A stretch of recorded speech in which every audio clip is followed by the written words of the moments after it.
Mimic by Sam Barron and John Ash. Katie Ford FBI Thrillers. Book 3. Narrated by Mary Smith Jones. Chapter 1. Maya Shun lowered her camera and let out a long, slow exhale. The tension in her shoulders finally eased, a physical unclenching that started at the base of her neck and rolled down her spine. 3 days.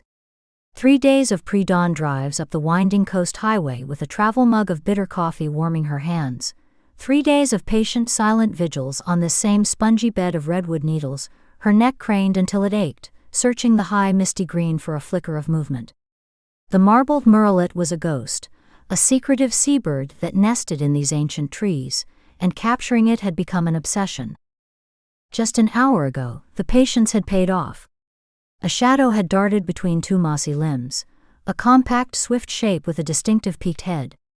Her lens had found it, locked on, and she'd fired off a rapid burst as it paused, a perfect silhouette against the textured bark. The preview on her camera's screen had shown a sharp, compelling image, the bird's eye a bead of dark intelligence. The project was complete. Now, with dusk settling like a soft blanket, her pack felt lighter on her shoulders, her steps quick and buoyant with the simple, uncomplicated satisfaction of a job done well. She allowed herself a small smile, her cheeks aching slightly from the unaccustomed expression. The drive back to San Francisco stretched ahead of her, a 2-hour journey of fading light and coastal radio stations. She could already taste the salty, greasy takeout she'd pick up from the place near her apartment, feel the welcome weight of her own couch, the cat curling into the space behind her knees. The main trail back to the parking lot was a well-groomed ribbon of dark earth, wide and reassuring, bisected by the long, thin shadows of the trees. She was maybe 10 minutes from the car. The air was cooling rapidly, carrying the rich, fungal scent of damp earth and decaying wood. Somewhere high above, an owl called once, a low, questioning sound. A sliver of unnatural color caught her eye 20 yards off the path to her left. A flash of faded yellow, stark and synthetic against the uniform brown of bark and the deep green of salal. Curiosity, that ingrained photographer's reflex to investigate the irregular, the out-of-place, pulled her feet from the packed earth. She hesitated, one boot hovering over a gnarled root. Her glasses, perched on her nose, slid down slightly as she leaned forward, squinting, the world going slightly blurry before she pushed them back up with a knuckle. It could be nothing. Litter, maybe. A discarded rain poncho. But the color was wrong for a candy wrapper or a piece of gear. It was the specific institutional yellow of caution tape, the kind that spelled out "Do Not Cross" in repeating black letters. Pushing aside a curtain of glossy salal leaves, she stepped off the trail. The leaves brushed damp and cool against her sleeves, leaving dark streaks on the fabric. The air grew closer, the sound of her own movement suddenly loud in the enclosed space, the crunch of her boots, the rustle of her jacket, her own breathing. The light dimmed by a degree, the canopy closing overhead. The clearing was small, a pocket of flat, needle-strewn ground between two massive redwood trunks whose roots formed a natural, cathedral-like arch. It didn't feel discovered, it felt staged. Deliberate. The silence here was different, thicker, as if the trees were holding their breath. Faded yellow police tape, brittle with age and bleached by sun, was tied in a sagging loose X between the trees. One end had come untied, and fluttered limply in the faint breeze, making a dry, papery whisper. On the needle-strewn floor, several plastic evidence markers, the kind with bold black numbers, lay scattered as if tossed by a careless hand. They were an outdated design, the plastic yellowed and cracked with fine spiderweb lines. In the center of this makeshift, abandoned cordon, a mannequin lay on its side. It was a department store dummy, the kind used for cheap suits, featureless and pale under the dappled light. Its smooth vinyl skin was dusted with forest debris, a sprinkling of dirt, a few pine needles stuck to its torso. But someone had posed it with specific, unsettling care. One arm was twisted behind its back at an impossible angle, the fingers of the molded hand splayed as if in mid-grasp. The legs were bent, one knee drawn up high, the other extended and awkward, the foot turned inward. The head was tilted sharply to one side, the blank face turned as if listening intently to the ground beneath it. The pose screamed of violence, of a body dropped, not laid down. A cold finger, sharp and precise, traced the length of Maya's spine. This wasn't kids playing a prank. The detail was too meticulous, the atmosphere it created too heavy and specific. It felt like a violation, a poison injected into the quiet woods. Her eyes scanned the small space, jumping from the tape to the markers, and landed on the trunk of the larger redwood. Pinned there with a simple steel thumbtack was a single sheet of paper, its corners curled from moisture, stained with water spots. She took 2 steps closer, the dry needles crunching softly under her boots, each sound amplified. The paper was a photocopy of a case file page, the copy so poor the text was grainy, a field of gray dots. Thick impenetrable black bars obscured whole lines, names, dates, locations. What remained were fragments of cold, clinical language. Subject found in a wooded area, position indicates possible restraint, pending toxicology. At the top a case number was partially visible, the 3rd of August 74. The last digit was a smudged mystery, a blob of ink.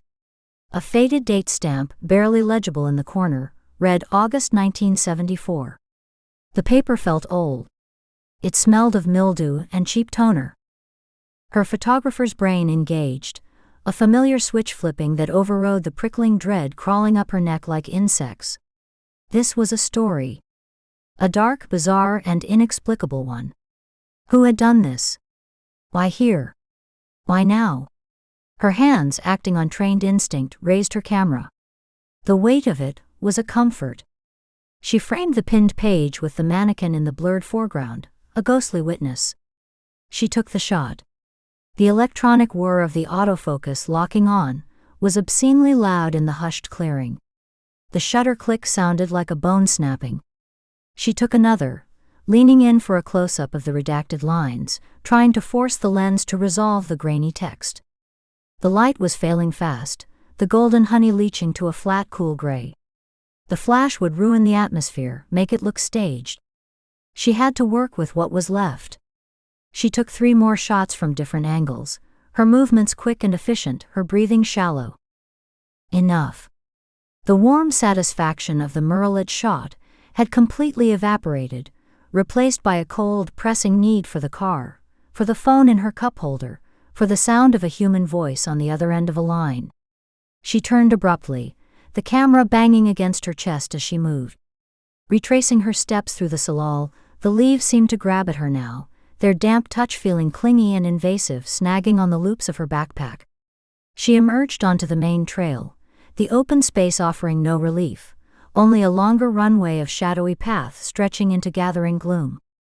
She walked briskly, her hiking boots making soft rhythmic thumps on the packed earth. She focused on the sound, a metronome to pace her breathing, in through the nose, out through the mouth. The trail curved ahead, vanishing behind a thicket of young firs. A twig snapped behind her. Not the small, dry pop of a squirrel's weight. This was a sharper, cleaner break, like a pencil snapped in 2. She froze mid-stride, 1 foot hovering above the ground. She listened, her ears straining, every sense dialed to its maximum. The forest was never truly silent. It was a tapestry of tiny scuttles in the underbrush, the distant questioning call of a jay, the endless sighing whisper of the wind moving through the highest branches hundreds of feet above. This sound had been different. Heavier. Deliberate. Placed. It came from where the clearing was. She started walking again, faster now, her strides lengthening, the muscles in her calves tightening. Her hand went to the strap of her camera bag, holding it steady against her hip to stop its bounce, her knuckles white where she gripped it. A few seconds later she heard it again, the distinct crushing compaction of a footfall on a bed of dry needles. 1 step. A pause. Then another.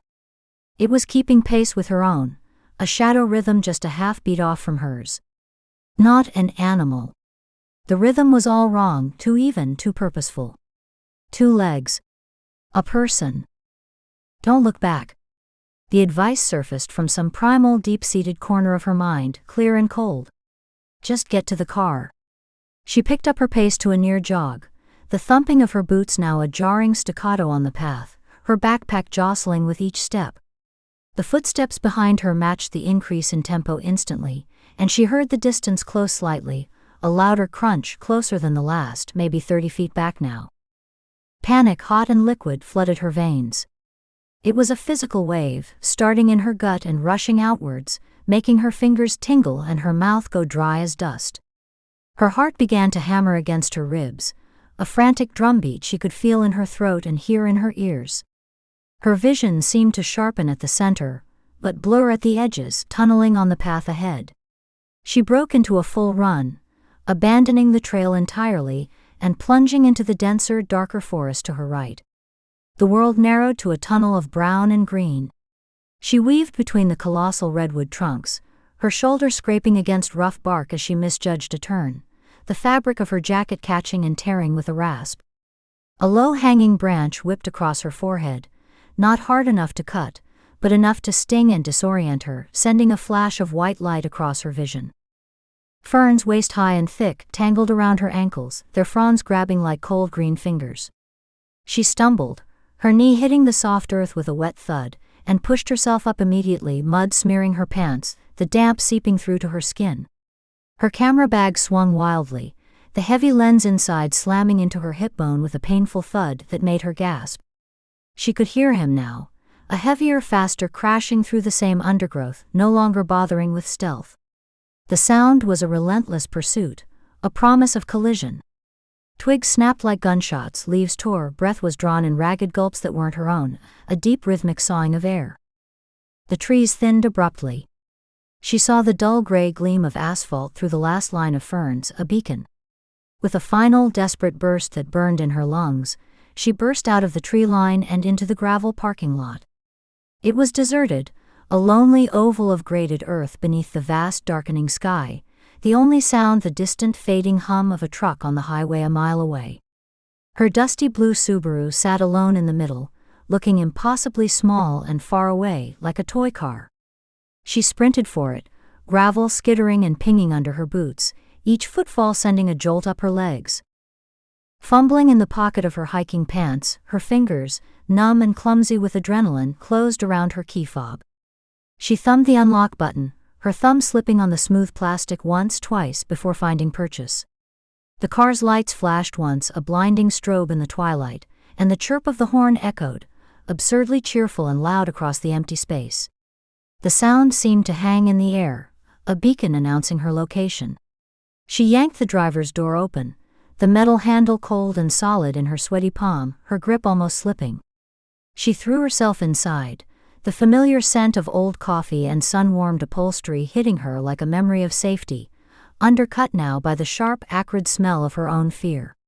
She slammed the door shut, the solid thunk a temporary barricade. The sound of the forest was muted, replaced by the hollow sound of her own panting. Her thumb found the lock button on the armrest, pressing it down with frantic, repeated force. Click. Click, click. The solid, mechanical thunks of all four doors locking in succession was the sweetest, most definitive sound she'd ever heard. She sat there gasping, the air in the car already feeling used and thin, too hot. Her chest heaved, her breath fogging the windshield slightly in quick, irregular patches. The keys were still in her hand, the metal teeth biting into her palm. She hadn't started the engine. The dashboard was dark. Move. Just move. Her brain was screaming at her limbs, which felt like they were made of wood, heavy and unresponsive. Her hands trembled violently, a fine constant vibration that made her knuckles ache and the keys jingle a soft frantic chime.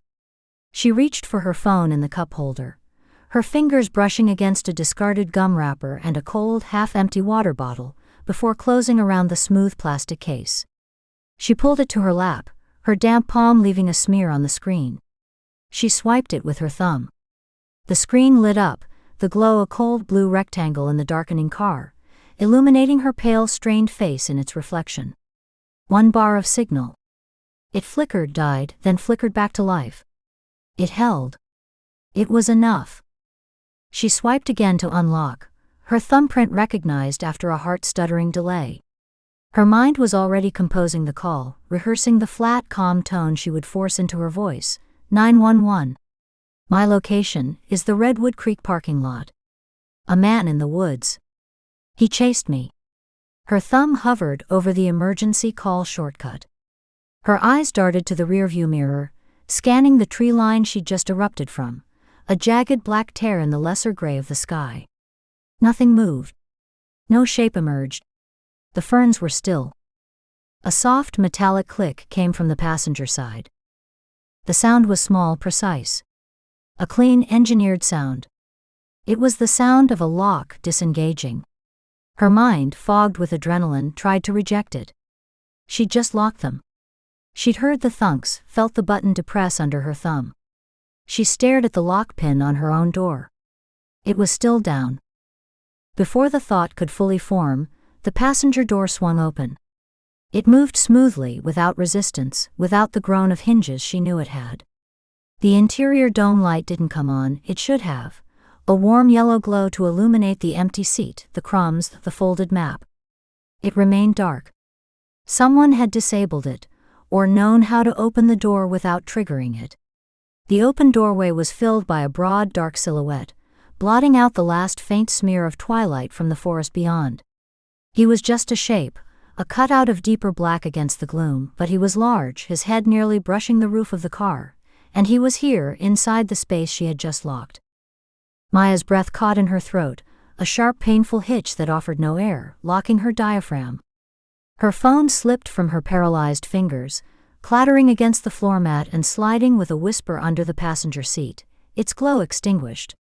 She stared, frozen, her eyes wide, her pupils dilated so far the world seemed made of shadows and faint outlines. She could see the shape of him, the bulk of shoulders filling the doorway, the outline of a head held level. The lock. She'd heard it disengage. From the outside.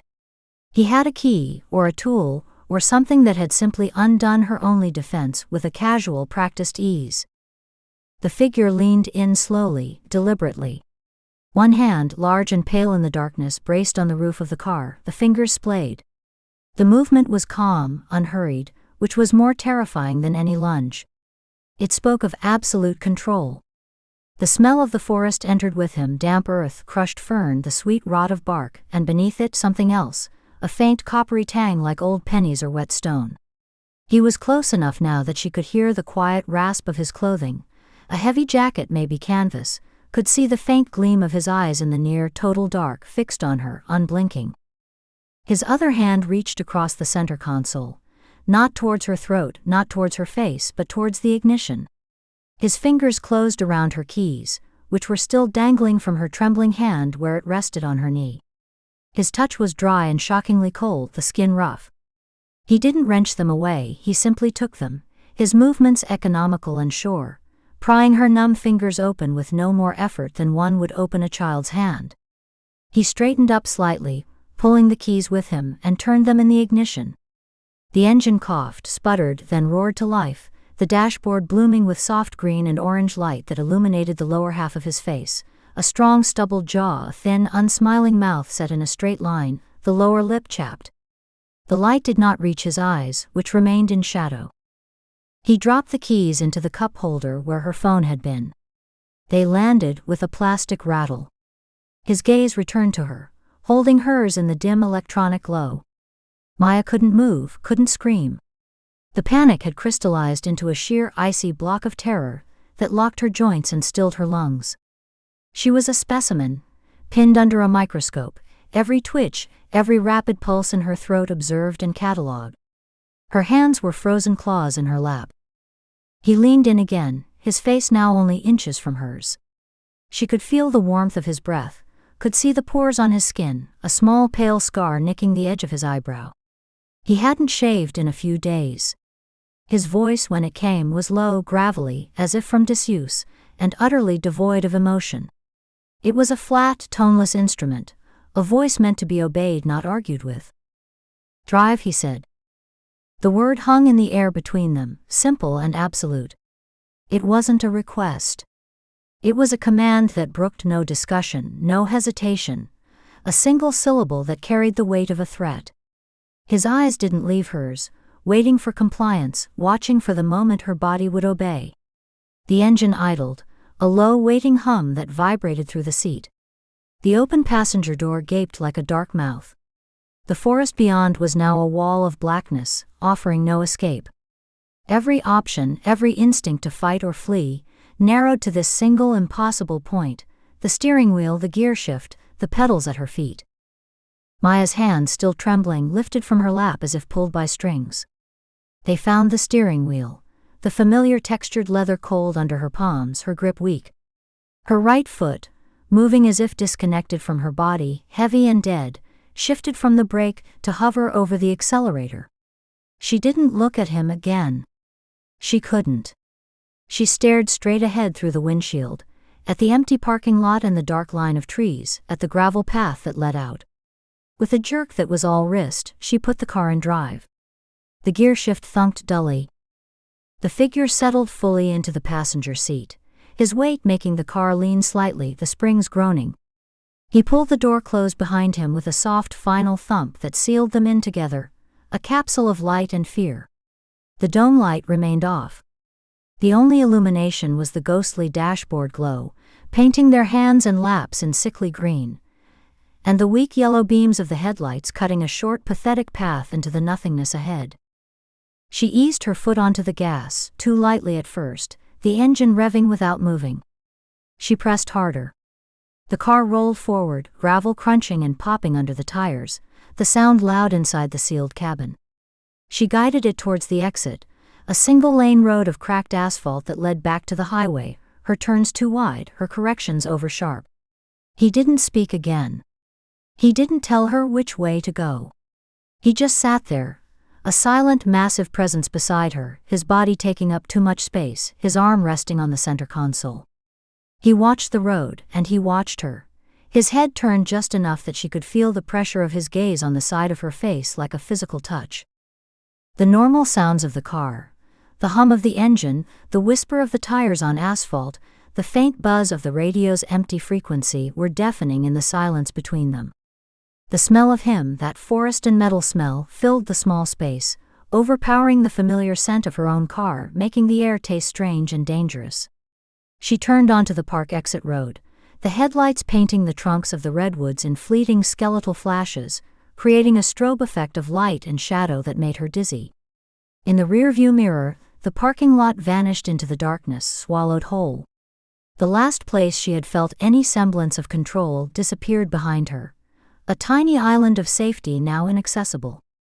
She was on the road now, the yellow lines appearing and vanishing under the hood, driving into the night with a stranger who had walked through a locked door as if it weren't there. The case number from the clearing echoed in her mind, a meaningless string of digits that now felt like a label, a tag tied to her own ankle. The 3rd of August, 74. The question mark was the smudge, the unknown. She was living inside that smudge now, hurtling forward, and the road ahead was pure unbroken black, waiting for his next command. Her hands were slick on the wheel. She didn't know where she was going. She only knew she had to drive.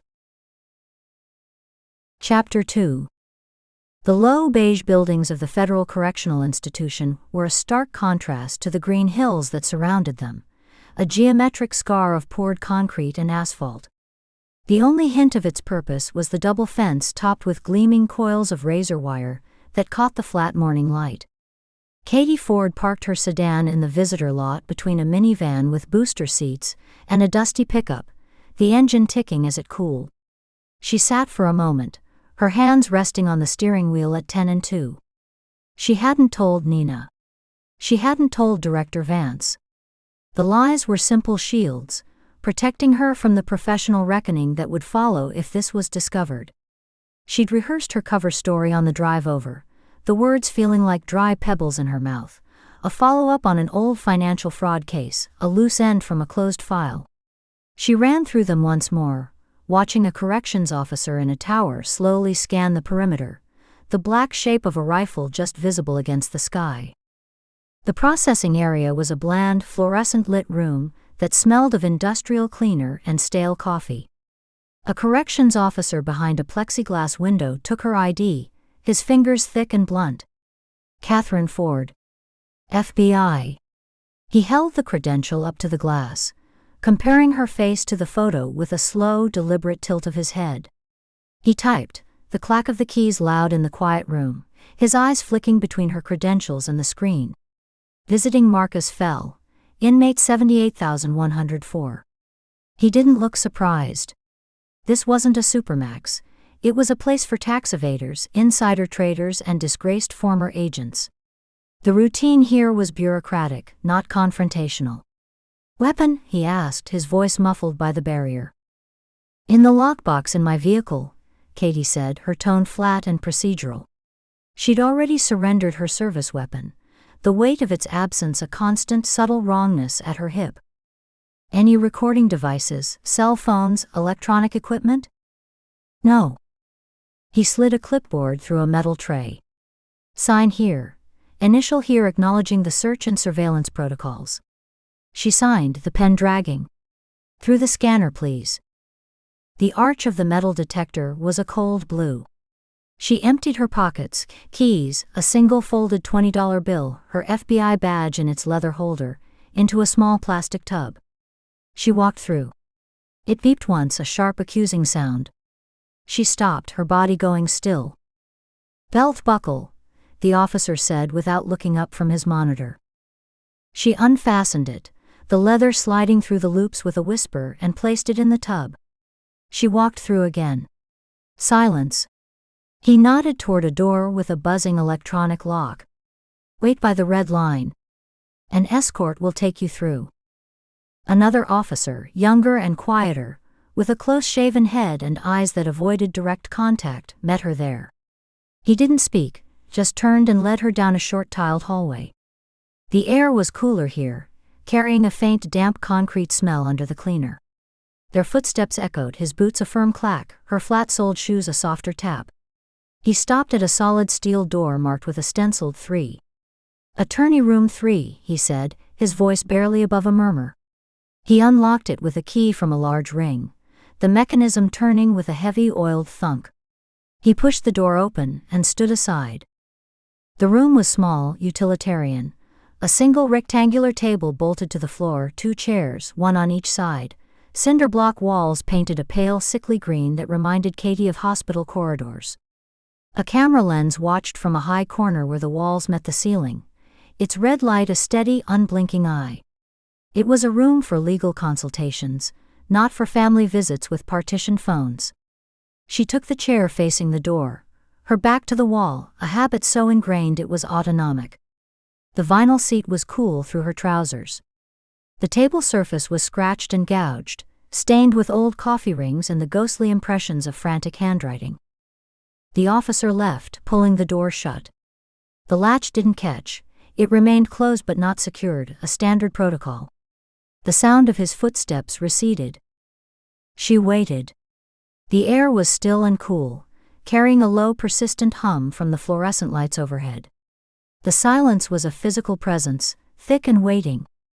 Her own investigation, the one she was running parallel to the official task force and hidden from her partner, had led her here. The murder of her father, Ken Ford, a retired police detective, was a cold case buried in a small-town filing cabinet. The evidence was scant, a single ambiguous partial print on the doorframe of his workshop, no murder weapon recovered, no witnesses to the gunshot heard on a rainy Tuesday afternoon. The motive was unclear. A robbery gone wrong? A personal grudge? The local PD had settled on the former after 6 months, the case sinking into the mud of other priorities. But in her obsessive review, a pattern of suppressed files and redirected inquiries had emerged, a ghostly fingerprint. A witness statement that vanished from the digital log. A request for ballistics cross-referencing that was marked completed, but had no attached report. A detective who transferred out of state 2 weeks after the case went cold. It pointed toward a network, one that her father might have stumbled into during his years on the force, something his meticulous nature wouldn't let him ignore. And at the edges of that network, according to the whispers she chased down in dark corners of databases, and through cautious conversations with retired cops who remembered Ken Ford fondly, was Marcus Fell. Nina's former partner. The one who'd been caught. Not for violence, but for the paper crimes, evidence tampering, obstruction of justice, making false official statements. A fall from grace so complete, it had barely made the news beyond the law enforcement trade journals. He'd taken a plea, named no names, and vanished into the system. A quiet disposal. Katie believed he knew more. He had to. He was a link, a pressure point. The only one she could reach. A series of sounds broke the silence. A distant metallic clang, the murmur of voices, the scuff of shoes on tile growing closer. Katie straightened slightly, settling her shoulders, arranging her hands flat on the table in front of her. She took a slow breath in through her nose, held it for a 3 count, let it out silently through parted lips. Control was a performance, and every detail mattered. The door clicked and opened. Marcus Fell shuffled in, preceded by the same young guard. Fell's movements were constrained by the shackles connecting his ankles, the chain just long enough for a careful short-step gait. The cuffs on his wrists were linked to a chain around his waist. The guard positioned himself just inside the room, hands clasped behind his back, gaze fixed on the far wall, a study in neutral presence. Fell was wearing standard-issue khaki pants and a matching shirt, the fabric worn thin at the knees and elbows, the color doing nothing for his pallor. He was thinner than the photos from his trial, his shoulders slumped inward as if protecting his core, the confident, almost arrogant set of his jaw gone soft and undefined. His hair, once thick and dark, was now a sparse graying cap. He didn't look at Katie immediately. His eyes, a washed-out blue, darted from the guard to the door to the camera in the corner, then finally cautiously to the woman sitting at the table. They held a raw animal nervousness, the pupils slightly dilated. A faint sheen of sweat glistened at his temples. He sat down slowly, the chains rattling with a dull musical sound, as if the chair might be wired, his movements careful and small. He placed his cuffed hands on the table, the metal links scraping against the formica. The guard gave a short, sharp nod and stepped back into the hallway, pulling the door shut but not latching it fully. The click of the mechanism was loud in the sealed silence. They were alone, save for the watching camera. Katie looked across the table at the diminished man, the ghost of a federal agent. She let the silence stretch for a 5 count, letting him feel the weight of her observation. She noted the tremor in his left hand, the way his right index finger tapped a frantic, silent rhythm against his thumb. She saw the old scar on his chin, the new lines etched deep around his mouth from tension. This was not a man at peace with his bargain. She kept her voice low, even, a calm pool in the tense room. Marcus Fell. She paused, waiting until his flickering gaze settled on her face. My name is Katie Ford. Another pause, deliberate. She leaned forward an inch, just enough to shift the dynamic. I think you knew my father. Fell's reaction was immediate and physical. His breath hitched, a quick, shallow intake. The tapping fingers stopped dead. His eyes, which had been skittering around the room, locked onto hers with a sudden, startling intensity. The raw nervousness was still there, but now it was mixed with something else, recognition and a deep, wary calculation. He didn't speak. He just stared, his body rigid, as if waiting for the next sentence to be a blow. Katie held his gaze, her own expression giving nothing away. She didn't blink. She had seen this look before, in interrogation rooms. It was the look of a man accessing a mental file, racing through contingencies, trying to determine if this was a threat, an opportunity, or a trap. The hum of the lights seemed to grow louder. She could smell the faint, acrid scent of his sweat now, mixed with the ever-present disinfectant. Finally, his lips parted. His voice, when it came, was dry and raspy, unused. Ford. It wasn't a question. It was an acknowledgement, a piece falling into place. He cleared his throat, a rough sound. Ken Ford's daughter. He said the name carefully, as if it were made of glass. Yes. He leaned back slightly in his chair, the chains shifting. The initial shock was receding, replaced by a more guarded, weary posture. His eyes never left her face. Your FBI. It was a statement, but one laced with a question. I am. A faint bitter twist touched his mouth, gone so fast she might have imagined it. Of course you are. He looked down at his cuffed hands, then back up. The animal fear was still in his eyes, but it was being marshaled, compartmentalized. This was a man who knew how to have a dangerous conversation. This isn't an official visit. No. They don't know you're here. No. He absorbed that, his jaw working slightly. He glanced, almost imperceptibly, at the camera in the corner, then back to her. The message was clear, they're listening. Why are you here, Agent Ford? He stressed the title, a reminder of the roles, the walls between them. Katie didn't answer directly. She shifted her own hands on the table, a small, deliberate movement. You took a plea deal. 8 years for evidence tampering and obstruction. You gave them paperwork. You didn't give them people. Fell's face closed down. The wary calculation intensified. My case is closed. I did my time. I'm doing my time. He gestured vaguely at the room with his chin. My father's case isn't closed. Katie kept her voice low, but let a thread of steel enter it. Not for me. He was murdered. In his home. 7 years ago. For the first time, Fell looked away. His gaze dropped to the scarred tabletop, focusing on a deep gouge near the edge. His breathing changed, becoming more controlled, shallower. I heard about that, he said, the words barely audible. I'm sorry for your loss. What did you hear? He shook his head, a tight minute movement. Just that he was gone. A break-in. It was a shame. He was a good cop. He was a retired cop, Katie corrected, her eyes boring into the top of his boat head. Working on his boat, in his garage. What kind of network targets a retired cop, Marcus? His head snapped up. The use of his first name was a deliberate needle, our attempt to pierce the formality. The fear was back in his eyes, bright and sharp. I don't know what you're talking about. I think you do. She leaned forward again, reducing the space between them. The table was a narrow continent. I've seen the ghost in the machine. The redirected requests. The missing files. The whispers that don't make it into reports. It points to a system. A system you worked for. A system you protected when you took that plea and kept your mouth shut about everything except which forms you falsified. Fell's face had gone ashen. A muscle ticked in his cheek. He looked like a man balancing on a crumbling ledge. He opened his mouth, closed it, then whispered, You have no idea what you're poking at. Then tell me. Her own voice was a whisper now, fierce and urgent. Tell me what my father found. Tell me who he threatened.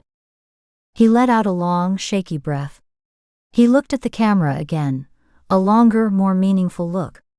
When he spoke, his words were measured, deliberate, chosen for an audience.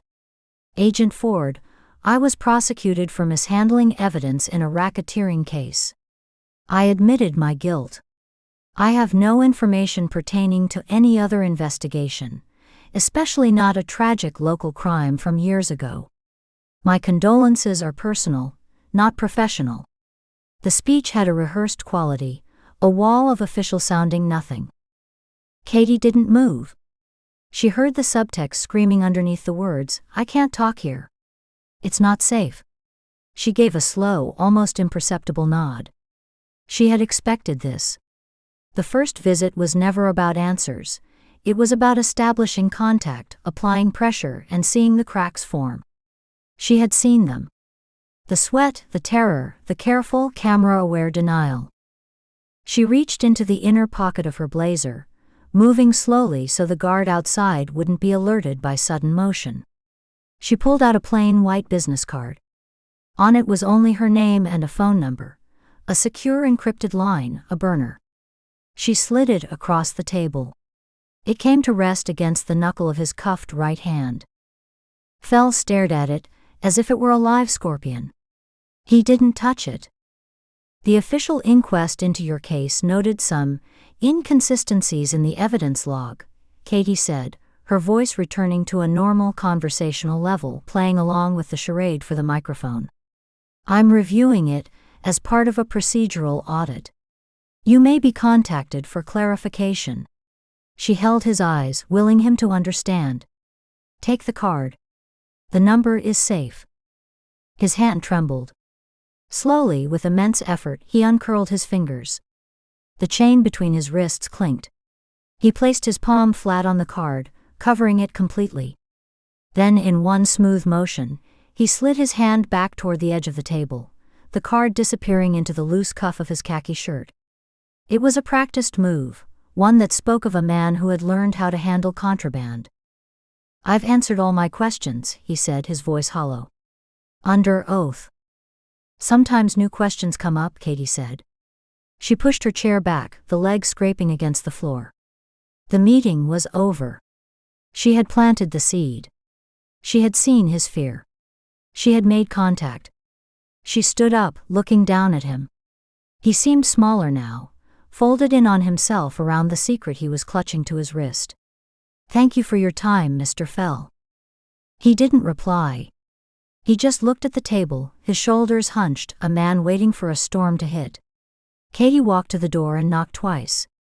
It was immediately opened by the young guard, who had evidently been standing right outside. She stepped into the hallway without a backward glance. The walk back through the tiled corridor, the retrieval of her belt and badge and keys from the plastic tub, the processing officer's indifferent nod, it all passed in a blur of routine. The buzzing door released her back into the visitor lobby, and then out into the flat gray light of the parking lot. She got into her car, the interior already warming in the morning sun. She didn't start the engine immediately. She sat, watching the razor wire on the fence gleam. She replayed every micro-expression on Fell's face, every tremor, every guarded word. The raw, animal fear had been real. The denial had been a performance. He knew something. And he was terrified of it. She had come here looking for a thread to pull. She had found one, thin and frayed and possibly booby-trapped, but a thread nonetheless. It was connected to her father's death. It was connected to Nina's past. And it was buried deep inside a man who looked like he was already living in his own grave. She finally turned the key, the engine coming to life with a subdued purr. The lies were still her shield. The investigation was still hidden. But now, for the first time in years, she had a direction. It led into the dark, but it led somewhere. She put the car in gear and drove away from the low beige buildings, the green hills swallowing the sight of the razor wire in her rearview mirror. Chapter 3. The door to the visitation room clicked shut behind her, sealing her back into the same sterile, fluorescent-lit space. The sound was final. A heavy metallic snick that cut off the murmur of the corridor and left only the low, persistent hum of the lights overhead. It was a sound of finality, of being locked in. Marcus Fell was already there, seated at the same scarred table. He looked smaller than he had yesterday, hunched in his orange jumpsuit as if trying to fold into himself. The fabric was too large at his shoulders, bunching in loose folds that emphasized the sharp angles of his collarbones. His hands, cuffed and resting on the table, were pale, the knuckles standing out like white stones.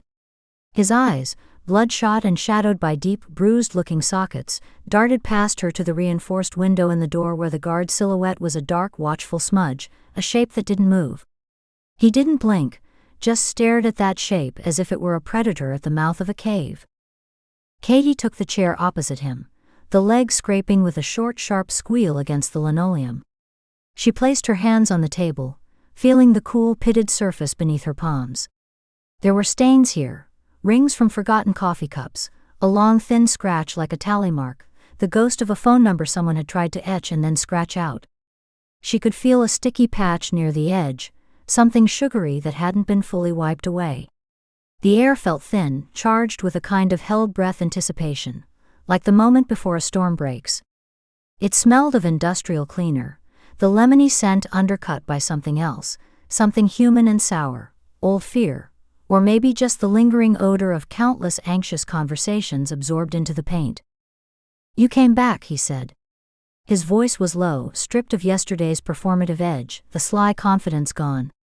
It was just a voice now, raspy from disuse, tight with a fear that seemed to vibrate just beneath the skin. He cleared his throat, a dry, painful-sounding hack, and his gaze finally dragged from the door window to her face. He didn't hold her eyes, though. He looked at her chin, her mouth, then back to her hands on the table. You said you had something specific, Katie replied, keeping her own tone flat, professional. She didn't lean in. She kept her posture upright, a visitor behind a desk, but her eyes were fixed on him, cataloging the new tremors. The way his thumb rubbed compulsively against the side of his index finger, the constant, minute adjustments of his cuffed wrists on the table, as if the metal was burning him. A muscle in his jaw jumped rhythmically, a tiny frantic pulse. Fell leaned forward, a slow, careful movement that seemed to cost him effort. The chain between his cuffs clinked softly against the formica, a tiny sharp sound in the quiet. He didn't look at her eyes, but at a point just over her shoulder, as if monitoring the door, the window, the angles of the room. Things are happening. On the outside. You hear things in here, even in Seg. Sounds carry. Conversations in the yard, guards talking just a little too loud, new inmates with stories. Whispers. Names. He said the last word, as if it were a physical object he was placing on the table between them. What names? Katie asked, the question a precise tool. She let a beat of silence hang, forcing him to fill it. She could hear, very faintly, the echo of a shouted command from somewhere deep in the facility, followed by the distant rolling clang of a metal door. The sounds were muffled, but they were there, a reminder of the world just beyond this quiet box. He swallowed, his Adam's apple bobbing in his thin neck. The sound was dry, audible, like stones grinding together. He licked his lips, which were chapped and peeling. People connected. To the arrangements. The logistics. The network your dad was poking at. He glanced down at his hands, then back to that spot over her shoulder, his eyes widening slightly as if he'd seen a movement there. They're turning up dead. Not accidents. Not street stuff. Clean jobs. Professional. The kind that look like nothing. A heart attack, a single car wreck, a slip in the bathtub, until you know what to look for, and then you see the pattern. A signature. A cold thread pulled taut in Katie's chest, a fine wire of dread. She kept her breathing even, in through the nose, out through the mouth, the way she'd been trained for a firing range. She felt the cool air of the ventilation duct above wash over the back of her neck. Who? Give me specifics. She kept her voice low, matching his pitch, drawing him into the conspiracy. I don't have police reports, Ford. I have echoes. He leaned in another inch, his voice dropping. A fixer who used to handle transport logistics out of Reno. Gone. A bookkeeper, very discreet, operated a shell game out of a Chicago import-export firm. Vanished. His office cleaned out. Landlord said he moved to Florida, but no one's heard from him. Not a postcard, not a forwarded piece of mail. His gaze finally snapped to hers, and the fear in them was raw, unmediated, the pupils wide and dark. It's a pruning. Someone's cutting away loose ends, trimming the branches back to the trunk. And I'm a very loose end, sitting in a very accessible box. He gave a short, jerky nod towards the door. This isn't a country club. A shiv, a bag over the head in the shower, a suicide where the note is in handwriting you'd never use. It's not hard to arrange if the money's right and the will is there. They have people in here. They have people working in here. You think you're a target. She stated it, watching for the flinch. She saw it. A quick involuntary twitch at the corner of his left eye, a tightening of the skin around his mouth. A harsh, breathy sound escaped him. Not a laugh, but a release of tension, almost a sob caught in his throat. Think? I know I am. They put me in here to bury me, but stone walls don't stop whispers. I can still talk. I haven't, but I could. Now someone's making sure the people who can talk don't. Permanently. He leaned closer still, the movement bringing a faint smell of institutional soap and stale sweat, and beneath that the coppery tang of pure panic. His voice dropped to a whisper so low she had to tilt her head forward, straining to catch the words. Your father, Ken. He wasn't just some random casualty of a botched robbery, Agent Ford. He was digging. He had a thread, a local thread that was starting to lead somewhere ugly. He was following it right, to the same people who decided I needed to take a fall. Different sides of the same rotten coin. The room seemed to tilt. Katie felt it viscerally, a sudden lurch in her inner ear as if the floor had dropped a fraction of an inch. Her left hand, resting on the table, shifted instinctively, her fingers pressing down hard on the cool, gritty surface to ground herself. The pressure turned her knuckles white. The official story, a late-night gas station, a panic shooter, a dead cop found next to his open car door, crystallized in her mind in the stark, simple lines she'd been fed for 20 years. Then it shattered, the pieces scattering and reflecting a different, darker picture. She saw the grainy photo from the newspaper, her father's patrol car, the door ajar. She saw the rain-slicked asphalt, the neon sign. A stage set. He never said, she heard herself say, her own voice sounding distant like it was coming from another room. He never mentioned any investigation. Not a word. He wouldn't. Not to his kid. He was a good cop. Careful. Paranoid maybe by the end. Fell's eyes were locked on hers now, willing her to believe. But he was getting close. Close enough to spook them. So they buried his case along with him. Made it look small, made it look random, made it go away. You know how it works. No witness, no murder weapon that leads anywhere, no motive that makes sense. The file gets thinner and thinner until it's just a cover sheet in a box. Katie's hands were flat on the cold tabletop. She willed them not to shake, focusing on the sensation of the tiny imperfections under her skin, a chip, a ridge of old glue. She could feel her pulse hammering in her fingertips, a rapid, insistent thrumming. She curled her fingers slightly, digging her short, clean nails into her own palms.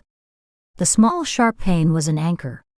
You're telling me my father's murder was a hit? Saying the words aloud made them more real, more terrible. They hung in the antiseptic air between them, ugly and final. I'm telling you it was orchestrated to look like street crime. And it worked. Flawlessly. He nodded slowly, his head moving like a rusty hinge. Case went cold, within 6 months? No serious leads, no viable suspects, just the usual dead ends and maybes. Sound familiar? It did. It was the hollow, echoing fact of her life. The unanswered phone call of that night, the closed casket, the slow dimming of the spotlight on the tragedy, until it was just her and her mother in the quiet, gnawing dark. She remembered the detectives, their kind, tired faces growing more apologetic with each visit, their notebooks eventually staying closed. She forced a breath into her lungs, held it for a 3 count, felt her ribs expand against the stiff fabric of her blazer, let it out slowly through her nose. The exhale fogged the air faintly in the chill of the room. What do you want, Fell? The question was a concession, and they both knew it. She heard the slight change in her own voice, the professional detachment giving way to something more personal, more urgent. A flicker of desperate hope lit his eyes, a brief bright spark in the dimness. His shoulders, which had been hunched nearly to his ears, lowered a fraction. A trade. You want a name? A real one from your dad's case file, from his own jurisdiction? Someone he was talking to. Someone who might know why he was in that gas station lot at 11:30 on a Tuesday? I give you that, you get me transferred. Not just any transfer. Protective custody. A different facility, different state, different Bureau of Prisons numbering system. You have pull. Use it. His words came faster now, tumbling out in a rushed, whispered plea. I can't just snap my fingers and move a federal prisoner, Katie said, but it was the opening gambit of a negotiation, not a refusal. She leaned back slightly, creating a space for him to argue, to persuade her. She crossed her arms, a defensive, considering posture. You can start the process. He leaned into the space she'd created, his cuffed hands coming up in a gesture of supplication. You can make the request, cite security concerns, credible threats. You can lean on the right people in the U.S. Marshals Service, in the BOP admin. I need a paper trail, Ford. I need a file that says Marcus Fell is asking for protection, that the FBI is considering it. It's a flare. It makes me a slightly harder target to disappear. It gives me a few more days, maybe a few more weeks. His eyes were pleading now, all pretense of cunning or control gone, replaced by the naked terror of a trapped animal. She could see the sheen of sweat on his upper lip, the way his breath hitched. I give you a thread to pull on your dad. You give me a lifeline. That's the deal. That's the only deal. Katie studied him, the sweat beading at his temple despite the room's chill and tracing a path down his gaunt cheek, the rapid bird-like pulse fluttering in the hollow of his neck. This wasn't a mastermind playing chess. This was a rat in a flooding cage, looking for any piece of driftwood. Her mind raced, weighing the ethical breach against the sheer gravitational pull of the possibility he was offering. A name. A real name. It was a door, cracked open after 2 decades of a solid, impenetrable wall. She uncrossed her arms and placed her hands back on the table, a signal she was engaging. Prove it, she said, her voice low and measured. Give me the name. If it checks out, if this person exists and had any documented contact with my father, I'll file the paperwork for the transfer request. I'll get it into the system. That's all I can promise. No guarantees on outcome. No promises beyond the request. He hesitated, his jaw working, teeth grinding audibly. She could see the calculation warring with the panic, the risk of giving up his only leverage against the immediate, suffocating fear. His eyes darted to the door, to the camera in the upper corner, then back to her. The fear won. It always does. He nodded, a quick, jerky motion that made the cords in his neck stand out like ropes. Okay. Okay. He leaned in again, his whisper barely a breath of sound, so faint she could hear the faint whistle of air through his constricted throat. She mirrored him, closing the distance until she could see the individual pores on his nose, the broken capillary on his cheek, the chapped, cracked skin of his lips.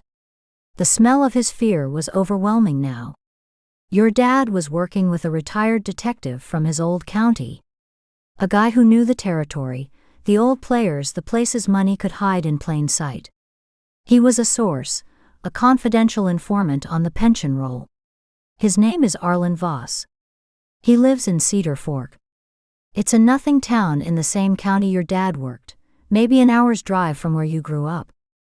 Katie committed it to memory. Arlen Voss. Cedar Fork. She repeated it internally, visualizing the words typed on a case file in crisp courier font, seeing a map of the county in her mind, placing the dot for Cedar Fork somewhere in the wooded rural eastern part. She saw herself driving those back roads. What did he know? What was his information? She breathed back, her own voice just as quiet. I don't have the details, not the fine print, Fell whispered, his eyes flicking again to the door, then up to the camera in a quick, guilty glance. I just know Ken was meeting with him, that Voss had information about money moving through the county, payments that didn't make sense for the businesses they were attached to. Land deals maybe. Shell corporations buying up parcels no one wanted. It was a local angle on a bigger, uglier picture. After your dad died, Voss clammed up. Retired for good. Went quiet. Like he'd seen a ghost, and decided to become one himself. Fell's breath hitched, and he pressed a fist briefly against his sternum as if to calm a heartburn of dread. They buried your father's case for a reason. If you dig it up, if you go knocking on Arlen Voss's door, you become a target too. You understand what I'm saying? This isn't a game. It's not some cold case hobby. They're cleaning house. They started 20 years ago, and they're finishing the job now. Katie let that sit for a moment. She could feel the weight of the name, the location settling into her consciousness, displacing other things. She straightened up slightly, putting a few more inches of safe, neutral space between them. The fluorescent light buzzed overhead, a sound she suddenly became acutely aware of. You said old cases are surfacing yesterday. What did you mean by that? Specifically. Not echoes. What are the whispers saying? He sat back slightly, the plastic chair groaning under his slight weight. The movement broke their conspiratorial huddle, and his voice returned to its low, raspy normal pitch, though it still trembled. Just more rumors.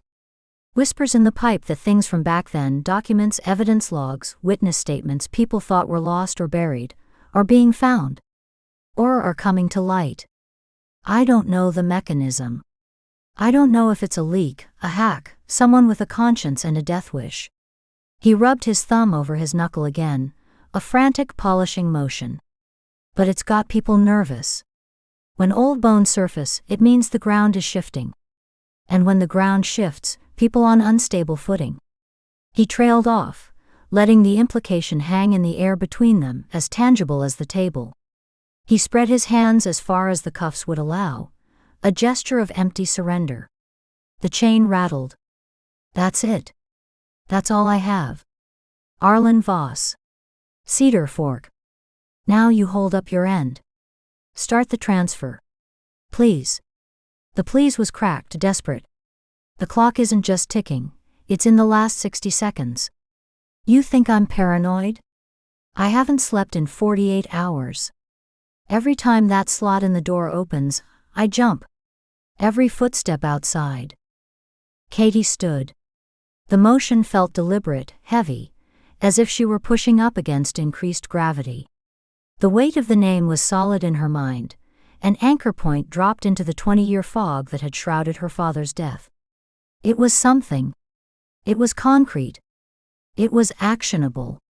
A destination. A person. She looked down at him, at the man swimming in his orange jumpsuit, and felt a complex knot of revulsion and pity. He was a corrupt agent, a man who had betrayed his badge.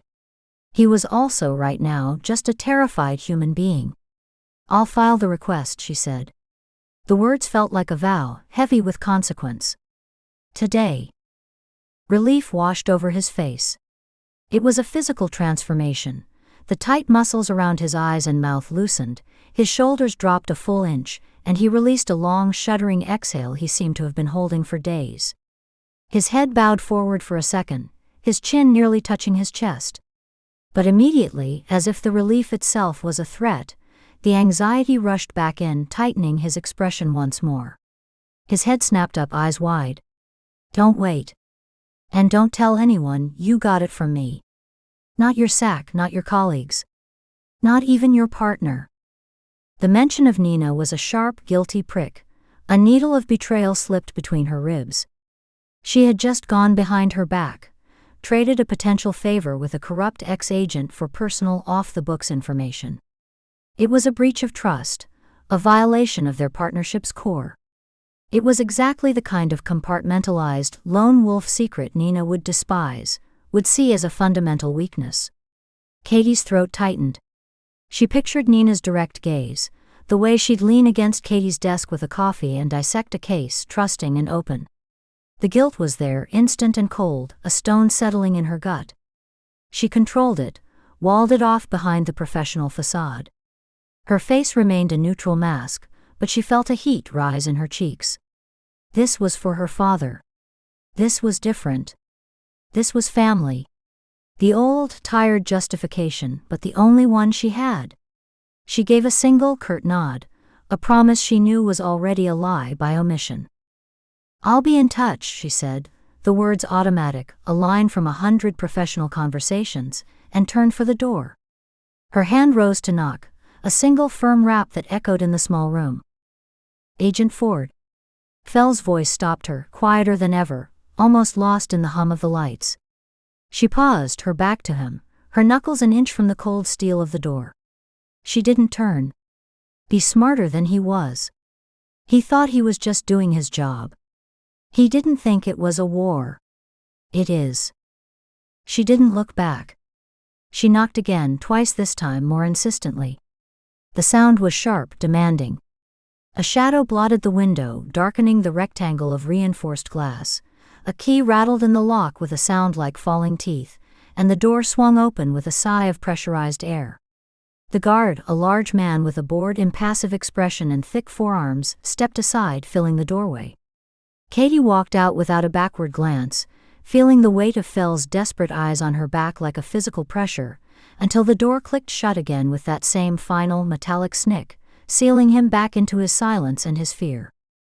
The walk down the corridor felt longer. The echo of her low heels on the buffed linoleum, a metronomic tick-tick-tick that seemed to measure out the seconds of her new reality. The sound was isolated, crisp. The walls, a glossy impersonal beige, reflected the harsh fluorescent light in blurred watery streaks. From a distant corridor, she heard the clang of a metal door. A raised voice quickly muffled, the static crackle of a radio dispatcher calling a code. The air was cooler out here, moving, carrying the faint, ever-present scent of bleach. She was shaken. A fine, high-frequency tremor ran through her hands. She clenched them into fists at her sides, feeling her nails bite once more into her palms, focusing on that small, sharp sensation to steady herself. But beneath the tremor, beneath the cold dread and the warm, spreading guilt was a new, fierce clarity. It was a dark clarity, a clarity found at the bottom of a well, but it was direction. Her father hadn't just been killed. He'd been silenced. Executed. And Marcus Fell, a broken, frightened man drowning in his own consequences, had just thrown her a line not to save her but to save himself. And on that line was tied a single, crucial name. Arlen Voss. She repeated it in her mind with each step. Cedar Fork. She pushed through the final security door, a heavy windowed affair of steel and wire-reinforced glass. It buzzed loudly, a jarring electronic sound, and released with a heavy thunk as the magnetic lock disengaged. She leaned her shoulder into it, feeling its weight, and emerged into the bland, carpeted administrative area. The air changed here. It was warmer, stuffier, smelled of photocopier toner, paper dust, and cheap lemon air freshener instead of bleach and human despair. The difference was jarring, like stepping from a refrigerator into a stale closet. The free world was just ahead, beyond another set of glass doors. The guilt about Nina was a shadow at her heels, a presence she could feel with every step, keeping pace. She pictured Nina's face, the sharp, intelligent eyes that missed very little, the way she'd tilt her head and ask, "You okay, Ford? You seem off." In that tone that was both concerned and probing. She would have to lie. She would have to build a compartment and lock this inside it, and the first brick of that wall felt like it was made of that cold gutstone of guilt. She reached the counter where a different corrections officer, a woman with tired eyes and her hair in a severe graying bun, sat behind a computer. Without a word, the woman slid Katie's credentials and her sidearm, still in its holster, back across the countertop. The leather of the holster was smooth and familiar. Katie signed the logbook with a hand that was now steady, her signature a practiced, unreadable slash of black ink. The ritual of it, the pen, the paper, the official timeout, was grounding. The weight of her Glock in its holster as she clipped it back onto her belt was familiar, a return to her own identity, a tool and a symbol of her authority. But as she settled it on her hip, adjusting the strap, she felt different inside. The landscape had shifted. The weapon felt heavier, its purpose more ambiguous. She pushed out through the main entrance doors into the late afternoon light. It was grayer than when she'd entered, the sky a uniform sheet of low, bruised clouds that threatened rain. The air was cool and damp, carrying the distant, oily smell of wet asphalt and diesel from the highway beyond the perimeter fence. She took a deep breath, the first full one she felt she'd taken in an hour, and the cold air burned her lungs clean of the prison smell. She walked to her car, the only sound the crunch of her shoes on the gravel lot, each step kicking up small stones. The lot was nearly empty. Her sedan sat alone, a dark blue shape under the gloomy sky. She unlocked it with a chirp from the fob, the sound absurdly mundane. She slid inside, shut the door, and the world went quiet. The silence of the car was immense, a vacuum after the institutional noise and the pounding of her own thoughts. It was a thick, padded silence, broken only by the faint, almost subliminal hum of the vehicle's electronics. For a full minute she just sat there, hands on the wheel at 10 and 2, staring through the windshield at the stark razor-wire-topped fence without seeing it. Her knuckles were white. She made herself relax her grip finger by finger. Arlen Voss. Cedar Fork. She said the names aloud, her voice strange and too loud in the quiet cabin. Arlen Voss. The name had a solid, old-fashioned sound to it. A retired detective. A source her father trusted. A man who saw something that made him disappear into a nothing town. What had he seen? What had he told her father in those meetings? Her mind spun with possibilities, each darker than the last. She started the engine, the sound jarringly normal, a purr that vibrated through the seat. The dashboard lights glowed softly in the dim interior. She had a name. She had a town. It was a start. It was the only start she'd ever had. And as she pulled out of the lot, the tires crunching over the gravel, turning away from the grim concrete geometry of the prison, she knew the first thing she had to do was not go to Cedar Fork. It was to go back to the office, to her cubicle with its government-issued desk and her computer, and open a bureaucratic file. She had to start a paper trail for a terrified man, to uphold her end of a dirty, necessary bargain. The work of the day was just beginning. The real work, the work for her father, was now waiting in the wings, and it would require a different kind of preparation, a different kind of silence.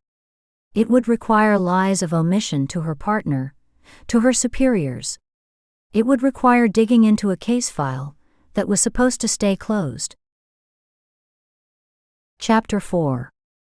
The boxes were still stacked against the wall, their flaps taped shut, a silent testament to a life perpetually on hold.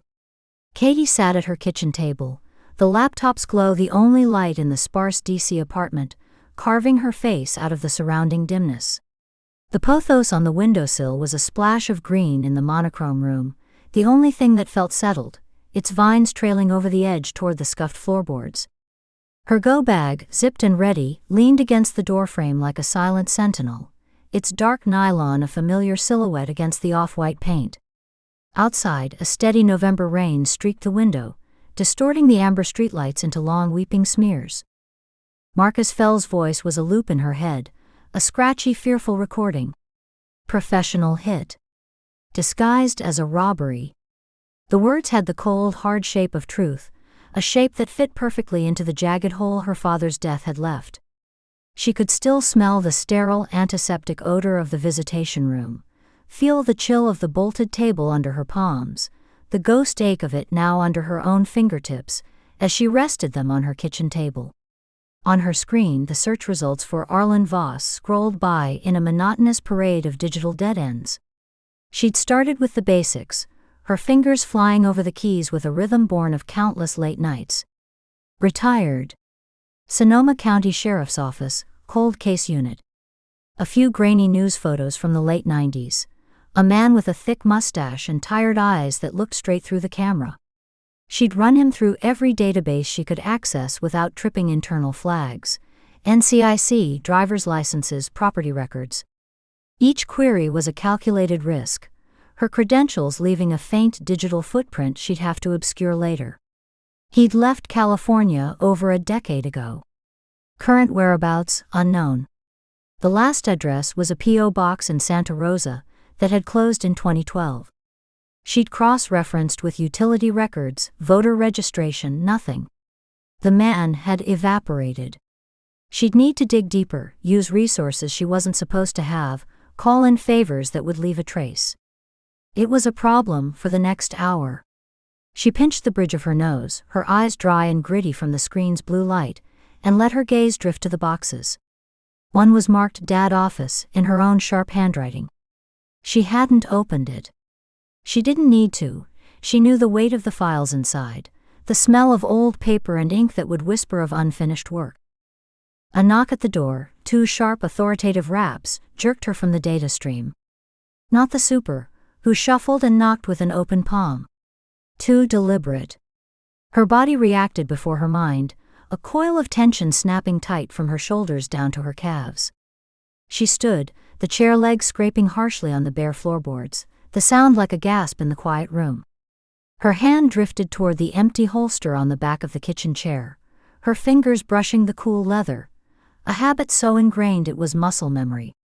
She moved to the door, her socked feet silent on the wood, and leaned in to peer through the peephole. The distorted fisheye view showed an empty hallway, the worn beige carpet, the facing apartment door shut tight, a flyer for a pizza place still wedged in the handle. Her gaze dropped.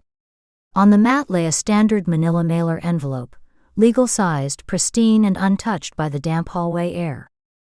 She listened, her ear almost touching the cool wood of the door, her own breathing loud in her ears. No retreating footsteps, no elevator chime, no rustle of clothing. Just the distant hum of the building's furnace, and the patter of rain against the hallway window at the far end. Silence. She flipped the deadbolt, the metallic clunk loud in the quiet apartment, and turned the knob, her grip firm. The door opened inward a cautious 8 inches. She scanned the hall again, left then right, seeing no one, her eyes cataloging the empty space, the scuff mark on the baseboard, the dust motes dancing in the fluorescent light. A quick glance upward, a paranoid check for anything out of place, a camera, a wire. Nothing. She knelt, her knees pressing into the coarse synthetic fibers of the welcome mat, and picked up the envelope. It was light, barely more than the paper itself, flexing easily between her fingers. No return address. Her name and address were printed in a generic blocky font, the kind generated by a label maker or a basic printer, each letter perfectly aligned. The postmark was smudged but legible under the harsh hallway fluorescence, Willow Creek, CA. A small town up north. She ran a mental map. Northern California. She didn't know anyone there. The envelope was cool and smooth, except for one corner that was slightly damp, as if it had been carried in a pocket. Back at the table, the envelope felt alien in her hands, a silent intruder. She set it down flat on the clean wood, studying it under the laptop's glow. No lumps, no odd bulges. She ran a fingertip along the sealed flap, it was glued shut, no tape. She retrieved a letter opener from a drawer, a slim, sharp piece of stainless steel her father had given her when she made agent, and slit the top in one clean, deliberate motion. The sound of tearing paper was shockingly loud, a crisp RRRIP that seemed to hang in the air. Inside was a single photograph, 5x7 glossy. No note, no card, no slip of paper. She hooked a finger into the opening, feeling the slick interior, and slid the photo out face down onto the table. The back was plain white, slightly textured.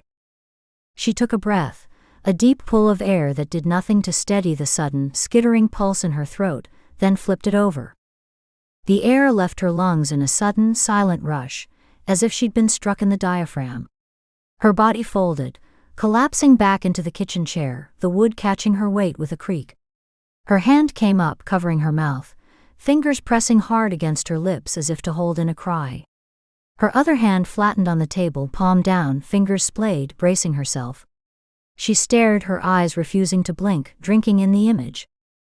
It was a candid shot, taken from across a street, slightly elevated, maybe from a vehicle or a second-story window. The subject was a young man in faded jeans and a dark gray hoodie, standing on a cracked sidewalk in front of a diner with a faded sign she couldn't quite read. The building was beige stucco, the windows tinted dark. He was looking down, cupping his hands to light a cigarette, his face partially obscured by his hood and the protective curve of his fingers. A faint wisp of smoke curled up from the cradle of his palms. But the line of his jaw, sharp and familiar even in early manhood, the set of his shoulders, a little hunched as if against a cold wind, the particular way his dark, unruly hair fell across his forehead, it was a map she knew by heart, a topography she'd traced in 1,000 memories and 100 nightmares. The jeans were a little too long, pooling slightly over scuffed sneakers, just like he'd always worn them. Eli. Her little brother. Missing for years. Vanished after a fight, after the last desperate phone call where he'd said he was in trouble, real trouble, his voice thin with a fear she'd never heard before, and then the line went dead with a finality that still echoed. Presumed dead by everyone but her. Declared legally dead 2 years ago, to settle what was left of their mother's estate. She had refused to sign the papers, her signature a line she would not cross. The file was still open on her desk at Quantico, a personal indulgence she never spoke of. Her fingers trembled as she picked up the photo, her grip careful at the very edges, her thumb leaving a faint smudge on the glossy surface. She turned it over. Nothing written. No cryptic message, no instructions, not even a pencil mark. She looked at the front again, her eyes hunting, scanning, devouring details. The diner's name was a blur of peeling paint, maybe ending in cafe. The cars parked along the curb were nondescript, modern sedans, a Toyota Camry, a Ford Fusion, nothing distinctive, their colors muted in the flat gray light. The trees in the background were deciduous, bare-branched against a gray sky, a few stubborn brown leaves clinging to the twigs. Late autumn or winter somewhere. And in the bottom right corner, digitally stamped in white sans serif font, a date. 11/18. Last month. A raw, soundless gasp broke from her.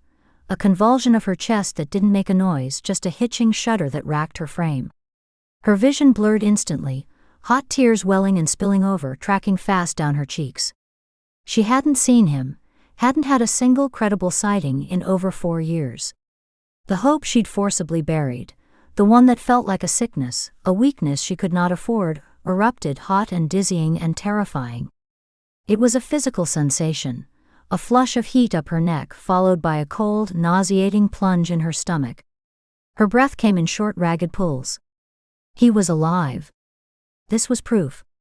Tangible. In her shaking hands. The paper itself was a miracle. But who sent it? And why? A threat? A taunt? We have him.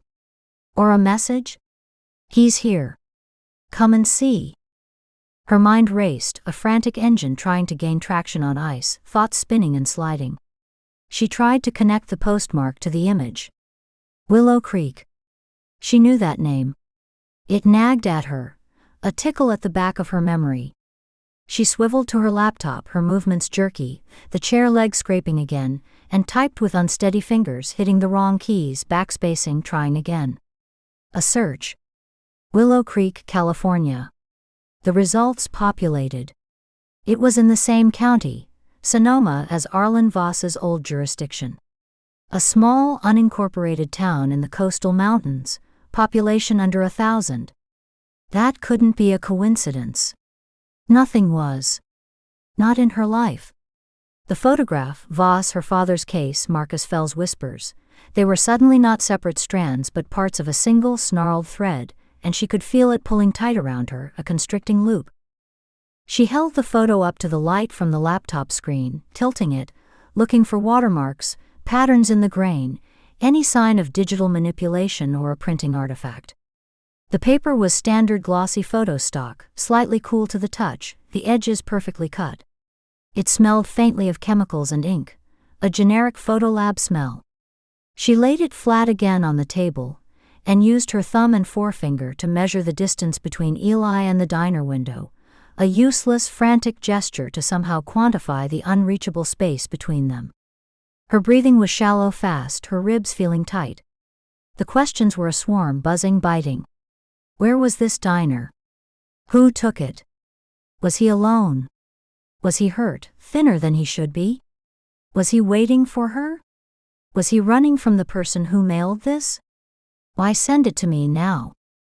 Before the cascade could fully form, could drown her in a riptide of what-ifs, her phone rang, a harsh electronic trill that made her flinch, her shoulders jerking up toward her ears. It vibrated against the wooden table, skittering slightly in a half circle. The screen lit up, the caller ID stark and official against the dark wood, FBI, Director Vance.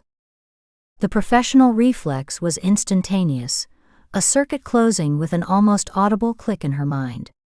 Her spine straightened, vertebrae aligning. Her shoulders squared back, pulling down and away from her ears. She wiped the back of her hand across her wet cheeks, a quick, brutal motion that left her skin feeling raw. The gasping breath stilled, held in her lungs for a 3 count, then released in a controlled silent exhale through her nose. Her face settled into a neutral mask, the muscles going slack and purposeful. Her voice, when she needed it, would be flat, neutral, a tool. She picked up the phone, her grip firm now, the cool glass and metal solid in her palm. She answered. Ford. Katie. Robert Vance. His tone was clipped, devoid of preamble, the voice of a man who measured time in seconds and cost. There was a faint rustle of paper in the background. We have a situation in Sonoma County, California. A body found this morning in a redwood grove. Local PD is requesting assistance. The scene is unusual. Unusual how, sir? She kept her eyes on the photograph of Eli, but it was like looking at it through a pane of thick glass. The emotional connection was severed, stored away in a locked compartment behind her sternum. Her mind was now parsing his words, analyzing tone, extracting data points. Sonoma County. The words landed like stones. It's a staged recreation, Vance said, the words deliberate. Meticulous. Of a local cold case homicide, from 1974. The victim was a teenage girl, found posed. This new victim is male, but the positioning, the props, the location, it's a mirror. The original detective is deceased. Local authorities are out of their depth and spooked. I need you and Shaw on a plane to San Francisco by tonight. She's been briefed. Your flight details are in your inbox. Coordinate with her. You'll liaise with the Sonoma County Sheriff's Office. A detective. A pause, the sound of paper shuffling, a finger tapping. A Detective Miller is the primary. He's the one who made the request. Understood. Her voice was even, a flat line. What's the victim's ID? Her pen was in her hand now, though there was no paper. She wrote the name Miller in the thin dust on her table, the letters clear and sharp. John Doe for now, Vance replied. No wallet, no prints on file so far. The recreation is the signature. Get out there and find the break. This has the potential to escalate. Copycat or something worse. The locals are already leaking to the press about a redwood ritual killing. I want it contained, understood? No spectacles. Yes, sir. Her mind was already layering the new geography. A redwood grove. Sonoma County. The same county that held Willow Creek and Arlen Voss's ghost. The coincidence was no longer a tickle, it was a fist in her gut. Keep me updated. Daily. The line went dead with a soft click. 3 minutes, exactly. She lowered the phone, placing it carefully back on the table, aligning it with the edge. The two realities collided in the silence of her apartment, a brutal, silent impact that reverberated in her bones. The photograph of Eli, alive, in an unidentified town, a personal ghost made flesh, a secret now pressed into the grain of her kitchen table. And a staged murder, a theatrical echo of a 40-year-old case, a professional puzzle screaming for attention from the same patch of earth. Both in Sonoma County. The coincidence was a klaxon in her mind, loud and insistent. It wasn't a coincidence. It was an intersection, a deliberate junction where her two lives, the personal wreckage and the professional duty, were being forcibly merged, the walls between them crumbling. She didn't hesitate. The questions about the photo were a whirlpool, dark and deep, threatening to suck her down into a paralyzing vortex of fear and hope, and 4 years of pent-up grief.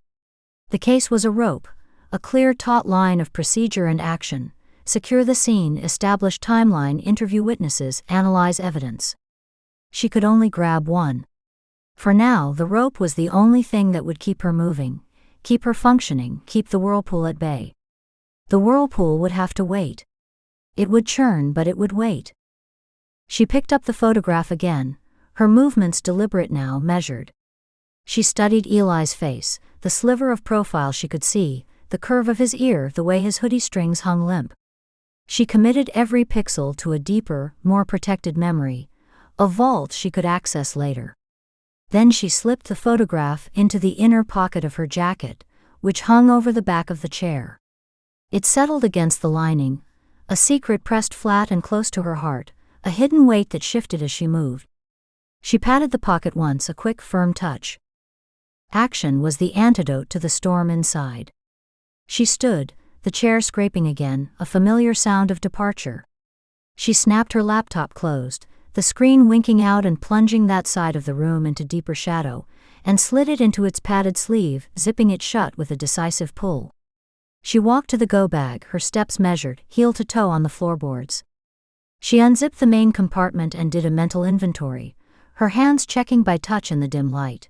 The compact toiletry kit, the spare charger, the bundled cables, the sealed package of socks and underwear, the folded black tactical pants and 2 plain tees. She added the laptop sleeve, tucking it snugly beside the clothes. From a drawer by the door she took her badge wallet, the leather worn smooth at the edges, and her service weapon, a Glock 19. She ejected the magazine, checked the full 15-round count by feel, slammed it home, then pulled the slide back a fraction to confirm a round was chambered, the brass gleam of the cartridge a quick flash in the dark, before securing it in its paddle holster. She threaded her belt through the holster loop and fastened it, the weight familiar and anchoring on her right hip. She clipped the badge to her belt on the left. She took one last look at the empty apartment. The unpacked boxes, their contents a mystery even to her. Old college textbooks, her father's case files she couldn't bring herself to sort or discard, the few family photos she hadn't put in storage because she couldn't bear to look at them every day. The lonely plant on the sill, thriving on neglect, its leaves a defiant green. The kitchen table, now just a piece of furniture in the dark, the ghost of the photograph still lingering on its surface. This wasn't a home. It was a way station, a place to sleep and store things, and she was leaving it again as always. She switched off the light, plunging the room into a darkness broken only by the faint orange glow of the city through the rain-streaked blinds. The shapes of the boxes became hulking shadows. She closed the door behind her, the lock engaging with a solid final thunk. The hallway was bright, sterile and empty, smelling of lemon disinfectant and wet carpet. She slung the go bag over her shoulder, adjusting the strap, feeling the comfortable, distributed weight. She walked toward the elevator, her heels clicking a steady, purposeful rhythm on the linoleum, the sound echoing in the empty corridor. 2 mysteries now pulled her in different directions, one a silent, pleading face in a photograph that warmed the fabric over her heart, the other a dead body in a silent grove, a problem to be solved. But for the first time both were leading to the same place, the same patch of ground on a map. Sonoma County. As the elevator arrived with a soft ding and the doors slid open, she felt the photograph against her chest, a faint crackle of paper with every heartbeat, a counter-rhythm to her steps. She entered the elevator, turned and stared at the numbered lights as they began counting down, her face a calm professional mask reflected in the brushed metal doors, while inside the whirlpool and the rope began their fierce, endless tug of war, the battle for who she would be when the doors opened again onto the rainy street. Chapter 5. The small plane banked over a quilt of vineyards, the late afternoon sun turning the rows of vines into sharp lines of shadow and gold. Katie watched the landscape tilt, her stomach doing a slow, familiar roll. Her knuckles were white on the armrest, the cheap pleather cool and slightly sticky under her palms. The engine's drone shifted in pitch as the pilot made his final approach, the wing dipping to show a sudden, dizzying view of the ground rushing up, a blur of dry grass, a fence line, a lone tractor looking like a child's toy. Then came the jarring, solid thump-thump of the wheels hitting tarmac, a brief, skidding vibration that rattled the fillings in her teeth and traveled up through the frame of the seat into her spine. The roar of reverse thrust pressed her forward against the locked seatbelt strap, the harness digging into her collarbone. Outside the scratched window, the world became a streaked blur of asphalt and hangar. The plane slowed rapidly, the deceleration of physical pressure against her chest, until the view resolved into a stark reality, a single strip of tarmac and a low sun-bleached terminal building that looked more like a large shed, its corrugated metal roof shimmering with heat. As they taxied toward it, the propellers winding down from a roar to a whine to a visible, lazy blur, she saw a single county patrol SUV parked on the asphalt, a figure leaning against its driver's side door, arms crossed, watching their arrival with the still patience of a predator. Officer Teresa Reyes was a woman in her 40s, with a calm, assessing gaze and hair pulled into a severe dark bun at the nape of her neck. She didn't smile as they descended the plane's folding steps onto the sun-warmed asphalt. The heat of the day, stored in the blacktop, radiated up through the thin soles of Katie's flats in a palpable wave. The air smelled of jet fuel, hot tar, and the dry, dusty scent of the surrounding hills. Reyes pushed off from the SUV with a roll of her shoulders and met them halfway, her hand already extended. Her grip was firm, dry, and brief, encompassing Katie's fingers in a calloused palm and then releasing to take Nina's with the same no-nonsense efficiency. "Agents Ford and Flores," she said, not a question. Her voice was low, devoid of inflection, carrying just enough to be heard over the dying engine coughs of the plane. "I'm Officer Teresa Reyes. I'll be your escort." She paused, her eyes doing a quick head-to-toe inventory of each of them, their travel-wrinkled blazers, their small kits, their faces. Flight was fine. It was a perfunctory courtesy, delivered without expectation of an answer. Katie gave a short nod. It was. "Cars this way," Reyes said, and turned immediately, her boots making soft, gritty crunches on the loose asphalt gravel. She wore a standard deputy's uniform, but it was crisper, the khaki shirt ironed to a knife edge, the badge polished to a dull shine against the fabric, the utility belt organized with a precise, almost military economy, pepper spray, radio, handcuffs, flashlight, each item squared away in its own pouch. Katie exchanged a glance with Nina, who gave a slight, almost imperceptible lift of her eyebrows, all business, and a tiny shrug. There would be no pleasantries beyond that, no offers of water, no discussion of the flight or the weather. This was a woman who dealt in facts and logistics, who had seen something this morning that had put a permanent crease of focus between her brows.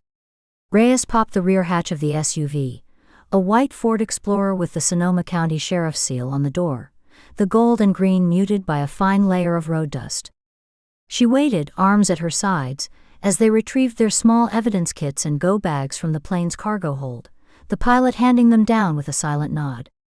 She didn't offer to help, but when Katie hefted her heavy kit, the strap biting into her palm, Reyes reached out and took it from her, her movements smooth and efficient.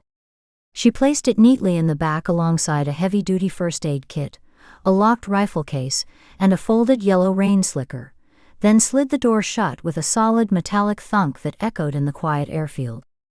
Nina took the front passenger seat without discussion, adjusting the seat back a notch with a mechanical whir. Katie climbed into the back behind the driver. The interior smelled of old coffee, sun-warmed vinyl, and the faint, clean chemical scent of disinfectant wipes. The seats were firm and cracked in places, the plastic trim around the windows scratched and worn to a smooth shine by use. A county-issued laptop was mounted to the dash, its screen dark and dusty. A thin layer of fine gray dust coated the dashboard. Reyes started the engine, a low rumble that vibrated through the floorboards, and pulled smoothly away from the terminal, checking her mirrors with a thorough, practiced sweep that took in the entire airfield behind them. They turned onto a 2-lane road that wound immediately into the rolling Golden Hills, leaving the flat plain of the airport behind. Reyes drove with economical precision, her hands at 10 and 2 on the textured wheel, her eyes constantly scanning the road, the gravel verges, the shaded turnoffs that led to hidden properties and vineyards. The silence stretched for a full minute, broken only by the hum of the tires on asphalt, the rush of climate-controlled air from the vents, and the occasional crackle of the police radio, turned down low to an indecipherable murmur. Katie watched the landscape unfold, ancient gnarled oak trees casting pools of deep shadow, smooth red-skinned madrona trees shedding papery bark, fields of dry grass that rippled like water in the breeze. "Victim is Dorothy Brennan," Reyes began, her voice even and clear, a report delivered to the vehicle at large. She didn't look away from the road. 67.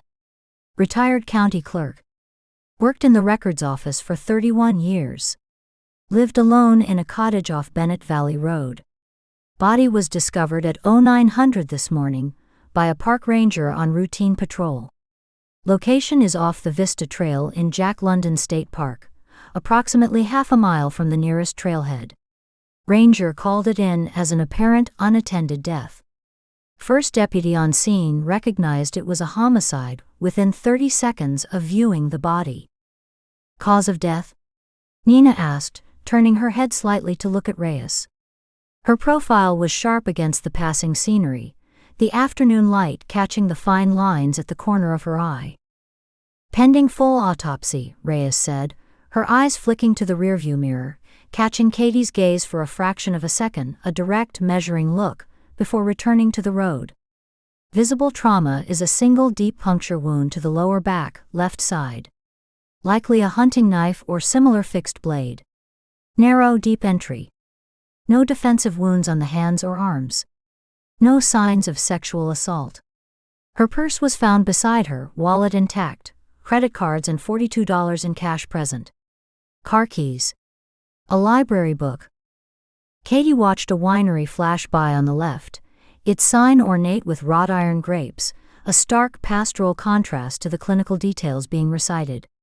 Robbery wasn't the motive, she said, more statement than question. No, Reyes confirmed, her tone leaving no room for doubt. The posing was. She paused, as if choosing her next words with care, her fingers tightening minutely on the steering wheel. She was placed in a clearing on her left side, knees slightly bent, one arm outstretched, palm down. Very specific. Deliberate. Not just dumped. Arranged. She took a breath. Our crime scene unit ran a preliminary check against our internal database. It matched a case from our files. 1994. The air in the car seemed to still grow heavier. The hum of the engine and the road noise felt suddenly louder, more intrusive. Nina turned fully in her seat, her forearm resting on the center console, her body angled toward Reyes. Matched how? Generally, or specifically? Photograph for photograph. Reyes's voice was flat, devoid of emotion, which made the statement more chilling. Our CSU overlaid the digital images from this morning's scene with the scanned photos from the Whitmore file. The body position is identical. The angle of the limbs, the tilt of the head, the placement of the feet. The nature and approximate location of the wound is identical. The original victim was a man named Carl Whitmore, 58. A local contractor. Found at the bottom of a shallow ravine on state land near Glen Ellen. His death was ruled accidental, a fall while hiking with the puncture wound attributed to impalement on a broken branch. The case was investigated, closed in 3 weeks and filed. Katie felt a cold trickle of recognition start at the base of her skull, a distinct physical sensation like a drop of ice water tracing a path down each vertebra of her spine. Her breath caught just for a half second before she forced it to even out. 1994. This county. The numbers didn't just echo, they slammed together in her mind with the force of colliding trains. Fell's voice, raspy and urgent from the sterile prison visitation room, surfaced in her memory clear as if he were in the car. Your father's old territory. The whispers are coming from there. She kept her face carefully neutral, her hands still and loose in her lap, but her mind was racing, making connections with a speed that felt physical, electric. She focused on the passing landscape, a weathered barn with a caved-in roof, a cluster of mailboxes on a splintered post, a hawk perched on a fence wire, to ground herself, to keep the sudden vertiginous pull of the past from showing in her eyes. A copycat then, Nina mused, though her voice held a deep ingrained skepticism. She tapped a finger against her knee. Working from old news reports? A true crime blog, maybe? There are sites that dig up obscure cases. No. Reyes's tone was definitive, final. She shook her head once, a tight, controlled motion. The Whitmore case wasn't in the news. Not locally, not beyond a 2-inch obit. It was a quiet, administrative closure. No family made a fuss. The file was sealed shortly after the ruling due to a minor family privacy issue. A son with a drug record who didn't want the attention. It's not online. You'd need access to the physical case file in our archives to know the details of how he was found. The specific pose. The wound details. The level of detail in this recreation. She glanced at Nina, her jaw tight. It's internal. It has to be. Someone with their hands on the paper. Nina was silent for a long moment, absorbing that. Katie could see the muscles working in her partner's jaw. You've secured your archives? Restricted access logs. Started that process 2 hours ago, Reyes said.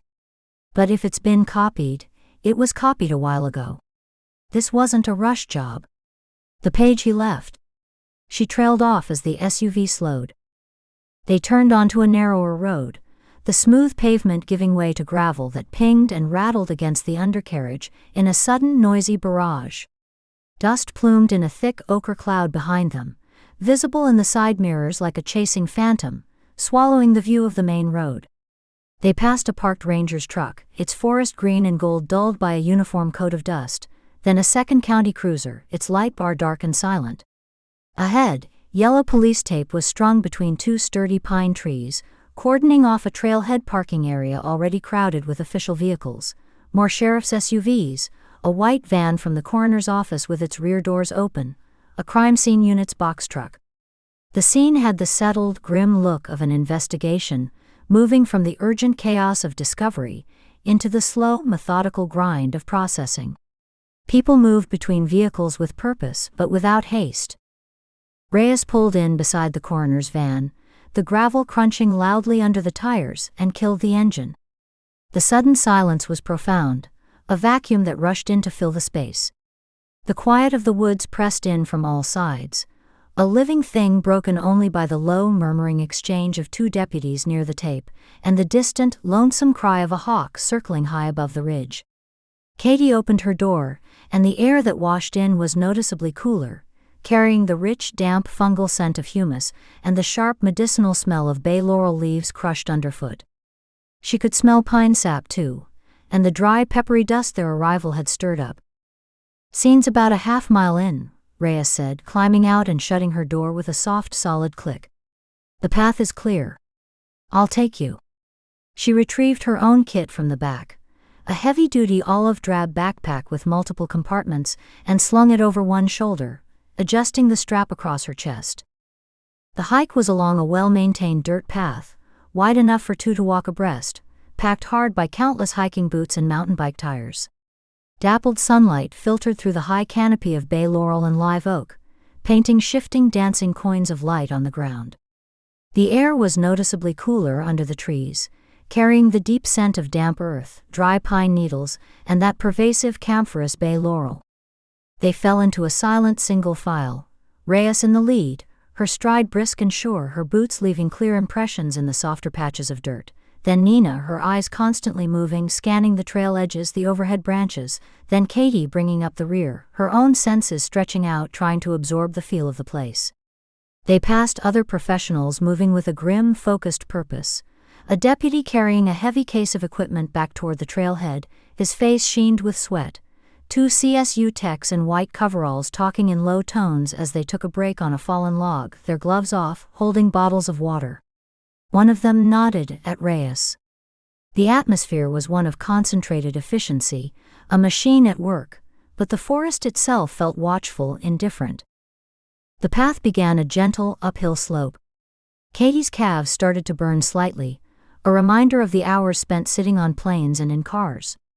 The sound of their breathing, the crunch of their footsteps, the rustle of their clothing became the only sounds in their immediate bubble. As they rounded a gentle bend where the path was edged by a large moss-covered boulder, the trail opened up. The clearing was to the left, a small grassy space beside the trail, ringed by the smooth, twisting, blood-red branches of manzanita bushes heavy with green leaves and tiny apple-like fruits. The body of Dorothy Brennan lay in the center, a small human-shaped mound now covered by a dull gray plastic sheet, weighted at the corners with smooth river-washed stones. What arrested Katie's attention, what made her step slow and then stop completely, were the little plastic numbered evidence markers. They were bright, fluorescent yellow, stark and artificial against the muted green and brown of the forest floor. But they formed a strange, deliberate constellation around the sheet, placed with an obvious geometric precision that felt utterly alien to the natural random disorder of the woods. A cluster here, a lone marker there, a line of 3 leading toward a specific bush. It was a map of a different scene, superimposed on this one.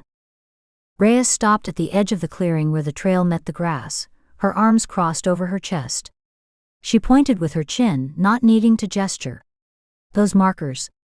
They're placed exactly where evidence was noted and photographed in the Whitmore scene photos. A discarded plastic water bottle here. She indicated marker number 3, a yellow 3 on a black tab. A scuff mark on that exposed root there. A broken branch on that manzanita, about 4 feet up. She paused, letting them look. There was no actual corresponding evidence there today. Are people fingerprinted, swabbed, photographed? Nothing.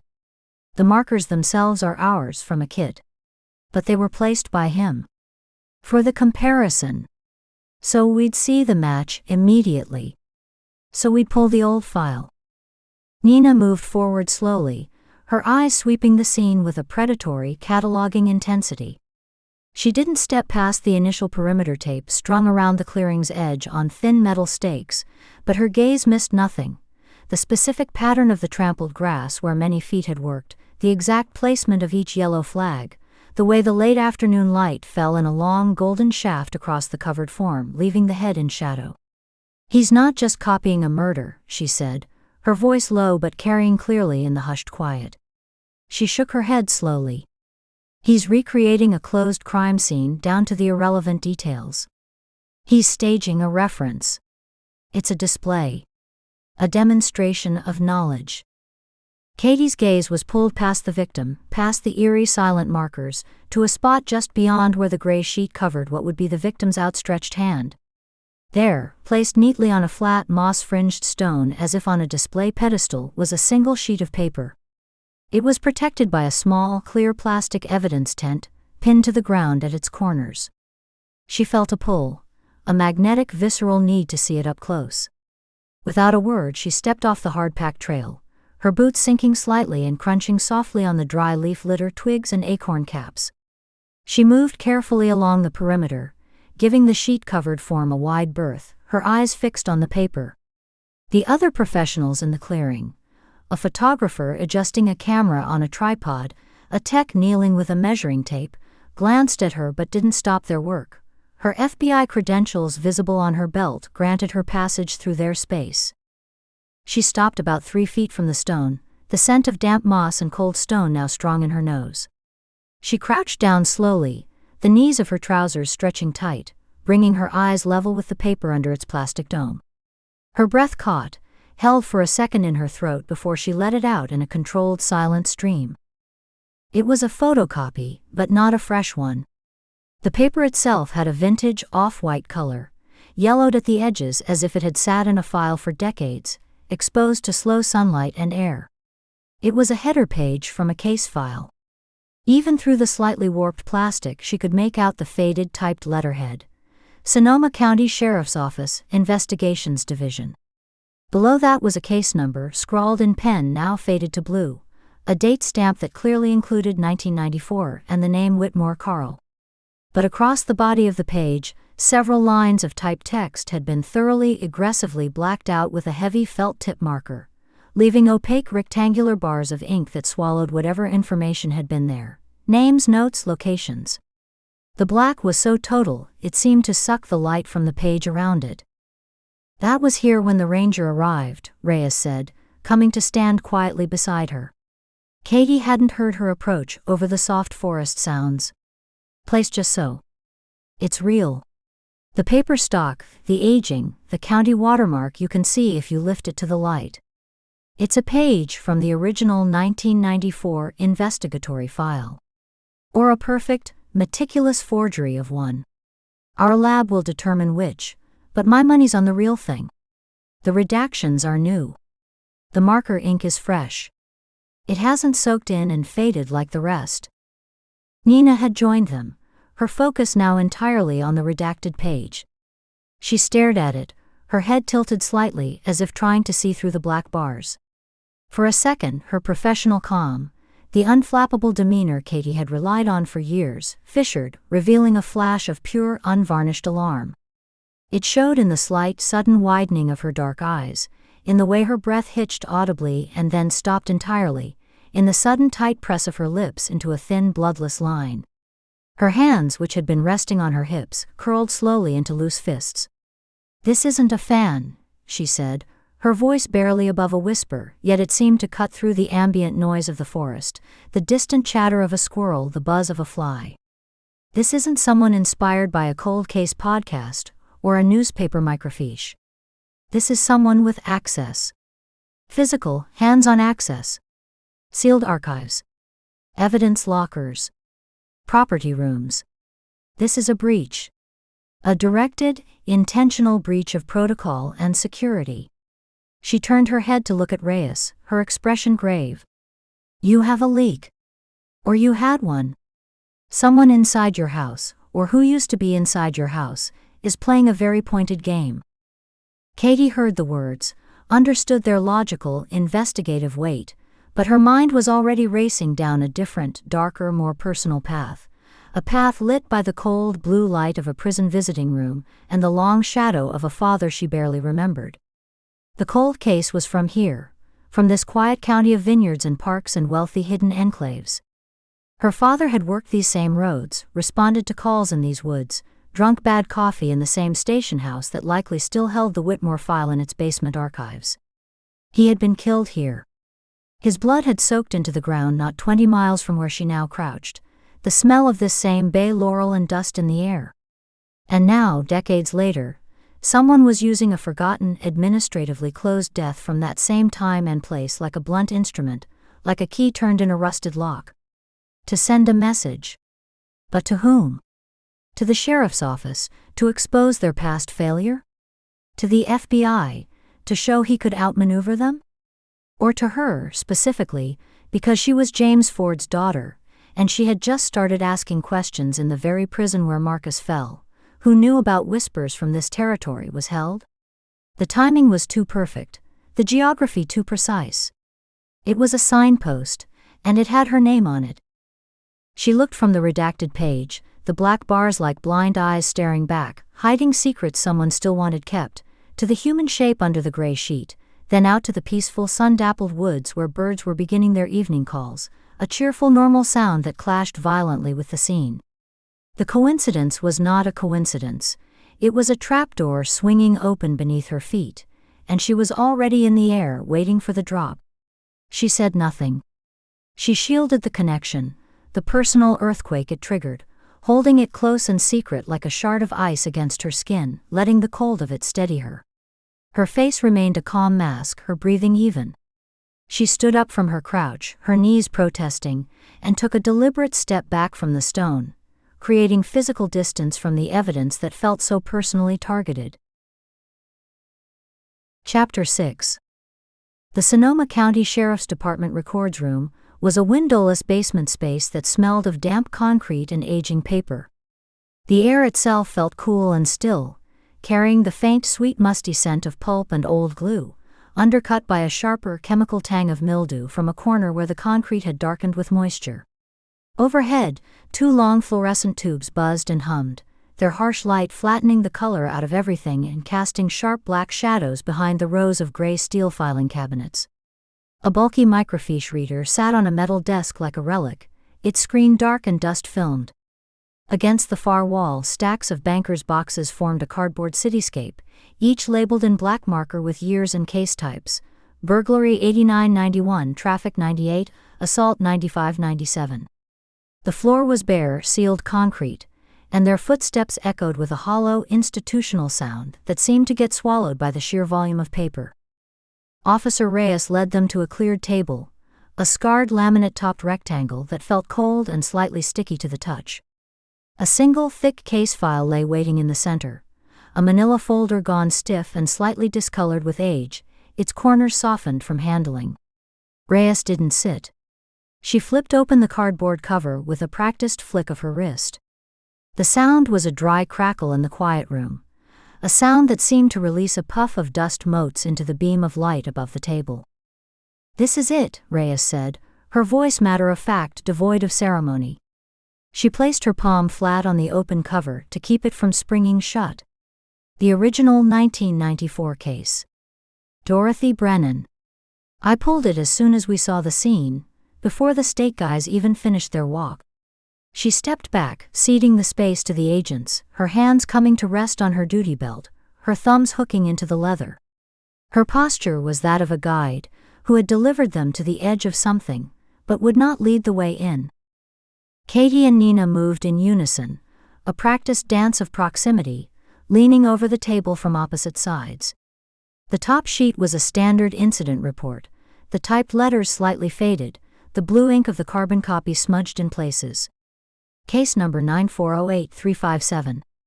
Date, August 12, 1994. Reporting Officer, Deputy M. Ruiz. Investigating Officer, Det. Ray Hollis. Katie's eyes scanned the form, taking in the bureaucratic skeleton of a woman's death. Name, date of birth, address, next of kin. The blanks were filled with the neat, impersonal type of an old electric machine. Without a word, Nina pulled on a pair of black nitrile gloves from her pocket. The snap of the latex against her wrists was a sharp, clinical sound that made Reyes blink. She began methodically laying out the contents, her movements precise and economical. She didn't just dump the file, she organized it, creating a chronological and categorical spread on the table's surface. First, the administrative front matter, the incident report, evidence logs, chain of custody sheets, each placed with a corner aligned to the table's edge. Then she fanned out the crime scene photos like a grim hand of cards, arranging them in a semicircle so all three women could see without touching. The photographs were the stark, color-saturated prints of the 90s, the edges white and glossy. They showed a woman's body, clad in a blue windbreaker and hiking pants, lying at the base of a steep wooded ravine in a regional park. The angles were dispassionate, documenting the scene from above, from the side, close-ups of the body in situ. Dorothy Brennan, 38. In one photo her face was turned partly away, her hair matted with dark leaf litter and something darker that had dried in the strands. In another, the awkward broken angle of her neck was clearly visible against the mossy ground, the skin of her throat pale and waxy in the camera's flash. Nina placed the medical examiner's report next, a thicker sheaf of papers stapled at the corner. Katie picked it up, the paper feeling dry and lightweight like a dead leaf. The cause of death was listed as blunt force trauma consistent with a fall.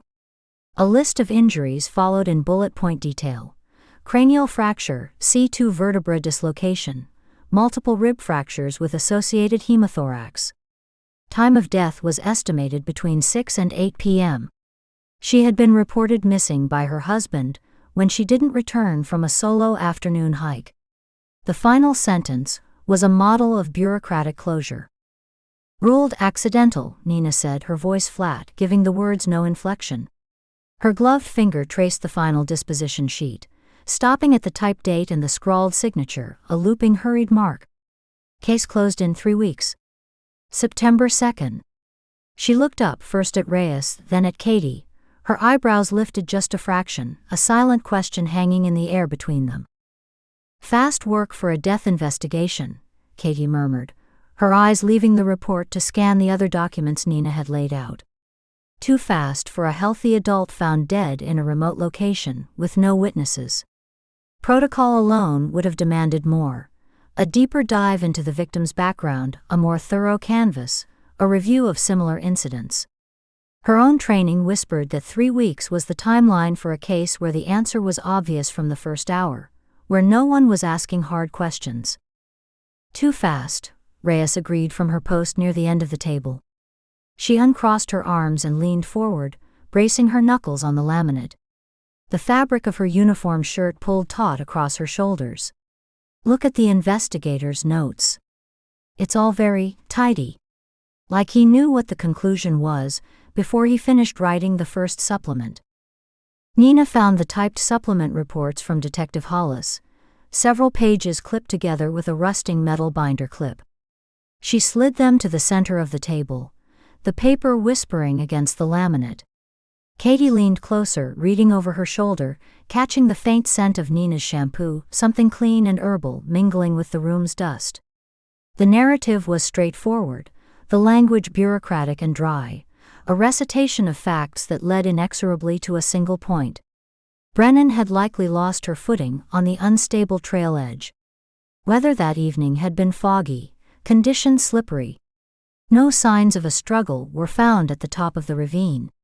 No witnesses came forward. An unfortunate accident. The conclusion was reached by the middle of the second page. The rest was procedural filler. Interview summaries boiled down to a single, non-incriminating sentence each. But the attached forensic reports, tucked behind the neat narrative like an inconvenient secret, told a subtler, more complicated story. Katie extracted the autopsy summary, a longer document with handwritten notes in the margins in a tight, angular script that wasn't Hollis's signature loop. No defensive wounds on her hands or arms, she read aloud, her finger under the line, the nitrile of her own glove squeaking faintly against the paper. The skin was unbroken, no abrasions on the knuckles or palms, no skin or blood under the fingernails. Nothing to suggest she had fought, clawed, or grabbed at an assailant, or at the ground as she fell. But here. She pointed to a line lower down in the body diagram notes, where someone had circled 2 words in blue pen. The ink had bled slightly into the paper fibers. Contusions, upper arms, bilateral.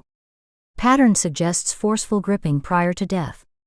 Size and spacing consistent with adult male hands.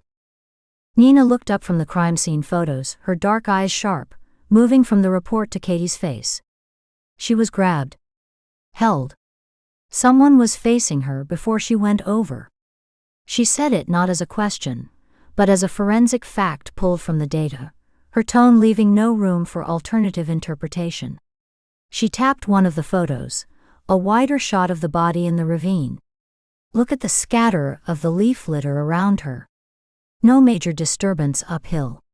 If she'd been struggling, slipping, trying to catch herself, you'd see drag marks, a trail of disturbed ground. This looks like a drop point. Reyes shifted her weight, playing devil's advocate, but her voice held no conviction, only the habit of procedural caution. Could she have grabbed at someone trying to help her? A would-be rescuer who lost their grip? If she was slipping, someone might have tried to pull her back, left bruises, then she fell anyway. It happens. Katie shook her head slowly, the movement deliberate. She tapped the diagram again, the simple outline of a human form with marks noting injuries. The bruising is on the outside of the upper arms, posterior to the deltoid. She held her own arms out, demonstrating, turning her hands so her palms faced each other. Thumbs forward grip. If you're facing someone and you grab their arms to pull them toward you to save them, your thumbs are on the inside, near the biceps, your fingers wrap around the back. You're pulling them into your center of gravity. She then rotated her wrists, bringing her thumbs to the outside. This. She pointed again, at the notation. Thumbs on the outer arm. Fingers digging into the triceps. That's not how you grab someone to pull them back from a ledge.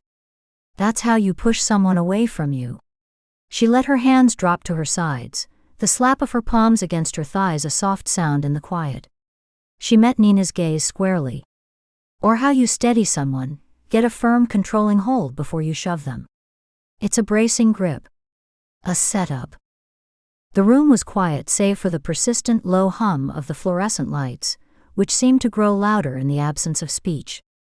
The implication hung in the air, thick and tangible, settling over the old paper like a fine layer of the same dust that coated the boxes.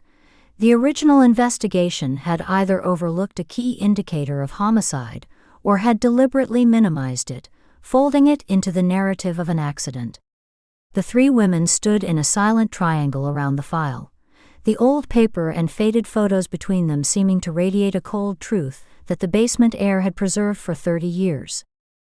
Nina broke the silence, the sound of her gloved fingers sifting deeper into the file, a dry rustle.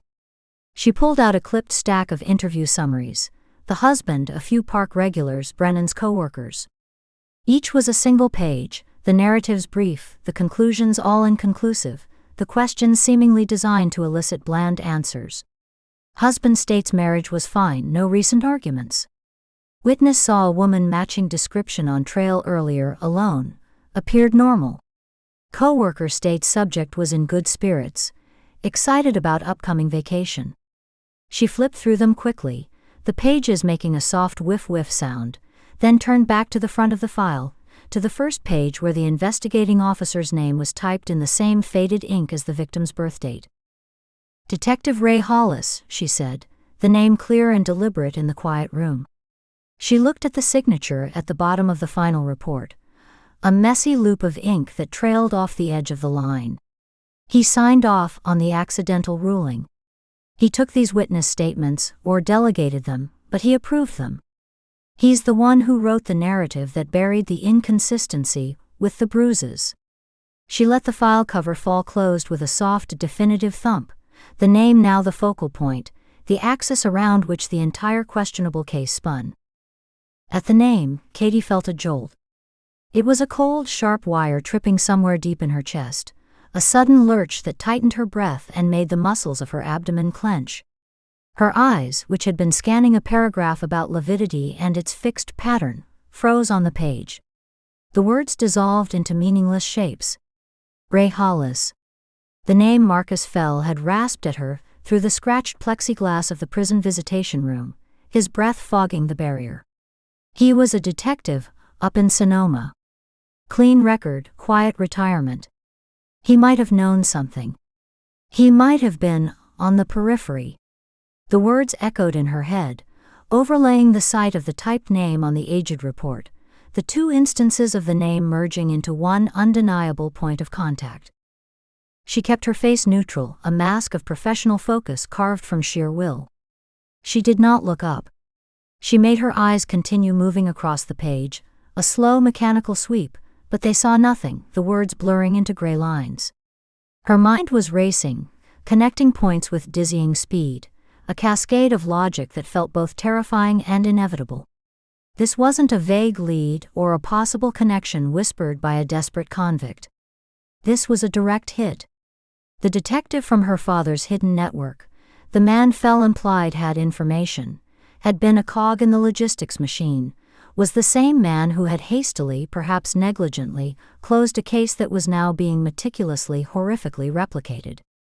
The coincidence was impossible. It was a thread, pulled taut and vibrating, leading back into the dark, and she was holding the end of it. The cool air of the basement felt suddenly thin, insufficient. She became aware of the steady, too quick rhythm of her own heartbeat in her ears. "You know that name?" Nina's question was casual in its wording, but the tone was not. It was measured, deliberate, the verbal equivalent of a flashlight beam being directed at a spot in the dark. When Katie finally looked up, forcing her neck muscles to obey, she found Nina's eyes on her, sharp and unblinking, full of a cop's assessing stillness that missed nothing. Katie had hesitated, a half-second too long before looking up, had been too still in her pretended reading. She knew it. In the vacuum of her stunned internal processing, Nina had seen the lapse, the fracture in the professional facade. Katie forced her shoulders to relax from where they had crept up toward her ears. She reached for another page in the file, a topographic map of the park dotted with red-inked evidence markers, as if the movement had been her intention all along. "Should I?" she deflected, her voice aiming for light puzzlement and landing somewhere closer to strained, a note of tension tightening the vowels. "It's just a name from a 30-year-old file." "Why?" She kept her eyes on the map, tracing a contour line with her fingertip, feeling the slight rays of the printed ink. "You flinched," Nina said, her voice low, almost conversational, but it cut through the hum of the lights. She didn't move, didn't gesture. She just held Katie's gaze, her own face a calm, impassive mask. She wasn't pushing, not outright accusing, but she was planting a flag, marking the moment, establishing a datum. When she said the name, "I saw it." A micro-expression. Your eyes changed. They got still, then they flickered. Like you were accessing a file. She tilted her head a fraction, a bird-like gesture of scrutiny. Recognition isn't always conscious, but it's always visible. Katie felt a flush of heat at the back of her neck, a prickling sensation that crept up into her scalp. She manufactured a dismissive shake of her head, a quick side-to-side motion, and forced a small, tired smile that felt like a crack in dry clay. Tired. Long day, long flight. This basement lighting is giving me a headache. It's nothing. She looked down at the map again, pretending to study the contour lines, the blue hash of a creek bed. She could feel Nina's skepticism like a physical pressure in the space between them, a weight against her skin, a silent, persistent interrogation. Her partner was a human lie detector, trained to read the minuscule tells of stress and deception, and the machine had just pinged loud and clear. Nina wouldn't forget this. She would file it away, a piece of anomalous data to be cross-referenced later. Officer Reyes, who had been watching the exchange with a neutral but attentively still expression, cleared her throat softly, the sound rough in the quiet. She looked between the two federal agents, her eyes moving from Katie's deliberately lowered head to Nina's unwavering stare, sensing the professional tension that had suddenly spiked from collaborative to combative. "Hollis is still around, I think," she interjected, her tone pragmatic, a deliberate return to facts, breaking the stare down. She shifted, the gear on her belt jingling softly. "Retired about 10-12 years back. Lives somewhere in the county, last I heard. He keeps to himself. Doesn't come to retiree barbecues or anything." "We'll need to speak with him," Nina stated, her gaze finally releasing Katie and returning to the closed file as if it were the only safe focal point. She closed the cover with finality, her gloved hand resting on it. "He's the logical next step. He can explain his original findings, walk us through his reasoning on the bruising evidence.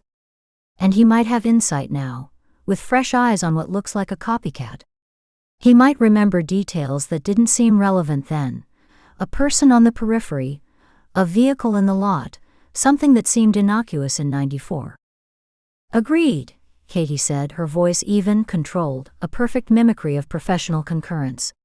She nodded once, the picture of focused efficiency. But internally, a decision crystallized with the hard, cold clarity of panic. She could not interview Ray Hollis with Nina Flores standing beside her. Not with Nina's radar already actively scanning, her sensors tuned to Katie's frequency after that momentary slip. If Hollis was connected to whatever her father had stumbled into, if he was a part of the hidden logistics network Fell alluded to, any conversation would be a minefield of subtext, loaded pauses, and unasked questions hanging in the air between the spoken ones. Nina would detect it instantly. She would see the flicker of recognition in Hollis's eyes when Katie introduced herself not just as Agent Ford, but as Thomas Ford's daughter. She would hear the careful phrasing, the avoidance of certain topics, and she would know Katie was operating a parallel private investigation, using federal resources for a personal vendetta. It would be the end of her credibility, possibly the end of her career, and certainly the end of her chance to find the truth. Katie needed to get to him first. Alone. She needed to stand in front of him without a witness, without a partner's evaluating gaze. She needed to ask the questions she couldn't ask on the record. What did you know about Thomas Ford? Who gave the orders? Who else was involved? Why did you close the Brennan case so neatly? She needed to see his face, the set of his mouth, the look in his eyes when she said her father's name, to judge if it was fear or guilt or regret that surfaced. She straightened up, leaning back from the table as if to physically create space for the new plan forming in her mind, the edge of the laminate pressing into her hips. "We should split up the initial legwork," she suggested, fabricating the rationale as she spoke, layering logic over her urgent, desperate need. She kept her eyes on the file, not on Nina, speaking to the tabletop as if thinking aloud. "We're spinning plates here. The copycat scene is fresh, this old case is a puzzle, and we have a living original investigator to locate. You're better with the forensic reanalysis, Nina. Your eye for detail is sharper. You see the patterns in the data I might miss." It was a concession of skill, a tactical compliment to grease the wheels, and it was also true, which made it more effective. She finally glanced up, meeting Nina's eyes briefly, hoping to convey pure pragmatism. She paused, glancing at Reyes, drawing her into the plan, making it a team effort. Officer Reyes can facilitate access to your new victim's effects, and the fresh scene photos, the prelim ME report. You two can work that angle here, where the evidence is. Reyes gave a short confirming nod, her expression still neutral but engaged. Katie continued, her tone all business, a steady stream of procedural logic. I'll start the witness trail from this old case. See if any of the original people interviewed are still reachable. The husband, the co-workers. People move, die, forget. That's a phone and database grind, chasing down 30 years of life changes. And I'll track down Hollis's current contact info and address. Verify it, run a quiet background check, see if he's had any contact with law enforcement since retirement before we just show up on his doorstep. Basic, tedious legwork. She spread her hand slightly, a make-sense gesture, palms up. We cover more ground faster. We can reconvene tonight, compare notes, and plan the interview with Hollis for tomorrow with a full deck. Nina was silent. She didn't immediately agree.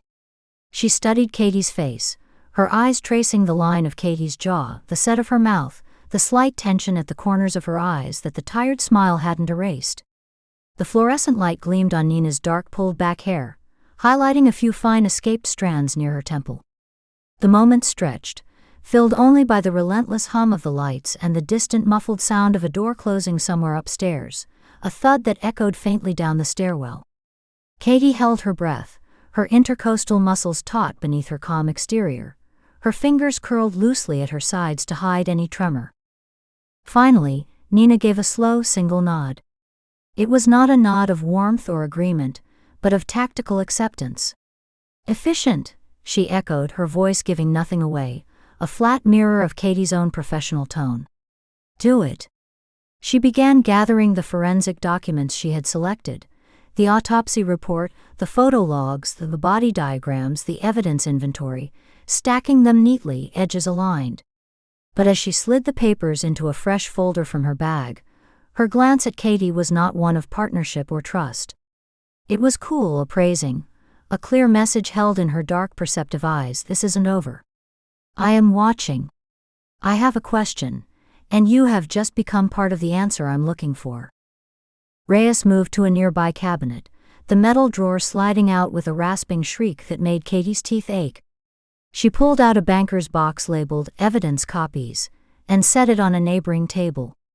I'll get you copies of everything from the '94 file, she said, her voice cutting through the residual tension with practiced bureaucratic normalcy. The scanner's in the next room. It's old and slow. It'll take a few minutes. She took the original closed file from the table, her fingers careful on the brittle cover, and left, her boots echoing with a firm receding tread down a short corridor lined with more shelves. The sound faded, leaving the two agents alone in the records room. The silence between them was different now, charged and brittle, like thin ice over dark water. Nina finished organizing her set of documents, slipping them into her leather portfolio. She didn't look at Katie, but her posture was alert, her attention a tangible thing in the room. The bruising pattern, she said, as if continuing a purely technical discussion, her voice casual but her words precise.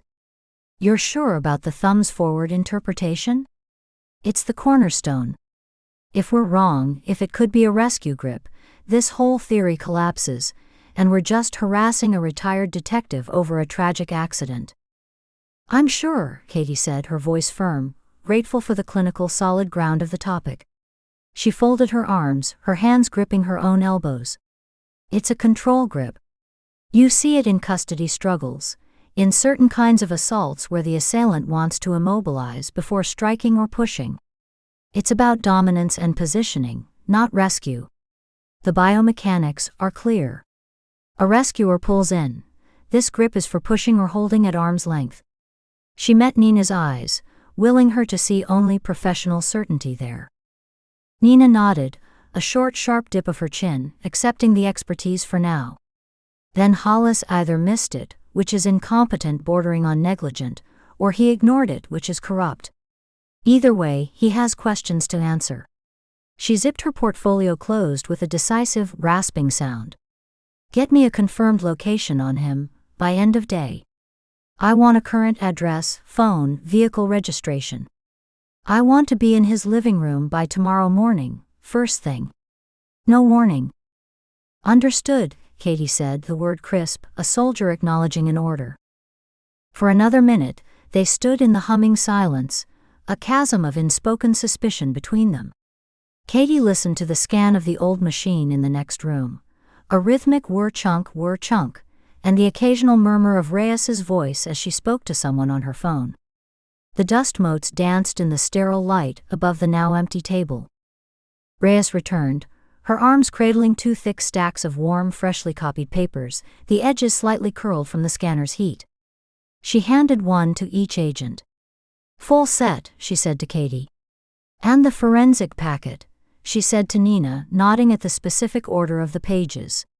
The transaction was silent, professional, the passing of batons in a relay Katie was already planning to run off course. Chapter 7. The Brennan house was a modest ranch in a working-class neighborhood, its white paint peeling in long, curling strips along the window frames, the lawn beneath it neatly mowed but patchy in the late afternoon shade.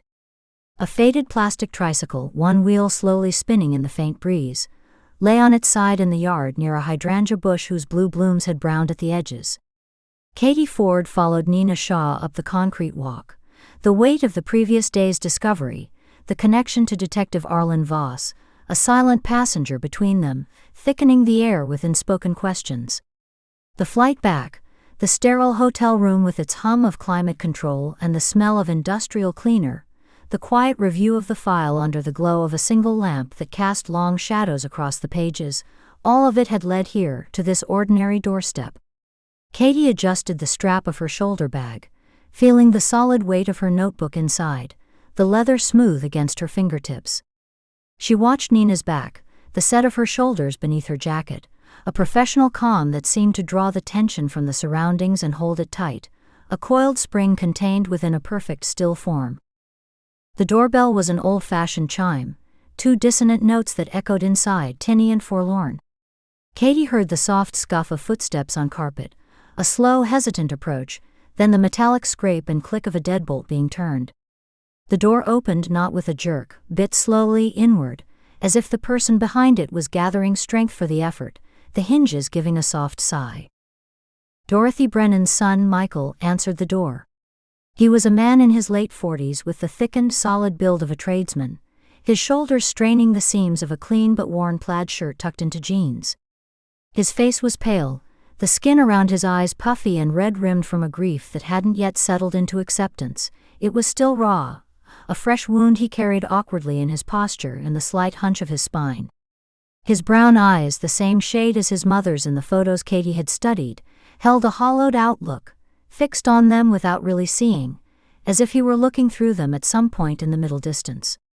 His wife, Sarah, hovered behind him in the dim hallway, the light from the living room window catching the side of her face.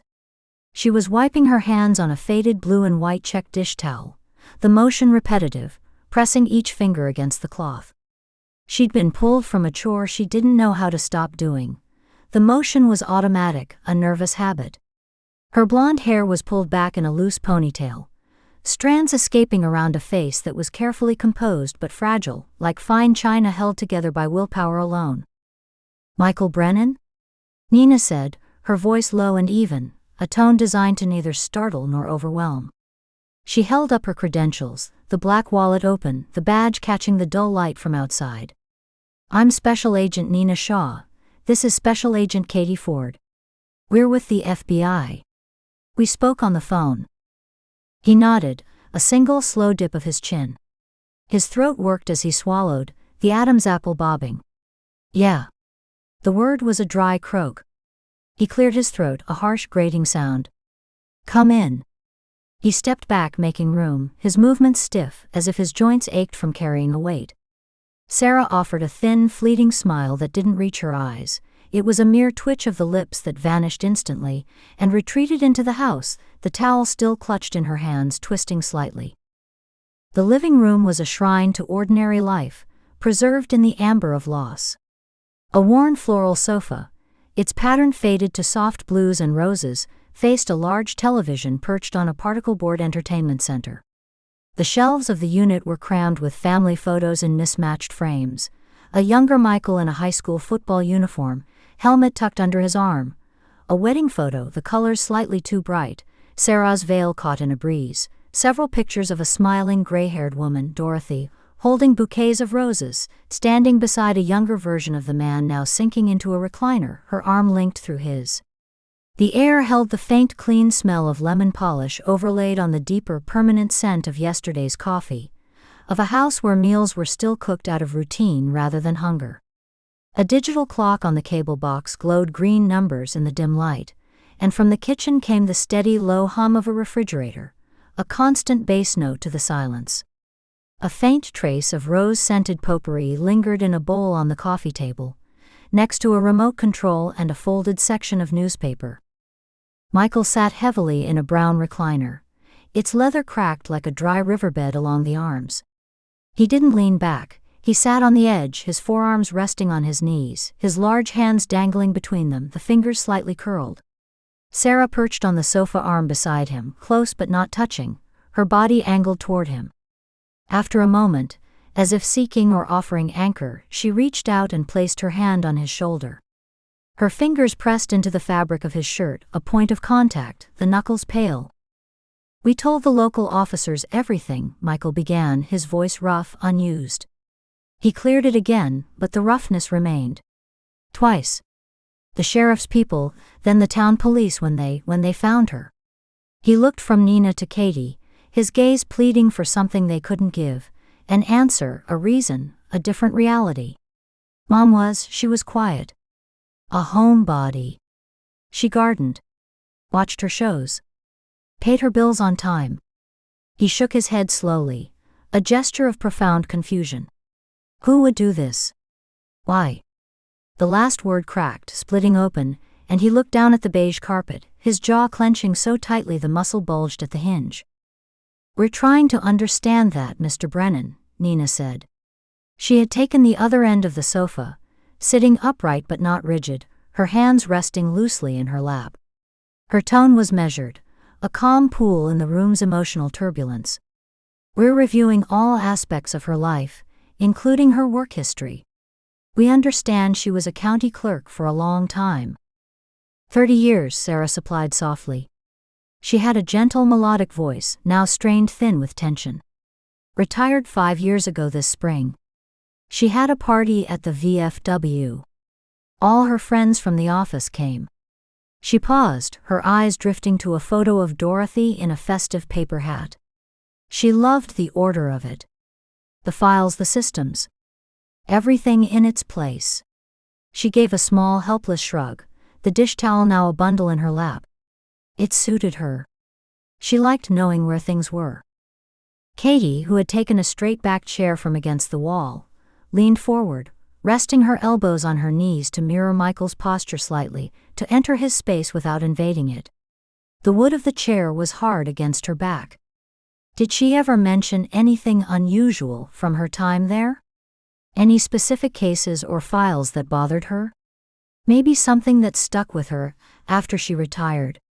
Even a small thing, something that seemed minor. Michael and Sarah exchanged a glance. It was a full, silent communication that lasted 3 full seconds. Michael's eyes, weary and red-rimmed, asked a question, "Should we?" Sarah's, wide and worried, the skin taut at the corners, answered with a slight, almost imperceptible tilt of her head, a faint tightening of her lips. It was the shared worry of people who have debated a secret in hushed tones late at night, weighing the burden of keeping it against the fear of what speaking it might unleash. Sarah's hand tightened on Michael's shoulder, the fabric gathering in her grip. She didn't talk shop much," Michael said, choosing his words with visible care, each one tested before release. He rubbed a palm over his knee back and forth, a slow, soothing motion that seemed unconscious. Didn't bring work home. Said the county's business stayed at the county. He stopped rubbing, his hand resting heavily on his leg. But these last few months she was jumpy. Not like herself. She'd call sometimes just to hear our voices. And she was checking the mailbox like she was afraid of it. He looked up, meeting Katie's eyes, seeking understanding. I came over one Tuesday to fix her gutter, and she was standing at the window just watching the street. She jumped a foot when I knocked.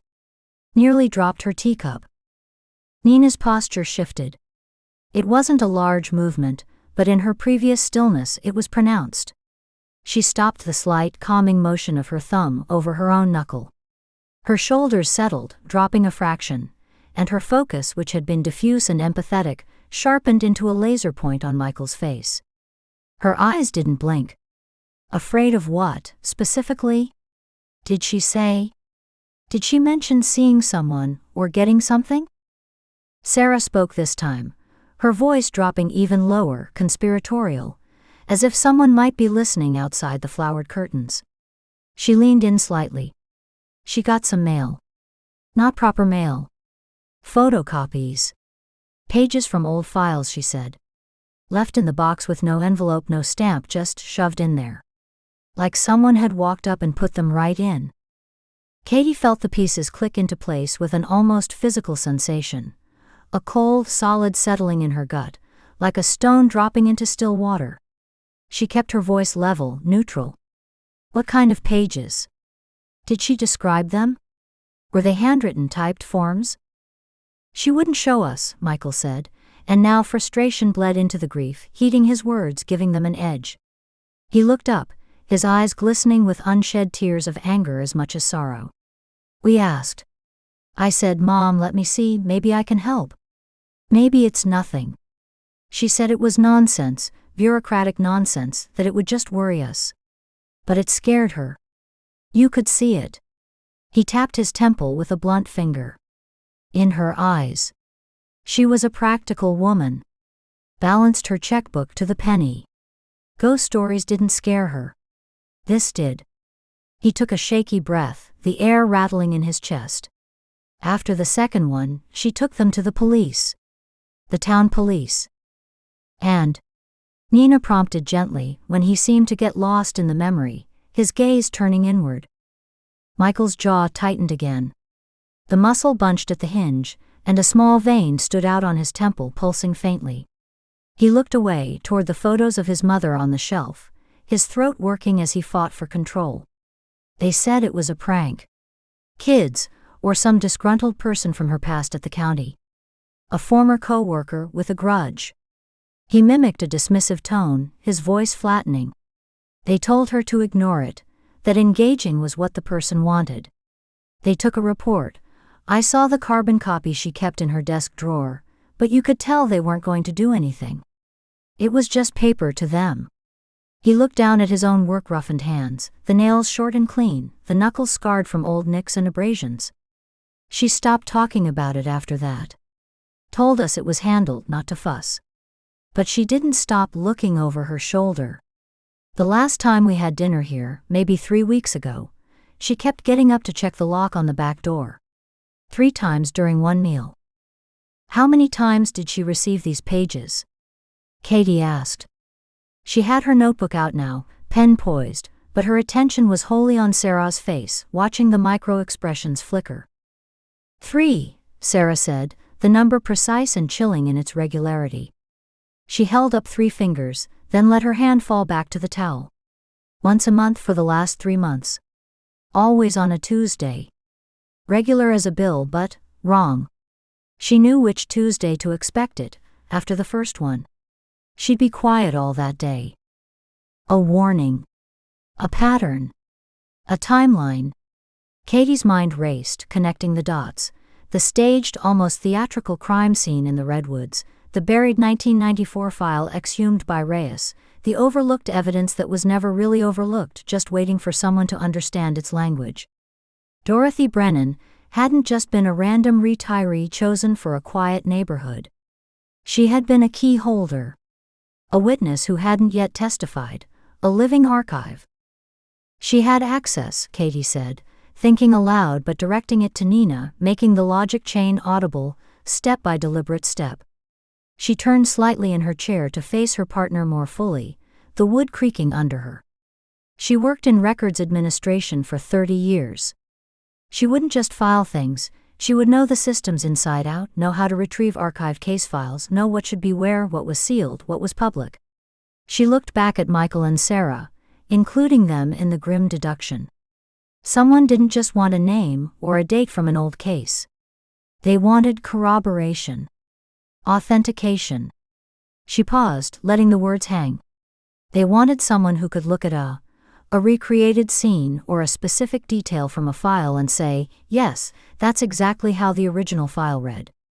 Or maybe more importantly, no, that detail was never in the public record. Only someone with access to the case file would know that. She was a threat, because she could call out a forgery or confirm an accuracy. She was a quality control check. Nina gave a slow, deliberate nod, her dark eyes tracking the same path, her head tilting a degree as she considered. The killer gave her a chance. Sent the warnings. Gave her months to come forward, to go to the proper authorities with what she knew, to connect the dots herself. She glanced at Michael. The photocopies were a test. A nudge. Do you remember this? Do you see what this is? But she didn't, Katie said, the theory solidifying, gaining weight and grim shape as she spoke it into the quiet lemon-scented room. She reported the threats, but she didn't give the context. Maybe she didn't fully understand it herself. Or she was too afraid, hoping if she ignored it, it would go away. So the killer moved from warning to judgment. She met Michael's anguished gaze and held it, not cruelly but with the full gravity of the conclusion, forcing herself not to look away from the pain her words were causing. The killer sees this as righteous. They're not just murdering, they're executing a sentence for silence. For failing to act when you had the key knowledge. For being part of the system that buried the truth in the first place. The room was quiet save for the relentless hum of the refrigerator from the kitchen, and the faint, insistent tick of a clock from the hallway. A steady metronomic beat, marking the passage of a time that had lost all meaning for the people in the room. Michael Brennan stared at the carpet between his feet, his breath coming in slow, controlled draws, his shoulders rising and falling with deliberate effort. Sarah's grip on his shoulder was now white-knuckled, her fingers digging into the plaid fabric, her own face pale as parchment. A single tear escaped her right eye and traced a slow path down her cheek, but she didn't move to wipe it away. The ordinary sounds of the house, the clock, the appliance, the faint sigh of the furnace kicking on, seemed to amplify the horror, anchoring it in this domestic space, making it inescapable. After a long moment, the green numbers on the cable box clicking forward one digit, Nina leaned forward, gently steering back to the practical, to the questions that could maybe possibly lead to a person, a face, a name. Her voice was soft but clear, cutting through the heavy air. Did your mother ever describe anyone suspicious in the neighborhood? A strange car parked repeatedly, maybe one she didn't recognize? Anyone asking about her or her past work, even in a casual way? At the grocery store, the library? They both shook their heads, a synchronized movement of helplessness. Michael's was a slow, weary side-to-side motion. Sarah's was quicker, more frantic. She didn't have enemies, Michael said, the words hollow, defeated, empty of hope. She balanced the books for the county. She grew roses. She made the best peach cobbler at the church social. That's all. He spread his hands, a gesture of emptiness, showing his palms as if to prove there was nothing hidden there. The police asked about cars, strangers. We asked the neighbors. Old Mr. Henderson across the street. He watches everything. He said he didn't see a thing. Nobody saw anything. It was just a normal day until it wasn't. Sarah added, her voice a whisper that barely carried across the coffee table. The last time I talked to her, on the phone the night before, she was talking about needing to mulch the rose beds before the rain came. Said the forecast looked wet. That's all. She looked down at the twisted towel in her hands, her focus absolute on the faded checks. That's the last thing we talked about. Mulch. There was nothing more to extract, no identifying detail to chase, no suspicious stranger with a memorable face or tattoo or turn of phrase. The killer had been a ghost, their only communication the sterile, photocopied pages and the meticulously recreated horror in the redwoods. The interview was over. The well was dry. They offered quiet condolences, words that felt inadequate and thin, left business cards on the coffee table next to the potpourri bowl, and saw themselves out. Katie's hand was on the cool brass of the doorknob when she glanced back. The last image she had was of Michael still sitting in the cracked recliner, staring at nothing, his body slumped, with Sarah now kneeling on the carpet beside him, her head resting against his arm, her eyes closed. The blue dish towel had fallen to the floor in a soft heap. Back in the county SUV, the doors closing with a solid, muffled thunk felt like sealing themselves into a vault, shutting out the world of grief and entering a space of analysis. The interior smelled of old vinyl, warmed by the weak sun, and faintly of pine air freshener from a cardboard tree dangling from the rearview mirror. Nina started the engine, the rumble vibrating through the seats and up through Katie's thighs, but she didn't put it in gear. Her hands rested on the wheel at 10 and 2, her knuckles pale, her gaze fixed through the windshield on the Brennan house. The plastic tricycle in the yard was a bright, sad blot of red and yellow against the gray mulch of the flower bed. A light drizzle had begun, speckling the windshield with tiny perfect dots that gathered and slid in slow meandering paths. For a full minute, neither spoke. The only sounds were the idle of the engine and the patter of rain on the roof, a soft drumming. Katie watched the living room window. It was a blank dark square now, the curtains perhaps drawn or the light inside too dim to penetrate the gloom. "So our killer has a moral code," Nina said finally. Her voice was flat, analytical, deliberately draining the emotion from the words, filling the space between them with professional detachment, a necessary barrier against the raw, suffocating sorrow they'd just left. She shifted in her seat, the leather creaking. "And access to or a deep obsessive interest in cold case files from at least 1994 forward. They're methodical, patient to a fault." She tapped a finger on the steering wheel. "They give their targets a heads up, a chance to redeem themselves in the killer's eyes. This wasn't a crime of passion or opportunity. It was scheduled." "It's a mission," Katie said, the words feeling heavy in her mouth. She watched the house recede in the side mirror as Nina finally backed out of the drive, the tires crunching on the wet gravel, spraying tiny pebbles. The living room window vanished behind the bulk of a parked sedan. A purification ritual. And Dorothy Brennan was the first stop on it. She wasn't a victim of the pattern. She was the authenticator of the pattern. She could confirm the source material. Katie turned to look at Nina, the streetlights beginning to glow amber in the gathering dusk. The killer needed to know their reenactment was accurate. That it would be recognized as accurate by someone who knew the original truth. Someone whose professional credibility was built on knowing what was in the files. Nina signaled though the street was empty, the click-click-click loud in the quiet cab, and merged onto the main road. The wipers swept across the glass with a soft rhythmic squeak, pushing the beads of water into arcs.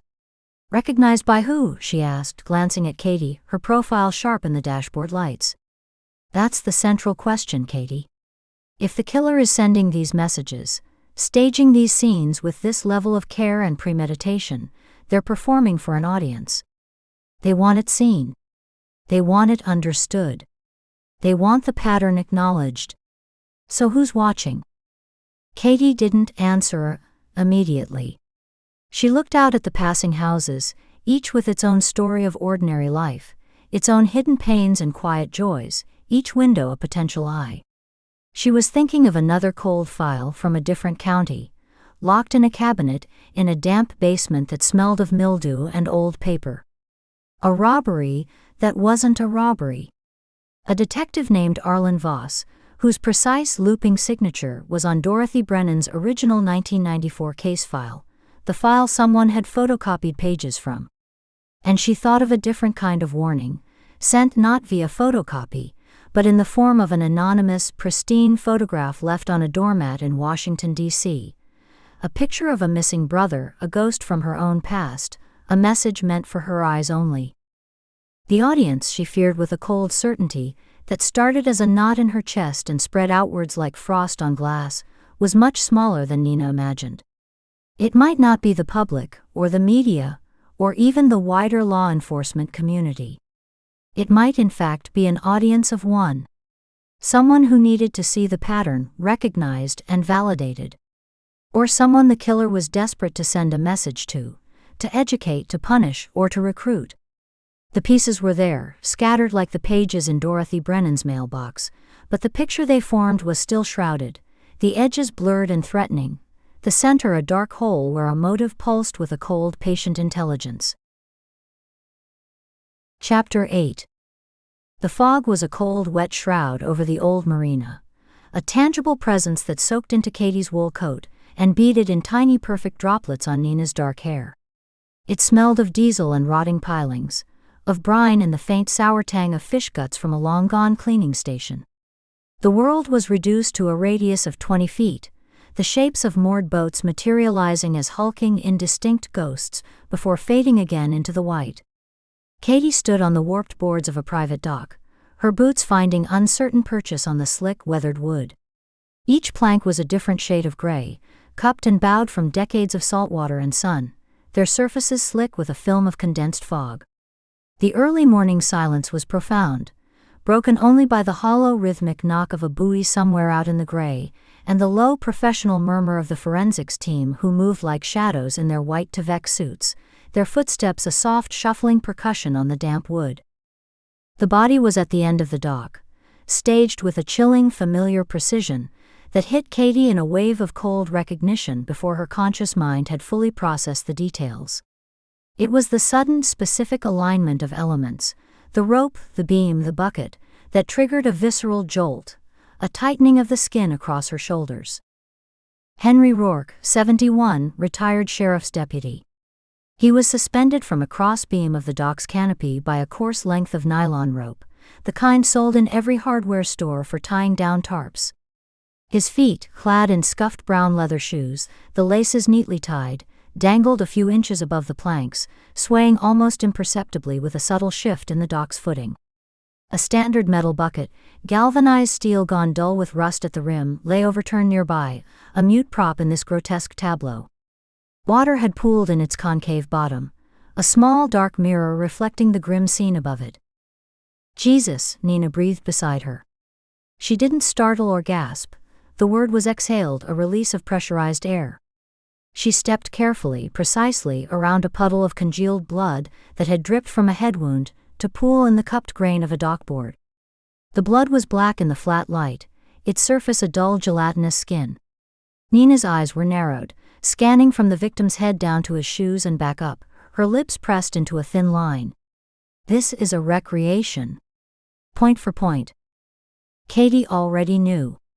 The scene photos from the redacted file page, the page found weighted down by that same overturned bucket in a different garage, in a different decade, were burned into her memory.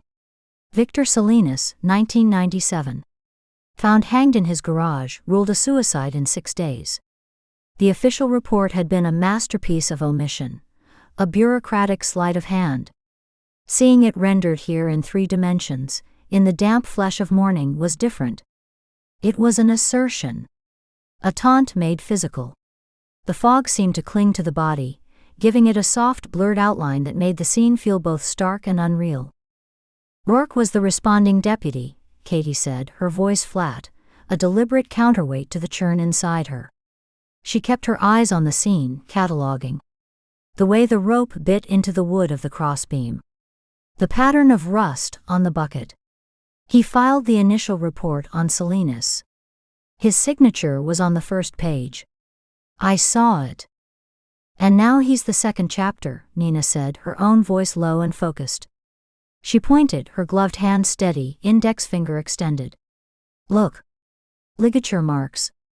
The victim's wrists were visible below the sleeves of his quilted jacket. Even from a few yards away, the angry bruised abrasions were clear, a ring of broken skin and subcutaneous bleeding. His hands were bound before he was strung up. Just like the notes on the Salinas file said, rope burns inconsistent with self-hanging. Someone documented it, and someone else buried it. She lowered her hand slowly, letting it fall to her side, her fingers flexing once. Katie moved forward, her steps measured. The dock creaked under her weight, a low, complaining groan that seemed loud in the muffled air.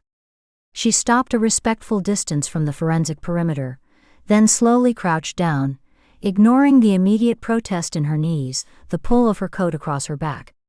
She rested her forearms on her thighs, settling into an observational stance. She didn't touch anything, her hands curled into loose fists at her sides, knuckles pale. Her eyes traveled from the victim's head, tilted at an unnatural angle against the rope, down the line of his body.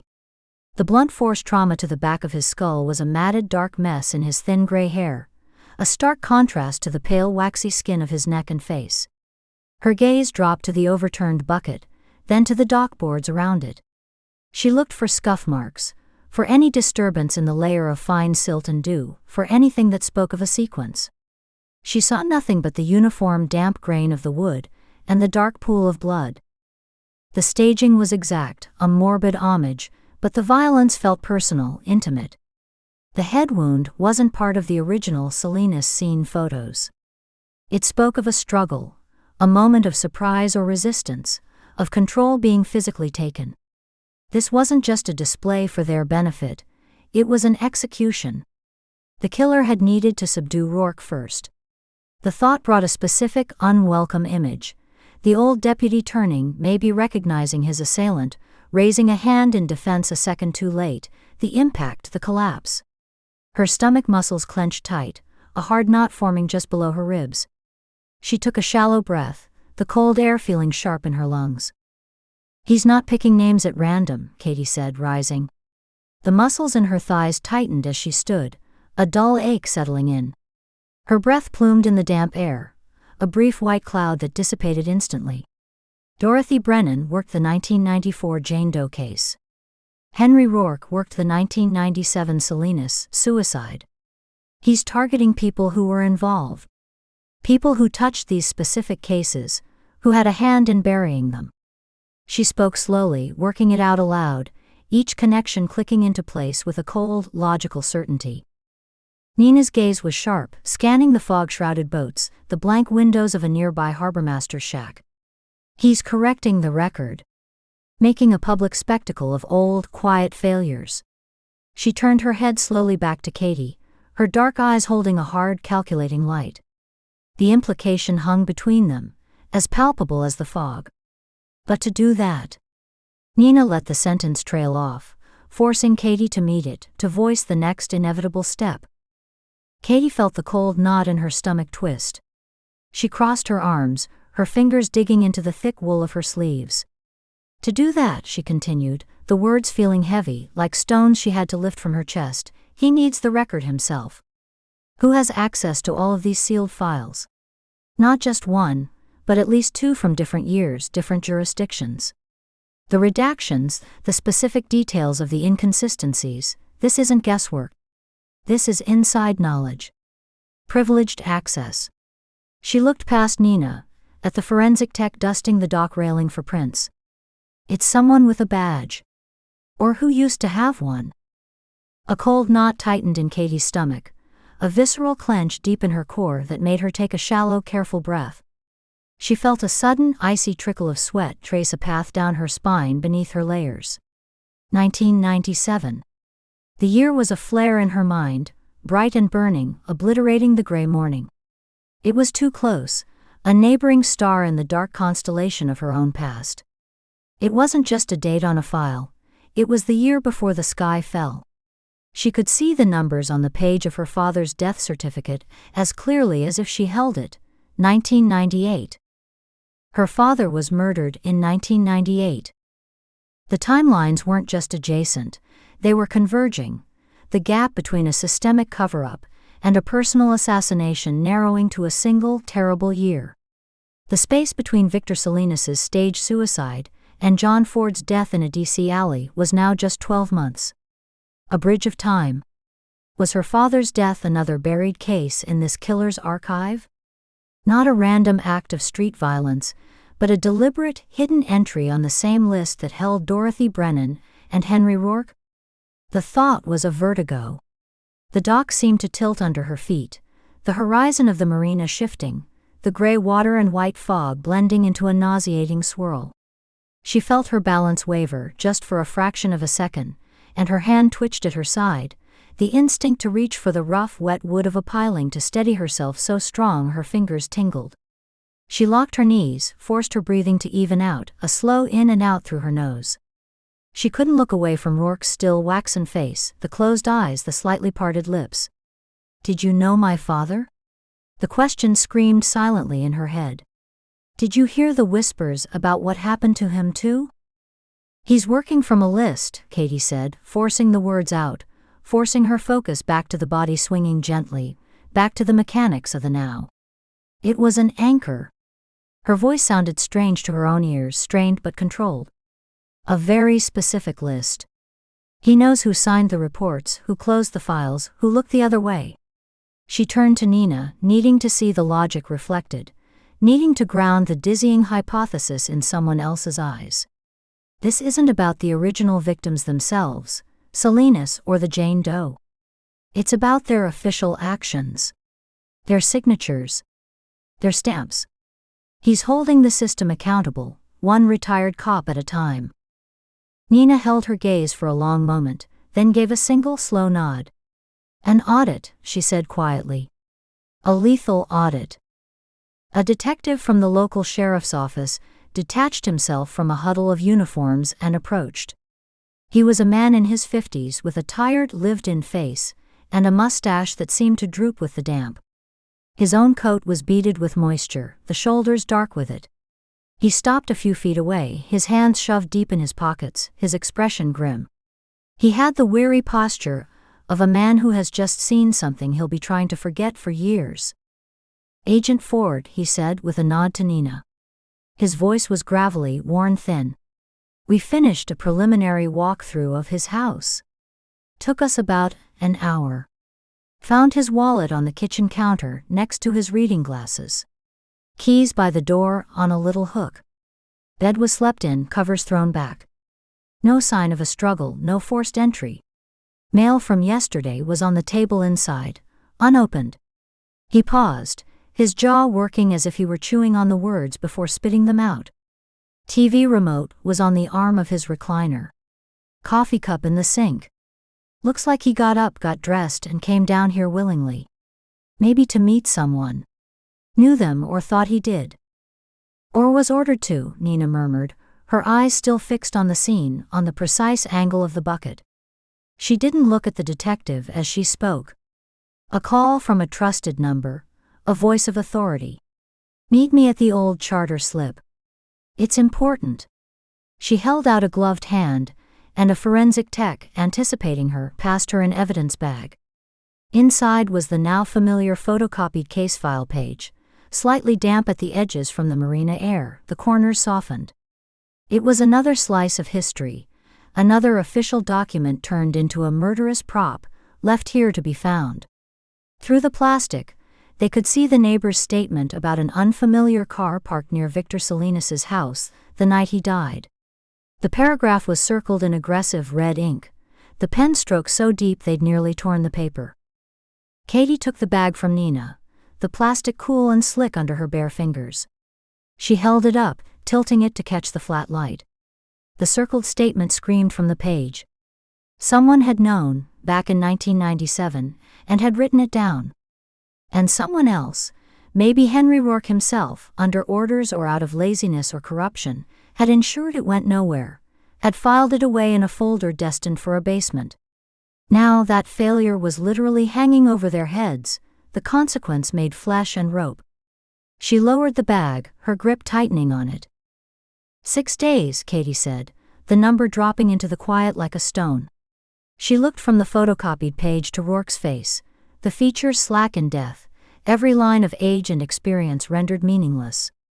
They closed the Salinas investigation in 6 days. Rourke was part of that machine. He helped turn the key. She handed the bag back to the waiting tech, her fingers feeling stiff and cold. How many other cases were shut that fast? How many other suicides or accidents got the rubber stamp because it was convenient? She turned her head, looking directly at Nina now, the question expanding, becoming more terrible. How many other names are on this list? And how far back does it go? The fog around them began to thin, not lifting so much as fraying at the edges, dissolving from the top down. A pale, watery sun tried to bleed through the high overcast, transforming the uniform white into a shifting tapestry of grays and dull silvers. The change in light was subtle but profound. It illuminated the scene in a sickly, revealing glow, the details becoming harder, clearer, more inescapable. The deliberate practiced knot of the rope, a proper hangman's knot, not a slip knot, the coils neat and tight. The precise, almost fastidious placement of the bucket, exactly as it had been in the photograph, aligned with the victim's dangling toes. The file page, sealed in plastic, waiting to be found, and read like a grim epilogue. The light caught the rust on the bucket's rim, making it look like a smear of dried blood. The sounds of the marina, previously muffled into a uniform hum, began to separate and clarify.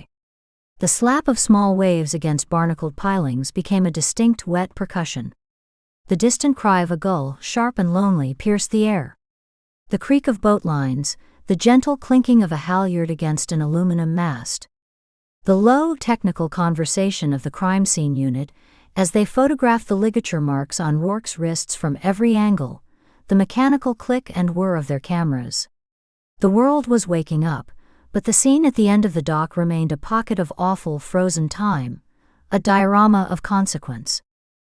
Katie took a few steps back, the heels of her boots making a soft, solid sound on the wood. She gave the forensic photographer space, needing to put the immediate horror of the body into a wider context. She looked down the length of the dock toward the shore. It was a private slip, belonging to a fishing charter business that had gone under years ago, according to the local detective. Secluded. The kind of place you'd come for a private meeting, or to be taken to without drawing attention. The dock was longer than she'd initially realized, maybe 60 feet, lined with empty cleats and frayed bits of old rope. She imagined Rourke walking down these same planks in the dark before dawn, the only light maybe a flashlight beam bobbing ahead of him. Had he been nervous? Resigned, shoulders slumped with the weight of a long-kept secret?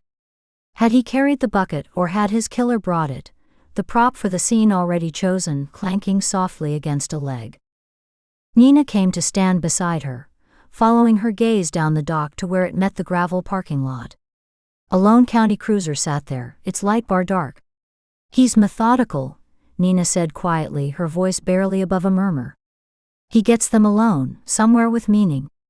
Brennan at the base of a ravine, near where the Jane Doe was found. Rourke at a marina, hanging like Salinas. He's not just killing them, he's recontextualizing their deaths. Making them part of the original crime. Erasing the false narrative by writing a new, violent one over it. And leaving the paperwork," Katie added, the cold knot in her stomach tightening another degree, a hard, frozen ball of dread. She rubbed a hand over her mouth, feeling the dryness of her lips. "He's giving us the breadcrumbs. Making sure we see the connection, that we can't write this off as a coincidence or a random act. He wants these cases reopened. He's forcing our hand, making us follow the trail he's laying." She dropped her hand, letting it hang at her side. "He's using us." "But why?" Nina asked, the fundamental question. She turned to face Katie fully, her brow furrowed. "Why now? Why this way? If he has this access, this knowledge, he could leak the files. Go to the press. This is theatrical. And incredibly high risk. Every time he does this, he risks capture. He wants to be seen. But not stopped. Not yet." She shook her head slightly, a gesture of frustration. "There's an endpoint. A finale he's building toward." Katie had no answer. Only the chilling personal suspicion that coiled in her gut, a snake of ice. 1998. The killer was working backward or forward through a ledger of complicity. How close was he getting to that year? To that name? She felt exposed suddenly, standing on this open dock, as if the gaze that had orchestrated this scene was on her now, assessing her reaction. She shoved her own hands deep into her coat pockets, her fingers closing around the cold metal of her car keys. 2 murders, 2 decades apart, were now connected by a killer with a ledger and a grudge that felt administrative in its cold specificity. A pattern was no longer emerging from the mist, it was solidifying around them, becoming as cold and hard as the dock pilings driven deep into the dark, indifferent water below.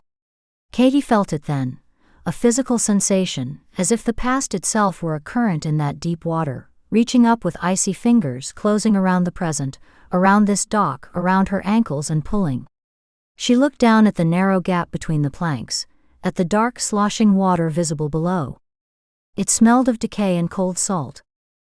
The question, stark and terrifying, crystallized in her mind, forming with the clarity of the newly revealed scene around her. It was no longer just about who the next victim would be. It was about the totality of the killer's project. How far back did the list go? What was the first entry? And the thought that turned her blood to ice, whose name was written beside her father's. Was John Ford another line item waiting to be addressed? A case to be corrected? Or was he the reason, the original sin that had set this grim accountant of death on his path? The man auditing the corrupt ledgers of the past, was he doing it for her father? Or because of him? Chapter 9. The conference room was a box of stale air and institutional light. It smelled of burnt coffee from a carafe left to scorch on a warmer for hours, the acrid scent woven with the sharp chemical tang of dry erase marker, and the faint ever-present odor of industrial cleaner. The Sonoma County Sheriff's Department had commandeered a small, windowless space for them, its beige walls bare save for a faded county seal and a fire evacuation plan yellowed at the edges. The sole table, a laminate rectangle scarred with white cup rings and deep pen digs, was buried under uneven stacks of printouts, manila folders, and a few clear evidence bags containing nothing more dramatic than old leather-bound logbooks. The hum of the fluorescent lights overhead was a constant, thin buzz that vibrated in the teeth and felt like a steady pressure against the temples. Officer Reyes stood at a whiteboard mounted on one wall, a black marker held loosely in his hand.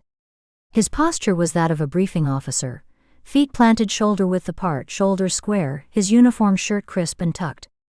Katie and Nina sat across from each other at the cluttered table, a thick personnel roster spread between them on the table's one clear corner. The pages were dense with columns of names, dates, and departmental codes, the text swimming in the flat, shadowless light. "Access is the key," Reyes said, his voice flat and instructional. He tapped the board with the capped end of the marker. The sound was a soft plastic click that echoed in the quiet room. The killer didn't just know the details of the 94 Brennan case, or the 97 Salinas case. They had the sealed files. The ones with the photos, the original detective's notes, the evidence logs that never made the public docket. That's a short list. A very short list. Katie leaned forward, her elbows pressing into the cool, slightly sticky laminate. She studied the roster, her finger tracing down a column of names, the pad of her index finger catching on a rough edge of the cheap curling paper. "We need anyone who could have physically handled or digitally accessed the county archives from the 90s onward. Not just the investigating officers. We're talking about a system, not individuals. Records clerks, evidence custodians, anyone with a login to the old server before the digitization. That's a start." Reyes uncapped the marker with a soft, definitive pop. He drew a straight, decisive line down the center of the whiteboard, the tip squeaking faintly against the glossy white surface. On the left, he began writing in a neat, blocky print, the letters forming with deliberate slowness. Category 1, current and former law enforcement with case access. That includes the original detectives on the Brennan and Salinas cases, Detective Ray Hollis, retired, and the late Henry Rourke, obviously. He wrote the names, the black ink standing out starkly against the white.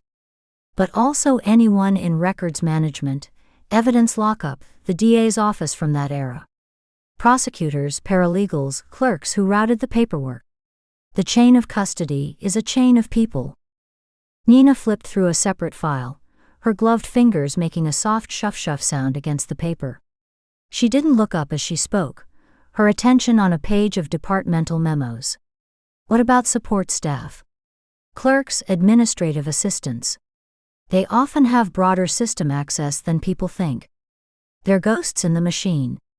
They see everything, sign for everything, and nobody remembers they were there. A temp filing reports in '96 could have made copies. A night shift janitor with a key to the records room. Add them. Reyes wrote support admin staff beneath the first heading, the marker squeaking again on the downstroke of the S. And we should consider external consultants. The county brought in a forensic review team for a cold case initiative back in 2015. A forensic psychologist from Sacramento, and a retired evidence tech from Marin. They would have had full, unfettered access for a limited time. 6 weeks. Their names and the final report should be in the system. He added external consultants, 2015, to the list, underlining it twice. Katie's pen, which had been jotting notes in the margin of the roster, Digital Migration 2008, Physical Archive Rec form, stilled. Her gaze had locked on the name Ray Hollis where Reyes had written it, the black letters seeming to pulse slightly in her vision. The detective from the Brennan case. The same name Marcus Fell had given her in prison, whispered across a bolted table like a past secret, his breath smelling of stale coffee and fear. Heard a name. Ray Hollis. Sonoma County. Her pulse gave a dull, heavy thud, a single deep knock she felt in her throat and behind her eyes. The air in the room felt suddenly thicker, harder to pull into her lungs. She kept her head down, her eyes fixed on the list as if committing it to memory, but she saw none of the other names. She felt the weight of the envelope from her apartment door, now locked in the trunk of her car, as if it were in the room with them, a silent, accusing presence on the empty chair beside her. She forced her pen to move again, making a meaningless, tight squiggle next to evidence lockup, her knuckles turning pale where she gripped the plastic barrel. There's also the press, Reyes said, turning back to face them. He recapped the marker with a click, then uncapped it again almost immediately, a habitual, restless gesture. He began a new column, on the right side of the dividing line. Not the national guys, but local. The Sonoma County Gazette had a courts reporter, Diane Polk. She covered both the Brennan and Salinas cases when they were fresh. She was a pit bull. Filed endless records requests, sued the county twice for access. It's possible she obtained sealed material through a judge's order, or had a source inside who leaked it to her. She cultivated them. Knew secretaries by their first names, bought drinks for deputies. Where is she now? Nina asked, looking up. She closed the file in her hands with a soft thump. Her dark eyes were sharp, focused, tracking Reyes's movements. Retired. Lives in a cottage in Sebastopol. She's on the list. Reyes wrote Diane Polk, Gazette, on the right side of the whiteboard. He paused, the marker hovering an inch from the surface. There's one more. A different kind of press. A true crime blogger. Name's Jace Whitfield. Runs a podcast and a Substack called Buried Verdicts. He's been filing Freedom of Information Act requests on a half-dozen Sonoma cold cases for the past year, including the Brennan and Salinas files.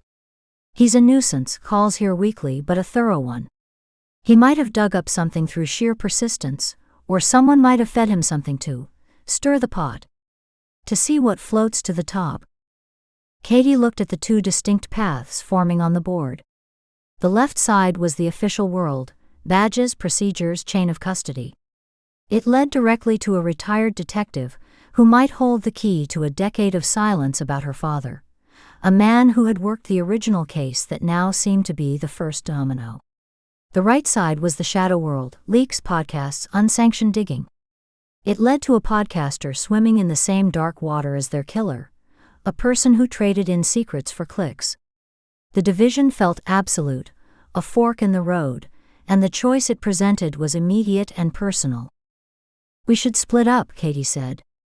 The words were out before she could second-guess them, spoken into the relentless hum of the lights. She kept her tone level, analytical, forcing a casualness into her posture as she leaned back, the chair creaking under her weight. "Cover more ground. Time is the one thing we don't have.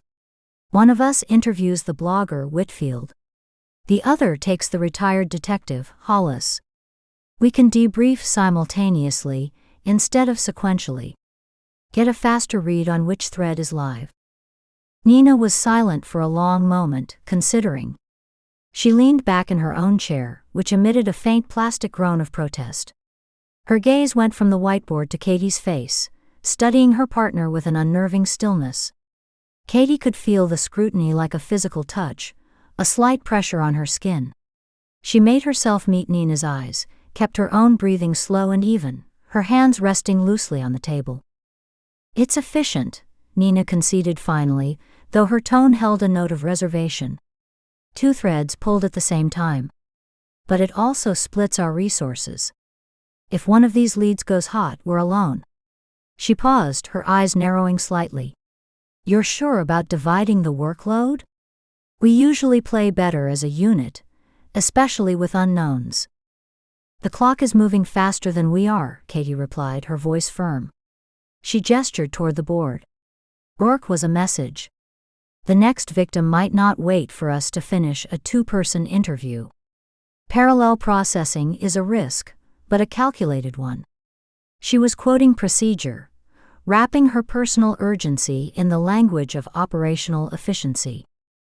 Nina held her look for another 2 seconds, then gave a slow, single nod. "Okay. It's a calculated risk. Reyes, can you get us current addresses, phone numbers, anything you have on file for both? We'll need to move fast. And anything you've got on their recent activities, any calls to the department, anything." "On it." Reyes placed the marker in the aluminum tray at the bottom of the board with a clatter. He gave a short, sharp nod, his shoes making a soft scuffing sound on the linoleum as he turned. He left the room, the door swinging shut behind him with a sigh of compressed air and a solid thunk of the latch engaging. The room felt different with him gone. The clutter seemed more pronounced, the piles of paper like miniature, chaotic landscapes. The air felt closer, warmer, the smell of burnt coffee more dominant. The fluorescent buzz seemed to amplify, filling the space between them. Nina turned fully in her chair to face Katie, one arm draped over the back, her expression unreadable. "Which do you want?" Nina asked, her voice lower now, almost conversational. "The blogger or the detective?" Katie didn't hesitate. She met Nina's gaze directly, willing every muscle in her face to remain neutral, placid. She could feel a tiny tense knot forming between her shoulder blades. "I'll take Hollis." She delivered the line cleanly, then built the rationale around it, brick by logical brick. A retired cop might respond better to a federal badge, might see it as coming from the same tribe. There's a protocol, a language, an understanding of the job. A blogger like Whitfield. She shrugged, a small, deliberate movement. He might talk more freely to someone who seems less officially intimidating. Someone who can speak his language of sources and narratives. You've got a lighter touch for that. It was a logical, professional rationale, built on behavioral assessment and partner strengths. It sounded convincing, polished. She felt a tightness in her chest, a constriction beneath her sternum she consciously ignored, focusing on keeping her breathing shallow and even. She pushed down the guilt, the sudden vivid image of Marcus Fell's knowing, fearful eyes in the prison visitation room, the way he'd leaned in so close she could see the broken capillaries in his nose, as if the walls themselves were listening. To use her badge, her federal authority, to pursue a lead he'd given her about her father felt like a violation of something, a crossing of a line she'd painted for herself in bright, bold colors. She masked the internal flinch with a physical one, a deliberate slow blink as if considering the logistics, then a slight shift in her chair as she reached for her notebook, her movements purposeful and calm. She opened the notebook to a blank page, her pen poised, as if ready to jot down the plan. Nina watched her for a beat longer, her dark eyes missing nothing. Then, almost imperceptibly, her shoulders relaxed a fraction, the tension in her jaw easing. She accepted it without a flicker of overt suspicion, giving a single, definitive nod. Okay. That tracks. You take Hollis, work the official angle. See if the tribe still talks to its elders. I'll go see what Jace Whitfield has buried in his verdicts. See if he's just a researcher, or if he's become a participant without knowing it. She stood up, stretching her back with a series of faint cracks, rolling her neck. We'll touch base after. Standard protocol. Check-ins every hour on the hour, location sharing active on the phones. If you're going to be in a dead zone, you text before and immediately after. Understood, Katie said, also rising. The chair legs scraped loudly on the linoleum. She began gathering her scattered notes, stacking them into a neat, squared-off pile, aligning the edges with meticulous care. The action gave her hands something to do, a physical outlet for the energy coiling inside her. The door opened and Reyes returned, holding 2 sheets of paper fresh from the printer. The paper was warm to the touch, and he handed one to each agent, his movements efficient. Hollis is in a retirement community called Oak Haven, near Santa Rosa. Quiet place, mostly independent living. His file notes he had a mild stroke about 5 years back, but he's ambulatory, lives alone. No recent police contact. Whitfield works out of a co-op office space in Healdsburg, above a boutique. Pays month to month. Addresses, last known phone numbers, and vehicle registrations are here. He paused, his professional demeanor unwavering, his eyes moving between them. Do you want a local escort to either location? I can have a deputy meet you. Keep a perimeter. No, Katie and Nina said in near unison. They exchanged a quick, confirming glance. Katie felt a surge of relief that Nina had answered with the same instinct. We'll keep it low-key, Nina added, folding her sheet of paper without looking at it. A marked car or a uniformed presence might shut down conversation before it starts. Spook them. These are people who've spent a long time not talking. We need them to feel comfortable enough to start. Reyes nodded, accepting their judgment without argument. Your call. My desk is the point of contact here if you need anything, warrants, background pulls, whatever. Just call. Katie took the sheet with Ray Hollis's information. The paper felt heavier than it should, the weight of the name, the history, the potential answers it represented, making the ordinary sheet of copy paper seem dense, substantive. The address was printed in a generic 12-point font. She folded it once precisely, creasing the edge with her thumbnail, and slid it into the inner pocket of her jacket, over her heart. The action felt significant, a locking away of intent, a physical promise. Nina took the other sheet, giving it a cursory glance, a raised eyebrow at the Healdsburg address, before folding it less carefully and tucking it into the back pocket of her jeans, the paper creating a slight rectangular bulge. Let's move, Nina said, grabbing her leather jacket from the back of her chair. She shrugged it on, the leather sighing as it settled over her shoulders. She gathered her files into a worn messenger bag. They walked out of the sheriff's department together, a unified front passing the front desk with a nod to the clerk, leaving the claustrophobic, buzzing conference room for the wide-open afternoon. The transition was jarring.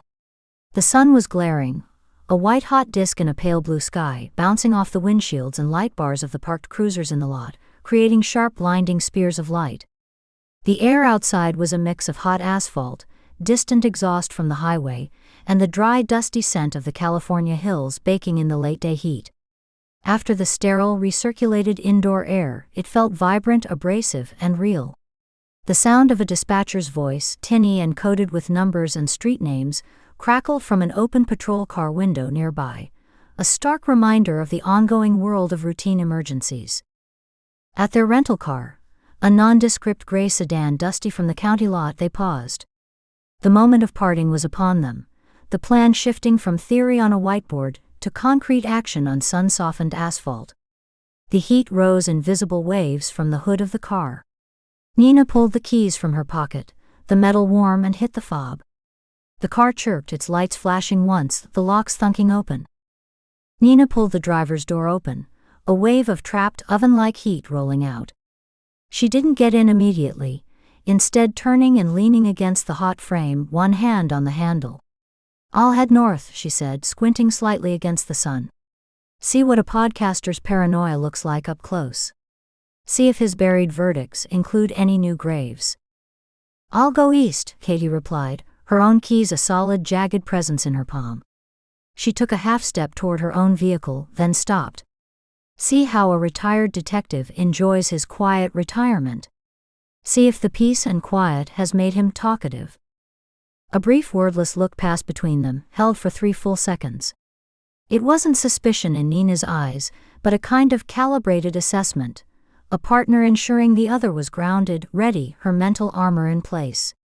Katie held the look, her own expression steady, giving nothing away, her eyes not wavering. She could feel the sun heating the dark fabric of her jacket, a prickling sensation on her skin. After a second, Nina's mouth quirked in something that wasn't quite a smile, more an acknowledgement of the strange, grim task ahead. She gave a short, sharp nod, a punctuation mark. Katie returned the nod, the movement just as curt. Nina slid into the driver's seat, the car dipping slightly with her weight. She started the engine, which turned over with a low, reluctant hum, and the air conditioning began to blast with a roar. She didn't look back, giving a final, casual 2-fingered wave through the windshield as she backed out of the space. The tires crunched over gravel.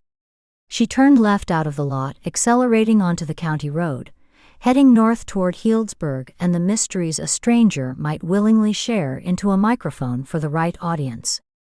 Katie stood for a long moment, alone in the sun-drenched parking lot. The heat was a palpable weight on the shoulders of her jacket, warm and insistent on the back of her neck.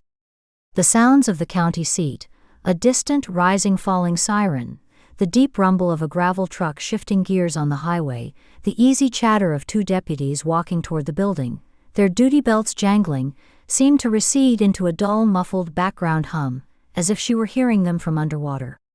All her focus narrowed to the faint, almost imperceptible crinkle of the paper in her inner pocket, the name Ray Hollis burning there against her chest like a slow fuse, its heat seeping through the layers of fabric. The choice was made. The path was set. There was no turning back from it now.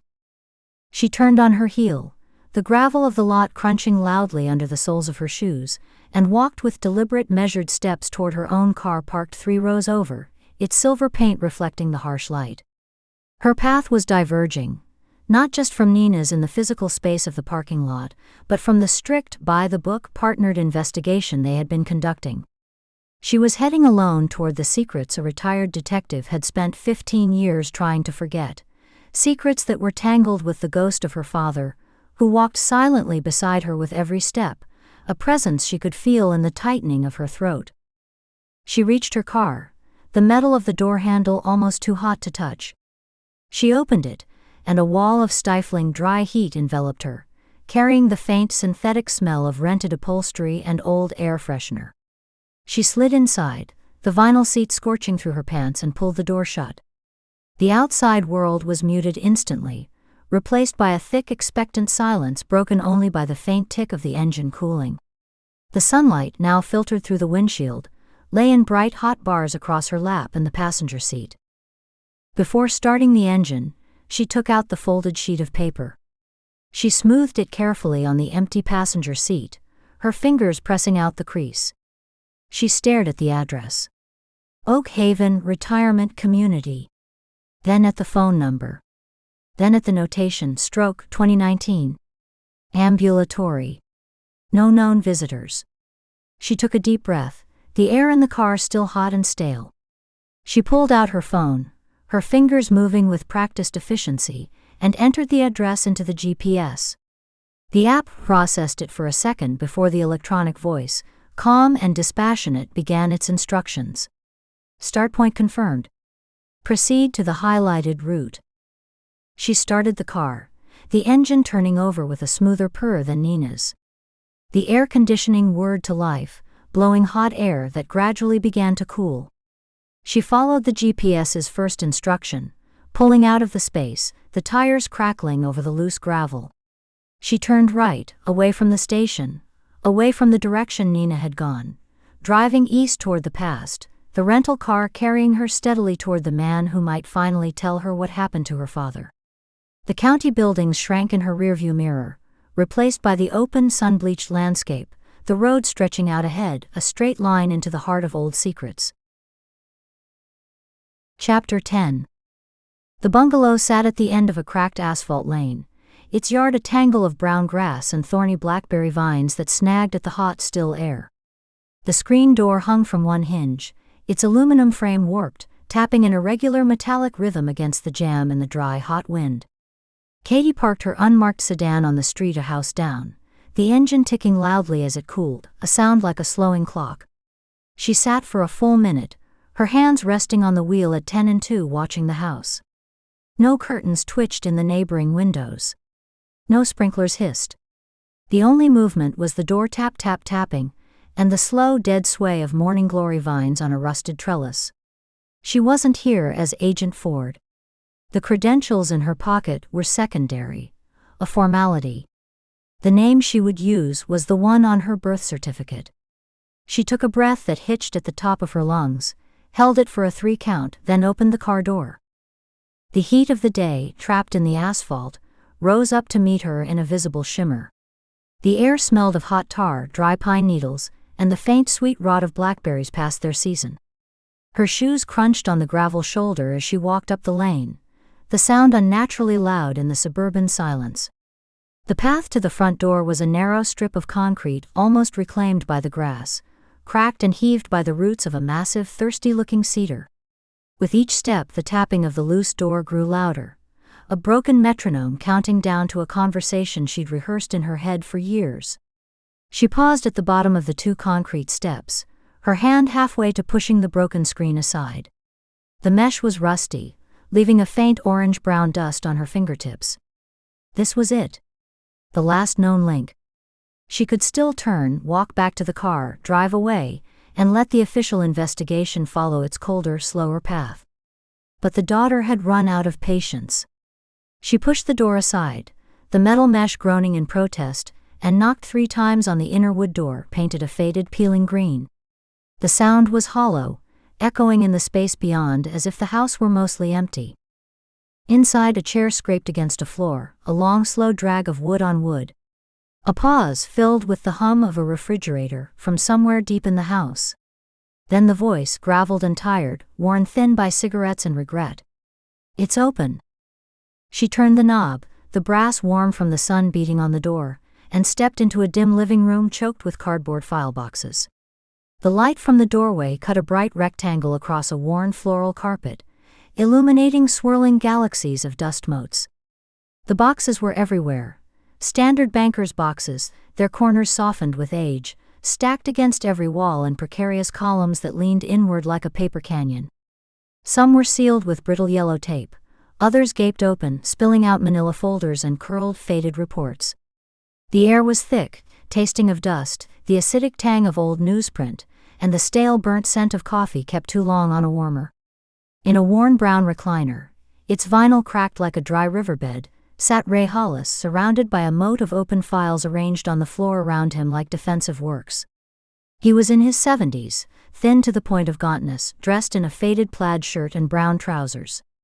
A thatch of white hair stood in uncombed tufts. He didn't get up, didn't smile. His eyes, a pale blue, watched her over the rims of reading glasses perched low on his nose. They held no surprise, only a weary, knowing clarity that made her feel transparent, as if he'd been expecting this specific ghost for a very long time. Detective Hollis? Retired. The word was a correction, a dismissal of a former life. He said it flatly, letting it hang. 20 years retired. He gestured with a slow, stiff hand to a single folding metal chair, that had been cleared of paperwork and placed opposite him. A single file folder lay on its seat. "Sit." His eyes tracked her as she moved, a pale, unblinking surveillance. "You're Ken Ford's girl." It wasn't a question. It was a statement of fact, dropped into the dusty silence between them. Katie felt the ground shift slightly beneath her feet, a visceral lurch that translated to a slight stumble, her hand instinctively reaching out to steady herself on the back of the folding chair. The metal was cool and slightly gritty under her palm. She recovered quickly, pulling the chair out with a scrape that echoed Hollis's own, and sat, placing her bag carefully at her feet. She kept her eyes on his, forcing her breathing to stay even. "My name is Katie Bellamy." He gave a slow, acknowledging nod, the movement causing his glasses to slip another millimeter down his nose. He didn't bother to push them back up. "Bellamy. Maiden name." He said it, as if confirming a detail in a long-forgotten report, his gaze drifting over her face, cataloging her features, comparing them to a memory. "You're here as a daughter, then? Not a Fed?" "I'm both." She unbuttoned her suit jacket, a small gesture to seem less formal, more open. The fabric rustled in the quiet. "But today, the daughter has the questions." Hollis let out a breath that was almost a sigh, a long, weary exhalation that seemed to deflate him slightly in the chair. He leaned slowly to his left, bones creaking audibly, and picked up a chipped ceramic mug from the floor beside his chair. He sipped, his lips pursing immediately against the rim. He made a face, a grimace of distaste that deepened the lines around his mouth into crevices, and set the mug back down with a deliberate clink on the bare floorboards beside the carpet. "Cold," he muttered, more to himself than to her. He swept a hand, palm down, over the landscape of paper surrounding his chair, a gesture that took in the entire room. "My insurance policy. Every case I was told to bury. Not suggested. Told. Copies. Originals are in county storage, or they were. Probably been misplaced or destroyed in a flood by now. These?" He patted a stack of files beside him, the sound a soft thump on cardboard. "These stay with me. They breathe the same air I do." "Who told you to bury them?" He looked at her as if she'd asked the color of the sky, his pale eyes blinking once slowly behind the smudged lenses. "The man who signed my paychecks. The man who signed everyone's paychecks back then. The county district attorney. Martin Reeves." The name landed in the still room with a dull thud. Katie knew it. Deceased. A heart attack in his sleep, a decade ago. A closed loop. A dead end. She felt a flare of frustration, hot and sharp, but kept it off her face. "What cases?" she asked, her voice lower now, matching the room's hushed confessional tone. "The inconvenient ones." Hollis leaned forward, his elbows resting on his knees with a careful, pained movement. His interlaced fingers dangled between them, the knuckles swollen and red. The posture was one of a man confessing, his body curling in on itself. "Late 90s. We had a run. Drownings in bathtubs, in backyard pools. Single-car accidents on lonely roads where the skid marks didn't add up. A couple suicides that didn't pass the smell test, guys with new boats, paid-off mortgages, found hanging in garages with no note." He spoke in a flat, recitative monotone, the horror of it sanded down by repetition, by 2 decades of staring at the words. Victims were connected. Not to good people. They were mid-level guys. Bookkeepers, bagmen, collectors. Liabilities to a certain kind of operation that had its hooks deep in the county. I'm talking gambling. Protection. Prostitution. The old-school stuff, before everything went corporate. He paused, his eyes losing focus, looking at a point on the carpet between them. "Reeves got a call. We got an order. Came down through the chief, but we all knew where it originated. Wrap it up, Hollis. Accidental death. Move on." He recited the words by rote, a bitter liturgy learned by heart. "I asked questions the first time. Was pulled into Reeves's office, just the two of us. He was a big man. Used to fill a doorway. He told me my pension was a privilege, not a right. That my wife's medical bills were a matter of public record. Hollis's jaw worked, a muscle twitching near his temple. So I rapped. I moved on. And I started keeping copies. At first, I told myself it was just good procedure. Later, I knew it was guilt. This. He gestured again at the boxes. This is what guilt looks like after 20 years. It takes up a lot of space. Katie's notebook was in her lap, her pen uncapped, but she wasn't writing. Her fingers were cold, despite the stuffy heat of the room. She was listening to the guilt that had settled in the room like another layer of dust, listening past his words to the spaces between them, to the fear that had kept him silent, and was only now eroded by age and a new, more immediate fear beginning to crack. You have names? Case numbers? He didn't answer immediately. Instead, he turned his head with a stiff, cervical motion and pointed a bony, age-spotted finger to a specific box near the foot of his chair. It was less dusty than the others, as if it had been pulled out recently, handled. The top flaps were folded in, not taped shut. Top left. 1994 to 1999. 6 cases. Dorothy Brennan. Victor Salinas. 4 others. All ruled accidental or self-inflicted. All had inconsistencies a rookie could spot, contradictory witness statements, missing evidence, time of death estimates that were pure fantasy. All were closed within 48 hours of the order coming down. He turned his gaze back to her, his expression bleak and direct, the weariness momentarily burned away by a sharp, painful clarity. Your father came to me. Ken Ford. He was asking the same questions you are. He'd found the same patterns, the same strange clusters of accidents happening to people who all moved in the same shadowy circles. The words, so calmly delivered, stole the air from the room. Katie's lungs tightened, a band constricting around her ribs. Her fingers holding the pen went numb with cold. The details of the room, the faded roses on the carpet, the label on a nearby box that read, TAX 9802, a forgotten framed photo of a much younger Hollis with a woman and 2 children, half buried under a stack of papers, sharpened into painful hyper-real focus, as if her brain were seeking an anchor in the mundane. When?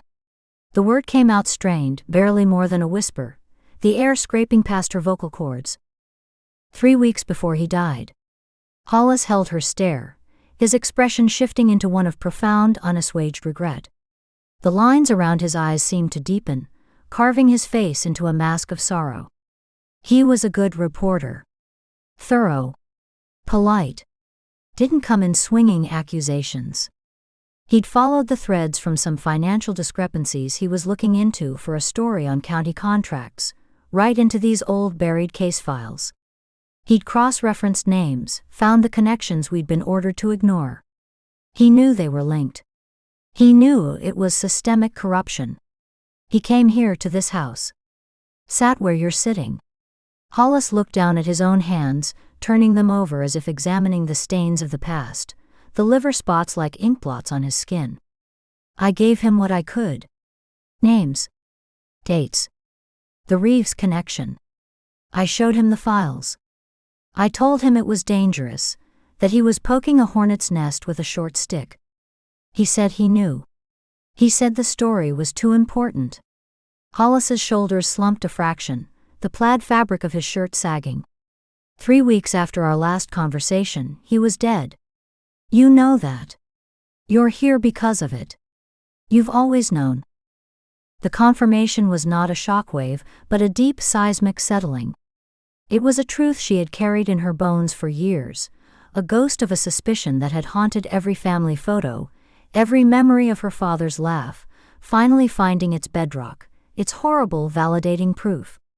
Her breath left her in a long, slow exhale that felt like it had been held for 2 decades, her shoulders dropping an inch she hadn't realized they were raised. Her eyes closed for a second, a brief retreat from the reality staring back at her from this old man's face, a retreat into a darkness that was, for a moment, preferable. When she opened them, the dim room seemed brighter, harsher. She felt a new rigidity in her spine, a locking of her joints, as if her body were armoring itself. Her father had been killed for this. For digging into the very rot she was now uncovering. The personal and the professional collided with a force that left her feeling both hollowed out and intensely, dangerously focused, a needle sharpened by grief. "Why, tell me?" Her voice was quiet, stripped of all professional inflection. It was just a daughter's raw question, laid bare in the dusty air. "If it got him killed." "Because I'm old," Hollis said simply, spreading his hands. The knuckles were swollen, the skin translucent over the bones. "And I'm tired of being afraid. I've spent 20 years in this chair, listening to that door tap, waiting for a knock that wasn't from a delivery man or a Jehovah's Witness." He glanced toward the grimy window, its view obscured by overgrown vines, as if expecting to see a shape moving in the tangled yard. "And because whoever is doing this now, killing people, staging these scenes from the old cases, they're not just exposing the past. They're cleaning house. They're tying up loose ends with a noose. I'm a loose end. So are you, just by virtue of being his daughter and asking the questions." He brought his gaze back to her, and for the first time she saw a flicker of genuine fear in the pale blue depths, a quick animal brightness. "Martin Reeves has been dead for a decade. But the machine he served doesn't die. It just finds new grease, new gears. Your father threatened the machine. Now someone is using his work, or a twisted version of it, to expose it again. Or to punish the people who covered it up. I don't know which. But they'll come for anyone who knows the real story. They're already here." Rourke at the marina? He filed the initial report on Salinas. "He was a loose end. A small one. I'm a bigger one. You?" He let the implication hang, his eyes not leaving hers. Katie stood. The movement was abrupt, a physical rejection of the stillness. Her legs felt unsteady, the blood slow to return, a pins and needles sensation crawling up her calves.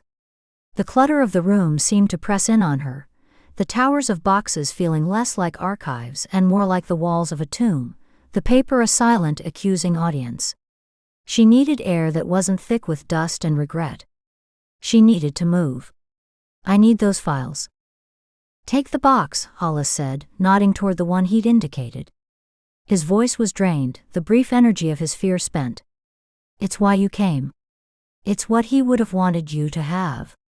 He paused, his eyes finding hers once more, holding her with a grim, paternal intensity that made her skin prickle. "Just be smarter than he was, Katie. He was a good man. He thought the truth was a shield. That if people just knew, the bad guys would lose."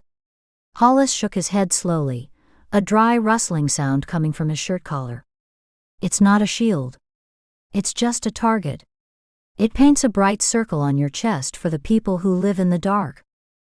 She stepped carefully over the moat of papers, her shoes finding precarious islands of bare carpet, and bent to lift the cardboard box.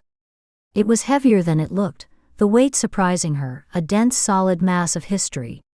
The cardboard was smooth under her fingers, the edges worn soft as felt. As she lifted, getting her hands under the bottom, a small cloud of dust puffed from the seams, catching in the dim light like disturbed ash. She shifted her grip, getting her forearms under it, feeling the immediate strain in her biceps and shoulders. Inside, papers shifted with a soft, dry rustle, a whisper of secrets. Hollis didn't get up to see her out. He didn't offer to help. He just watched her from his nest of paper, a man who had followed orders to the letter and had spent every day of his retirement in the silent, dusty prison of his own compliance, his pale eyes tracking her progress toward the light.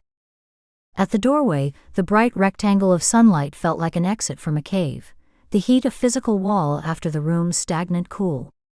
She turned, the box heavy in her arms, forcing her to adjust her balance. "They'll come for you too," she said. It wasn't a threat. It was a bleak acknowledgement of the logic he had just outlined, a final piece of dialogue to seal the transaction. He was already looking back down at an open file in his lap, his reading glasses slipped to the very end of his nose. He didn't look up. His finger traced a line of text, a slow, deliberate movement. "I know," he replied, his voice barely audible over the resumed tapping of the screen door behind her. "I've been waiting."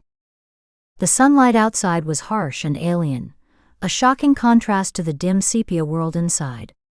The heat wrapped around her like a thick, suffocating blanket. Katie carried the box down the uneven path, her shoes scraping on the concrete, her arms already beginning to ache with the sustained effort. The weight was a tangible thing, a physical manifestation of the burden she'd just accepted, her father burden now hers. The blackberry vines seemed to reach a little farther toward the path, thorns catching briefly on the leg of her trousers. She fumbled with the rental car's passenger door handle, her fingers slick with sweat, finally yanking it open. The interior exhaled a wave of oven-like air. She placed the box carefully on the seat, the upholstery groaning under the weight. A faint, distinctive smell of aged paper, dust, and something like old library paste wafted out, immediately mixing with the sterile lemon-scented cleaner of the car's interior. She shut the door, the sound a solid final thunk that sealed the box inside its new mobile tomb. Getting behind the wheel, she shut her own door. The silence of the car was absolute, a vacuum after the loaded, breath-held quiet of the bungalow. The engine was still cool, not ticking anymore. She stared through the windshield at the tired bungalow, the tapping screen door now a silent, distant pantomime behind the glass. Her hands came to rest on her thighs, palms up. She looked at them. They were steady. The skin was pale, the lines of her palms clear. They were the hands of an agent, a professional. They did not shake. Then it hit her, not as a thought but as a physical wave rising from her gut, the full, crushing weight of what she now held. Not just a lead, but a motive.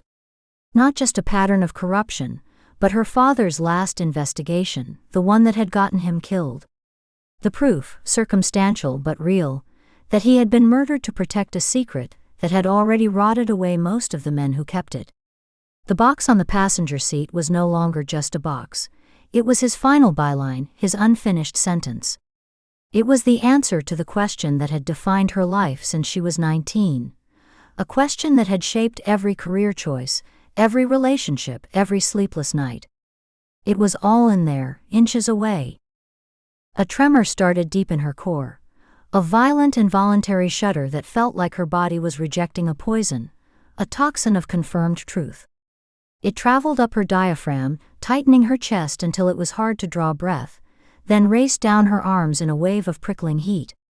Her hands flew to the steering wheel, gripping the hard, textured plastic, as if it were a lifeline. Her knuckles whitened instantly, the skin stretching taut over the bones, tendons standing in sharp relief. The tremor intensified, becoming a violent shaking that made the entire steering column vibrate with a faint metallic buzz. She tried to steady her breath, to clamp down on the reaction, to force the professional facade back into place, but it was autonomic, a dam breaking, a release of 2 decades of suppressed grief and rage and doubt that she had meticulously buried under procedure and focus. She squeezed the wheel harder, as if she could crush the emotion out of herself, her shoulders hunching forward with the effort. Her shoulders shook. Her teeth clenched until her jaw ached, a sharp pain at the hinges.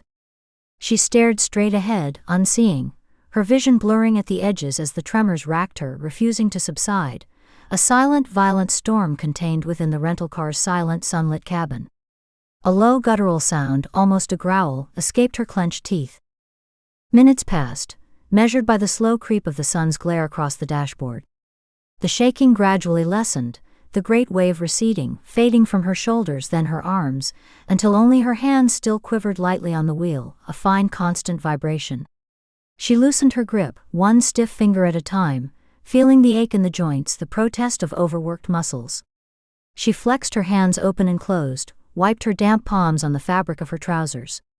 Her face was dry. She hadn't cried. The emotion had been too deep, too tectonic for tears. It was a seismic event, not a weather system. She started the car. The engine purred to life, a mundane modern sound that shattered the last of the spell. She didn't look back at the bungalow in the rear-view mirror as she pulled away from the curb. Her eyes were on the road ahead, but her mind was in the box beside her, already sifting, sorting, connecting. She drove on autopilot, navigating back toward the main highway, the quiet suburban streets with their brown lawns and closed garages giving way to busy commercial strips with fast food signs and gas stations, then to the open oak-dotted hills of the county line, the landscape blurring past. The inside of the car slowly filled with the scent of the past, that specific evocative smell of old paper and time and forgotten offices. It was a smell that pushed aside the lemon cleaner, becoming the dominant note in the space. At a long red light on a service road, she reached over, her arms stretching across the center console, and carefully pulled a single file from the top of the box, balancing it on the ledge between the seats. The label, typed on a faded adhesive strip, read, "Brennan, Dorothy 1994, case number 9444587, closed, accidental." The paper of the label was brittle, the edges threatening to crumble. She opened it, the folder's metal clips stiff with age. The first page was a standard sheriff's office incident report, the typed letters slightly faded, the carbon copy a little blurry. The familiar details were there, the location, the time, the responding deputy, but in the margins, in Hollis's tight, precise handwriting, were notes. Questions. Witness A contradicts witness B on time. No water in lungs per prelim autopsy. Check final. Husband's alibi, casino. Verified by who? The final official report clipped behind it told the sanitized story, tragic fall, case closed. Hollis's notes, crammed into the white borders, told the real one, the one with jagged edges and unanswered questions. She flipped further, the pages making a dry whispering sound. Behind Brennan was Salinas. Then others. Names she didn't know, Garrity, Lewiston, 2 others.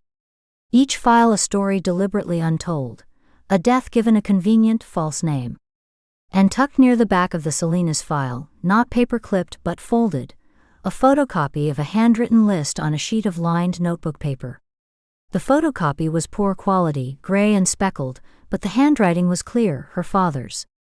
She knew his handwriting from old birthday cards, from notes left on the fridge. Her throat closed. Numbers that looked like bank account or ledger entries. Initials. And at the bottom a name, circled twice with such force the pen had nearly torn the paper, Reeves M. This was it. The map. The one her father had been following. The one he died for. She merged onto the highway, the file open on the passenger seat, her father's list staring up at the roof. The sun was lower now, casting long, distorted shadows of telephone poles across the asphalt, a repeating pattern that flickered through the car. The shaking was gone, replaced by a cold, clear certainty that was more frightening than any tremor. It was a crystalline focus, devoid of warmth, a lens grinding into sharp resolution. Hollis was right. The truth wasn't a shield. It was a target. And by taking this box, she had just painted that target on herself, on Nina, on everyone connected to this investigation. She had drawn the enemy's eye. But she had also, for the first time, picked up the weapon her father had been forced to drop. She had his map. She had his notes. She had the names. She drove, one hand on the wheel, the other resting protectively on the cardboard edge of the box, her fingers curled over the side, as if keeping it from sliding away from being taken. The road hummed beneath the tires, a steady, monotonous drone that matched the new, grim rhythm of her thoughts, a rhythm of names, dates, connections, threats. She was no longer just investigating a series of murders. She was finishing her father's story, walking the path he had cleared, heading toward the same destination. And she knew, with a chill that had nothing to do with the car's air conditioning now blowing cold air onto her hands, that the ending was still being written, and the people who had written the first chapters, the ones who had given the orders, who had turned the page on Dorothy Brennan and Victor Salinas, who had ended Ken Ford's story mid-sentence, were watching, waiting to see how she would write the next. They were waiting to see if she would make the same mistake he did, if she would believe the truth was enough. She looked at the box, then back at the road stretching out ahead, a gray ribbon leading into the gathering dusk. She wouldn't make that mistake. The truth was a target. And from now on she would move like someone in the crosshairs, every step measured, every shadow assessed. The box was her burden, her proof, and her bait. All she had to do was wait, and see what it drew out of the dark.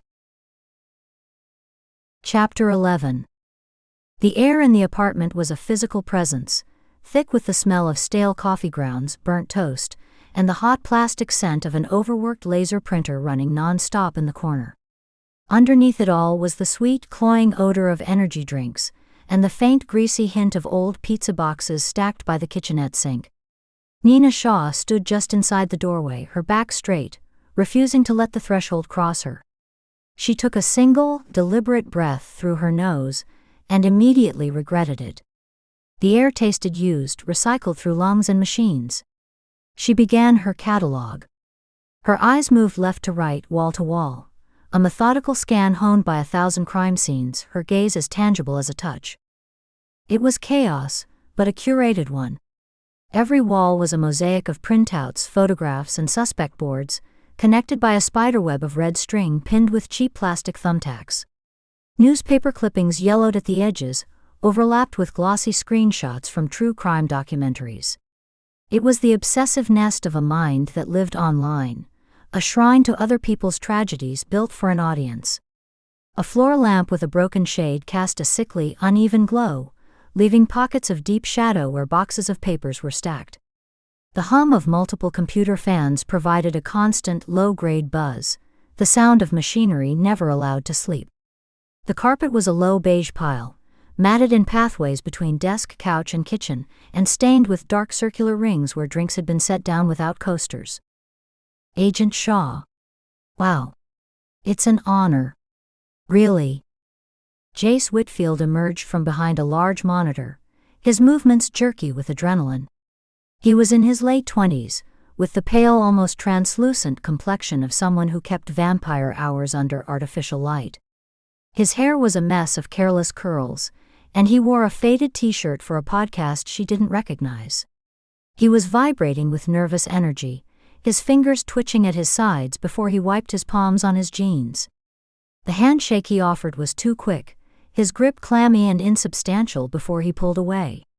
She'd heard the thrilled, breathless disbelief in his voice when she'd called, the ecstatic stammer when she'd said she was coming over. It was the worst kind of witness to interview, the kind who wanted to be your friend, your collaborator, your biggest fan.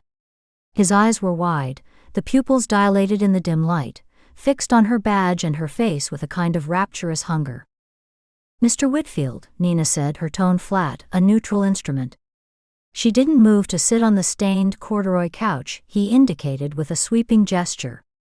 She remained standing just inside the door, a pillar of federal blue in the curated squalor, her hands loose at her sides. The doorframe pressed against her shoulder blade, a point of solid, cool contact. "You run the Buried Ledger blog and podcast?" "Yes.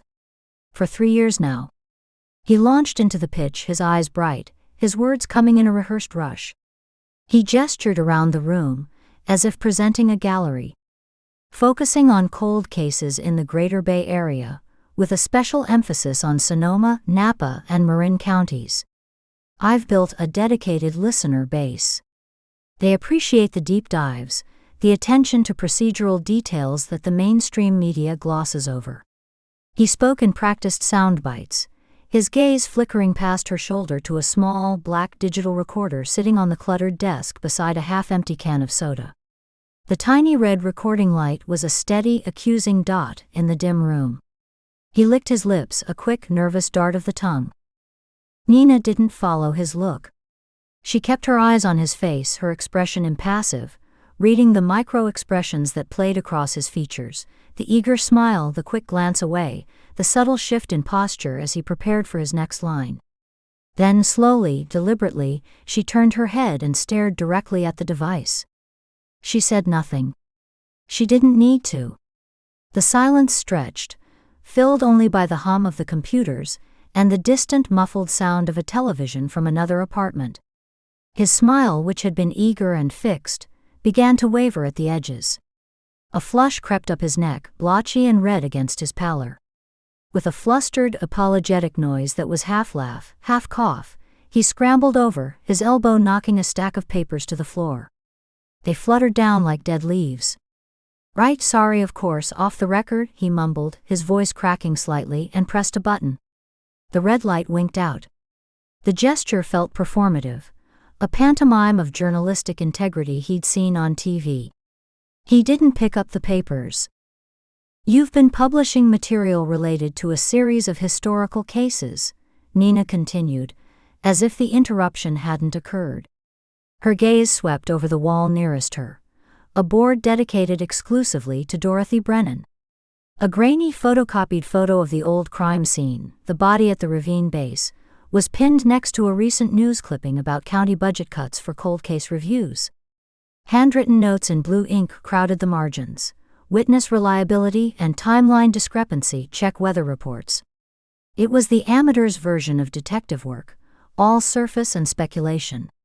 She could see where he'd drawn circles around names in reports, connected them with arrows that went nowhere. The red string from this board trailed across a gap to another board, losing tension and sagging in the middle. That's the thing, Jace said, leaning forward, lowering his voice as if they were already co-conspirators. The earlier fluster was gone, replaced by a feverish eagerness to share. He rubbed his hands together, the sound a dry whisper. I've been getting help. Anonymous help. For about 6 months now. He paused, waiting for her reaction, his eyebrows raised. Nina gave him none. She simply waited, her head tilted a fraction, her eyes steady on his. The silence compelled him to fill it. He beckoned her further into the room, weaving around a precarious tower of storage boxes labeled misc clippings in sloppy marker. She followed, her shoes whispering against laminate flooring that was sticky in patches, catching slightly with each step. He led her to a different wall, this one slightly more organized, with clear timelines drawn on large sheets of white poster board. It showed 3 cases, each with a header in bold black marker. Dorothy Brennan, 1994. Victor Salinas, 1997. A third name she didn't recognize, Lena Ruiz disappearance, 1999. Next to each were rows of photocopied pages held by clips, incident reports, evidence logs, autopsy summaries. The copies were crisp, professional, the text sharp and legible, unlike the fuzzy gray printouts from microfiche that littered the rest of the apartment. These came from a source with direct access to the originals, or to a clean digital scan. Nina's eyes tracked the timeline for Salinas. Neat arrows connected the photocopied page of Deputy Rourke's original scene notes to a typed footnote on an index card. Contradicts final ruling. CEP 47. Another arrow pointed to a photo of the marina canopy, with a handwritten question, rope source? They just show up in my P.O. box, Jace explained, his voice hushed with conspiratorial glee. He hugged his arms to his chest, a self-soothing gesture that contradicted his excited tone. His fingers dug into his own biceps. No return address. Just manila envelopes with these inside. At first it was just a page or 2. A teaser, you know? Then more. It's like someone on the inside wants the truth out there, but they can't come forward themselves. They need a voice. He gestured to his own chest, then to the podcast microphone hanging on a boom arm nearby, its foam windscreen grimy with dust. And you published them all, Nina stated. It wasn't a question.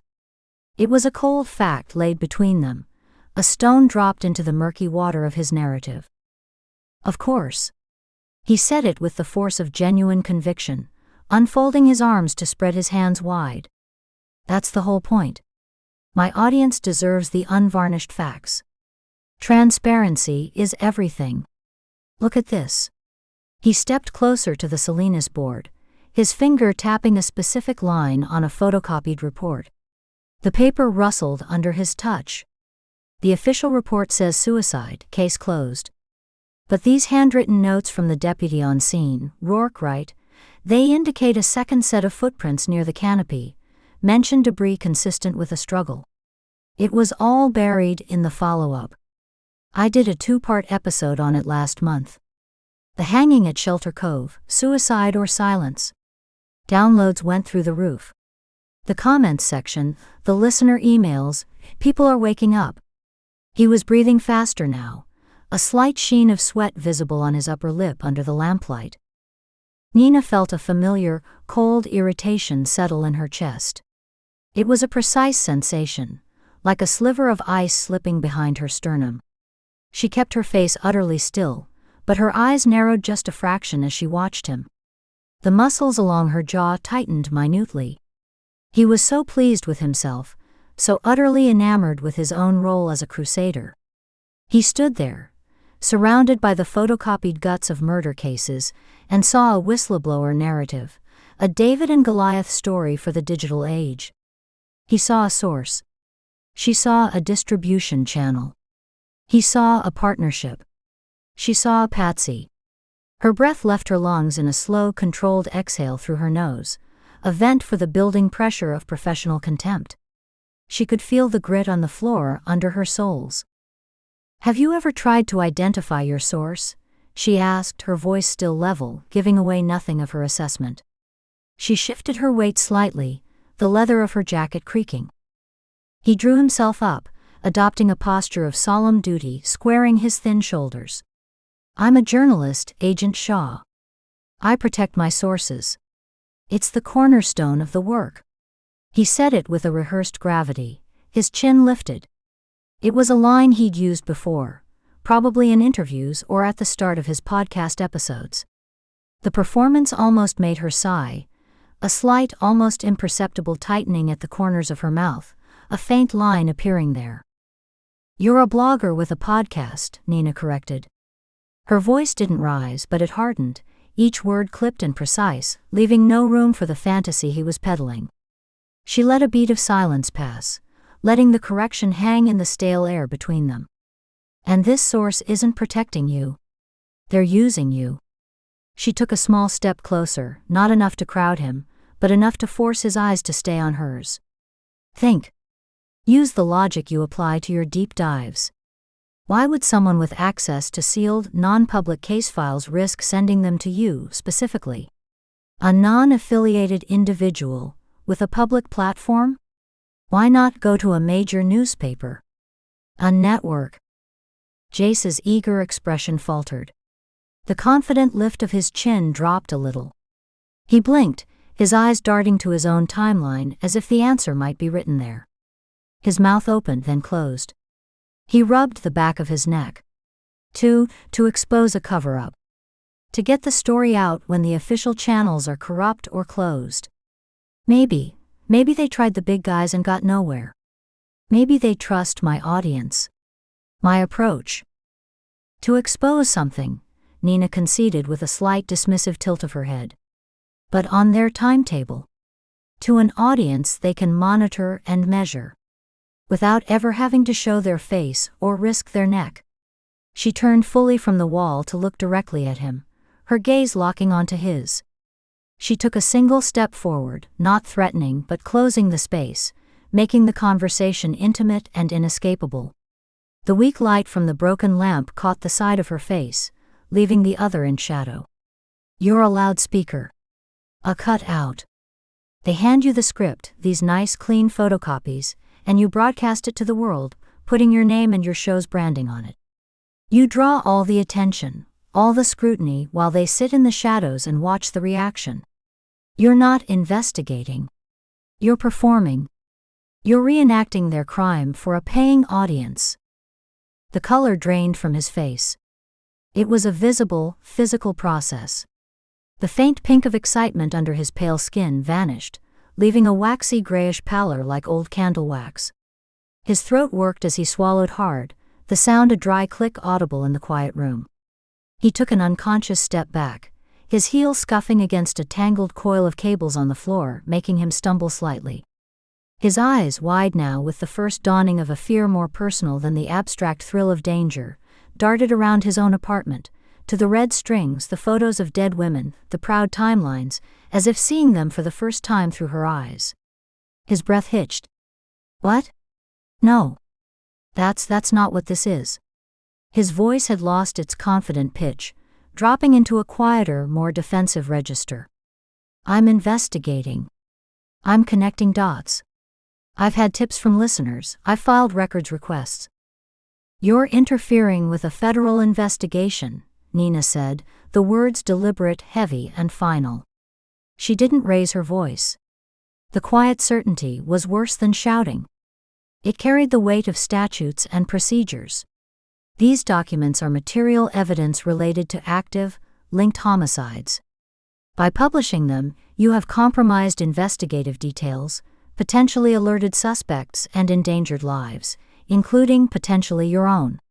She let that hang in the toxic recycled air, watching the words land, watching them burrow into the fragile shell of his self-image. She could see him processing it, his mind trying to reconcile the heroic narrative with her blunt, legalistic framing. "Have you received anything else from this source? Anything that wasn't a cold case file? Anything that felt like a direct communication, a warning or a threat?" She leaned in a fraction, her head cocked. "Think carefully. A note. A note would be classic. A way to keep you in line, to remind you who's really in charge of this collaboration." Jace stared at her, his mouth slightly open. His lips were dry. The bravado was gone, evaporated like mist. He looked young suddenly and very scared, the lines of his face softening into something vulnerable and lost. He gave a shaky, almost imperceptible nod, his eyes dropping to the floor. Without a word, he turned and walked unsteadily to his desk, his steps slow as if moving through water. His movements were clumsy now. He fumbled with the handle of the top drawer, yanking it open too hard so it rattled in its track and stuck, requiring a jerky pull to free it. He rummaged inside, pushing past notebooks and USB cords and loose paper clips, his fingers searching blindly.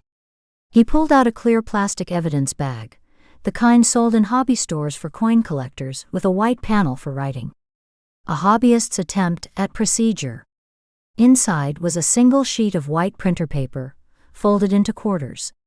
His hands trembled as he held it out to her, the plastic crinkling. Nina took it by the edge of the bag, not touching the plastic where his fingerprints would already be smeared and overlapped. She held it up to the poor light, angling it so the weak glow fell across the surface.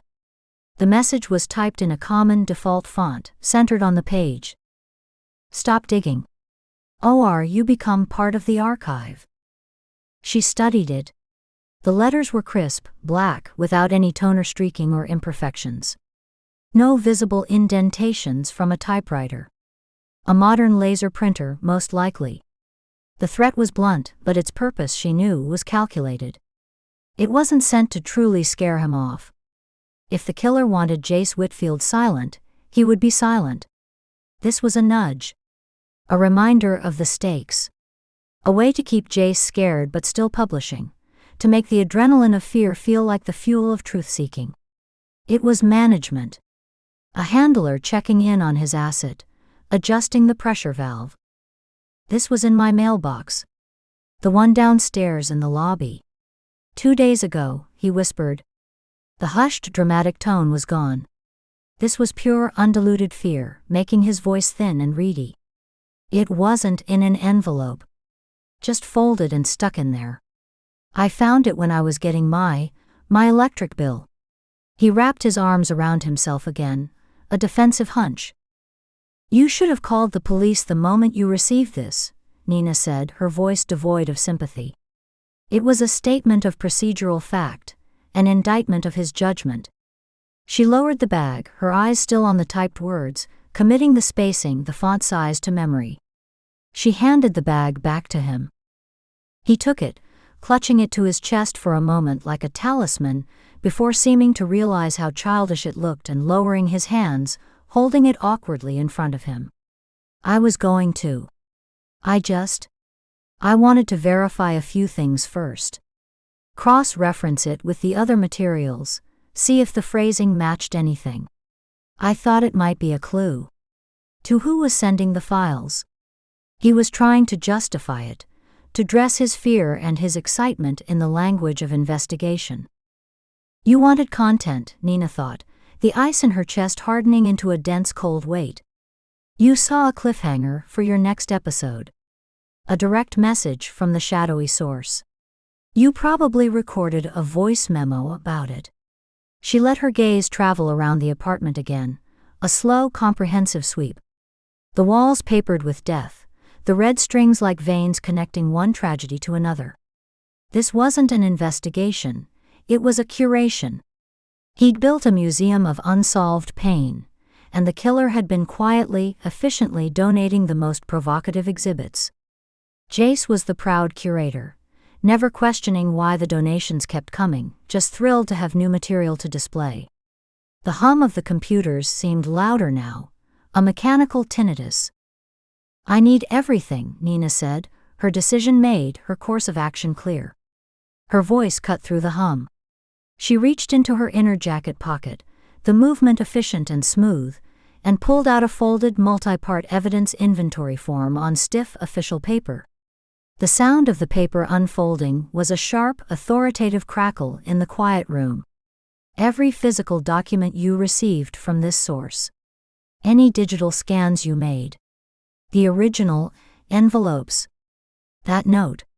Your own research notes, timelines and recordings pertaining specifically to these 3 cases."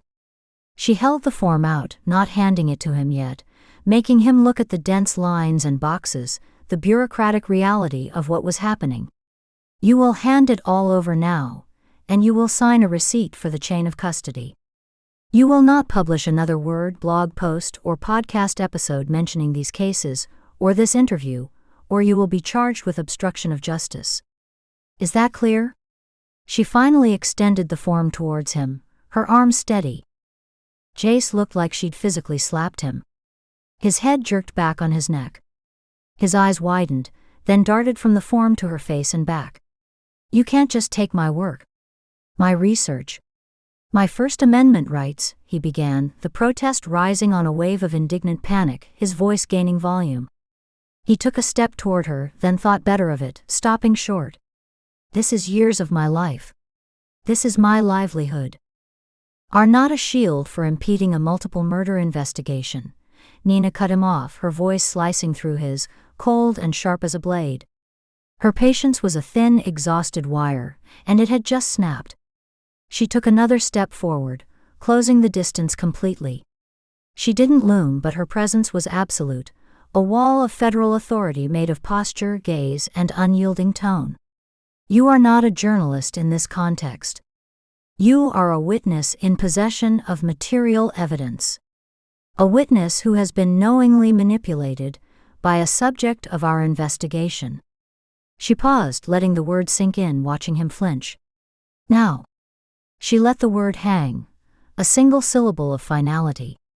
"Are you going to help me pack this evidence up, or do I need to call for a forensic team to come down here and seize every hard drive, sticky note, and flash drive in this entire apartment?" She gestured around the room with her free hand, a slow, encompassing arc. "They will be less careful than I am. They will take everything, your computer, your backup drives, your personal notes, your financial records, your podcast equipment. They will bag it, tag it, and you will get a receipt that is much, much longer. And your podcast will be offline for months, maybe permanently. Your choice, Mr. Whitfield. But you have about 10 seconds to make it." The fight left him in a deflating, visible rush. His shoulders slumped, curving inward as if protecting his core. His head dropped, his chin nearly touching his chest. The proud, crusading blogger vanished, replaced by a chastened, frightened young man sitting amidst the detritus of his own obsession. He gave a weak, defeated nod, his eyes fixed on a particular stain on the carpet, a dark blotch shaped like a continent. "Okay," he mumbled. "Okay." "Start with the wall," Nina directed, her voice returning to its flat, professional register. She pointed to the board with the 3 timelines. "Remove the photocopied pages carefully. Do not tear them. Handle them by the edges. Place them in chronological order by case, separated by these." She pulled a small stack of blank, colored separator sheets from her folder, and set them on the edge of his desk with a soft tap. For the next 40 minutes, she directed operations with the cool efficiency of a forensics lead. Jace moved like a sleepwalker, his earlier energy completely sapped. He carefully unpinned the crisp photocopies from the boards dedicated to Dorothy Brennan, Victor Salinas, and Lena Ruiz. Each pin made a tiny snick as it came out of the cork. He laid the pages in neat stacks on his desk, his fingers clumsy, fumbling twice and sending a few sheets sliding to the floor. Nina watched, her arms crossed, ensuring no page was missed, no envelope overlooked. She didn't help him pick them up, she just waited, her silence a pressure, until he retrieved them, his cheeks flushed with shame. He retrieved a dusty cardboard filing box from under his desk, the kind meant for hanging folders. It was filled with the original manila envelopes, each dated in his own handwriting on the flap. She made him confirm each one, reading the date aloud as she checked it against her notes. November 12th. That was the first one. Just the Brennan initial report, he said, his voice monotone. Continue. December 3rd. More Brennan, including the scene photos. He swallowed. Go on. He went through them, a litany of received secrets. When the stack of envelopes was on the desk, she pointed to the computer. The digital files. Everything related to these 3 cases. Your source material, your scans, your episode scripts, your raw audio recordings if they reference the documents. My scripts? My audio, he said, a last flicker of resistance. But that's my analysis, that's my voice, my commentary. Is it based on the stolen documents? Nina interrupted, not looking at him, her eyes on the screen as she gestured for him to sit. He looked at the stacks of paper, his shoulders slumping further. Yes. Mostly. Then it's part of the evidence stream. It shows the dissemination path. Copy it all. He complied, dropping heavily into his desk chair, which let out a tired wheeze. He navigated through a labyrinth of folders on his screen, buried _ledger research, Salinas docs scanned, his mouse click sounding overly loud and deliberate in the silent room. She handed him a brand new sealed thumb drive from her kit. He tore the packaging with his teeth, spitting out a tiny piece of plastic. He inserted the drive, and a transfer window opened. The progress bar crept across the screen with agonizing slowness, the estimated time flickering between minutes. While they waited, Nina filled out the inventory form at the corner of his desk, pushing aside a cold cup of coffee to make space. Her handwriting was a compact clear block print. She listed each item by category and approximate date. Item 1, photocopy incident report number 9408765, Brennan. Item 2, photocopy autopsy summary, Brennan. The only sounds were the scratch of her pen, the frantic whirring of the computer fan straining under the data transfer, and Jace's shallow, uneven breathing beside her. When the drive was done, and the physical materials were stacked and organized, she placed the completed form on the desk in front of him and held out her pen. Sign and date at the bottom. This acknowledges you have voluntarily surrendered these items into federal custody for the purpose of the investigation. His hand trembled as he took the pen. He hesitated, his knuckles white around the barrel, staring at the line as if it were a cliff edge. For a second she thought he might refuse, might try to resurrect the ghost of his First Amendment argument, might make a stand in his kingdom of paper and string. Then his shoulders slumped again, the last of the tension bleeding out, and he scrawled a shaky, nearly illegible signature at the bottom of the page, the date beside it written in a childish scrawl. He handed the pen back, as if it were contaminated, dropping it onto the form rather than placing it in her hand. Nina slotted the form into her folder, then produced a large, heavy-duty evidence pouch from her satchel. It was made of thick, opaque plastic with a tamper-evident zipper seal. She began loading the stacks of documents and the envelopes into it, her movements economical and sure. The pouch bulged, heavy with paper and implication, the weight of it solid in her hands. As she zipped it closed, the sound was loud and final, a rasp that seemed to suck the remaining air out of the room. She paused, the pouch in her hands. She looked at Jace, who was staring at the now blank spaces on his poster boards, the red strings dangling uselessly connected to nothing, the thumbtacks leaving small dark holes in the paper. He looked bereft. The material you received, Nina said, her tone shifting back to inquiry, though no less intense. She adjusted her grip on the pouch. Did it ever include anything about a detective named Ken Ford? Or a federal case from around 2005? Anything that seemed to cross over from local jurisdiction to federal interest? Jace blinked, dragged from his miserable contemplation of the empty boards. He frowned, his brow furrowing in genuine effortful thought. His eyes lost focus as he mentally scrolled through the trove of documents he'd memorized, his gaze turning inward. He chewed on his lower lip. Ford. Ken Ford. He shook his head slowly, a side-to-side motion that seemed to weigh the name and find it lacking. No. That name doesn't ring a bell. The stuff I got, it was all late 90s, early 2000s max. Local jurisdiction stuff. Sonoma County, a bit from Marin. Nothing federal. Nothing with a FBI stamp or anything like that. His eyes sharpened, the investigator's curiosity momentarily overriding his fear and dejection. He leaned forward slightly. Why? His voice was eager again, but softer, more cautious. Is that connected? Is there another case? A bigger one? Just a question, Nina said, her voice closing the topic like a door being shut and locked. She hefted the bulging evidence pouch, feeling its substantial weight, a tangible yield from this digital scavenger hunt. Stay off the air about this, Mr. Whitfield. No updates, no teasers, no the authorities are pressuring me posts. Complete silence. The next piece of mail you get might not be a note. She let her eyes sweep once more over the apartment, over the remaining detritus of his hobby. It might be a visit. And I might not be the one knocking. She didn't wait for a response. She turned and walked back through the maze of boxes and cables to the door, her steps measured and firm.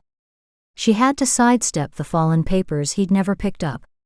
She opened the door and stepped through without looking back, closing it firmly behind her on the sight of him standing alone amid the faded ghosts on his walls, the red strings now leading nowhere, a puppet with his lines cut, standing in the center of a stage that had just been stripped bare.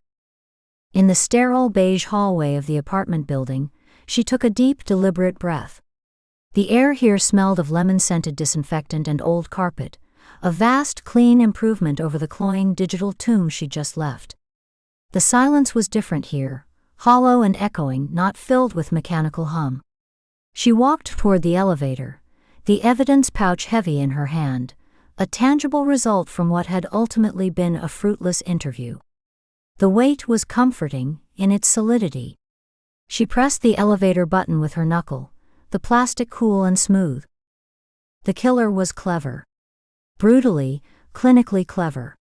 He'd outsourced his taunts, his gloating. He'd found a hungry, naive amplifier with a ready-made audience and used him to do his boasting, his myth-building for him. Jace wasn't a suspect. He was a tool, a useful idiot. A channel.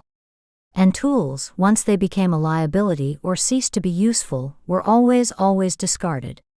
The note proved the killer was still monitoring his tool, adjusting the pressure, keeping him scared but productive. It was a classic manipulation technique: create dependency, then control through fear. The elevator arrived with a soft ding and a mechanical rumble. The doors slid open, revealing an empty, mirrored interior.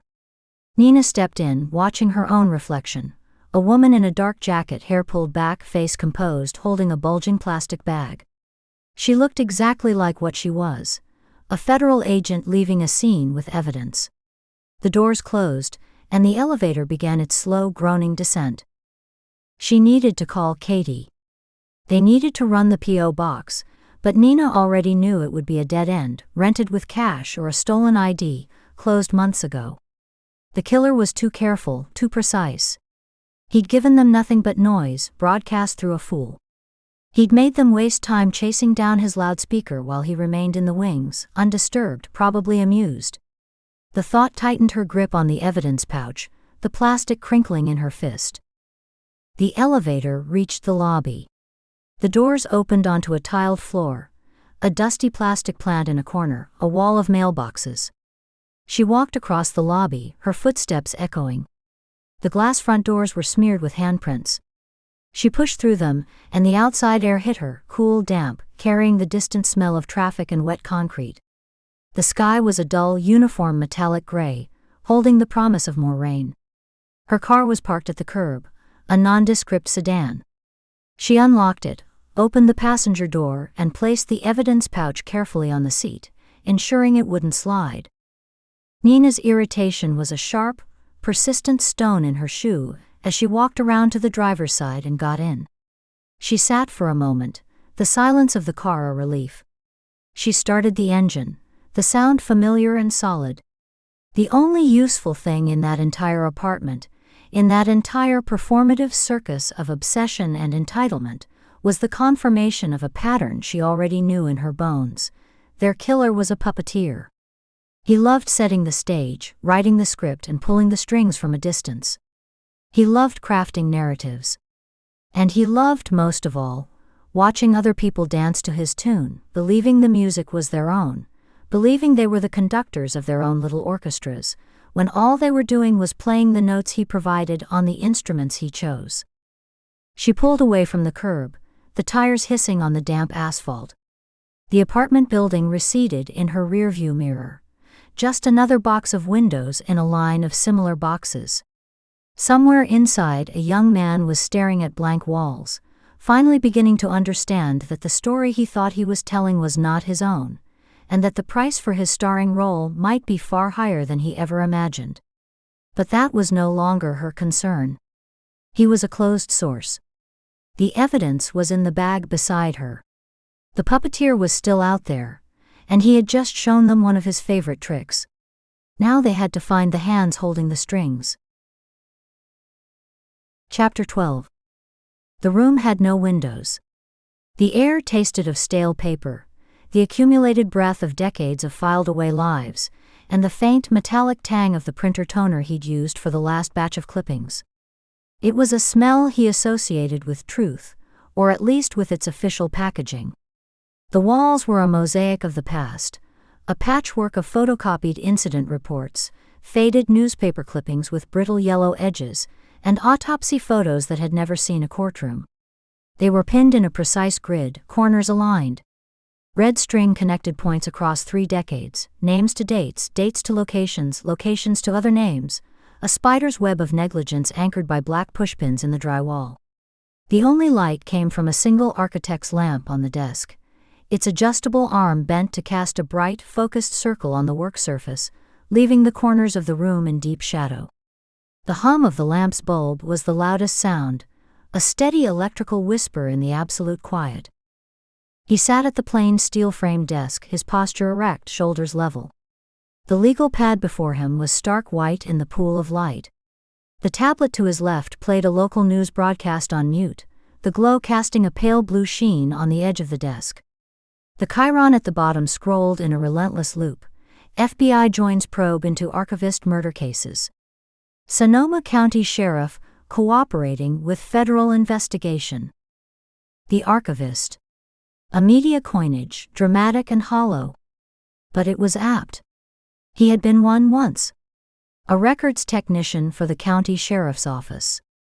A cog in the machine of official memory, with authorized access to the sealed boxes, the confidential files, the cases marked closed and active in thick black marker. He had believed, with a quiet and total conviction, in the sanctity of the system, the integrity of the ledger. You filed the truth, and the truth, however ugly, stood as a record. A warning. A promise of order. The room around him was that belief, inverted. It was the ledger the public never saw, the one where the entries didn't match, where the columns failed to add up. The legal pad held a list. Not of victims, but of architects. The handwriting was neat, blocky, all capital letters, the kind developed over years of filling out standardized forms. Det. Ray Hollis, LEAD, Brennan 94 to 1014. Dep. Henry Rourke, reporting Salinas 97 10/16. 2 names crossed out with a firm, deliberate line of black ink. The pen had pressed deep, leaving a slight groove in the paper. Below them, more names. each with a date, a case number, a role. Lead detective. Reporting deputy. Presiding DA. Medical examiner. A roster of those who had stamped the files, signed the forms, buried the questions. It was an organizational chart of failure. His eyes lingered on the first crossed-out name. Hollis. The memory of that night was not one of violence, but of profound administration. He had watched the detective's dilapidated house for 3 evenings, learning the pattern of lights, the time the single porch bulb flicked on. He had seen the boxes through the windows, the physical manifestation of the man's guilt. The act itself had been a filing. A terminal notation. He remembered the feel of the syringe, the cold metal of the plunger against his gloved thumb, the absolute lack of struggle. It had been like correcting a typo on a long finalized document. The second Rourke had required more staging. The bucket, the rope, the specific knot. It was a footnote, a reference back to the original error, the Salinas report. Both actions had felt less like murders and more like the application of a necessary final stamp, falsified. It had started, as all things do in records, with a single file. Pulled years after the fact. His sister, Lena, ruled an accidental overdose in a bad part of town. A tragedy, but not a mystery. The case was a slim folder, maybe 20 pages. He'd requested it on a whim, a morbid itch of familial duty he couldn't scratch. The day it arrived in his inbox at the records office was a Tuesday. He remembered the light coming in through the high, narrow windows of the county building, dust motes dancing in the shafts. His own workstation was orderly, a computer, an inbox-outbox tray, a cup of pens. He'd opened the digital folder with a click, expecting a sad, straightforward narrative. What he found was not an investigation, but a performance. A pantomime of procedure. He scrolled, his index finger resting lightly on the mouse wheel. The witness statements were cursory. One neighbor mentioned hearing a man's voice, raised in argument with Lena around 10 p.m. The next line from the interviewing deputy read, "Witness admitted to having consumed several beers that evening. Reliability, questionable." The statement ended there. No follow-up. No description of the man solicited. Another statement from a passerby noted a dark sedan parked awkwardly near Lena's apartment building, engine running. That lead was marked, vehicle not located. No tag number obtained. Then came the evidence log. Lena's purse, a small leather clutch, had been logged into evidence at 1:15 a.m. by Deputy A. It was item number 4. At 9:02 a.m. the next day, it was logged out by Det. M. Carson. The chain of custody form for the release was blank. No signature from a lab technician. No reason for release. Just an out time. The purse was never relogged. It vanished from the record. His breathing had slowed as he read. He'd leaned closer to the screen, the glow reflecting in his glasses. At the very end of the file was an internal memo, a scanned piece of paper with a handwritten note in the margin. It was from a Lieutenant Greer to Detective Carson. The text was brief, "Wrap this up. We don't need another statistic here. The neighborhood's clean enough."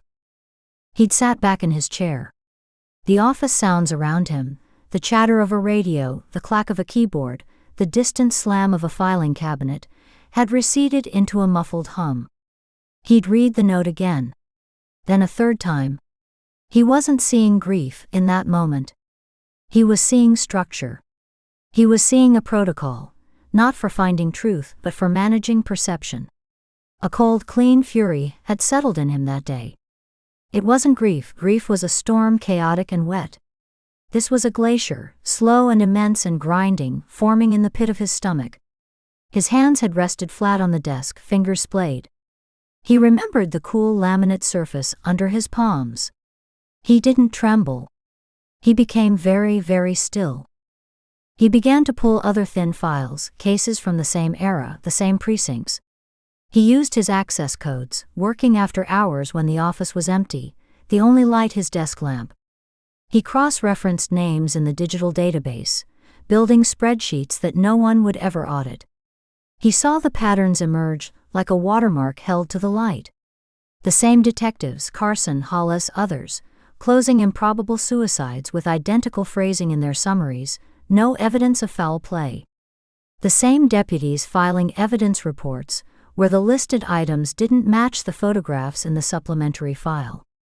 The same assistant district attorneys, Martin Reeves was a frequent name, accepting plea deals on charges that bore no logical relation to the original crime. A network of quiet hands, smoothing over inconvenient deaths, buffing the statistics, keeping the clearance rates high and the political fallout low. They hadn't killed his sister. Someone else had done that. A man, probably. An argument. A push. A pill bottle forced open. That was a separate crime, a single point of violence. But they had killed the truth. They had made her death a clerical footnote, a case number to be buried in a warehouse, and in doing so they had granted her murderer a lifetime of silence. They had become, in his meticulously ordered mind, accomplices after the fact. More than accomplices, they were the architects of the silence. They built the walls that hid the crime. Therefore, they were responsible for the wall. And walls could be torn down. The kills were not the point. They were the pressure. A directed, brutal pressure applied to the sealed pipe of the past. Dorothy Brennan was selected because her testimony, had she lived, could have authenticated the glaring discrepancies in her own '94 case file. Her death was a loose end they'd tied off. He had simply retied it in a way that would make the whole knot visible. Henry Rourke was chosen because he had held the pen that wrote the original '97 report, transforming a blatant homicide, ligature marks from a different rope, defensive wounds on the hands, into a tidy suicide. He had authored the lie. They were messages, written in a language the system understood perfectly, violence and exposure. Each death was a highlighted entry in the corrupted ledger, a flare shot into the sky to illuminate the landscape of failure. He watched the silent news footage now, agents in blue windbreakers with yellow FBI letters moving through a blur of yellow tape, the grave, composed face of a spokesperson backdropped by a county seal. His expression didn't change. Good. Let them come. Let the FBI, with its federal reach and its forensic accountants, follow the blood trail he was laying down.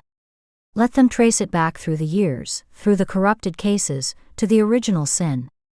He was not building a mythology, like some serial killer craving a nickname.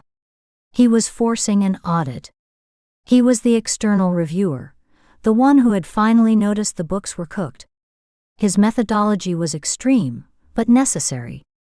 The system only responded to extreme stimuli. His pen hovered over the list. The third name. ASST. D.A. Martin Reeves, deceased, presiding 402. Reeves was dead. A heart attack 5 years ago, playing golf at a private club. An obituary had called him a dedicated public servant. He had escaped. But the man who had done the legal groundwork, who had crafted the narrative and pressured the grand jury to decline indictment in the Ford case, that man was very much alive. He had used the Ford case and others like it as a springboard. Now a senior partner at a prestigious San Francisco firm. A pillar of the legal community. A donor to symphonies and hospitals. The pen descended not to cross out, but to circle the name directly below Reeves's on the list. The ink made a soft, precise scratch. Dr. Lawrence Pettigrew, medical examiner, Ford 02 and others. Pettigrew. His signatures, a florid, confident L. Pettigrew, M.D., were on dozens of questionable autopsy reports from that period. Cause of death, undetermined. Manner, accident. The scientific veneer, over a lie. He provided the medical authority, the stamp of objective science, that allowed the legal and investigative machinery to grind to a halt. If Reeves built the legal wall, Pettigrew poured the scientific concrete. He was a more challenging target than a retired detective or a marina deputy. He was a public figure, protected by routine, by wealth, by a different social stratum. The selection process for Pettigrew had begun weeks ago, a parallel track of research running alongside the executions of Hollis and Rourke.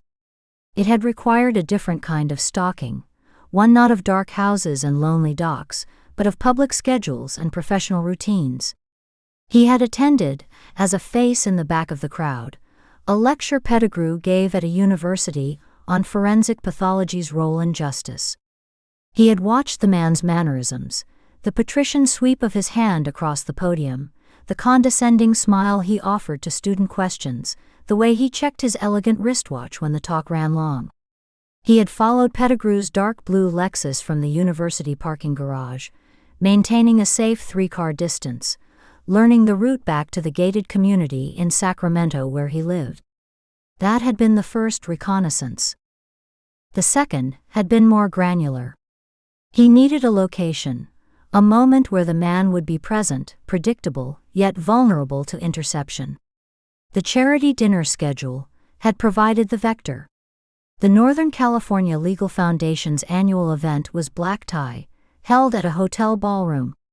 Pettigrew was listed as a member of the host committee. He would be there, smiling, shaking hands, a pillar among pillars. The approach would be complex. The exit strategy paramount. He put the pen down, aligning it perfectly parallel to the top edge of the legal pad. The tablet screen changed from the news to a weather report, showing a graphic of a sun over the Sacramento Valley. He ignored it, his hand moving to the desk drawer. It was a smooth, silent glide on its runners.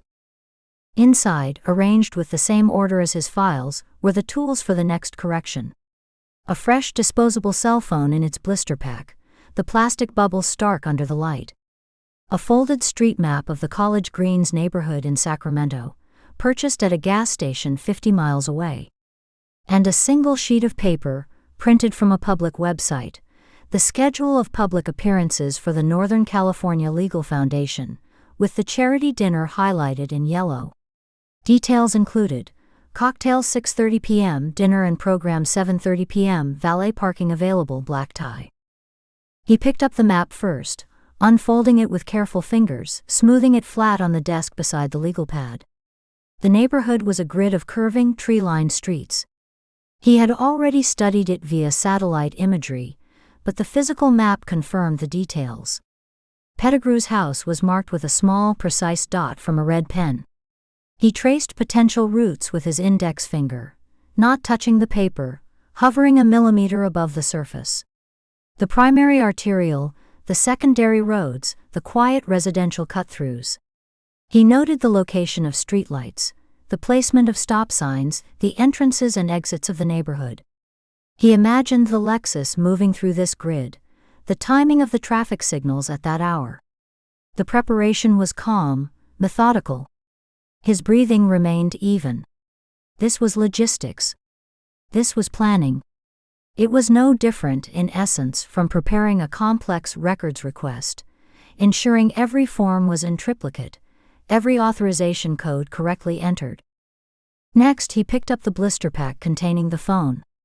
He used a small pair of scissors from his desk organizer to slit the plastic neatly along the seam. He removed the phone, a generic black rectangle, and the separate cardboard sleeve containing the battery. He assembled it, clicking the battery into place, then powering it on. The screen lit up with a generic welcome animation. He would not activate it until the day of. It was for a single call, maybe two. Then it would join the other components in the dissolution process: broken, wiped, burned, scattered. A disposable record. Finally, he looked at the charity dinner schedule. The timeline was explicit. Pettigrew would be at the hotel from approximately 6:15 p.m. until 10 p.m. or later. That created a window. But the home, empty during those hours, was not the primary venue. It was too secure, too risky. The opportunity would lie in transition. In the space between the valet stand and the driver's door. In a quiet corner of a parking garage. Perhaps even in the moment of arrival or departure at the house itself, when the gate was sliding open, the headlights cutting a path through the dark.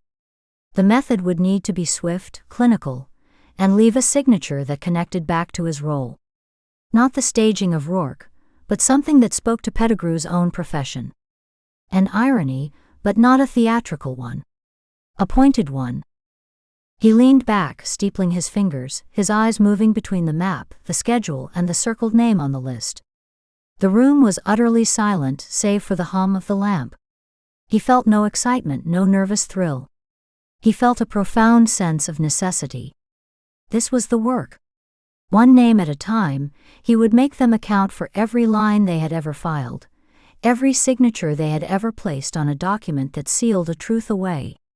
He was the balance. He was the final column in the ledger, the one marked recourse. After a long moment, he closed the drawer.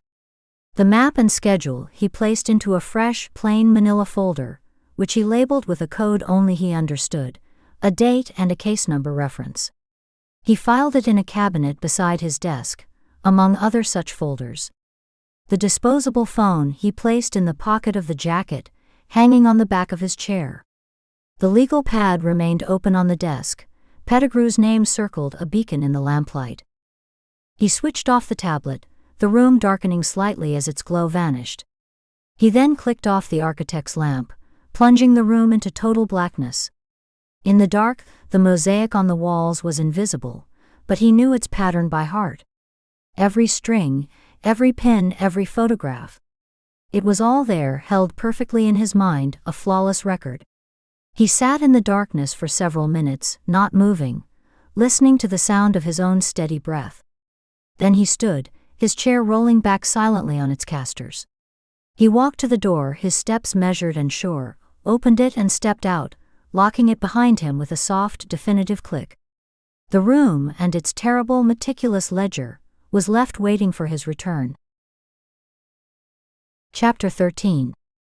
The motel room held the stale, recycled air of 1,000 transients, a flat odor of industrial citrus cleaner laid over a base note of mildew and old cigarettes.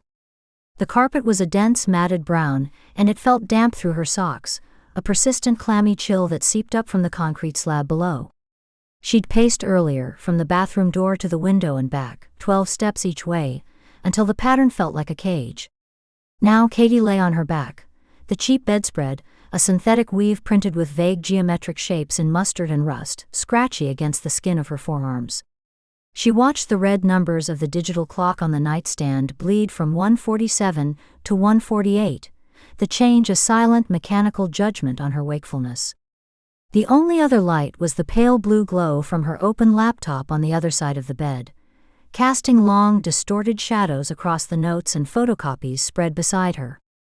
The hum of the mini-fridge in the corner was a low, persistent drone, punctuated every few minutes by a click and a deeper, shuddering grind as its compressor kicked on. Sleep was a theory, not a practice. Every time her eyelids grew heavy and began to slide shut, the images from the files superimposed themselves on the dark. The crime scene photo of Dorothy Brennan's body at the base of the ravine, the unnatural angle of the neck, the way the forest duft seemed to be reclaiming her. The stark one-page report on Victor Salinas that read like fiction. The clinical detachment in Ray Hollis's weary voice as he'd handed over the folder, his fingers leaving faint smudges on the manila. Her mind wouldn't stop assembling the pieces, turning them over, trying to force them into a configuration that made a different, less terrible picture. It never worked. With a sigh that was more a release of trapped breath, she pushed herself up, the muscles in her lower back and shoulders pulling tight. She stacked the two thin, lumpy pillows against the headboard, the vinyl covering cool and slick against her knuckles. The room's silence was a physical pressure.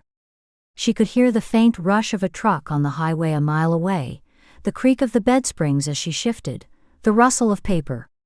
The manila folder from retired Detective Hollis was warm from lying next to her all night, absorbing the heat from her body and the laptop. She opened it again, the sound of the brass fastener popping off the brads sharp and definitive in the quiet. The photocopied pages were crisp and slightly curled at the edges under her fingers, smelling of toner and old paper, a dry, dusty scent. Her own notes, compiled over weeks of late nights in Quantico, and stolen hours in motels just like this one, fanned out beside it, a chaos of her tight, precise script on legal pads, sticky notes in yellow and pink, and the backs of evidence intake forms, all covered in arrows, underlines, and furious question marks. On the motel notepad, its top sheet imprinted with a faded logo of a smiling sun and the words "Sunset Inn," she began to map it. Not as an FBI agent following procedural steps, but as a daughter connecting wounds. The cheap ballpoint pen from the desk drawer was a generic white barrel, the ink blue. It dug into the soft, pulpy paper as she pressed down. She wrote 3 dates, each one pressed so hard the tip nearly tore through the sheet: 1994, 1996, 1997. She circled each one heavily, the ink dark and final, leaving small craters in the paper. Hollis's buried cold cases.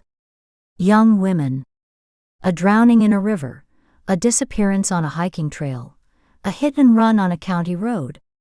Deaths ruled accidental or left unsolved, all within a 50-mile radius in the northern part of the state.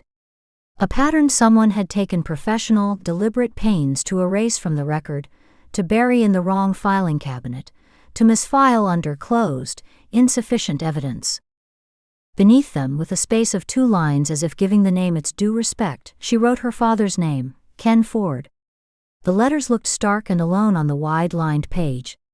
She drew a single, straight line connecting his name to the cluster of dates, the ruler straightness of it a contrast to the chaotic scribbles elsewhere. He'd been investigating them. Quietly. Off the books. She knew this not from any official document, but from the fragments she'd pried loose over years, each conversation a small act of archaeological digging in shifting, resistant sand.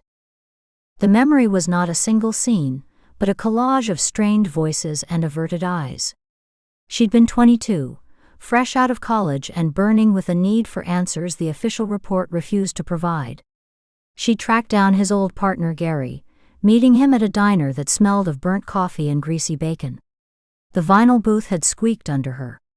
Gary's hands, large and knotted, had turned his white ceramic coffee mug in a slow, endless circle for 3 full minutes before he'd spoken, his eyes on the brown liquid inside.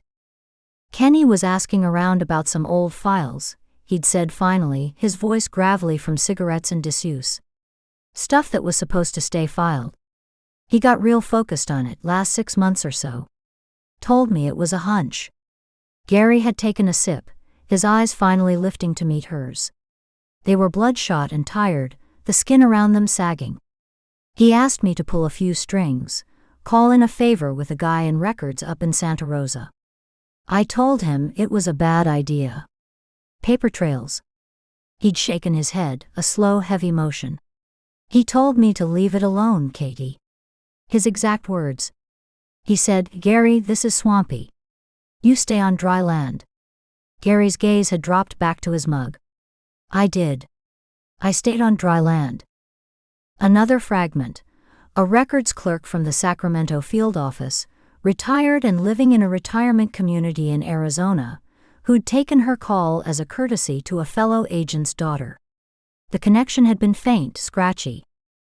He submitted 3 separate requests for case file cross-referencing in a 4-week period, the man had said, the sound of a television game show, buzzers, applause faint in the background. All for counties up north. Santa Clara, Sonoma, Mendocino. It got flagged. Not denied, just noted. Administrative oversight, they called it. There was a pause, the crinkle of what might have been a chip bag. I remember because he came down to the records room to argue it in person. Usually, he'd just send a memo. He was polite, always was, but he was steel. I'd never seen him like that. He said, these are connected. I just need to see the links. They gave him the runaround. Bureaucratic glue. She'd seen the evasions in his thin, redacted case file, the paragraphs that ended with "See supplemental report," where no supplemental report was attached in the digital archive, the evidence logs with items listed as returned to county or destroyed per protocol with dates that seemed too convenient, too soon after his death.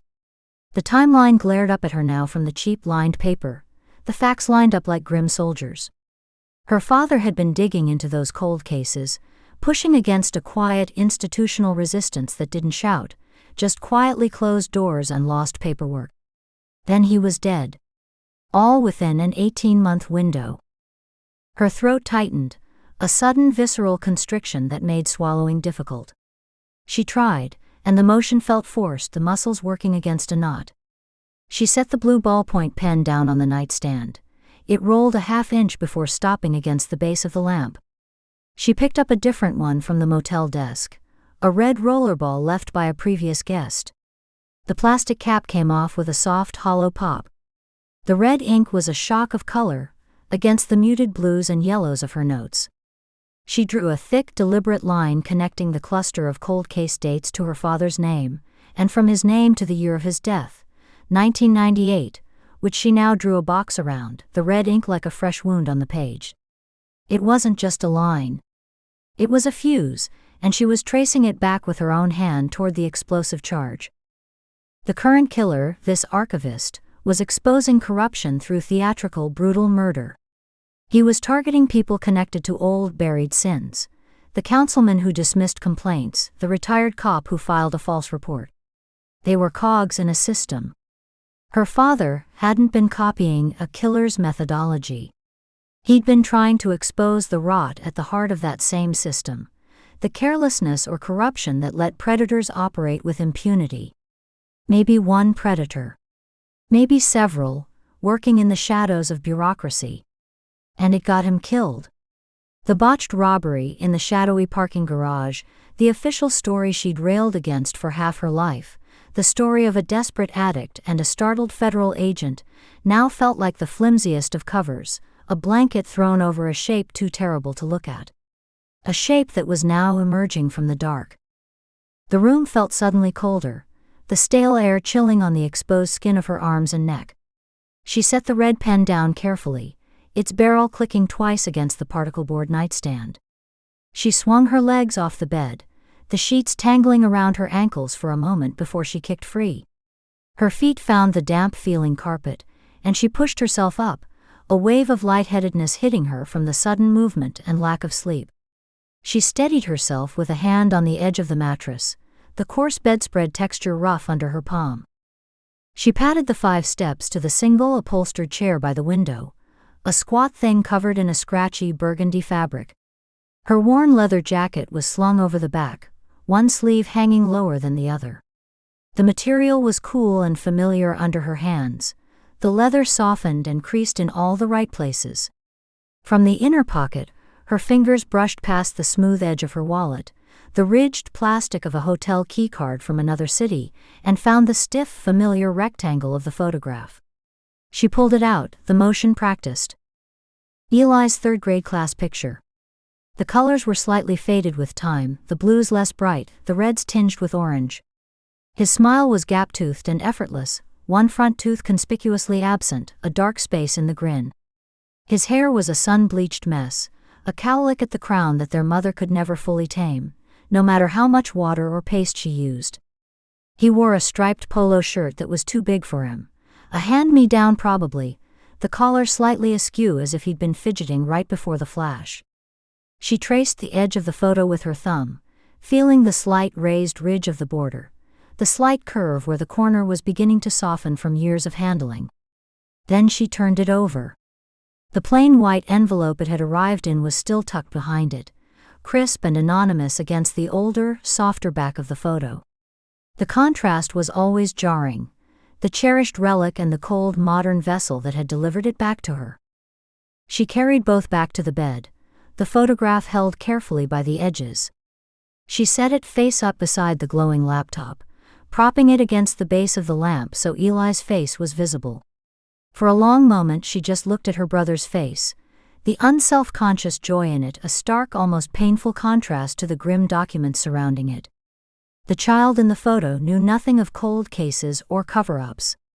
He knew summer days, and skinned knees, and the sound of their father's car in the driveway.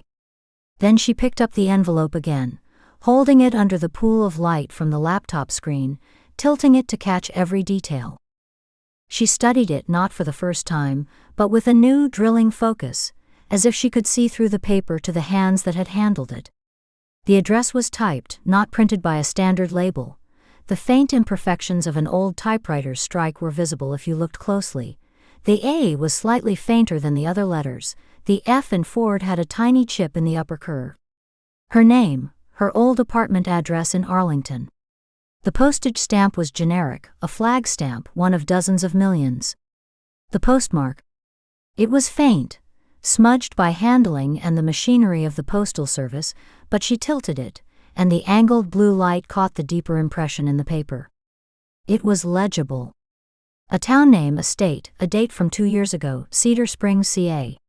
She'd noted it before, logged it in her personal file, but only as a point of origin. A data point. A place her brother might have been once, a quarter-century ago, or where someone who knew something had been recently. A lead that had gone cold, a town with a post office and no answers. A dead end she'd hit before. Now in this room, with Hollis's map and her father's timeline bleeding together on the notepad, the name felt different. It had weight. It had geography. She opened her laptop, the keys warm and slightly sticky under her fingertips. She navigated away from her case notes file, the screen flickering for a second, to a mapping website.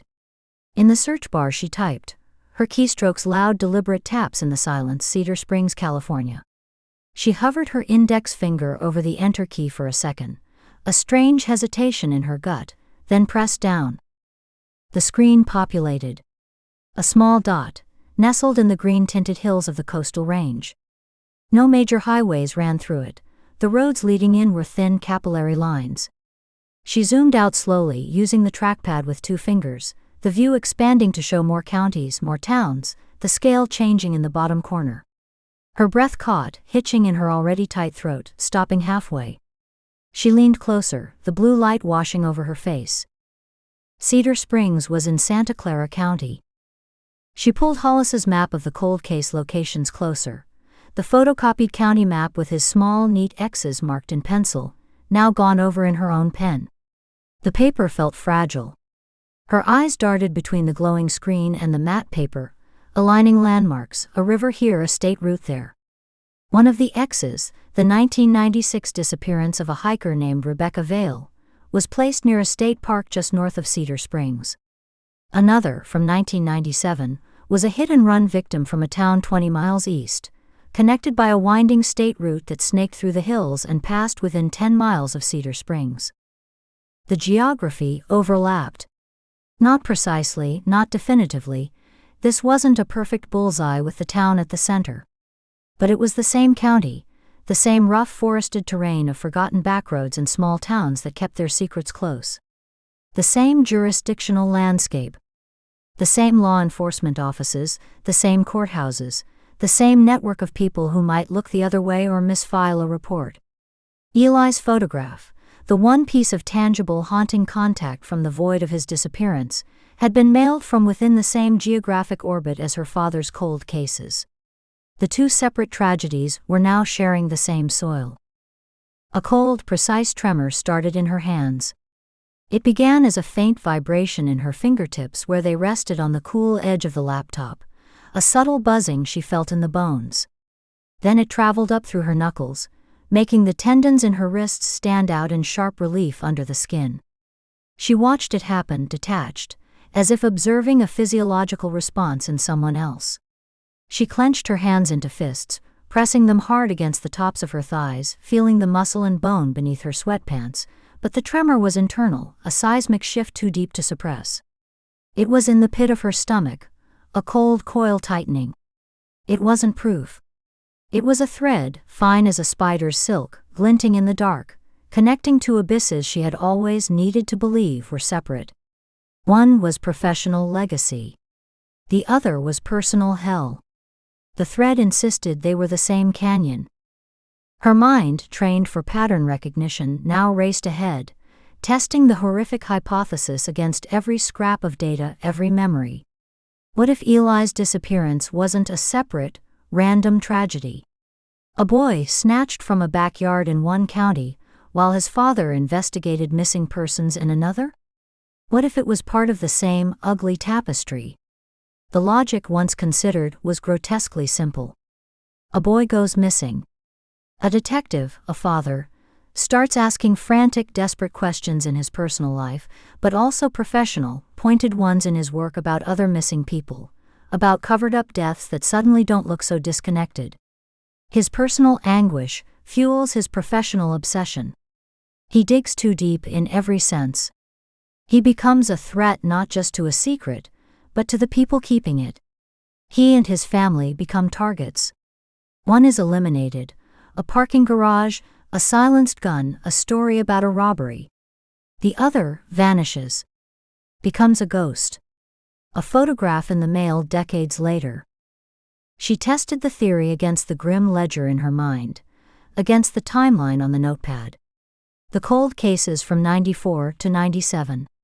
Her father's investigation heating up through 97 and into 98, his requests getting flagged, his visits to records becoming more insistent. Eli, taken in the fall of 97. The frantic, hellish months that followed, her father a ghost in his own home, spending more and more hours out on the phone at the office. Her mother's face crumbling. Then her father, killed in the spring of 98. The official story feeling wrong, feeling empty from day one. It fit. It fit with a dreadful mechanical click that made her stomach turn over, a solid wave of nausea rising from her gut so forcefully she tasted bile at the back of her throat. She pressed the heel of her hand hard against her abdomen, just below her ribs, as if to physically push the feeling down, to contain the sickness. Her breathing became shallow, quick pants through her nose. She had been chasing a copycat killer, thinking she was stepping into her father's professional footsteps, solving the puzzle he'd left behind, avenging him by finishing his work. But the path kept circling back, not just to his work, but to his life. To her life. To the empty space where her brother should have been. A space that had shaped every decision she'd ever made. The reason she'd pushed through the academy. The reason she gravitated to violent crimes, the reason she never let a case go. The archivist wasn't just replaying old crimes, he was exposing a network of silence, a system of protection. Her father had been trying to break that network from the inside. And her family had been crushed in the gears. Katie stared at the motel notepad, the web of dates and names and furious question marks all centered around the two words that mattered most, written in her own hand: Ken Ford. The red line she'd drawn from the cases to his name seemed to pulse under the laptop's eerie blue glow, a vein of accusation running through the page. This wasn't just a case. It was an excavation. And she was no longer digging at a safe, professional distance, with gloves and tools. She was down in the hole, digging straight toward the buried foundations of her own history, and the soil she turned was black with personal loss, each shovelful heavier than the last. Her eyes moved, dragged by a terrible gravity, from Eli's smiling, innocent face on the photograph, to the smudged, bureaucratic postmark on the envelope, then to the digital map on her screen where the dot of Cedar Springs glowed like a single, unblinking eye. The connection hung in the quiet, stale-aired room, a silent, screaming question she could no longer ignore, no longer compartmentalize into separate boxes labeled job and family. The professional and the personal had not just intersected, they had collided at high speed, and the wreckage was her entire past scattered across this cheap motel bed. The tremor in her hands was now a full, deep shiver she couldn't control, a vibration that started in her core and radiated out to her limbs. She wrapped her arms around herself, crossing them tightly over her chest, her hands gripping her own biceps, fingers digging in. She sat there in the pool of cold light, surrounded by the ghosts of her father's work and her brother's smile, the hum of the fridge the only sound in a world that had just fundamentally rearranged itself. She didn't cry. The realization was too cold, too vast for tears. It was a fact, settling into her bones like frost. She stared at the clock as the numbers bled from 2:19 to 2:20, and she waited, rigid and shivering, for the dawn to break through the thin, nicotine-stained curtains. Chapter 14. The night air over Mill Creek Reservoir was cool and still, carrying the faint, clean scent of pine and cold water. The only sound was the gentle, rhythmic lap of dark water against the rocky shore, a sound so constant it had become part of the silence. A million stars were reflected in its black surface, a shattered mirror of silver light, their twin constellations trembling with each tiny ripple. Dana Whitfield, 34 and pleasantly buzzed, leaned back in her nylon camp chair and smiled at the man across the dying fire. The pleasant buzz manifested in the loose, comfortable drape of her limbs, in the way the warmth from the flames seemed to seep deeper into her bones. She cradled her beer bottle between both hands, her thumb stroking its damp, cool glass. Hank Reeves, 36 and solid as the pine trees crowding the shoreline behind him, raised his own bottle in a silent toast. The amber liquid caught the fire's last embers. The promotion at the architectural firm, senior project manager, had come through that afternoon with a handshake and a substantial bump in salary. This trip had been Hank's idea, a spur-of-the-moment celebration, thrown together in the hour after he'd gotten the news. They'd packed the old Subaru in a happy rush, stopping only for ice, beer, and firewood. The drive up the winding Forest Service road had been filled with easy conversation, the headlights cutting a tunnel through the towering redwoods, the car smelling of damp earth and the pepperoni sticks they'd snacked on. It was a stolen night, a bubble of peace before the long drive to Sacramento tomorrow to visit Hank's mother for her birthday. The blue dome tent was pitched neatly on a flat patch of needle-strewn earth, its guylines taut. The red cooler, still beaded with condensation from the melting ice, sat loyally beside Hank's chair. A small pile of split oak and pine logs neatly stacked waited for the morning fire. The world felt perfectly contained, safe, and complete within the fragile circle of firelight. "Told you we should have gotten the fancy air mattress," Dana said, her voice soft and amused in the immense quiet. She nodded toward the tent. "That sleeping pad is about as thick as a communion wafer. I can feel every single root and rock through it. My hip is going to have a topographical map branded on it by morning." "And miss the authentic camping experience?" Hank's grin was a white flash in the dim light. He shifted, the aluminum frame of his chair creaking under his weight. He stretched his legs out, crossing his ankles. "My back will be a wreck by dawn. Mom will fuss, she'll make me lie on the heating pad, she'll bring me aspirin on a little tray. It's tradition. You're disrupting a sacred cycle of maternal concern." "A cycle that starts with you making bad gear choices," Dana said, her smile widening. She took a slow sip of her beer, her eyes crinkling at the corners as she watched him over the bottle's rim. "We're not 20 anymore, Hank. Our bones demand tribute. They want memory foam." "Our bones are fine," he said, patting his own thigh. "They just need to remember what the ground feels like. It's good for them. Builds character." He leaned forward, the firelight carving shadows under his cheekbones. "Besides, if we'd spent an hour inflating some giant raft of a bed, we'd have missed this." He gestured with his bottle, a sweeping motion that took in the star-strewn water, the ring of silent trees, the cozy pocket of warmth they occupied. "This is the point. The quiet." Dana laughed, a warm, easy sound that seemed to hang in the cool air for a moment before being absorbed by the trees. She set her bottle down on the arm of her chair, the glass clicking against the aluminum. She stood, unfolding her body with a slight, unself-conscious stretch that made her shoulders roll back, her spine emitting a soft pop. She dropped her empty bottle into the canvas bag they used for recycling, and walked the 2 steps to the cooler. The lid opened with a hollow pop, and a puff of colder air that smelled of wet plastic and aluminum. She selected a fresh bottle, the glass slick and shockingly cold with meltwater. "I'm going to look at the water.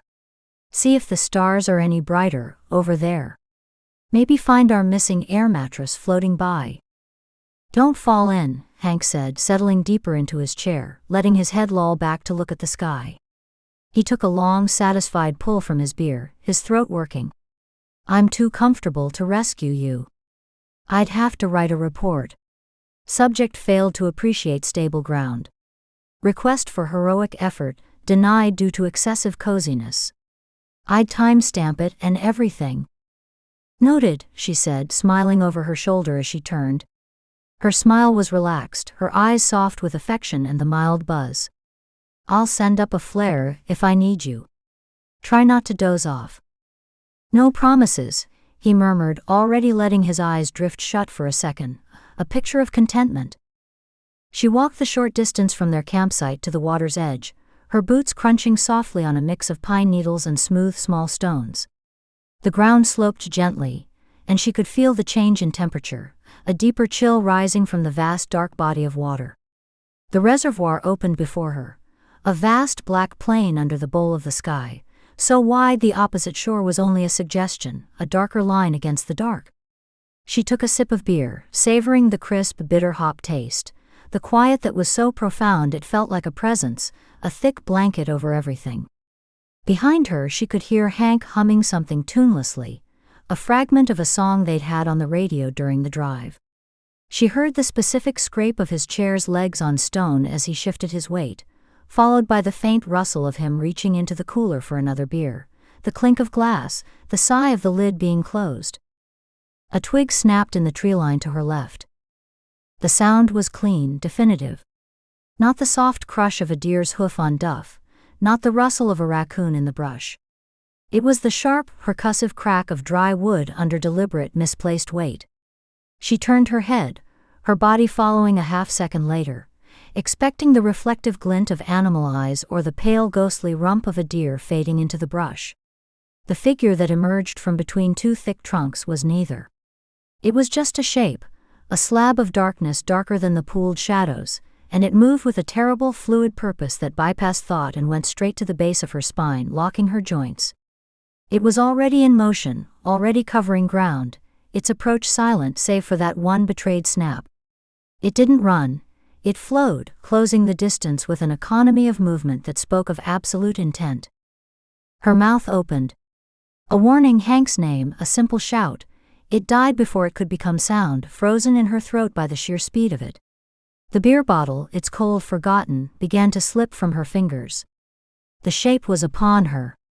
A hard, unyielding arm hooked around her torso from behind, pinning her arms to her sides in a vise of muscle and fabric. A gloved hand, smelling strongly of worn leather, damp earth, and beneath it the faint, acrid tang of male sweat, clamped over her mouth and nose, crushing her lips against her teeth. The attack was not frenzied. There was no roar, no grunt of effort. It was swift, methodical, a brutal and efficient silencing. Her world narrowed to the smell of the glove, to the stunning impact of her back against a solid chest, to the desperate aborted kick of her legs as her boots scuffed uselessly against the stones. A final choked gasp was smothered against leather.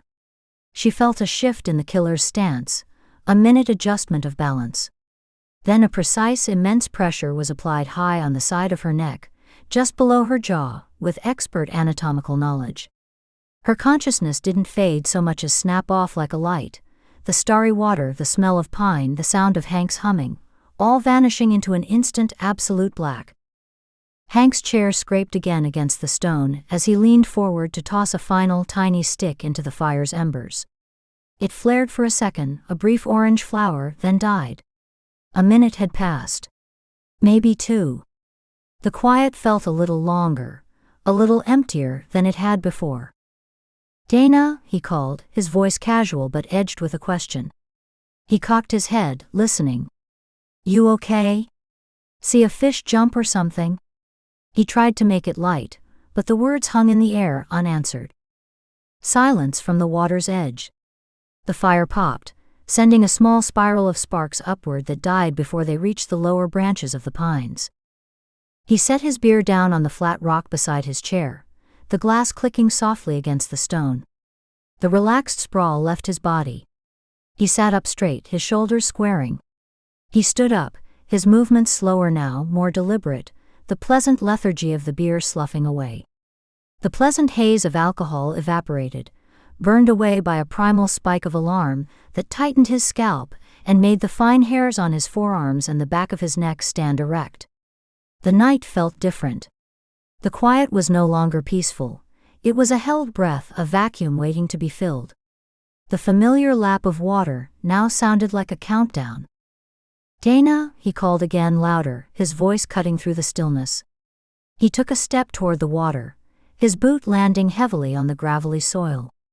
His eyes scanned the shoreline, but the starlight only created confusing pools of ink and silver, turning rocks into crouching shapes and casting long, deceptive shadows from the trees.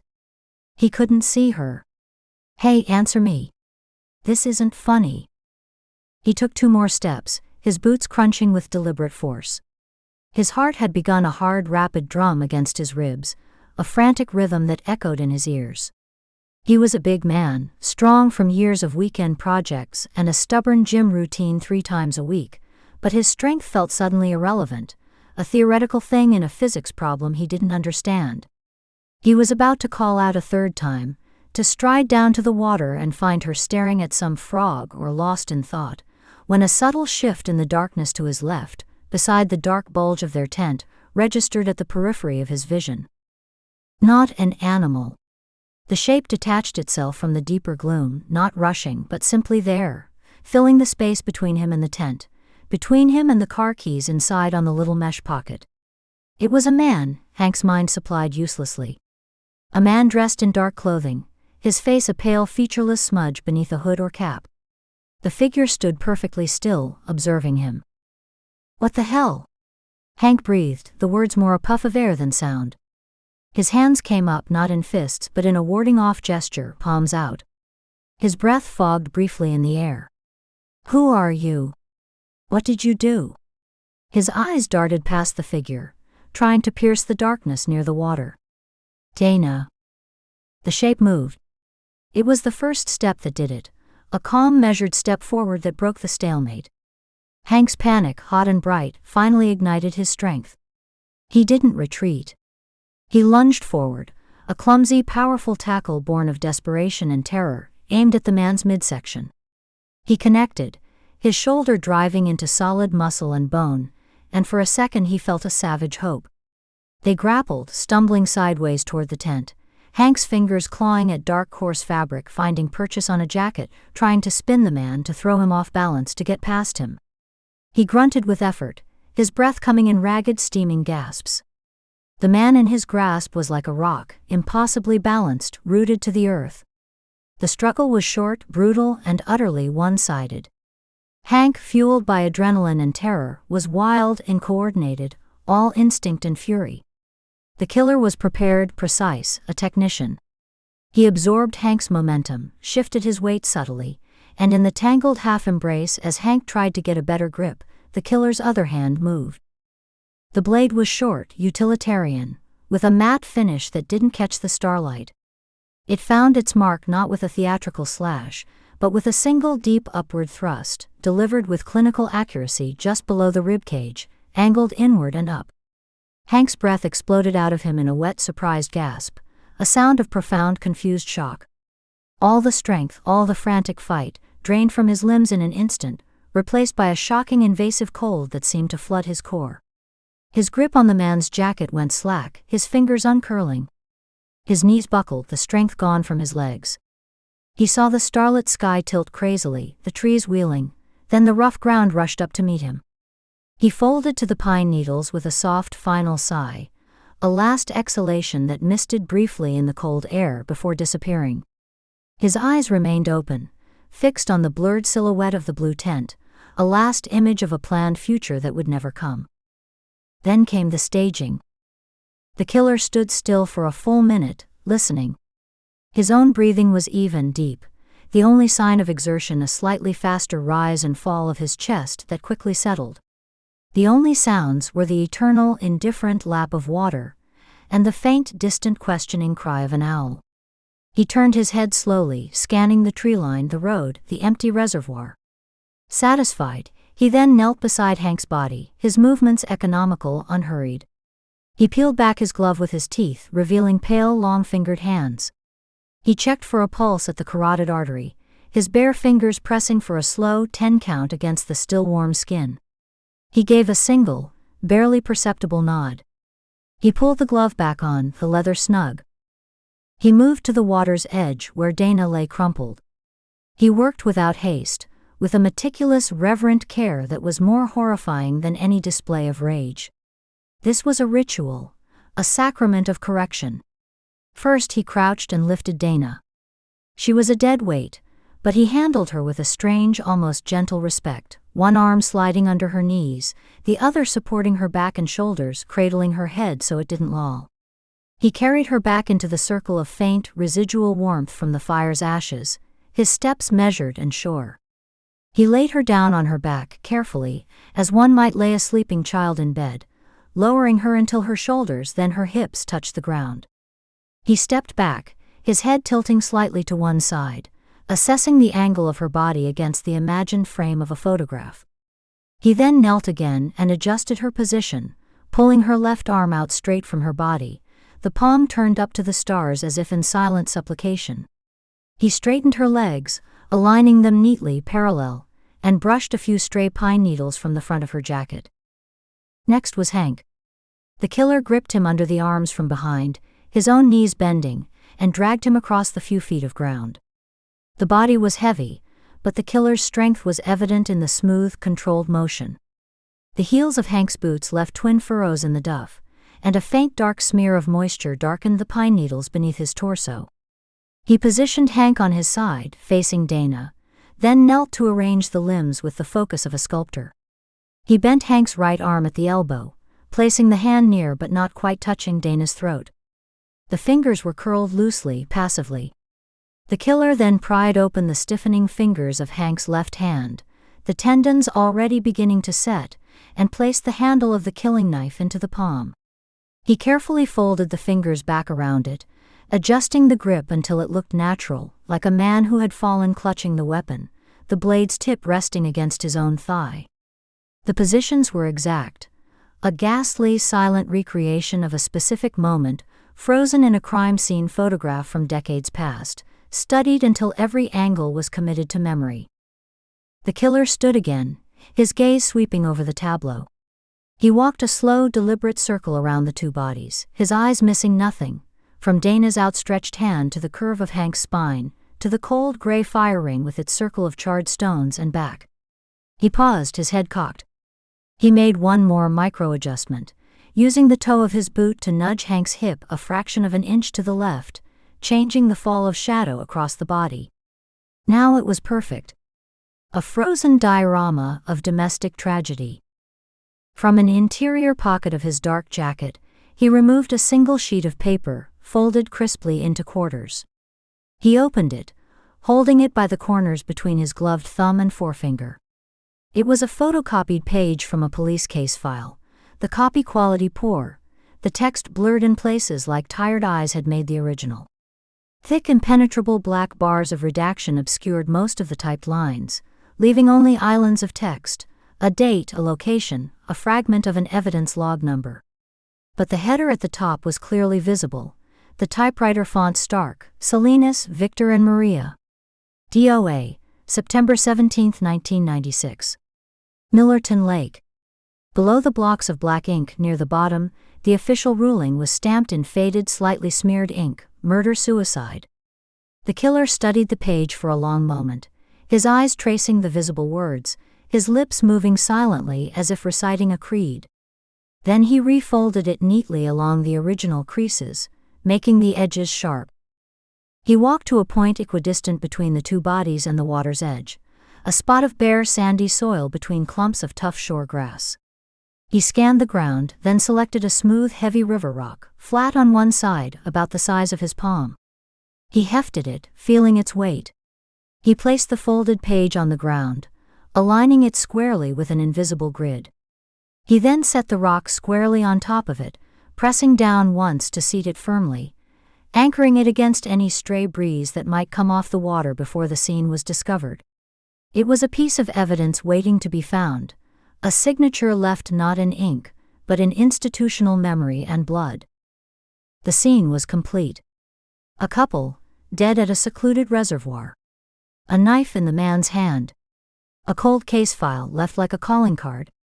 The original 1996 investigation into the Salinas deaths had noted inconsistencies buried in the appendix of the report, tire tracks near the scene that didn't match either victim's vehicle, a third set of size 11 boot prints in the mud by the lake, a neighbor's statement about hearing an argument involving three voices, later retracted under unclear circumstances. But the tidy, tragic, administratively convenient narrative of a murder-suicide had prevailed. The file had been closed, shelved, forgotten. Now it was resurrected, not with words or affidavits, but with flesh and blood and careful, cruel imitation. A truth told in corpses. The killer took a final moment to observe the work. His eyes moved with cold appreciation from the starlight glinting on the dark, placid water, to the two still forms posed by the ashes of the spent fire, to the silent blue dome of the tent that still held their sleeping bags, their packed clothes, their hopes for a morning of coffee and pancakes on the camp stove. The cooler sat where Hank had left it, a red monument to normalcy, beaded with moisture that caught the starlight like tiny diamonds. It was perfect. A replica. A tribute. A correction etched into the earth itself. Then the figure turned, his boots making no sound on the soft, needle-carpeted earth. He walked back into the tree line, stepping over the same broken twig that had betrayed his approach, a small, dry casualty of the night's work. He melted into the shadows from which he had come, becoming one with the pattern of trunk and branch and night, a darkness moving into deeper darkness. Silence returned to the shore of Mill Creek Reservoir, deeper and more profound now, weighted with a new permanent truth. The owl did not call again. The breeze stilled. Only the water continued its ancient rhythmic lap at the rocks, a sound that had been here for decades and would continue utterly indifferent, as the bodies cooled and the first gray light of morning began to bleach the stars from the sky. Chapter 15. The dream was always the same, but it never arrived the same way. It seeped in. The house, her father's house, materialized not as a whole image but in fragments, the chipped white paint of the porch steps under her small sneakers, the rusty screen door that always stuck with a groan of protest, the dark silhouette of the roof against a bruised twilight sky that smelled of coming rain. Then the flames. They didn't erupt, they bloomed from the downstairs windows, silent and orange, licking up the clapboard siding with a terrible, patient grace. The heat was a palpable weight against her dream skin, a dry, prickling wave that made the air shimmer. And his face. He wasn't at the window this time. He was right beside her in the dark of her old bedroom, his features indistinct, but his presence violently immediate, the weight of his hand on her shoulder a cold, heavy pressure. "Katie." His whisper was dry, papery, a rustle of dead leaves dragged over concrete. His breath carried the twin scents of wood smoke and cheap bourbon, so real she could taste the sour tang at the back of her own throat. "Why did you leave the door unlocked?" Her eyes flew open. She was sitting bolt upright in the motel bed, a silent scream trapped in her throat, her jaw clenched so tight her teeth ached. The stale, mildewed air hit her lungs like ice water. She clutched at the front of her sweat-damp t-shirt, fingers digging into the cotton over her sternum, where her heart was slamming against her ribs in a frantic runaway rhythm, a trapped bird beating itself to pieces. She could feel the pulse hammering in her neck, a thick, insistent drumbeat, and in her temples a dull, synchronous throb. She dragged in a deep, ragged breath that hitched halfway, then forced another, expanding her chest against the constriction that felt like a band of iron. The digital clock on the nightstand burned 3:07 a.m. into the darkness, the red numerals floating in the black. The afterimage of the fire danced on the backs of her eyelids, orange ghosts on a black field, curling and uncurling. She focused on the hum of the ancient air conditioner under the window, a metallic wheezing rattle that shuddered to a stop, clicked and started again, using its mundane, faulty reality to anchor herself. "You are in a motel. You are an FBI agent." The fire was 20 years ago. The mantra was automatic, but tonight the words felt thin, insubstantial, like ash on her tongue. The pounding on her door was so violent and sudden, it seemed to shake the entire wall, the cheap hollow core wood flexing inward with each blow. For a disoriented second, Katie thought it was the dream breaking through, a final physical manifestation of the flames hitting the door. "Ford. Open up. Now." Nina's voice. Not dream soft, but sharp, stripped of all patience, razor-edged with an urgency that cut through the last cobwebs of sleep. Katie swung her legs out from the tangled sheets, the fabric snagging on her ankle. Her bare feet hit the coarse industrial carpet, gritty with tracked-in sand. Her body moved on autopilot, the training overriding the lingering dread that pooled cold in her stomach. She fumbled for the lamp on the nightstand, her fingers clumsy, knocking over an empty water bottle with a plastic clatter. The click of the switch was loud, and the sudden harsh glare from the 60-watt bulb made her wince, bleaching the room of shadows and color, exposing the stained lampshade, the watermarked ceiling tile, the sad floral print on the wall. She padded to the door, her heart still thudding a frantic cadence against her palm where she still pressed it to her chest, and yanked it open. Nina stood in the corridor, already fully operational, a figure carved from the pre-dawn gloom. She wore dark jeans, a black field jacket zipped to her throat, her hair scraped back into a severe practical ponytail that pulled the skin taut at her temples. The hall's fluorescent light fell on her at a cruel angle, carving deep lines of fatigue around her mouth and eyes, highlighting the tight set of her jaw, the flat, focused look in her eyes. Her gaze swept over Katie, taking in the rumpled t-shirt, the sleep-tousled hair, the likely pallor of her face, the dilated pupils, in one swift, assessing glance that missed nothing. "Get dressed. We've got another one. A couple at a reservoir. Mill Creek. Local PD just secured the scene, they're waiting for us." Her words were clipped, efficient, leaving no space for questions. Katie nodded, her throat parchment dry. She tried to speak, managed a hoarse, "Okay." The sound was a croak. She turned her back, feeling the weight of Nina's stare between her shoulder blades like a physical pressure, a pinpoint of heat. The room was a mess of her solitary occupation. The Hollis folder and her notepad covered in scrawled dates and connecting lines still lay on the small table, her suitcase gaping open like a wound, clothes spilling out in a heap. She grabbed the first things her hands found, a gray Henley from the floor, her dark tactical pants from the chair back where they'd been draped. She dressed with hurried, precise motions, pulling the shirt over her head, shoving her arms through the sleeves, her back still to the door, hyper-aware of Nina's silent presence in the doorway, a statue of impatience. She could hear the faint, rapid tap of a foot on the concrete walkway outside. Impatience, or just nervous energy bleeding out. "Give me 2 minutes," Katie said, her voice firmer now as she sat on the edge of the bed, the springs groaning to pull on her boots. She laced them with quick, practiced tugs, pulling the nylon cords tight, double-knotting them. "You have 90 seconds, Nina replied, her tone leaving no room for debate, cold and flat. "The clock started when you opened the door." Katie stood, the boots firm on her feet, and shrugged into her own jacket, the lining cool against her arms. She went through the ritual, each movement a touchstone.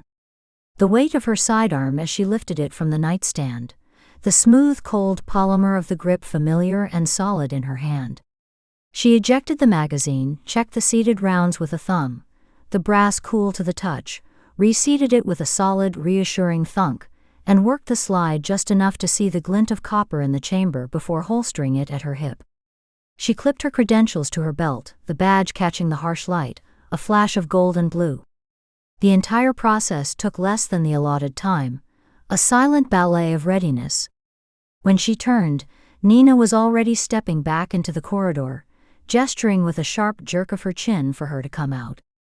They didn't speak as Katie locked her motel room door, the key sticking in the cheap lock, requiring a jiggle. The silence between them was a tangible thing, heavy and charged, saturated with all the unspoken words from their tense dinner, with Nina's unanswered questions that still hung in the air like knives waiting to fall. The pre-dawn chill was profound, a damp cold that seeped through fabric straight to the bone, raising goosebumps on her arms. The sky was a deep starless velvet, the moon long set.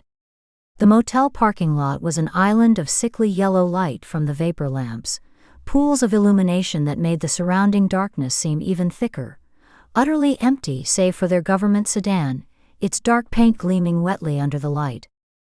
Nina tossed her the keys in a low, underhand arc. "You drive. I'll navigate." Katie caught them, the metal cold and sharp in her palm. She slid into the driver's seat, the leather creaking a complaint in the quiet. The car smelled of old coffee and synthetic cleaner. As she started the engine, the dashboard lighting up in a constellation of green and orange, Nina leaned into the car from the passenger side and placed a travel mug on the center console. gas station down the road was open. It's terrible, but it's caffeine. Katie nodded her thanks, her fingers curling around the warm, almost hot plastic. She took a tentative sip as she backed out of the space, the tires crunching over loose gravel. The coffee was bitter, burnt, and acidic, but the heat was a welcome shock to her system, a liquid line of fire down her throat that helped burn away the last of the dream's chill. The headlights cut twin tunnels through the absolute blackness as they left the motel's feeble sanctuary behind, turning onto the main road that led toward the hills. The world was reduced to the 30 feet of asphalt, illuminated in front of them, the dashed yellow line fleeing under the hood, the reflective paint winking once and then gone.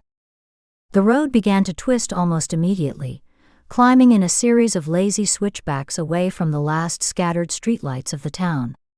Soon even those pinpricks of civilization vanished in the rearview mirror, swallowed whole by the dense, towering stands of pine and redwood that pressed in from both sides, their trunks a solid wall in the periphery. The car's engine was a low drone, the tires a steady hum on the asphalt, the sound of the wind a constant rush against the windows. The darkness outside was so complete it felt like a wall, a void. Katie's hands were firm on the wheel at 10 and 2, her knuckles pale and prominent in the dashboard's greenish glow. She drove by instinct and the narrow cone of light, navigating the curves with a focus that was almost meditative, a welcome distraction from the silent woman beside her, from the secret burning a hole in her pocket. After 10 minutes of winding blacktop, the silence became a pressure in itself, stretched taut like a drumhead. Nina broke it. She didn't turn her head, just spoke to the windshield, her voice low, measured, and utterly devoid of its usual professional camaraderie. It landed in the confined space of the car like a stone dropped into still water, the ripples immediate. You've been off since we landed. More than just jet lag. You're distracted. You're running scenarios I'm not seeing. A pause, deliberate. What aren't you telling me? Katie's grip on the steering wheel tightened imperceptibly, the leather creaking under her fingers. She kept her eyes glued to the retreating road, watching for deer, for fallen branches, for anything but Nina's profile, which she could see as a sharp, unyielding silhouette in her peripheral vision. I'm tired, Nina. The case. The travel. The time zones. It's getting to me, that's all. Her own voice sounded hollow to her ears. Bullshit. The word was quiet, flat, definitive, a guillotine blade dropping. Nina finally turned her head, and Katie could feel the weight of her stare like a physical touch on the side of her face, an intense probing scrutiny. I've seen you tired. I've seen you on cases that got under your skin, that kept you up for days. This is different. You're here, but you're not. Your head is somewhere else entirely. You're chasing a ghost on this one. She leaned forward slightly, her seatbelt tightening with a soft click. What is it? Is it Hollis? Something he said. Something in those files. Katie felt a flare of defensive heat in her chest, a tightness. The deflection was ready, as she knew it would be, but it felt transparent even to her, a pane of dirty glass. The ghost of her father's letter was a physical presence in her jacket's inner pocket, the folded paper seeming to radiate a cold of its own, against her ribs. The memory of Marcus Vance's knowing, reptilian smile in the prison visitation room was a cold stone lodged in her gut. She couldn't voice either. To speak them aloud would make them real in a new, dangerous way, would pull Nina into a vortex she had no business being in. A personal vendetta masquerading as an investigation. It's nothing pertaining to this investigation. Just personal stuff. Let it go. She aimed for finality, but it came out strained. A long, heavy pause filled the car, thick enough to choke on. The only sounds were the engine's drone, the tires on a patch of rougher asphalt, the rush of wind against the windows. Katie could feel Nina's eyes on her, studying the line of her jaw, the set of her shoulders, reading the lie in her posture, the way she held her head slightly turned away. The tension between them thickened, coiling in the space like smoke, acrid and suffocating. It settled into the passenger seat, a third watchful presence. Nina didn't move, but her stillness was aggressive, a contained storm. Personal stuff that makes you jump at shadows? That has you staring into the middle distance during briefings? Nina's voice was quieter now, but no less intense. This isn't a solo run, Katie. We're partners. If you've got intel, if you've got an angle, I need to know. Or this doesn't work. She gestured vaguely between them. The partnership. It fractures.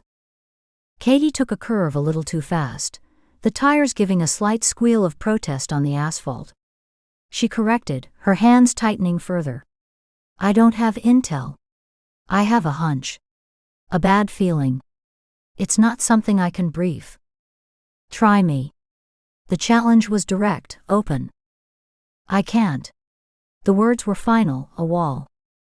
Another silence, longer this time. The trees seemed to press in closer. Nina shifted in her seat, the movement loud in the quiet. She let out a slow, controlled exhalation, a sound of deliberate release, and looked away, out her window at the rushing dark tapestry of trees and the occasional glimpse of star-pricked sky between the branches. Fine. The word was flat, final, a door slamming shut and bolting from the inside. It wasn't acceptance, it was a tactical retreat, a conscious decision to disengage. The subject was officially closed, but the friction remained, a live wire now lying dormant between them on the console, waiting for the slightest touch to spark again, to electrocute whatever fragile professional trust was left. They drove the rest of the way in that heavy, pregnant silence. The road grew narrower, the broken white line at the edge disappearing, the trees seeming to lean in closer, their branches occasionally scraping the roof with a soft, eerie whisper like long fingernails dragging overhead. A reflective sign for Mill Creek Reservoir flashed past in their headlights, a brief ghostly apparition of green and white, then was swallowed by the dark. Katie followed the monotone directions from the dashboard GPS, her movements mechanical, her mind a careful blank. The paved road ended abruptly in a rough patch of gravel, and she turned onto an unpaved access road, nothing more than 2 dirt tracks worn into the forest floor, gravel and hard-packed dirt with a ridge of weeds growing between them. The car jolted violently as it left the asphalt, dipping into deep ruts and potholes hidden by shadow, the suspension groaning in protest. The headlights bounced erratically, illuminating a chaotic, jerking slideshow of furrowed tree trunks, dense ferns, the startled gleam of animal eyes before plunging back into swallowing darkness.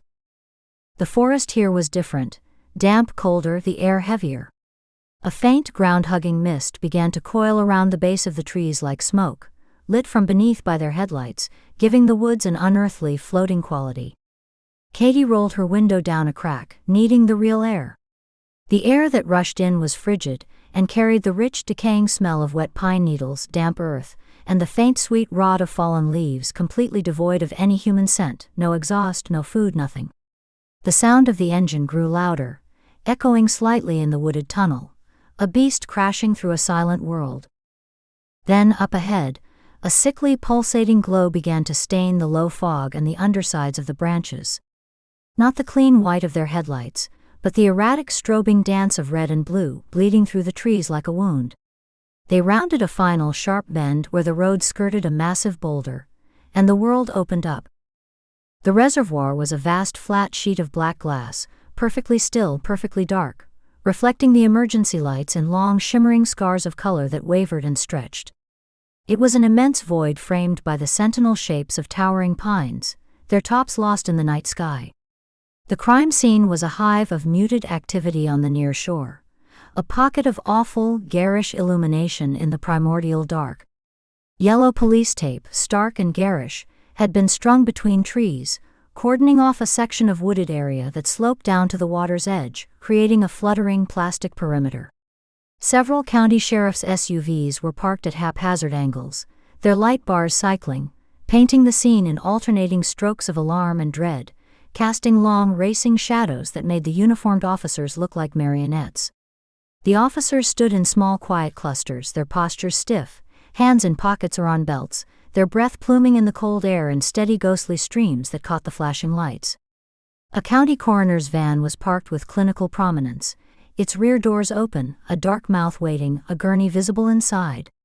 The whole scene was underlit by the harsh white beams of portable work lights set up on tripods, powered by a generator that chugged somewhere in the trees, its exhaust adding a faint diesel tinge to the cold air. Katie pulled the car to a stop behind the last SUV, the gravel crunching and pinging under the tires like gunfire in the relative quiet. She killed the engine. The sudden silence was profound, broken only by the distant staticky crackle of police radio chatter, a burst of unintelligible words, and the low, solemn murmur of voices from the taped-off area. For a long moment, neither of them moved. The residual strain of the drive, of the confrontation, of the secrets and the silence, hummed in the air between them, a high-frequency vibration they could both feel in their teeth. Katie stared at the flashing lights reflected in the reservoir's black mirror, her hand still resting on the wheel, gone slack now. Nina sat perfectly still beside her, her profile a sharp, unyielding cutout against the chaotic, pulsating glow, her eyes fixed on the scene ahead, taking it all in. Katie took one last, bracing sip of the now cold, utterly bitter coffee, swallowing the gritty dregs that had settled at the bottom. She placed the empty mug carefully on the passenger seat floor, wedging it against the base of the seat so it wouldn't roll.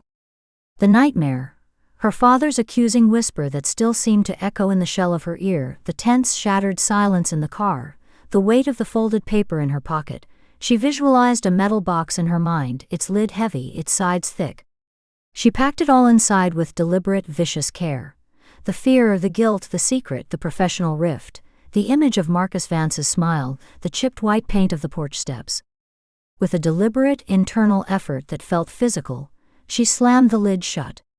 It sealed with a muffled, resonant thud.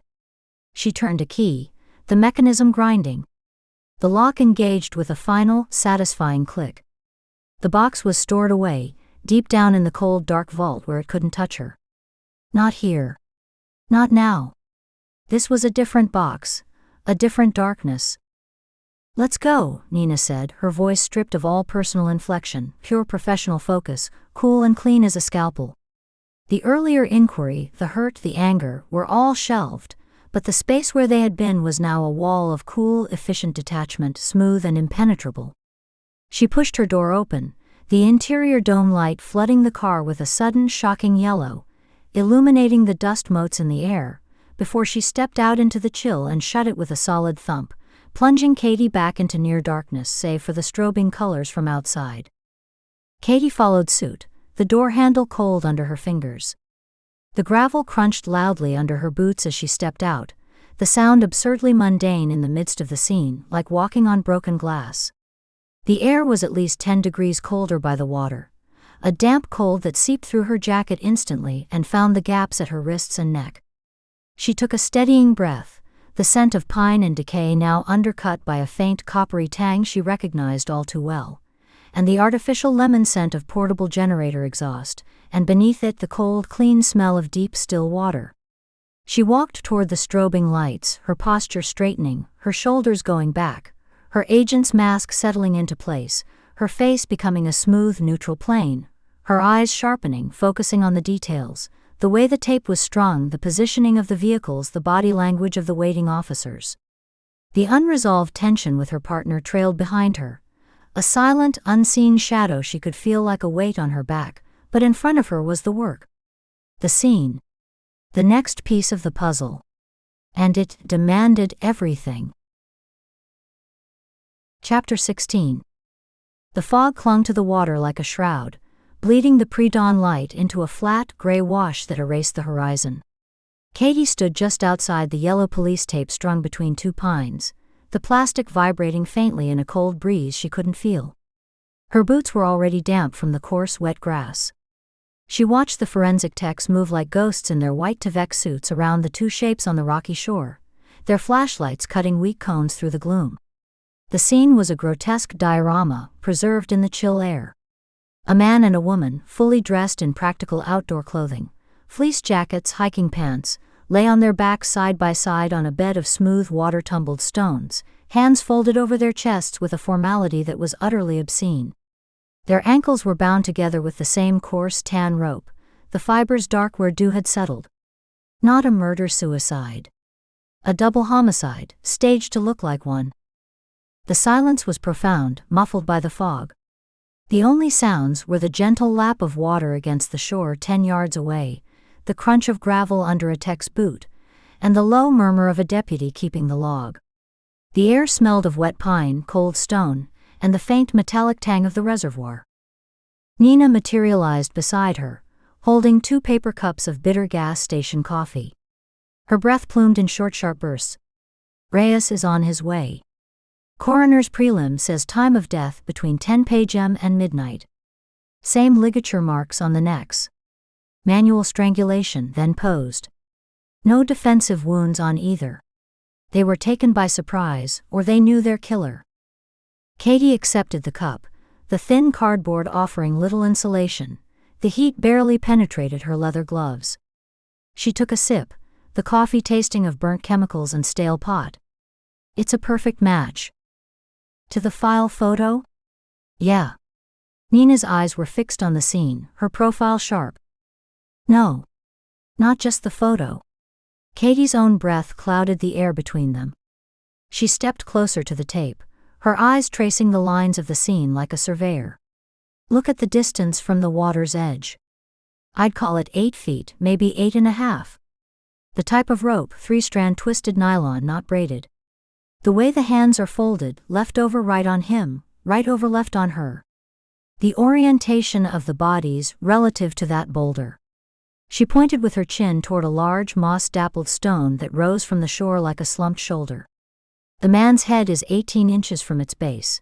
The woman's feet are aligned with that seam of quartz. It's not a general resemblance. It's a forensic replica. This is the 1996 Millerton Lake scene. Exactly. She could see it in her mind's eye, the black and white photo from the file laid over this living color version. The angles matched.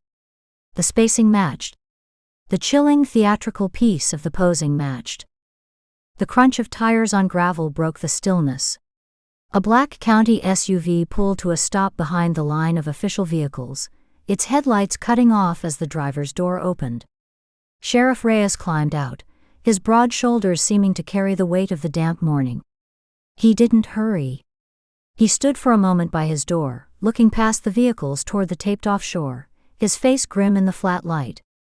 The grimness wasn't just in the set of his mouth, it was in the slow way he closed the car door, in the deep breath he took that expanded his chest visibly, in the tired drag of his hand over his close-cropped hair before he started toward them. He ducked under the tape, his boots sinking slightly into the soft earth, and joined them. Without preamble, he handed Nina a single sheet of paper protected in a clear plastic evidence sleeve. It was a photocopy, old and speckled with age-related flecks, but the redactions were fresh, blocks of impenetrable black ink that stood out starkly. Found under the driver's side wiper blade of their car, Reyes said, his voice a low rumble. Parked in the main lot up the hill. Same placement as the others. No prints on the plastic. No useful trace on the paper itself, according to the tech who bagged it. It's clean. Katie took the sleeve from Nina. The plastic was cool and slightly tacky with condensation. She held it up, angling it to catch the gray light. The visible header read County Sheriff's Office, case report and a date in July 1996. The victim names were redacted, but the location, Millerton Lake, North Shore access, was clear. So was the original ruling, stamped near the bottom. Apparent murder-suicide. The few unredacted lines of the deputy's narrative were chilling in their bland procedural tone. Subjects discovered at approximately 0730 hours by a park ranger. Subjects lying supine side by side, approximately 8 feet from water's edge. Ankles bound with common nylon rope, see evidence log 12B. Hands folded across torsos. No obvious signs of struggle in immediate vicinity. It was a blueprint, and they were standing in the finished product. The killer hadn't just read the file, he'd used it as a set of instructions. 3, Katie said quietly, the pieces locking into place in her mind with an almost audible click. She lowered the sleeve and looked from Nina to Reyes. 1994. 1996. 1997. All from this county. All originally ruled accidental or suicide. All now recreated with new victims. She gestured toward the bodies with the evidence sleeve. These aren't the original victims from '96. Hank and Dana Reeves. So why them? What's the connection? Nina's eyes were sharp on the text as they carefully photographed the rope binding the ankles. The communication isn't the cipher we thought. It's the scenes themselves. And these pages. The file pages are the message. He's handing us his source material. The message is that the original investigations were wrong, Katie said, turning fully to Reyes, her voice gaining conviction. Corrupt or incompetent or deliberately blind. This killer has intimate inside knowledge of these cold cases. He believes a truth was buried, and he's forcing it into the open by recreating the original crime scenes down to the millimeter. But he's not using the original victims. He's using new ones. She felt the profile building in her head, cold and solid as the boulder on the shore. Dorothy Brennan filed the original evidence logs for the 1994 drowning. Henry Rourke wrote the initial deputy's report for the 1997 hanging. They were part of the administrative machinery that labeled it an accident, a suicide, and closed the case. They were the first two targets. Nina finished the thought, her gaze snapping back to them. Every victim so far was directly involved in the original cover-ups, or what this killer perceives as cover-ups. So the connection must be here. She looked squarely at Reyes. The couple. Hank and Dana Reeves. What was their link to the 1996 Millerton Lake case? Did one of them work for the department? Were they related to a witness? To the original detective? Reyes rubbed a hand over his jaw, the sound of his palm against stubble audible in the quiet. The motion seemed to pull the skin taut over his cheekbones, highlighting lines of fatigue around his eyes. In the gray, diffuse light he looked older, the authority in his posture tempered by a deep-seated weariness. I had records pull the '96 file as soon as we tentatively ID'd them from the vehicle registration last night, he said. Took a couple of hours to dig it out of deep storage. Hank Reeves's father, Samuel Reeves, was the primary witness in the '96 case. The one who found the bodies of the original couple. He was a fisherman, out early. He gave a statement that supported the murder-suicide theory, said he saw no one else around, that the scene looked peaceful, like they'd chosen to go together. Reyes's mouth tightened. Then 2 weeks later, he recanted. Came back to the station, agitated. Said he'd been confused, that he might have seen a vehicle leaving the area, that he felt pressured by the investigating detective to keep his statement simple. The original detective, a guy named Irv Moody, retired 15 years ago, shut it down. Told Reeves he was creating complications, that the case was clear-cut. Case stayed closed. Samuel Reeves died about 5 years back. Liver failure. The fog was beginning to lift in earnest now, thin tendrils peeling back from the water to reveal the still, dark surface of the reservoir. Details emerged, the far shore a line of dense trees, a lone buoy bobbing gently. The killer's pattern was no longer a theory, it was a map laid over the landscape of the past. He's not swerving, Katie said, more to herself than the others, her eyes on the receding fog. He's excavating. Layer by layer. He's targeting people who played a role, however small, in burying the truth. The file pages are his citations, his proof of the original sin. The stage scenes are his public correction. She turned back to them. He's making it undeniable. You can argue about a file, you can dismiss a witness. But you can't argue with a fresh body posed exactly like the old one. It forces you to see the original scene as a crime. A senior forensic tech approached, holding a digital camera. Sheriff? We've documented the scene.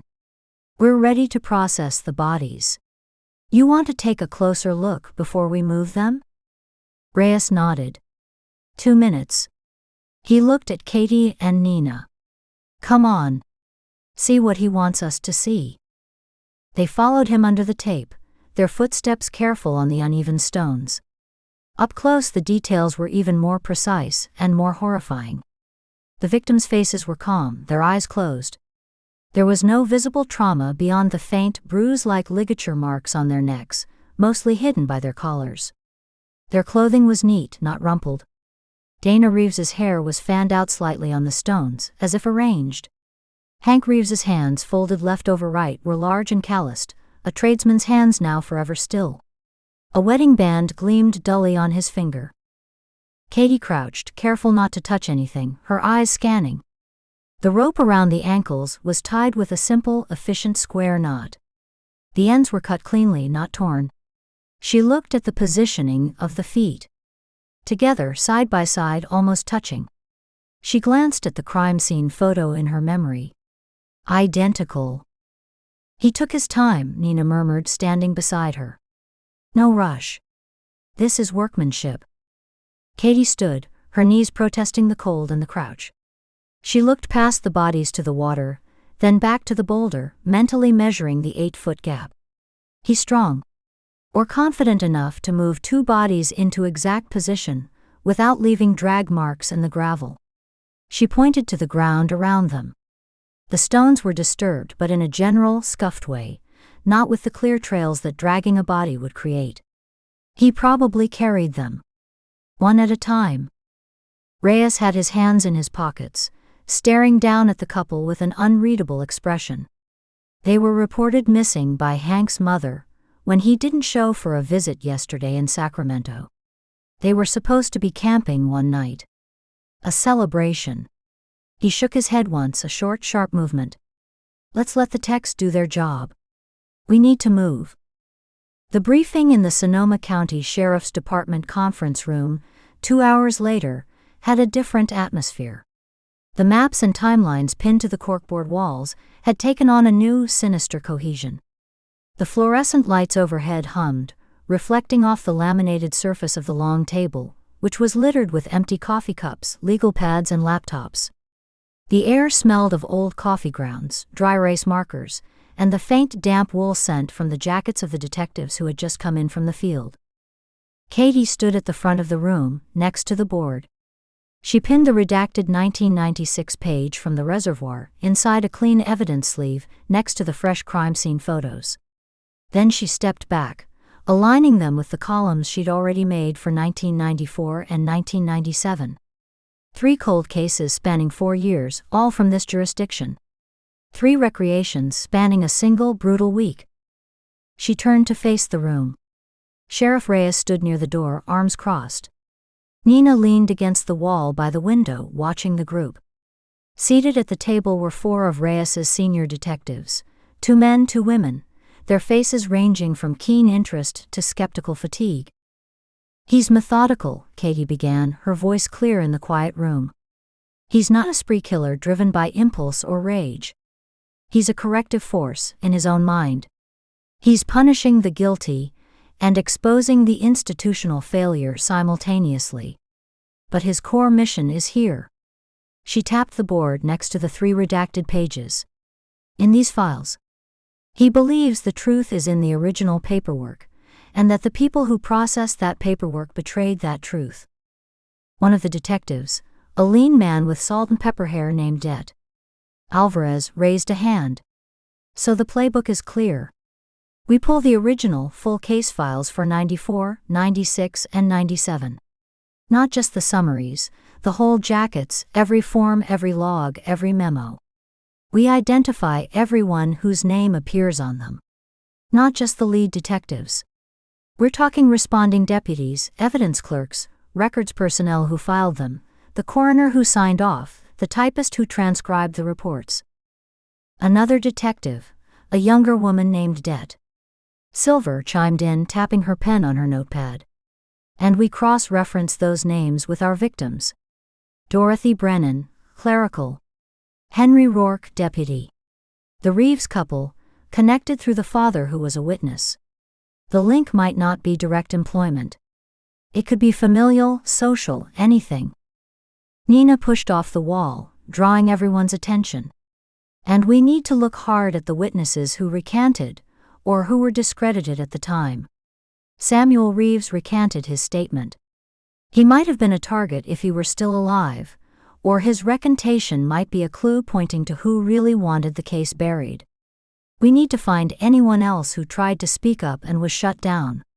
More importantly, she said, walking to the table and placing her palms flat on it, leaning forward, we need to compile the master list of everyone who might have helped sweep these cases under the rug. Because our killer clearly has that list. He's working from it. In order. Reyes nodded, his jaw set. He unfolded his arms and took a step toward the table. All right. Alvarez Silver, you're on the 1994 drowning. Pull the full file.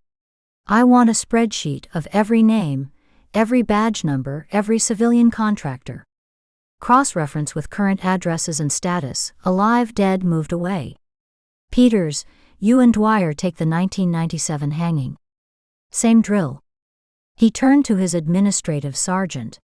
Sergeant Lowe, I need you to find Samuel Reeves's next of kin. Hank Reeves has a mother in Sacramento. Find out if there's anyone else, and if any other family members ever worked for the county or had connections to the sheriff's department.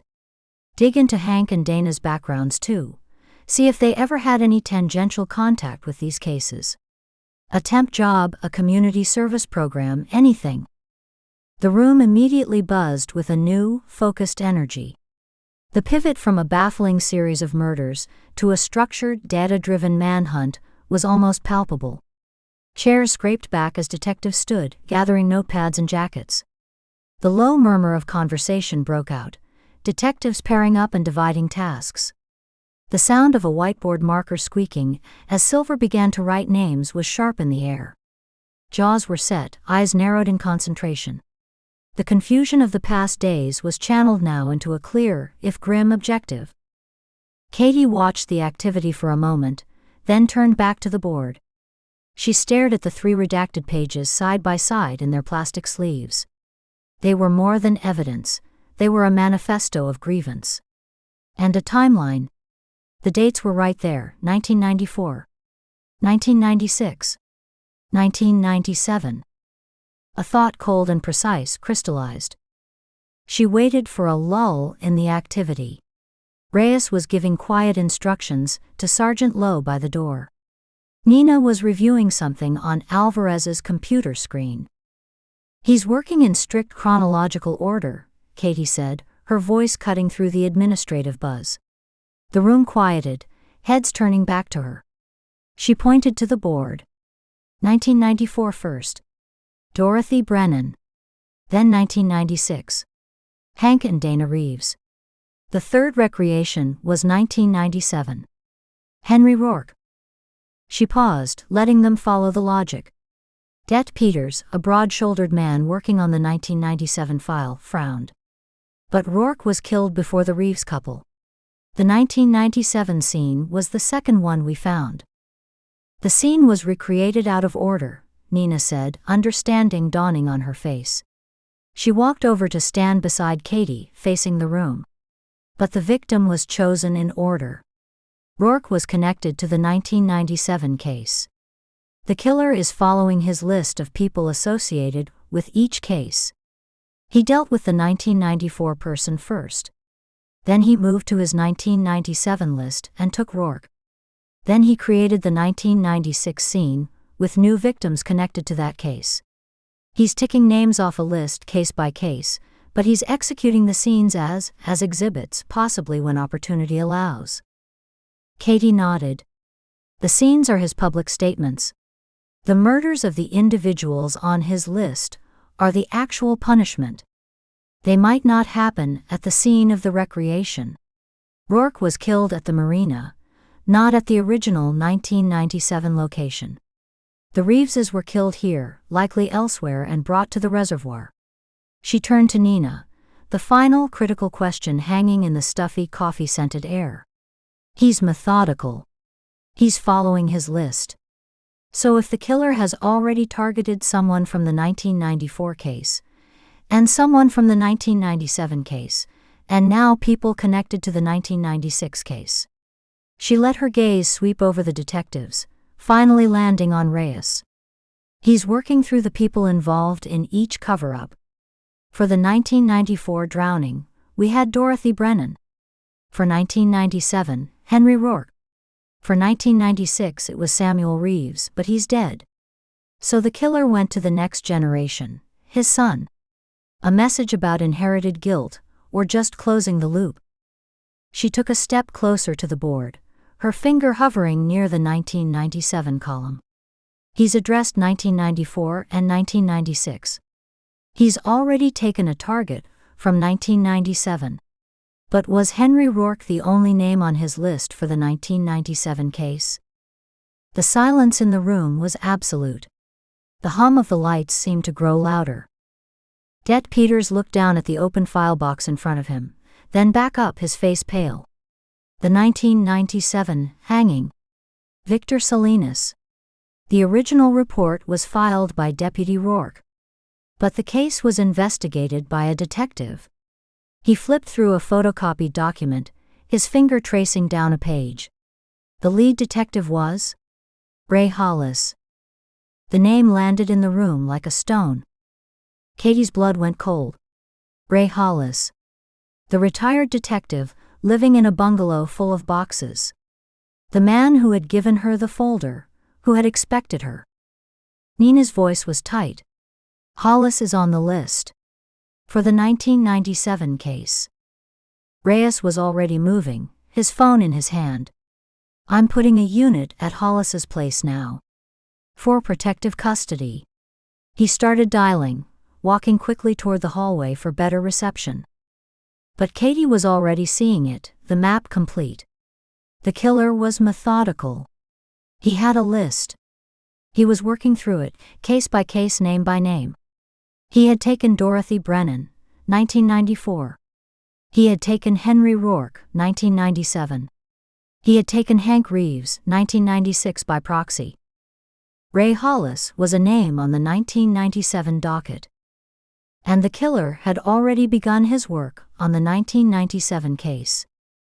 She looked at the board, at the 3 redacted pages. A manifesto. A timeline. A hit list. The question wasn't just who was next. The question was, were they already too late? She turned to Nina, the dread a solid weight in her stomach. We need to get to Ray Hollis. Now. Chapter 17. The air in the Sonoma County Archives was a constant 60 degrees, a dry chill that seeped through the sleeves of Katie's jacket. It smelled of old paper, the sweet sour tang of decaying pulp, undercut by the astringent bite of industrial cleaner. The hum of the fluorescent lights was a high, steady note that vibrated in her molars. She followed Deputy Reyes down a narrow concrete staircase, her footsteps echoing in the enclosed space, the handrail cold and gritty under her palm. The basement beneath the courthouse felt less like a room and more like a vault.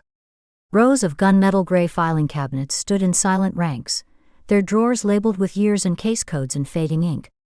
A single metal table, its surface scratched and cold to the touch, sat in a pool of harsh light in the center of the room. Nina was already there, pulling on a pair of the white cotton gloves Reyes had provided from a box on the table. The cotton whispered against her skin. She flexed her fingers, her gaze already fixed on the empty tabletop. Let's see what they didn't want us to see, she said, her voice flat and purposeful in the tomb-like quiet.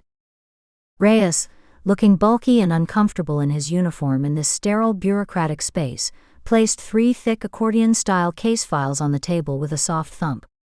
Dust motes swirled in the light. These are the originals, he said, his voice lowered as if the cabinets themselves might be listening.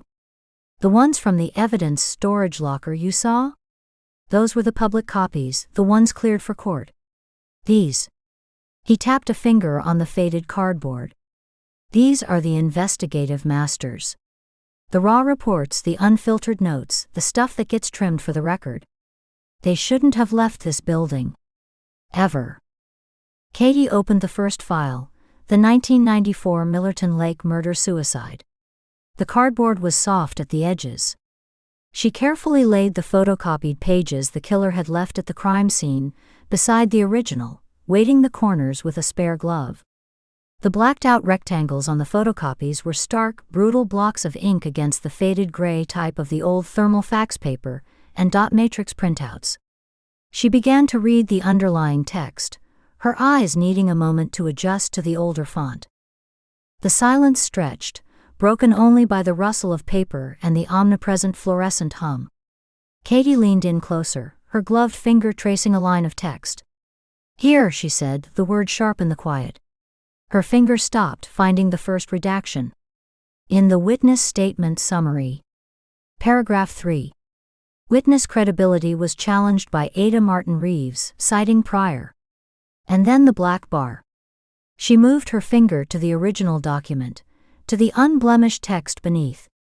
The redaction isn't hiding a method or a clue. It's a name. She read it aloud, the name feeling heavy on her tongue. Arthur Linden. The witness had a prior minor bench warrant handled by Judge Linden, who then provided a character assessment recommending the witness's testimony be discounted. Nina was already on the second file, the 1996 Millerton Lake case. She didn't look up, her focus absolute. Same pattern.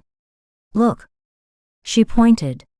A memo from the lead detective to the DA's office. A strong recommendation to bring charges against a primary person of interest. And then, her finger slid to the photocopy, to the black box that covered the response. Redaction. She squinted at the original, her nose almost touching the paper. The recommendation was overruled by Martin Reeves again, the then district attorney. His memo says, insufficient probative value given witness reliability concerns. No specifics on the concerns. Katie straightened up, the scope of it beginning to dawn, a cold, spreading understanding. He's exposing interference, she said, looking from Nina to Reyes. He's not just copying old murders. He's not just killing the people who botched them. He's highlighting how the original investigations were compromised. He's giving us a roadmap to the cover-up. Reyes let out a slow breath, his hands on his hips. Jesus. They worked in focused, intense silence after that, a systematic unpacking of corruption. The rustle of pages was the only conversation. Katie would call out a redacted line, Nina would find its source, and Reyes would jot the revealed name on a fresh notepad, his handwriting tight and controlled. The redactions revealed a short, damning list. Some names they knew or half knew. Lauren Miller's father, Thomas Miller, was listed in a detective's handwritten addendum as a potential suspect in the 1994 case. A footnote stating his alibi was provided and vouched for by a now-deceased police sergeant, with no further investigation noted. Max Westbrook's uncle was named as a witness who had given a detailed statement placing a vehicle near the scene, only to formally recant 2 days later, after a private meeting, the report noted, with an unnamed judicial official. Other names were unknown to them: ghosts in the machine, a lab technician whose preliminary serology findings, which didn't match the state's theory, were omitted from the final report with a note initialed Mr. A patrol officer's logbook entries, which meticulously documented his arrival time and initial observations, directly contradicted the official timeline presented in court. His supervisor's memo questioning the discrepancy was marked filed no action. Katie felt the pattern hardening with each page turn. It was administrative, cold, and devastatingly effective. This wasn't a monster lurking in the shadows. It was the shadow cast by the institution itself. 2 names appeared multiple times, threading through the files like poison. Martin Reeves, the former county district attorney, was a specter in all 3 files. His memos and directives were concise, legalistic kill shots to inconvenient lines of inquiry. Close this avenue. Witness is non-credible. Insufficient grounds. The second was Judge Arthur Linden. His name appeared in 2 files, always in the context of discrediting witnesses or evidence, a benign-sounding judicial input that carried the weight of a gavel. Linden is still on the bench, Reyes confirmed quietly, pulling out his phone and scrolling. The screen's blue light lit his face from below. Superior Court, Sonoma County. Civil docket mostly. He's sitting right upstairs. Probably in his chambers right now. Katie felt a cold clarity wash over her, a sensation that started in her chest and spread out to her limbs, leaving her still and focused. Her breathing slowed. She placed both hands flat on the cold metal table, feeling the vibration of the building through it. "This isn't a spree," she said, her voice low and certain. "It's a purge. He's killing people who were actively involved in the original cover-ups, the detectives who looked away, the deputy who filed the false report. And he's using the crime scenes, these grotesque reenactments, to point us directly at the architects. Reeves and Linden. He's handing us the whole rotten tree, root and branch."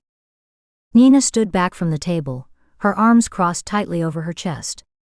The white gloves looked incongruous against her dark jacket.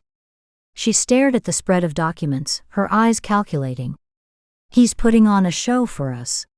For the FBI, specifically. He doesn't just want the triggerman dead. He wants the corruption exposed, the system itself humiliated. He's using federal attention as his bullhorn." She pulled out her phone, the movement decisive.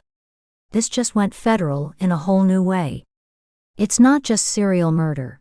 It's a targeted attack on judicial integrity with a body count. "I'm calling Vance. Now." She stepped away toward the staircase, seeking a bar of reception in the subterranean room. Katie heard the low, urgent murmur of her voice, professional but edged with a tension that wasn't usually there. "Director, it's Shaw. We're in the county archives. We've identified a pattern. It's not just replication. It's exposure." A pause, listening. Katie watched Nina's free hand curl into a loose fist. A pattern of institutional obstruction, spanning 3 decades, documented in the original case files.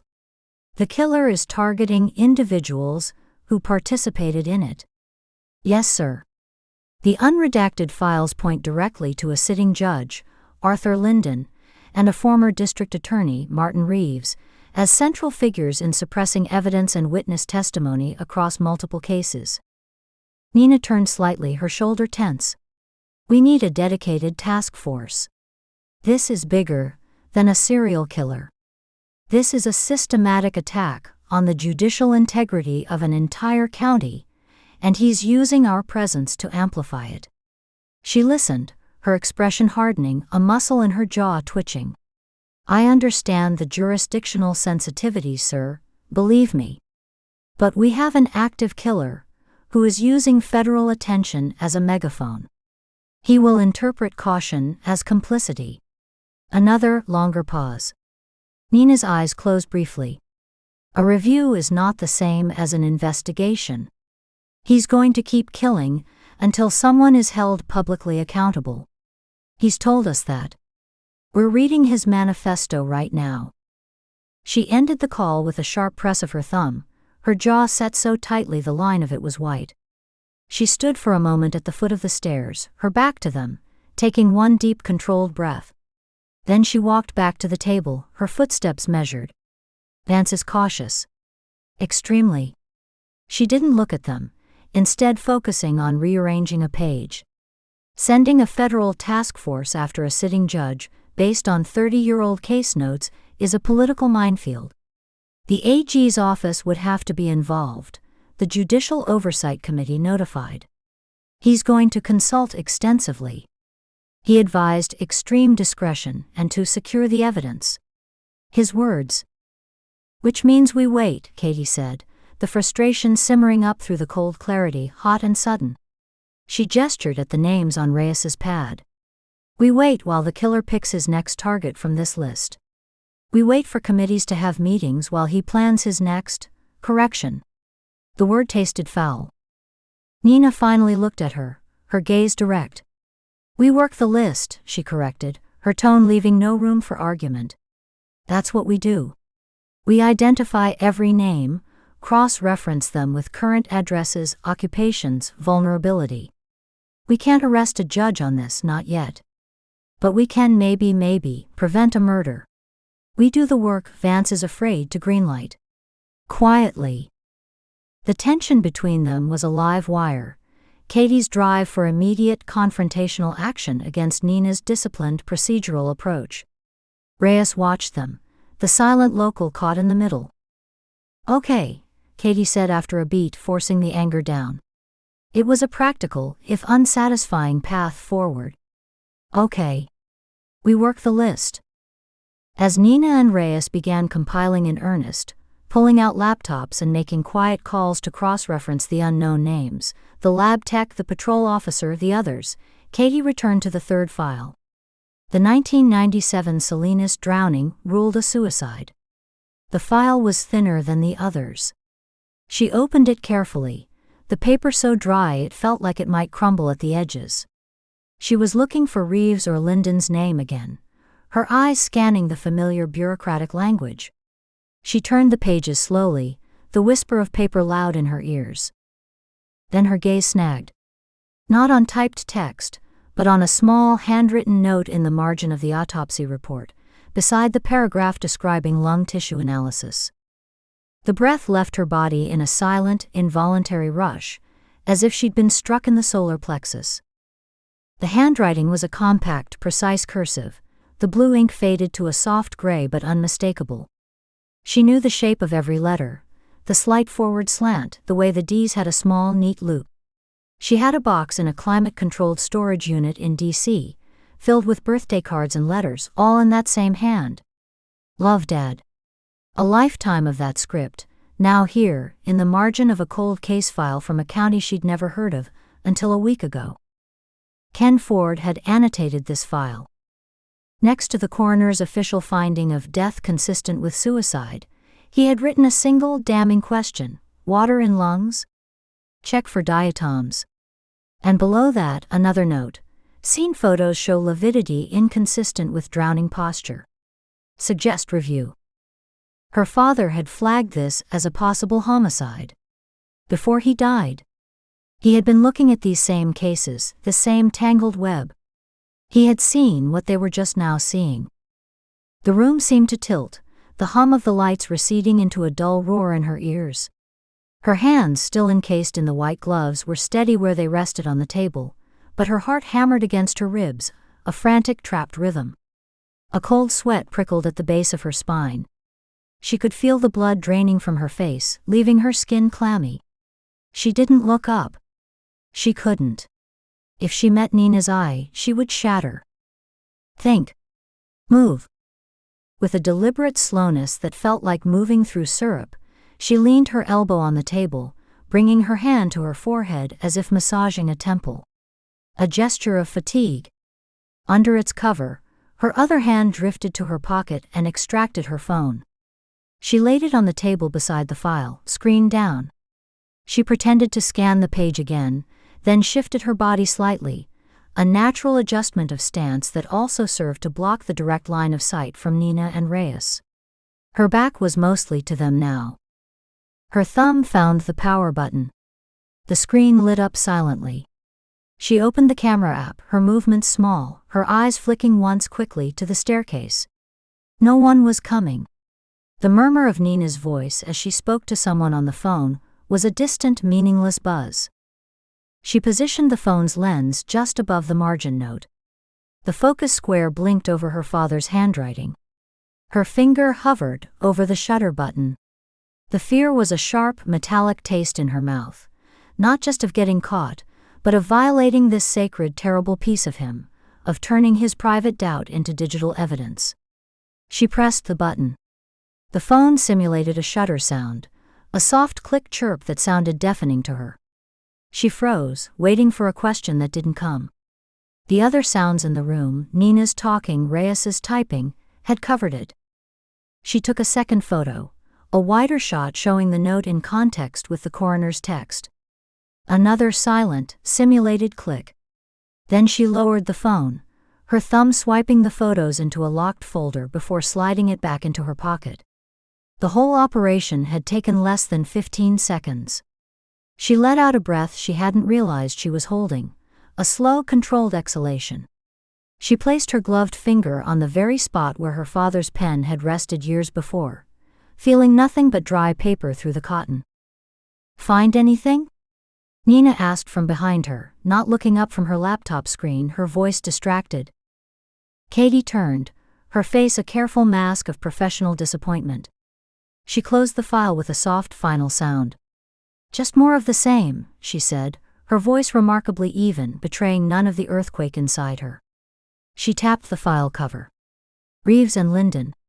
Their fingerprints are all over the Salinas case too. A memo from Reeves, agreeing with the suicide finding, given the absence of contradictory evidence. It all leads back to them." Nina nodded, accepting the answer, her focus already returned to her screen. "We've got preliminary locates on 3 of the ancillary names. The lab technician retired to Arizona. The patrol officer left the force in 2000, last known address in Santa Rosa.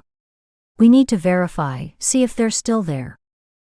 Katie moved to join them, her legs feeling unsteady. She pulled out a chair, the metal legs scraping harshly on the concrete floor. She sat, the cold of the seat seeping through her clothes. She picked up a printout of the list, her eyes scanning the names without seeing them. All she could see was the blue-gray cursive. Check for diatoms. Her father hadn't just been a good agent, he'd been a suspicious one. He'd seen a cover-up. Had he begun to see its shape? Had he known about Reeves? About Linden? The questions swarmed, insistent and terrifying. This wasn't a random connection. He had been pulled into this same vortex. And then he had died in a fire ruled accidental. The coincidence was a gaping hole in the floor of her world, and she was teetering on its edge. Reyes's phone buzzed, a loud vibration on the metal table. He picked it up, frowned at the screen. "It's the front desk. They say there's a delivery for Agent Ford." He looked at Katie, puzzled. "Upstairs at the security checkpoint. They won't let the courier past." Katie's blood, already cold, turned to ice. "A delivery? Here? Now? I didn't order anything." Nina was already standing, her chair pushing back. "What kind of delivery?" "They didn't say. Just that it's addressed to her, care of the sheriff's department." Reyes stood, holstering his phone. "I'll go get it. You two should stay here." "No," Katie said, the word coming out sharper than she intended. She stood up, the file with her father's note burning a hole in her awareness. "I'll come. If it's from him. I need to see." Nina's expression was grim. "Then we all go."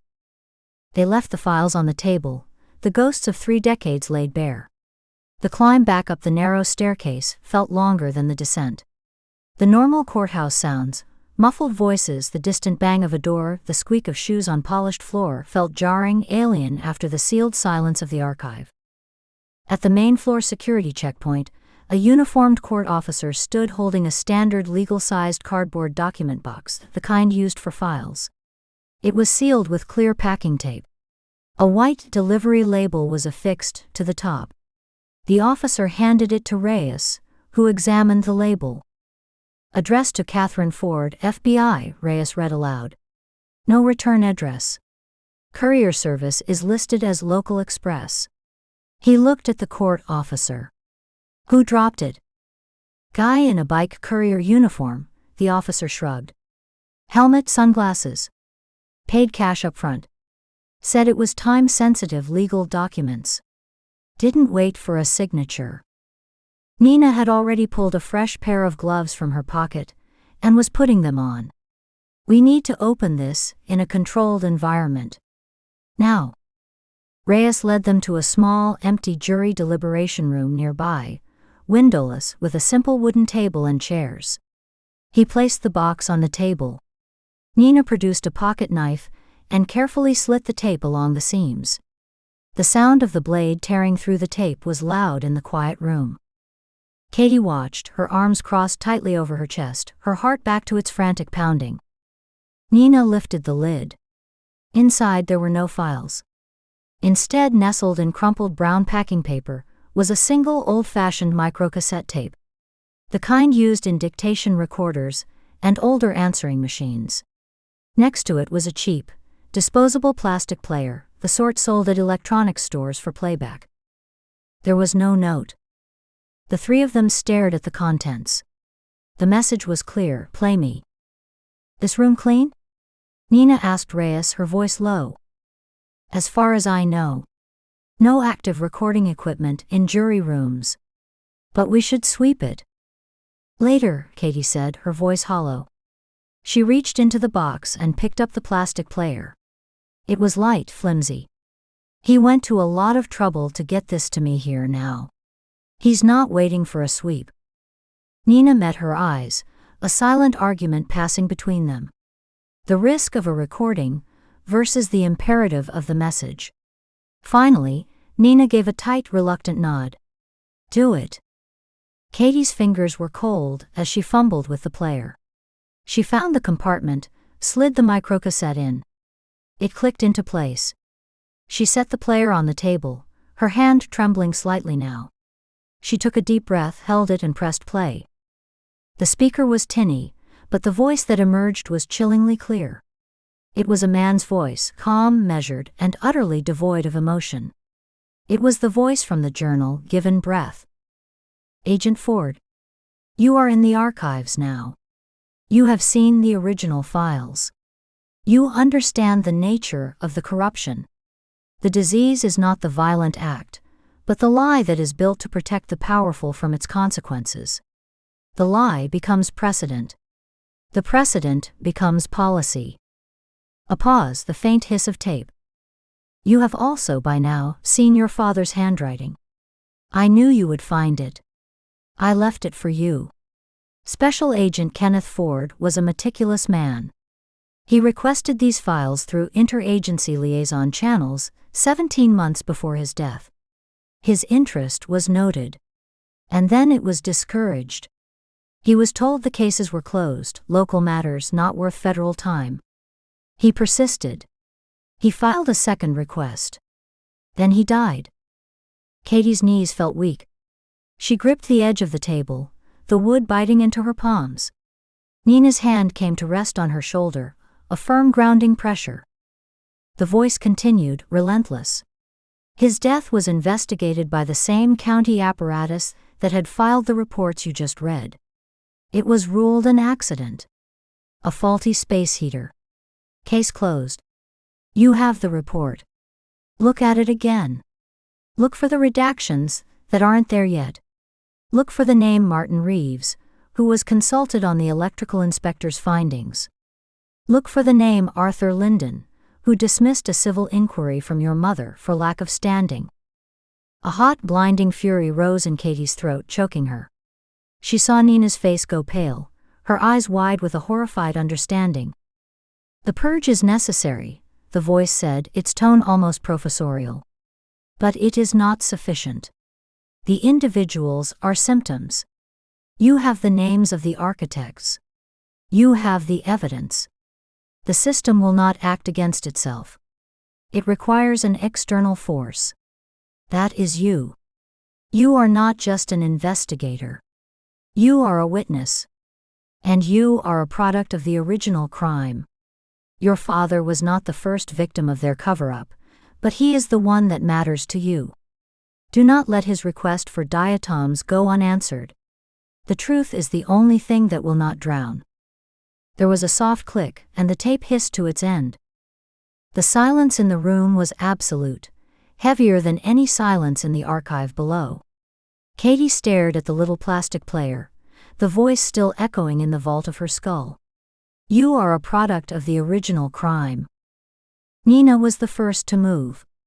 She carefully used the tip of her knife to eject the cassette, holding it by the edges. This is evidence. This is a direct communication. He's not just taunting us. He's recruiting you. Or trying to. Reyes looked shaken. He knew you'd be down there. He knew when the files would be accessed. He had this timed. He ran a hand over his face. The courthouse. My department. He's inside everything. Katie didn't hear them. The words faulty space heater were on a loop in her mind, superimposed over the memory of a charred, blackened shell of a house. The official report was in her own files, a document she had read 100 times, looking for a crack, a flaw, a reason. She had looked for signs of an intruder, of arson, of foul play. She had never looked for the names Reeves or Linden in the ancillary paperwork, in the consult notes, in the bureaucratic back channels of a county fire investigation. Her father hadn't just stumbled onto a cover-up. He had been erased by it. The cold clarity she'd felt earlier was gone, replaced by a white-hot core of purpose that burned away the fear, the confusion, the professional hesitation. She looked at Nina, and her partner saw the change immediately. The Katie Ford of a minute ago was gone. "We're not just working the list," Katie said, her voice quiet but with a steel wire running through it. "We're taking it apart. Starting at the top. He wants an external force. He's got one." She turned to Reyes. "I need everything you have, everything that isn't in a file, on Martin Reeves and Arthur Linden. Their habits, their routines, their friends, their enemies. Where they get their coffee. Who cuts their grass. I need to know them better than they know themselves." "Katie," Nina started, the caution of Vance's order in her tone. "He killed my father, Nina," Katie interrupted, the words hanging in the air, stark and undeniable. "Reeves and Linden. They covered up murders, and then they covered up his. The archivist is right about one thing, the system won't act. So we will. We'll act so fast and so hard, they won't have time to hide behind their desks." She picked up the empty cardboard box, her gaze fixed on some middle distance, seeing not the room but a path forward, dark and narrow and leading directly to the men who had signed the death warrants of strangers and then of Ken Ford. "He delivered this here, to make sure I understood the personal stake." Message received. She looked back at the tape in Nina's gloved hand. Now he gets to find out what happens when the witness stops taking notes and starts testifying. Chapter 18. The blog loaded on Reyes's phone screen like a gut punch. Nina stared at the headline, the byline, the damning timestamps. Jace Whitfield. The podcast host from the coffee shop, the one with the eager eyes and the recorder. He hadn't just been researching. He'd been building a bomb. Her fingers tightened around the edge of the conference table, the laminate cool and unyielding under her grip. She could feel the eyes of Reyes and Ford on her, waiting for her reaction. The headline was a work of true crime sensationalism. The archivist's ledger. Are Sonoma's elite hiding a serial killer? The byline was his. The timestamp was 2:14 a.m. When? Her voice was flat, a lid clamped down on a rising boil of fury. She kept her gaze locked on the screen, absorbing the subheadings, the pull quotes lifted from official-sounding documents. Her knuckles were white against the dark wood grain. "Posted last night around 2 a.m., Reyes said, his own expression grim. He shifted his weight, the leather of his duty belt creaking. "The podcast episode dropped an hour ago. It's comprehensive. The stage scenes. The cold case connections. He's even got the names from the files we pulled on the Millerton Lake and Mill Creek originals. He's speculating, but he's speculating in the right damn direction." Nina took the phone, her movements precise and controlled. She scrolled, a muscle in her jaw ticking. He'd used phrases like judicial corruption and decades of silence. He'd listed Martin Reeves, former district attorney. He'd all but pointed a finger at Arthur Linden, retired judge. There were blurred images that looked like photocopies of report covers, with strategic redactions visible. The narrative was a shotgun blast of accusation, cloaked in the language of public service journalism. The public's right to know. She handed the phone back to Ford, who took it with a quiet, sharp inhale. "I need his address. Now." Nina was already turning for the door, her shoulder brushing the doorframe. The motion was abrupt, a physical shedding of the conference room's sterile inertia. "It's in the file from his initial interview," Reyes said, moving to a folder on the table. He flipped it open, the paper rustling sharply in the quiet room. He pulled a sheet, holding it out. "You want backup?" "No." The word was final, bitten off. "This is a conversation." But the look she shot over her shoulder was anything but conversational. It was a promise of reckoning. Her eyes were dark, the professional mask stripped back to show the cold steel beneath. She took the paper without breaking stride, her fingers snapping it from his grasp. The drive to Jace Whitfield's apartment was a tense, silent affair. Nina navigated the streets with aggressive efficiency, the tires of the sedan hissing on damp asphalt. The earlier fog had burned off, leaving a flat gray sky that pressed down on the town like a lid. She passed the coffee shop where they'd first met him, its windows glowing warmly, a stark contrast to the cold fury settling in her chest like a stone. He'd sat there, nodding along, playing the helpful citizen, all while compiling his explosive little package. The betrayal wasn't personal, it was professional, and somehow that made it worse. It was a stupid, reckless contamination of a crime scene that spanned decades. Her hands were firm on the wheel at 10 and 2, her posture rigid against the seat. The only sound was the hum of the engine, and the occasional click of the turn signal, overly loud in the enclosed space. Jace Whitfield's apartment was exactly as she remembered from their brief visit after Lauren Miller's ordeal. A second-floor walk-up in a bland stucco complex, the stairwell smelling of disinfectant and old carpet. The concrete steps were worn smooth in the centers. The door itself, numbered 2B, was scuffed at the bottom where feet had kicked it open, the beige paint chipped to reveal white primer beneath. She knocked, 3 sharp raps that echoed in the hollow hallway. There was a pause, a muffled thump from inside, then the sound of a lock turning.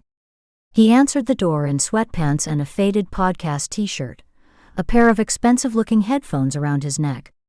His eyes were wide, the pupils dilated with either caffeine or adrenaline, and his expression cycled through surprise, a flash of triumph, and then a settling, wary fear when he registered her face, her posture, the absence of any greeting. He held a ceramic mug in one hand, steam curling from it. "Agent Shaw. I was wondering when you'd—" She didn't let him finish. She moved forward, a solid step that forced him to step back or be shouldered aside. He stumbled back a step, the coffee sloshing dangerously close to the rim of his mug, and she pushed past him into the apartment, the door swinging wider on its hinges with a soft groan. The smell hit her first, a layered aroma that was almost a physical presence. Stale coffee grounds, the hot plastic scent of electronics running too long, and underneath it all the dry, dusty paper smell of endless printouts, like a library that had been sealed for years. Her gaze swept the chaos. The living room was a nest of audio equipment, mixers with blinking green lights, a microphone on a boom arm poised like a mechanical insect, studio headphones on a stand. Corkboards covered every available stretch of wall, plastered with photos, printouts, and maps, connected by a web of red and black string that formed chaotic constellations. Case files were stacked in teetering piles on the floor, on chairs, on a small kitchen table buried under the detritus. A large monitor displayed a waveform editing program, a cursor blinking silently over a jagged audio track labeled archivist_EP5_final. "You published everything." Her statement cut through the low, constant hum of computer fans. She didn't turn to look at him immediately, instead taking in a corkboard dedicated to the reservoir scene. There was a grainy, obviously zoomed-in photo of the crime scene tape, and next to it, a scanned image of an old newspaper clipping about the 1996 Mill Creek drowning. A red string connected the clipping to a printed screenshot of Martin Reeves's official portrait from the county website. He closed the door with a soft, definitive click. His defensiveness was immediate, a physical coiling. He set the mug down on a stack of papers with a thunk, then crossed his arms, but it looked less like a barrier and more like he was holding himself together. His shoulders were hunched up near his ears. "I published the truth. Those families have waited decades for answers. The system failed them. Someone has to speak for the dead. You're not speaking for them." She turned on him then, and the control in her voice was brittle like ice over fast water. She took a step toward him, forcing him to look up at her.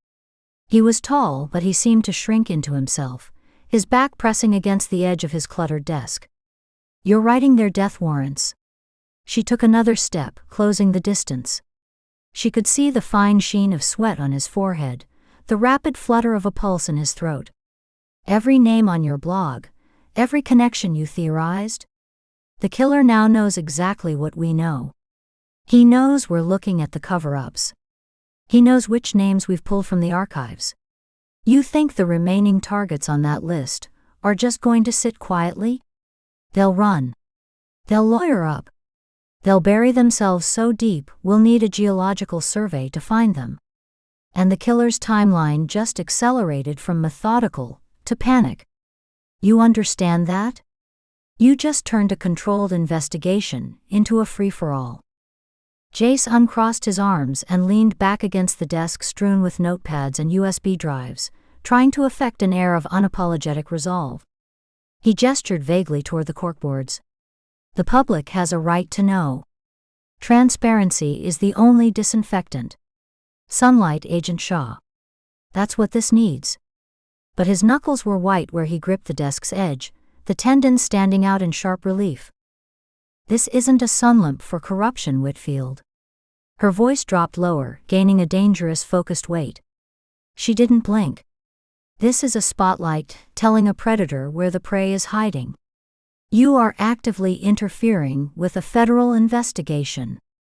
You could get people killed. Not theoretically. Not in the abstract. The man we are hunting has already killed at least 4 people that we know of, and he stages them like museum exhibits. He is not going to be swayed by your 5-star podcast review. He's going to be motivated by it. He's going to see your little article as a challenge, a to-do list made public."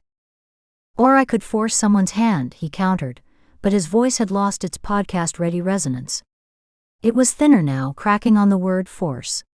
He looked away, his eyes scanning his own boards as if for reassurance. "Create pressure. Maybe someone talks now because they're scared of the spotlight. Scared people don't talk to the FBI." Her words were chips of flint, each one dropped with precision. "They disappear.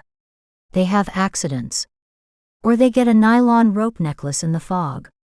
Where did you get the documents? The specific case numbers, the original investigator notes on Millerton? The ones you blurred but quoted from verbatim? That didn't come from a public records request. That level of detail is sealed.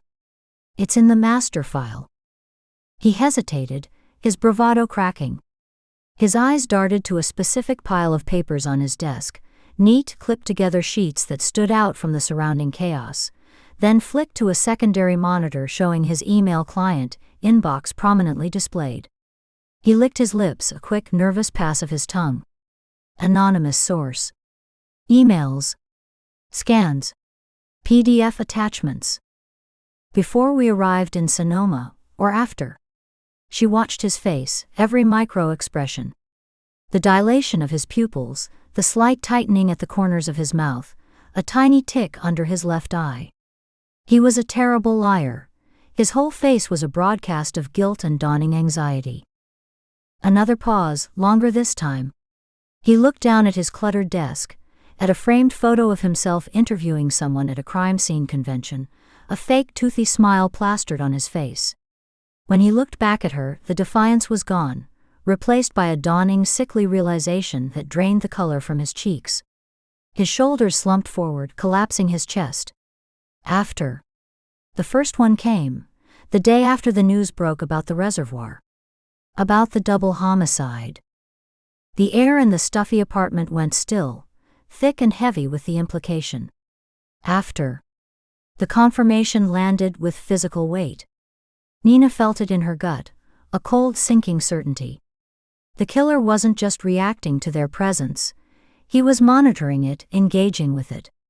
He'd fed information to a blogger after the FBI had landed, a deliberate act of communication or provocation. He was using Jace as a loudspeaker, amplifying the terror, muddying the investigative waters, and maybe, just maybe, flushing his remaining targets into the open. The hum of the computers seemed to grow louder, a persistent electronic whisper. You have the emails? The original files? The metadata? Her voice was low, intent, pulling him back from the edge of his own panic. He nodded, finally looking chastened, his gaze fixed on a stain on the carpet. On my laptop. The phone too. I have a separate phone I use for source communication. It's clean. I mean, it was supposed to be. You're handing them over. Now. As evidence. It wasn't a request. She held out her hand, palm up, waiting. Her arm was steady, her hand open and empty. The gesture was one of absolute expectation. He moved slowly, as if each step cost him. He turned to the desk, his movements clumsy. He unplugged a slim silver laptop, the power cord slithering to the floor with a soft plastic slap.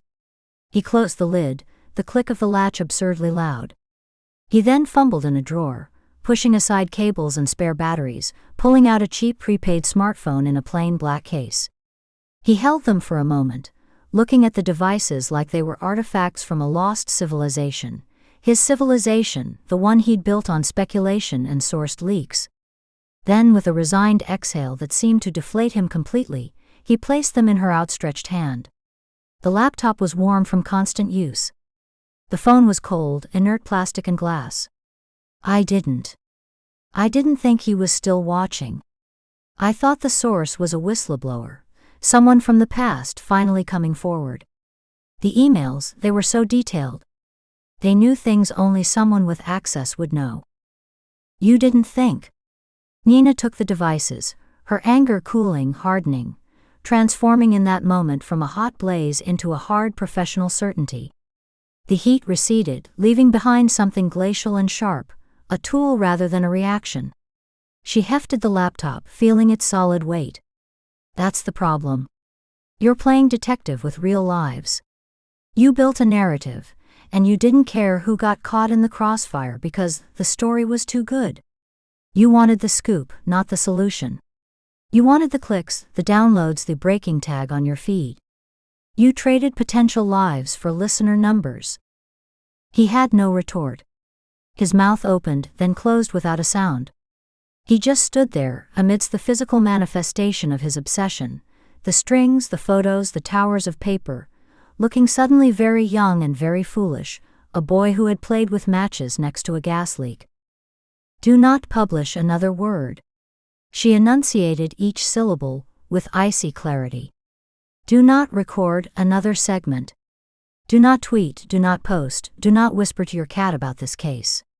If you do, I will have you arrested for obstruction so fast your head will spin. I will personally ensure you are held as a material witness in a secure facility where you can't get a signal for your precious podcast.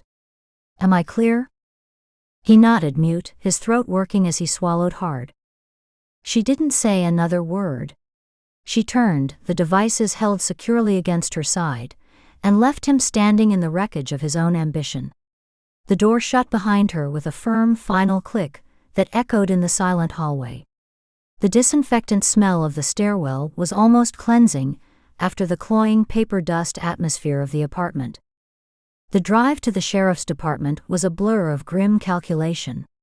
The gray streets passed in a smear, streetlights beginning to flicker on in the deepening twilight, their orange glow streaking across the windshield. She replayed the conversation, the look on his face when he said after, the moment his self-importance crumbled into fear. The killer was communicating. He was confident. He was orchestrating not just murders, but the public revelation of them. Her mind raced ahead, a cascade of logistical nightmares. They'd need to move fast, attempt protective details on Lyndon and Reeves, knowing both proud, powerful old men would likely refuse, seeing it as an admission of guilt. They'd have to anticipate where a cornered predator would strike next. Would he go for the biggest name first, the judge? Or the weakest link, someone less guarded? The logistics of surveillance, the legal hurdles of convincing a judge to authorize wiretaps based on a blogger's speculation, The sheer manpower required spun out in a daunting tapestry. She gripped the wheel tighter, her shoulders aching with tension. In the parking lot of the sheriff's department, she sat in the car for a full minute, the engine off, the only sound the metallic pinging of the cooling engine block and the distant slam of a car door. The weight of the laptop and phone on the passenger seat felt immense, charged with potential and peril. This was a direct line, however filtered, to the subject. It was also a potential minefield of digital false trails, a game he might be playing to waste their time or lead them astray. Before she went inside to face the operational fallout with Ford and Reyes, to see the disappointment or frustration in Ford's eyes, she needed to set the chain in motion. The evening air was cool through the slightly open window, carrying the smell of damp asphalt and distant eucalyptus. She pulled out her FBI-issued phone, the black plastic case familiar in her hand, and made a call. It connected after 2 rings, the electronic chirp in her ear. Tech line, San Francisco field office. Agent Delaney. This is Shaw, badge number 5714. Her voice was all business, stripped of any residual heat from the confrontation. I'm having 2 pieces of evidence couriered to you via secure channel from Sonoma County Sheriff's Department, a laptop and a cell phone. Priority 1. I need a full forensic extraction on all communications from an anonymous source, focusing on anything received within the last 72 hours. All metadata, all routing, any embedded data in attached files. I want the send times cross-referenced with our known case timeline. The source is likely our subject. He's communicating and he's watching. I need to know where he's watching from. There was a pause on the line, the clack of a keyboard in the background, the sound of someone shifting in a chair. Understood, Agent Shaw. Priority 1. We'll need the chain of custody forms and your case file reference. You'll have to get the local evidence custodian to initiate the transfer. You'll have them within the hour. The devices are currently in my possession. I'm handing them to the custodian now. I need preliminary findings as soon as humanly possible. We are anticipating further victim escalation. This is time critical. We'll put a rush on it. What's the suspected method of source contact? Encrypted email? Burner phone relay? Delaney's voice was calm, methodical, a counterpoint to the urgency. Emails to the subject's dedicated source phone. Scans and PDFs of what appear to be internal documents. The subject is a blogger. The source knew that. This was targeted communication, not a leak to the press in general. Another keyboard clack, faster this time. Got it. We'll look for watermarking, printer artifacts, anything in the scan metadata that could trace back to a specific machine. We'll also trace the email header as far back as we can. It'll probably bounce through a dozen proxies, but we'll start the map. If he used a public Wi-Fi to send, we might get a geographic hit from the IP lease logs. Thank you. I'll be waiting for your update. She ended the call and sat for another moment in the quiet car. The dashboard clock glowed a soft green, 5:48 p.m. The killer had used Jace Whitfield as a megaphone, broadcasting his grievances and his progress to the world. He was no longer just a ghost in the archives. He was a director, staging murders and then staging the public revelation of the conspiracy behind them. He wanted an audience. He wanted the corruption exposed, but on his terms, in his bloody, meticulous order. And now, thanks to Jace, that audience was vast and growing by the minute. Nina picked up the laptop and phone, their surfaces cool against her palms. They were pieces of him now. A digital fingerprint. A clue he might have left deliberately, a breadcrumb leading into a trap, or a mistake born of arrogance, a belief that he was too clever to be traced through layers of digital obfuscation. As she stepped out of the car into the cooling evening air, locking it behind her with a solid thunk, she felt the shift in the investigation settle into her bones. It was no longer a hunt through dusty files. It was a race. A race against a killer who had just pressed fast forward, using the loud, foolish voice of a true crime blogger to sound the starting gun. They had to trace the voice back to its source, before the echo got someone else killed. The next name on the list wasn't just a name in a file anymore.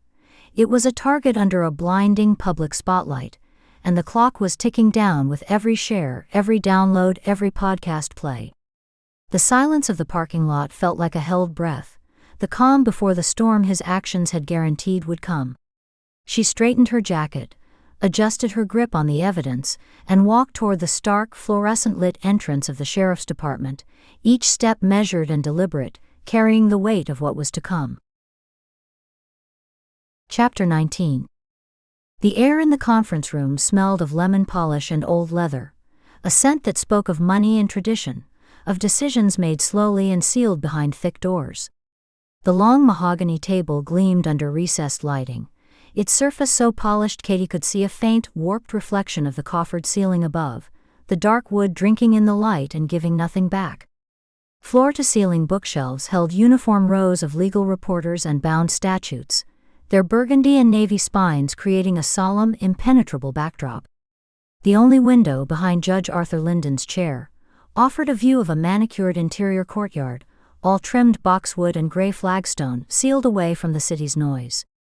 The silence here was a tangible thing, thick and expensive, absorbing sound into the Persian rug and the heavy velvet drapes pulled precisely halfway open. The room was cool, almost cold, the climate control set to preserve the books and the suits, not for comfort. Judge Arthur Linden sat with his back to a wall of diplomas and awards, framed testaments to a 40-year career that had bent the law into shapes that served a community. He was flanked by two attorneys in suits so dark they seemed to absorb the light. The woman to his right was in her 50s, her steel-gray hair pulled into a severe bun that tightened the skin at her temples. A yellow legal pad was centered perfectly before her, a Montblanc pen uncapped and ready in her hand, her posture so rigid she seemed carved from the same wood as the table. She hadn't blinked since they'd sat down. The man on Linden's left was younger, maybe late 40s, with a thick neck and broad shoulders that strained the fabric of his jacket. He looked like he bench-pressed legal briefs for breakfast. His gaze, when it landed on Katie and Nina, held an open, practiced hostility, a preemptive strike meant to establish dominance before a single question was asked. He had placed his own phone on the table, a larger, newer model than Linden's, its black screen a mirrored slab. Katie and Nina had taken the two chairs opposite, their backs to the door. Katie felt the weight of the room press against her shoulders, the high back of her own leather chair feeling less like support and more like a barrier. This wasn't an interview room. It was a fortress, and they were being allowed a temporary, heavily supervised audience with the king. The male attorney began without preamble, his voice a low baritone that required no volume to command the space. It was a voice used to being listened to. My client is here as a courtesy to the Federal Bureau of Investigation. He is not under subpoena. He is not a person of interest in your investigation. He will answer questions pertaining solely to his official, judicial capacity in the referenced cases from the 1990s. He will not speculate on evidence he has not seen. He will not comment on any ongoing investigation, its theories or its targets.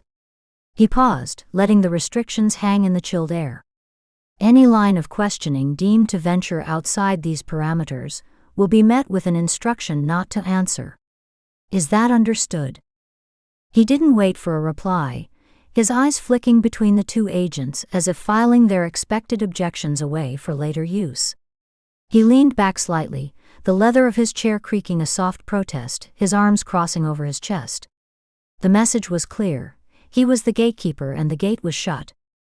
Judge Linden was a thin man in his late 70s, his face a delicate map of fine lines and liver spots.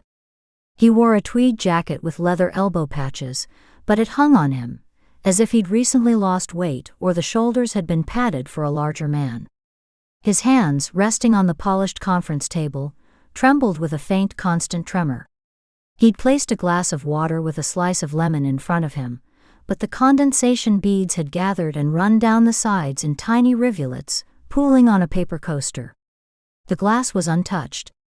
His eyes, a pale blue behind wire-rimmed glasses, kept flicking to his smartphone, placed screen down beside a pristine legal pad. Every few seconds, his right index finger would tap a silent, anxious rhythm next to it, a staccato beat of 1, 2, 3, pause, 1, 2. Your Honor, Katie began, keeping her tone neutral and respectful, the model of federal deference. She placed her own notebook on the table, aligning it with the edge. We appreciate you and your counsel making the time to speak with us.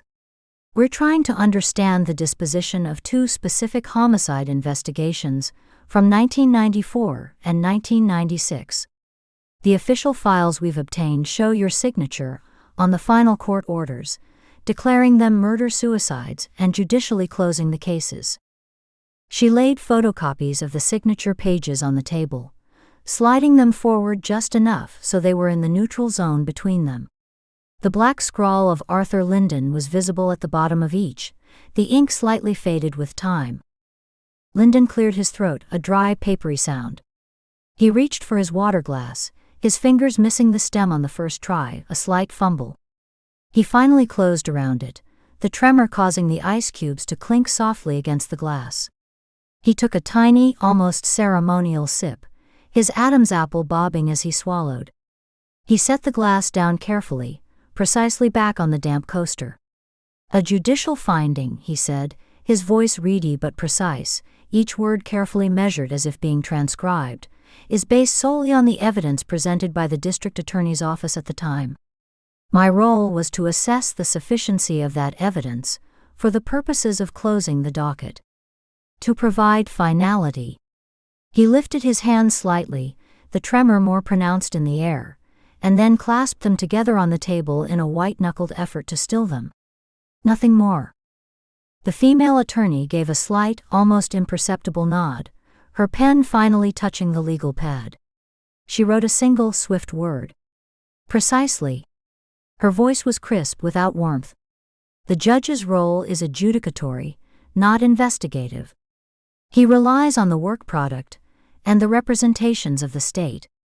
To suggest a judge should have acted as a detective misunderstands the fundamental separation of functions within our justice system. It presumes a capacity and a mandate that simply did not exist. Nina leaned forward, her elbows on the table, a calculated breach of the formal posture the room demanded. She let a beat of silence pass, her dark eyes moving from the attorney to Linden and back. With all due respect, counsel, we're not here for a civics lesson. We understand the separation of functions. She tapped a finger on the photocopied signature pages. We now have forensic and testimonial evidence indicating those original findings were materially incorrect. The death scenes were staged. The physical evidence was misinterpreted, or, she paused, letting the word hang, possibly intentionally obscured. We believe there was a coordinated effort to misdirect the initial investigations away from a single perpetrator and towards a convenient, closed narrative. A narrative that required judicial approval to become official. The male attorney's hand came up, palm out, a traffic cop gesture. Allegations. He bit the word off. From a currently active, and by all accounts highly unorthodox and publicly compromised, serial murder investigation. He glanced at Nina, a flicker of contempt in his eyes. My client has been briefed on the broad strokes of your theory. Let me be unequivocal. Judge Linden is not, and has never been, involved in any coordinated effort to obstruct justice. Any suggestion otherwise, especially in a forum like this, ventures into territory that is not only speculative, but legally actionable. We're here to discuss historical court procedure, not entertain conspiracy theories spun by a blogger and now, apparently, the FBI. Katie watched Linden, not the attorney. The man's jaw worked, a muscle in his cheek twitching under the thin, translucent skin. His eyes had gone back to his phone, but now they were unfocused, seeing nothing in the dark screen. He was afraid. The security detail downstairs had been conspicuous, 2 men in a dark sedan across the street trying to look casual, another in the building lobby with an earpiece, his suit cut to accommodate a shoulder holster. A sitting judge, even a semi-retired one, didn't double his personal protection without cause. The fear in this room wasn't just about legal exposure. It was visceral, a matter of breath and heartbeat. Katie could see the quick, shallow rise and fall of his chest under the tweed jacket. "Your Honor," Katie said, shifting her focus directly to him, bypassing the legal wall his attorneys had erected. She kept her voice low, almost confidential, leaning in just enough to create a sense of intimacy across the vast expanse of mahogany. "We have compelling reason to believe the individual responsible for the current murders, the person calling himself the archivist, is specifically targeting people connected to those old cases. People who may have participated in, or benefited from, the closure of those files." She let that sink in, watching his eyes. He's not just killing them. He's restaging their deaths from the original scenes. He's making a point. A public, grotesque point. And he's leaving a trail of documents that leads right back to these signatures. Lyndon's eyes snapped to hers. For a fraction of a second, the professional mask dissolved. Katie saw the dilation of his pupils, a quick involuntary intake of breath that flared his nostrils and made his glasses shift minutely on the bridge of his nose. It was a flash of raw animal fear, the kind that bypasses the brain and goes straight to the spine. Before the shutters came down, his expression resetting into one of weary, patient judicial forbearance. But his hands still clasped, squeezed tighter, the knuckles blooming white against the liver-spotted skin. "I have no knowledge of any cover-up," he stated, the words flat and rehearsed. He unclasped his hands and spread them slightly, a gesture of empty innocence that was undermined by the persistent tremor. "I ruled on the evidence before me. If the evidence was flawed, the flaw originated elsewhere in the system. My role was terminal." "Then you have nothing to fear from being forthcoming," Nina said, her voice cool and clean as a scalpel. She sat back, mirroring the attorney's own posture of dismissal, but her gaze remained locked on Lyndon. "But if your name is on a list, and we have strong indications it might be, your attorneys here can't stop a bullet. Their motions won't slow down a knife. Their objections won't matter to someone who works with rope and staging, and knows the details of a 25-year-old case file better than you probably do." She let the image form in the quiet room. "Your best, your only protection, is helping us find this person before he decides you're the next chapter in his story. Before he decides your death needs to make a point." The room went profoundly quiet. The low hum of the building's HVAC faded into the background, a distant mechanical breath. The male attorney's face darkened, a flush creeping up his neck from his starched white collar. He opened his mouth, a rebuttal clearly forming, his body tensing to stand to end it. But Lyndon moved first. The judge placed his quivering hand flat on the table, fingers splayed.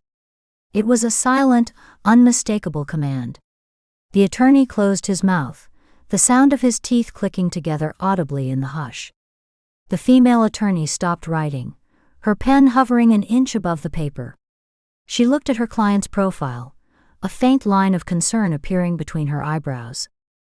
Lyndon stared at his silent phone for a long moment, as if he could will it to ring with a deliverance that wasn't coming.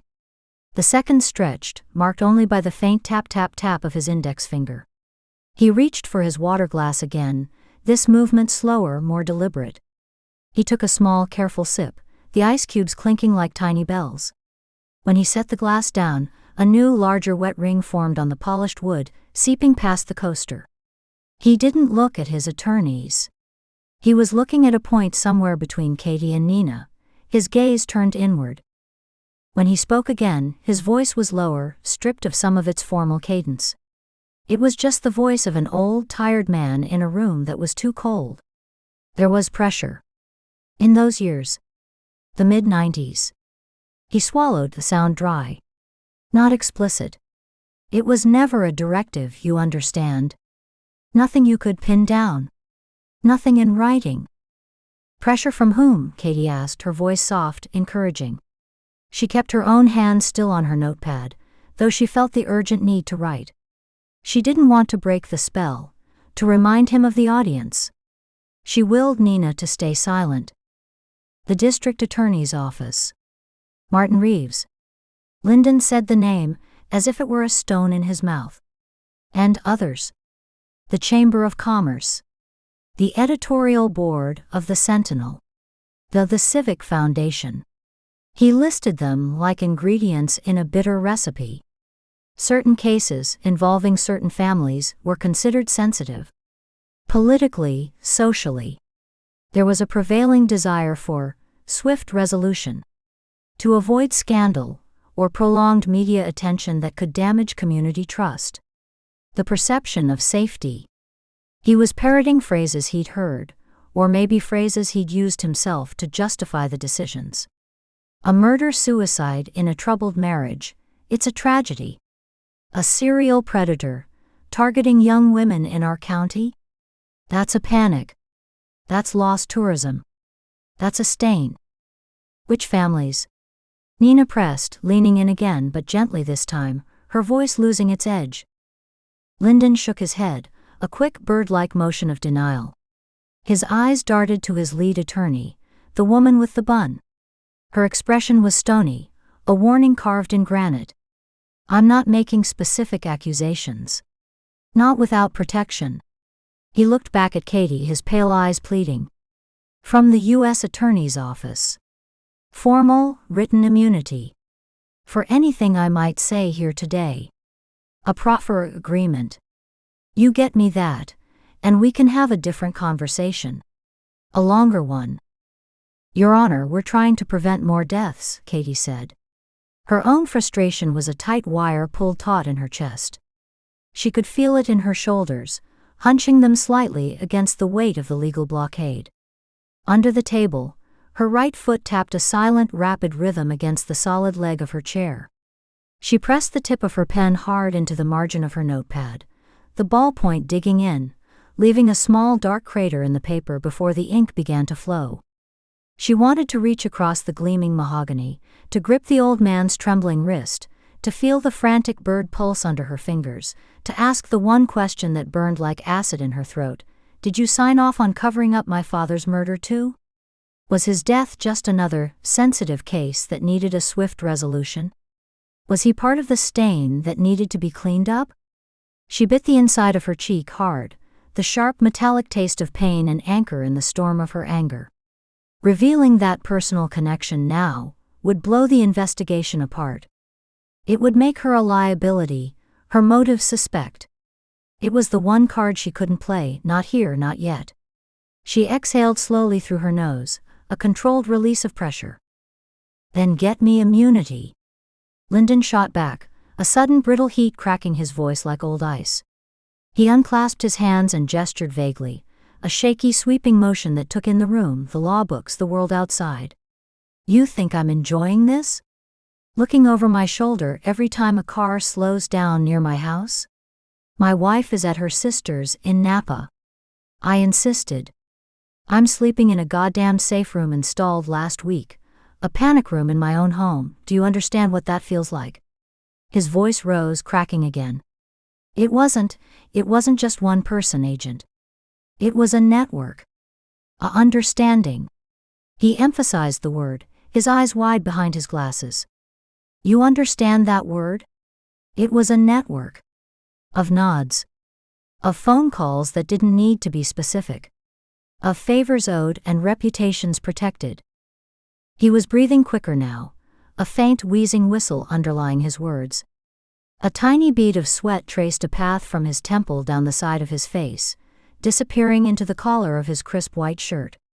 The female attorney reached out and placed a firm, restraining hand on his forearm. Her fingers were long and pale. Arthur. That's enough. You're not helping yourself. You're getting agitated. He shook her off with a surprising strength, his arm jerking away. Her hand hovered in the air for a second before she withdrew it, placing it flat on her legal pad. Lyndon's eyes were locked on Katie's, desperate for her to comprehend. No. They need to understand. It was a different time. The choices weren't black and white. It was about stability, about protecting institutions from chaos. And the families, the two families. He lowered his voice to a conspiratorial rasp. They coordinated. Their interests were aligned. Protection of reputation, of legacy, of assets. That's all I will say without that piece of paper. He named no names, but the capital F was almost audible in the room, the ghost of wealth and influence hanging between them. The female attorney's lips pressed into a thin, bloodless line. She carefully recapped her Mont Blanc pen with a definitive click. She gathered her legal pad, aligning it with the edge of the table, a ritual of closure. The male attorney stood up, his chair scraping loudly on the hardwood floor beneath the rug, a jarring, ugly sound in the hushed space. He buttoned his suit jacket with a sharp tug. This interview is concluded. Any further communication will go through our office. We'll expect the immunity paperwork if you're serious. Otherwise, don't waste my client's time. Or ours. Lyndon seemed to deflate, the burst of fearful energy spent. He leaned back into the expensive, supple leather of his chair, the material sighing softly as it accepted his weight. He looked every one of his 78 years, and then some, a drained vessel. The fear was back in his eyes, but now it was mixed with a profound exhaustion. The exhaustion of a man who has carried a secret for decades and found it had only grown heavier. He picked up his phone, looked at the blank screen, and set it down again.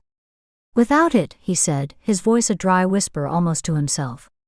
Without it, I may as well sit here and wait for the ghost to knock on my door. He knows where I am. He knows what I did. The meeting was over. The power dynamic had reasserted itself. The attorneys now physically framing their client, ready to shepherd him out of the room and back into the protective bubble of procedure and privilege. The male attorney moved to stand behind Lyndon's chair, a silent sentinel. The woman remained seated for a moment longer, her eyes on Katie, conveying a clear, cold message: "You've done enough damage." Nina and Katie rose as well, the sheer weight of the legal complication settling over the room like a sudden cold fog. Katie's mind was already racing ahead, navigating the familiar bureaucratic maze. It would take days, maybe weeks, to navigate the process of a federal immunity deal, drafting the narrow scope, getting approvals from the field office and the division, tense negotiations with the U.S. Attorney's Office, all while the clock ticked down and a killer worked with terrifying precision. Time was a currency they were desperately short of, and the justice system was designed to spend it lavishly. They gathered their files in the heavy silence, the rustle of paper loud in the room. Katie slid the photocopies of the signatures back into her folder, the movement deliberate. As she turned to follow Nina toward the door, her coat over her arm, Lyndon spoke once more. He hadn't moved from his chair. His voice was so low they almost missed it, barely more than a breath shaped into words pushed out on a sigh. He's not just killing them. Katie stopped, half turning back. Nina paused at the door, her hand on the polished brass handle.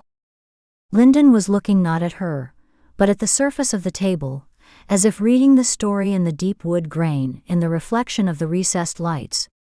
His trembling finger traced an invisible pattern on the polish. He's making them confess. With their deaths. The staging, it's a confession. Our confession. He finally looked up, and his gaze was clear and terribly sad, stripped of all pretense. It was the look of a man reading his own epitaph. Remember that. When you see it, it's not just murder. It's accountability. Of a kind. Then the moment broke. The female attorney took his elbow, a firm professional grip, helping him to his feet. He went without resistance, a man being led away, his shoulders slumped. He didn't look back. Out in the hall, the muffled silence of the prestigious law firm pressed around them. The carpet was a deep navy, plush and new, absorbing their footsteps into a soft, soundless tread. Tasteful, expensive abstract art hung at precise intervals on the oak-paneled walls, splashes of color that meant nothing, resolved into nothing. It was a world of muted sounds and controlled environments, of whispered conversations behind closed doors, a stark contrast to the raw fear and moral rot they'd just glimpsed through a crack in the armor. The air out here smelled of floral arrangements and floor wax, clean and anonymous. Nina stabbed the elevator call button with a rigid finger, the plastic click echoing in the empty corridor. She stared at the illuminated arrow above the door, her jaw tight. "We need to call DC the minute we're in the car," she said, her voice tight with suppressed anger. "Start the immunity process. It's a procedural nightmare. They'll want reams of justification, probable cause affidavits linking him directly to an imminent federal crime, a threat assessment. And his lawyers," she jerked her thumb back toward the closed conference room door, "will fight us on every comma, every semicolon in the draft. They'll drag it out. They're paid by the hour to drag it out." Katie just nodded, her mind churning, parsing Lyndon's final words. A network. 2 prominent families. Law enforcement who looked the other way. County officials who smoothed things over. And a judge, sitting in his leather chair, waiting for a ghost to knock. Her father's face flashed in her mind, not the haunted, angry figure from her dreams, but the smiling one from a photograph on his old desk, taken at a department picnic before the shadows consumed him. He'd been on the outside of that smooth, powerful network, a state investigator sniffing around edges he wasn't supposed to, asking questions in a notebook that was now ash. He'd been trying to break in, to expose the quiet machinery of corruption that kept the community stable. And it had cost him everything. The ghost Lyndon feared wasn't just the archivist. It was the past itself, rising up, and her father was part of that tide.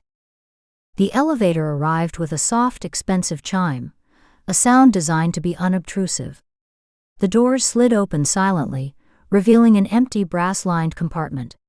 The inside mirror made the space look larger, endless. As they stepped inside, Katie felt the immense, insulating quiet of the building envelop them, a vacuum sealing them in. The doors began to close, and for a second she saw the long, empty, perfect hallway reflected in the polished brass. The ghost she knew wasn't waiting politely. It was already knocking. And the law, with all its delays, its protections, its polished tables and immunity deals and attorneys with Montblanc pens, suddenly felt like the flimsiest of shields against a reckoning that played by older, darker, more literal rules. The elevator began its smooth, silent descent. Nina pulled out her phone, already scrolling for contacts, her thumb moving with agitated speed. The screen's blue light lit her face from below, casting deep shadows under her eyes. Katie leaned against the wall, closing her eyes for a second. The image that came was the tremor in Lyndon's hands, the stark, unvarnished fear in his eyes when he'd said ghost. Not anger, not guilt even, just pure, simple fear of a consequence that had finally, after 25 years, come due. The archivist wasn't just a killer, he was an excavator, an archivist of sin, unearthing buried failures and forcing the guilty to wear them in death. He was writing a confession in blood and crime scene tape and redacted documents, and they were scrambling to read it, to interpret it, before he wrote the final chapter with another body posed in silent accusation. The network had protected itself for decades with whispers and nods and judicial signatures. Now something from the past had broken free of the files, and it was methodically, artistically, taking the network apart piece by piece. And they were stuck in a descending brass box, about to make a call that would get lost in a maze of voicemails and committee reviews and competing priorities. The doors opened on a vast marble lobby. The security guard with the earpiece watched them cross the veined white floor to the glass doors, his expression professionally neutral, but his eyes tracked them all the way. Outside, the ordinary sounds of the city felt jarring, too loud, too bright. A bus hissed to a stop at the corner. A car horn blared. The afternoon sun, filtered through the downtown buildings, was harsh after the muted interior light. Katie took a deep breath, the air cool and real, carrying exhaust and the distant smell of food from a food truck. The shield of the law was fragile, cracked, but it was all they had. For now they had to work within its confines, filing motions and begging for immunity, even as the ghost moved freely in the shadows outside the law, writing its own brutal final judgments. Nina was already on the phone, one hand cupped over her other ear to block the street noise. "Yeah, it's Shaw. I need to talk to the attic, or whoever's covering. Now. It's about the archivist case. We have a sitting judge who's a material witness and a potential target, and we need a proffer agreement drafted yesterday." She listened, her expression growing darker. "I don't care if he's in a budget meeting. Pull him out." Katie unlocked their sedan, the beep of the doors disarming oddly mundane. She slid into the passenger seat, the upholstery warm from the sun. She looked back at the law firm's building, a monolith of glass and steel reflecting the sky. Somewhere in there, Arthur Linden was being escorted to a private elevator, to a secure garage, to an armored car. He was going back to his safe room. But Katie knew with a cold certainty that the ghost didn't need an address. It already knew where he lived. It had been living in the same files he'd signed. The race wasn't to protect him. It was to get to the truth before the ghost decided his confession was due. And as Nina argued with a faceless voice in Washington, Katie felt the seconds slipping away, each one a grain of sand falling through the fragile hourglass of procedure. Chapter 20. The night air was cool, and carried the damp mineral scent of the coastal hills, undercut by the sharper tang of asphalt and a faint thread of diesel exhaust from the distant state highway.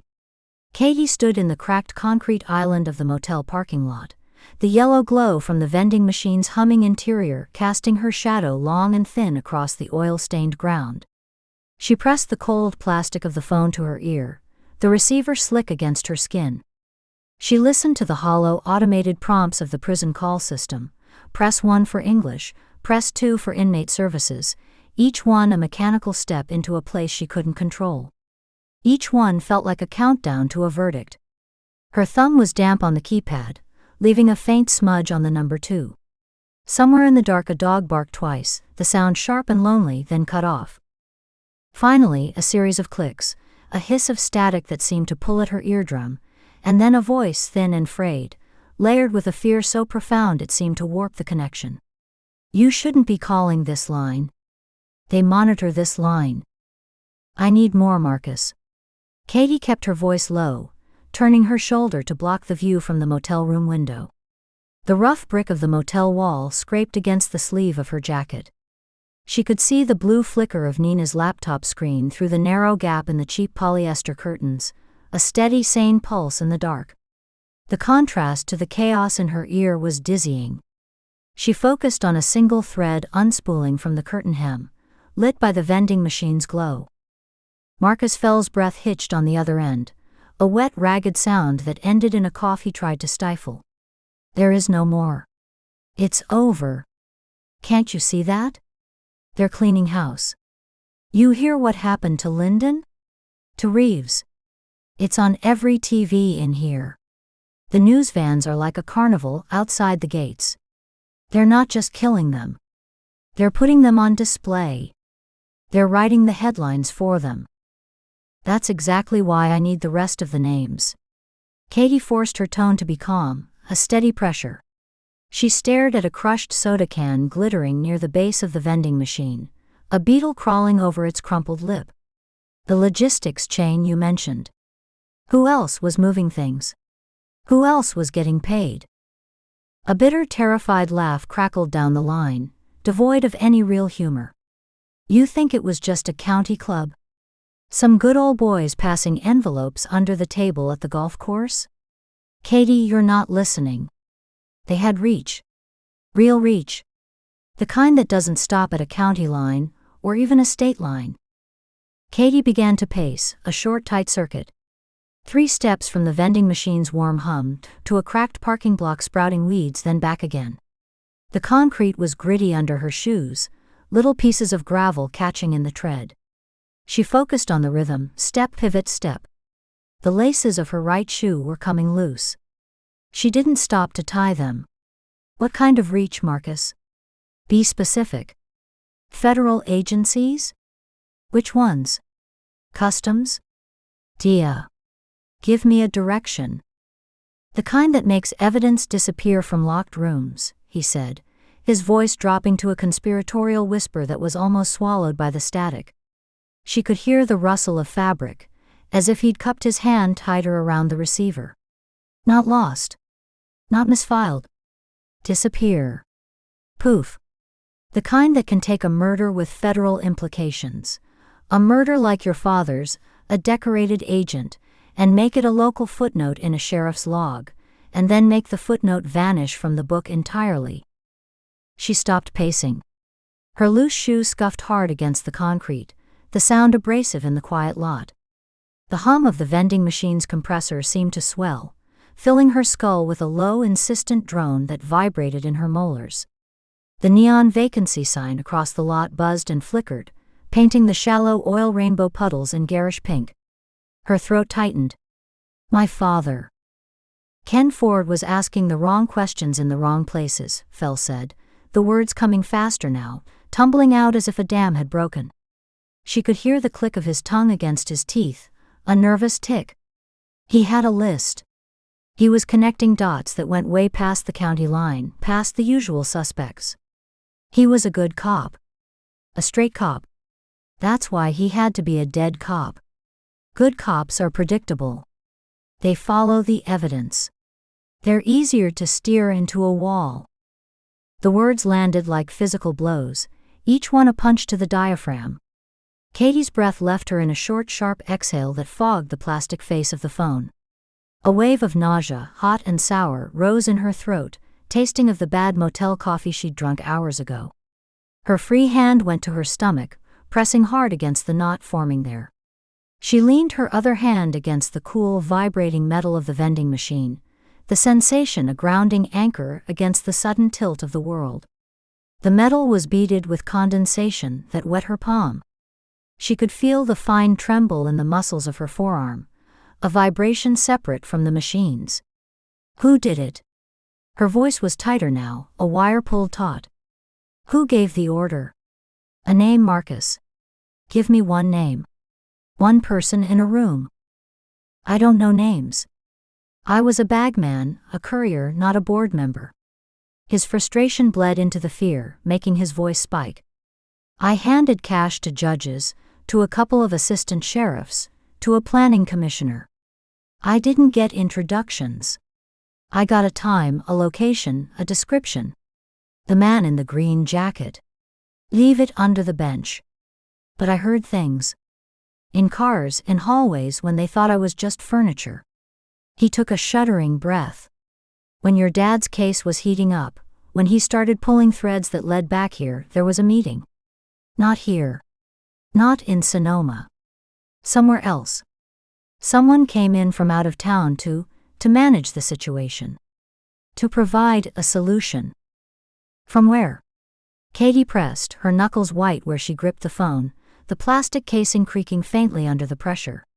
She watched a moth batter itself against the vending machine glass, a frantic, silent dance of gray wings and tiny body thuds. A field office? Headquarters? Give me a city. I don't know. DC, Quantico. Some field office? It was just talk. But after that meeting, the tone changed. The fear did. His voice dropped again, so low she had to press the phone painfully hard against her ear. It wasn't just about losing an election, or taking a fall for a DUI anymore. It was about disappearing. Permanently. And then the case files, they didn't just get buried in a basement. They got sealed. At a federal level. You don't get that with a county judge's signature. You need weight. You need authority from inside the machine. The implication unspooled in the dark, cold and clear as a razor wire. It didn't creep, it snapped into place with a finality that made her stomach clench, a visceral cramp of understanding. Her mouth went dry. The FBI. Someone inside, Fell whispered, the word almost lost to a sudden surge of static that crackled and popped, making Katie jerk the phone from her ear for a second as if shocked. When she pressed it back, his voice was fainter, desperate, fading in and out. Someone with enough rank, Enough juice to kill an investigation without a paper trail. That's what they said. The ones who weren't scared, the ones who sounded sure. It's handled at the federal level. That was the phrase they used. Handled. Like your father was a leaky pipe. A nuisance. An administrative problem. Katie closed her eyes. Behind her lids, she didn't see darkness.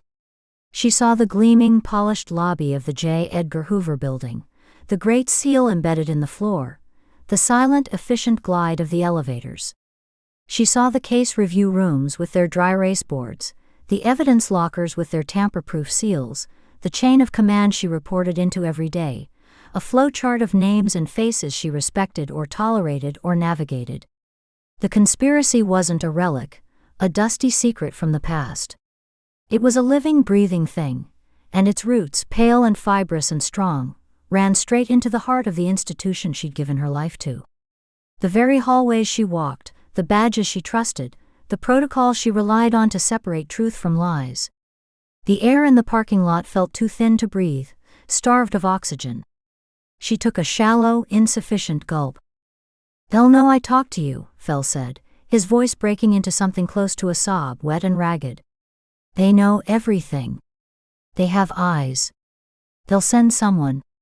Even in here. You think these walls, these guards keep them out? They don't. They own some of the guards. You've signed my death warrant with this call. You understand that?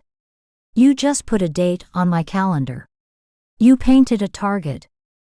I can request protective custody." The words sounded hollow even as she said them, bureaucratic platitudes in the face of his raw terror. "I can file a motion. I can." "Don't." The word was a final, shattered plea, cutting her off.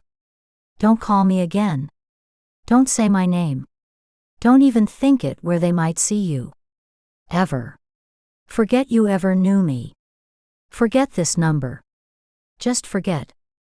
The line went dead with a soft, definitive click, followed by the dial tone, a flat, endless drone that seemed to mock the frantic conversation that had preceded it. Katie lowered the phone. The plastic was warm and damp from her grip. She stood in the parking lot, unmoored, the silence of the night pressing in around her with a physical weight. It was a different silence than before. Before, it had been the quiet of a place asleep. Now it felt watchful, charged, as if the darkness between the parked cars and under the eaves of the motel was holding its breath.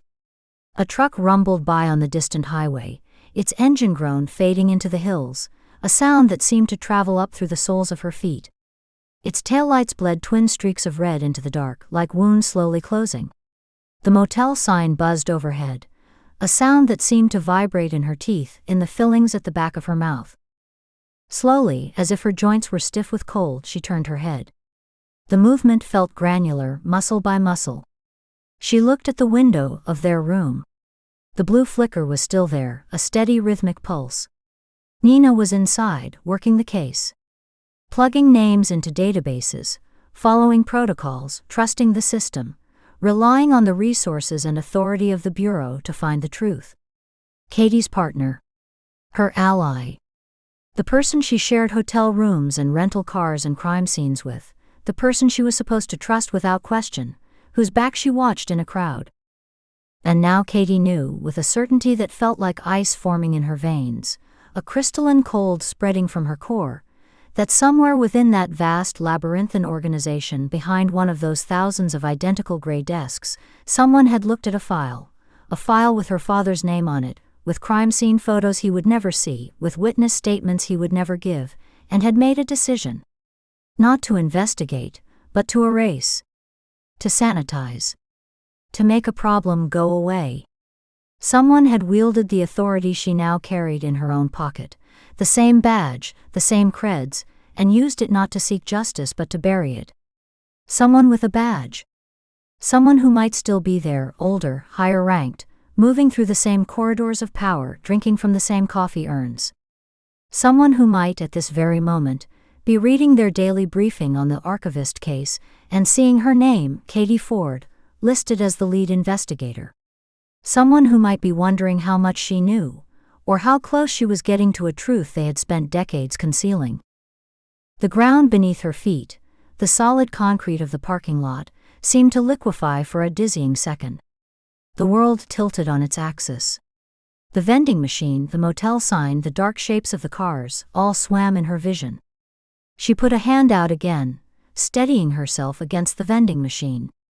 The chill of the metal was a shock, a brand against her palm. She left it there until the cold bit deep, until the sensation overrode the vertigo. She took a deep breath, pulling the night air into her lungs, air that smelled of damp earth and decaying leaves and the distant acrid tinge of some unseen industry.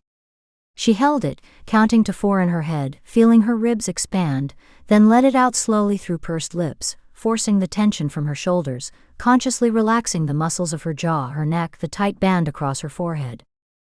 She practiced in her mind, staring at the moth now still on the glass, neutral. A smooth brow, no furrows. A slight casual press of the lips, not a smile, not a frown. Just professional detachment, the mild focus of someone thinking through a puzzle. She wiped her damp palms down the thighs of her jeans, the rough denim absorbing the moisture. She rolled her neck once, a slow, deliberate circle, a gesture she hoped looked like someone working out a kink from too much screen time, not someone trying to dislodge a nightmare lodged in the base of her skull. She bent and meticulously tied her loose shoelace, double knotting it, focusing on the simple physical task until her hands were steady. She walked back to the motel room. Each step was measured, her heel coming down first, then the ball of her foot, a conscious control of her gait. She focused on the sound of her own footsteps, the initial crunch of gravel at the edge of the lot, the softer scuff on the worn asphalt, then the hollow, echoing thud on the wooden staircase that led to the second-floor walkway. The wood was warped, painted a flaking dark green. She counted the steps, 1, 2, 3, 4, 5, 6. Her hand, when she reached for the tarnished brass doorknob, was steady. She could see her reflection, distorted and pale, in its curved surface. She turned it, felt the cheap lock mechanism yield with a gritty click, and pushed the door open. The door swung inward and clicked shut behind her with a sound of finality, sealing her inside. The room's atmosphere hit her like a wall. The stale recycled warmth from the baseboard heater, the thick smell of old carpet shampoo and instant coffee granules, the ozone and plastic scent of overworked laptops and charging cables. The blue flicker was now a dominant light source, painting long, stark shadows up the walls.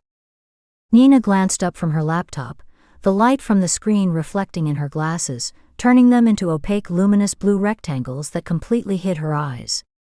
Her fingers paused over the keyboard. "Get some air?" she asked, her voice casual, but with the slight edge of someone pulled from deep concentration. She shifted in her chair, the vinyl giving a soft squeak. "Yeah." Katie's own voice sounded normal in her ears. Flat. Professionally bland, the tone she'd used 1,000 times in interagency debriefs and witness interviews where she revealed nothing. It came from a place deep in her throat, controlled. "Needed to clear my head. Too many files in a small room." She offered a half shrug as she moved further into the room, a gesture meant to convey minor irritation, the mundane complaint of any worker stuck in a cramped space. She kept her movements fluid, hanging her jacket on the back of her chair, the fabric rustling. Nina's gaze held for a fraction of a second longer than necessary. Her head tilted just a degree, a bird-like motion of assessment. It wasn't suspicion, not yet. It was the instinctive check of a partner, a radar ping reading for changes in atmosphere. She was looking for signs of fatigue, of stress-induced pallor, the normal tells of a difficult case. Katie kept her breathing even, in through the nose, out through the mouth. She let her posture stay loose, one hand resting lightly on the back of her chair as she surveyed the desk, as if deciding where to start next. "Anything from the field office?" Nina asked, turning back to her screen, her fingers resuming their tap dance on the keys, but Katie saw the slight delay, the half-beat of silence before the clatter resumed. She was still listening, still assessing the quality of Katie's silence, the timbre of her movements. "Not yet." Katie sat down in her chair, the same worn upholstered seat she'd left 20 minutes before. It felt profoundly different. The nubby fabric seemed scratchier against her legs, the wooden arms less solid, as if they might give way. The chair creaked under her weight, a sound she'd never noticed. She opened her laptop, the action routine, automatic. Her thumb found the latch, pressed. The lid rose with a familiar faint sigh of hinges. The screen glowed to life, harsh and white in the dim room, the FBI logo in the corner a stark accusing emblem of a faith now broken. She placed her fingers on the home row of keys, feeling the slight textured give of each button under her fingertips. She willed them not to tremble, focusing on the pressure points where skin met plastic. She did not look at Nina. She did not dare meet those hidden eyes, even in reflection. Instead, she fixed her gaze on the luminous rectangle of her screen, seeing nothing and everything. The glow was a barrier, a shield of light between her face and the rest of the room. She could feel the space between their two chairs, a mere 3 feet of worn burgundy-patterned carpet, as a vast unbridgeable canyon. On the other side was partnership, trust, shared purpose. On her side was a bottomless secret, a corrosive truth that would poison everything it touched. The sound of Nina's typing, a steady, proficient clatter of fingertips on chiclet keys, became a distant, meaningless noise, like rain on a roof far away, a sound that had nothing to do with her. Katie opened a database query window. The login screen appeared, and her fingers moved, typing in her credentials, the muscle memory perfect. The click of each key was a tiny, precise sound in the room. She navigated to the property records database, her movements fluid from a decade of practice. She typed in strings of case numbers from the list Hollis had given her, pulled up parcel maps and deed histories for names they'd flagged, her brow furrowed in a convincing pantomime of concentration. She was the perfect picture of an agent focused on the work, spine straight but not rigid, eyes intent on the scrolling data, a slight thoughtful purse to her lips. She even reached for her cooling coffee mug, took a sip, and made a faint displeased face at the bitterness, a normal human reaction. Inside, where no one could see, a cold, silent fracture had opened. It was not a crack, it was a crevasse wide and deep and dark, splitting the bedrock of her identity. On one side was Katie Ford, FBI agent, the woman who believed in the system, in procedure, in the slow, hard grind toward justice. On the other was Ken Ford's daughter, who now knew the system had been used to murder her father twice, first his body, then his memory. She sat at her makeshift desk in a cheap motel room, the glow of the screen painting her face in a pale, ghostly light, pretending everything was fine. The performance was excruciating. Every blink, every shift in her chair, every tap of a key was a conscious act of theater. She performed the pantomime of investigation, of trust, of loyalty, while the walls of her world, the very foundations she had built her life upon, justice, truth, the sanctity of the badge, the bureau, turned to sand and began to whisper away into a void. The truth was no longer something out there in the dark to be found and brought into the light. It was inside the room with her, in the badge weighing heavy on her hip, in the government-issued laptop she queried, in the chain of command that would receive her report. And it was poisonous. It was a gas with no smell, seeping into every corner, threatening to suffocate the partnership 3 feet away. She typed, and the letters on the screen, names, addresses, dates, blurred for a second into gray smears before she blinked hard, forcing them back into sharp, terrible focus. The act of blinking felt like a curtain falling and rising on a stage. She was alone in a way she had never been before, isolated inside the very armor she'd always worn for protection. The performance of normality, the maintenance of the calm, capable facade, was the heaviest weight she had ever carried. It pressed down on her collarbones, tightened her scalp, made the simple act of drawing breath feel like a calculated risk. She kept typing, the clicks of the keys a metronome counting off the seconds of her solitude, each one taking her deeper into the lie she now had to live, and further from the partner she could no longer truly trust.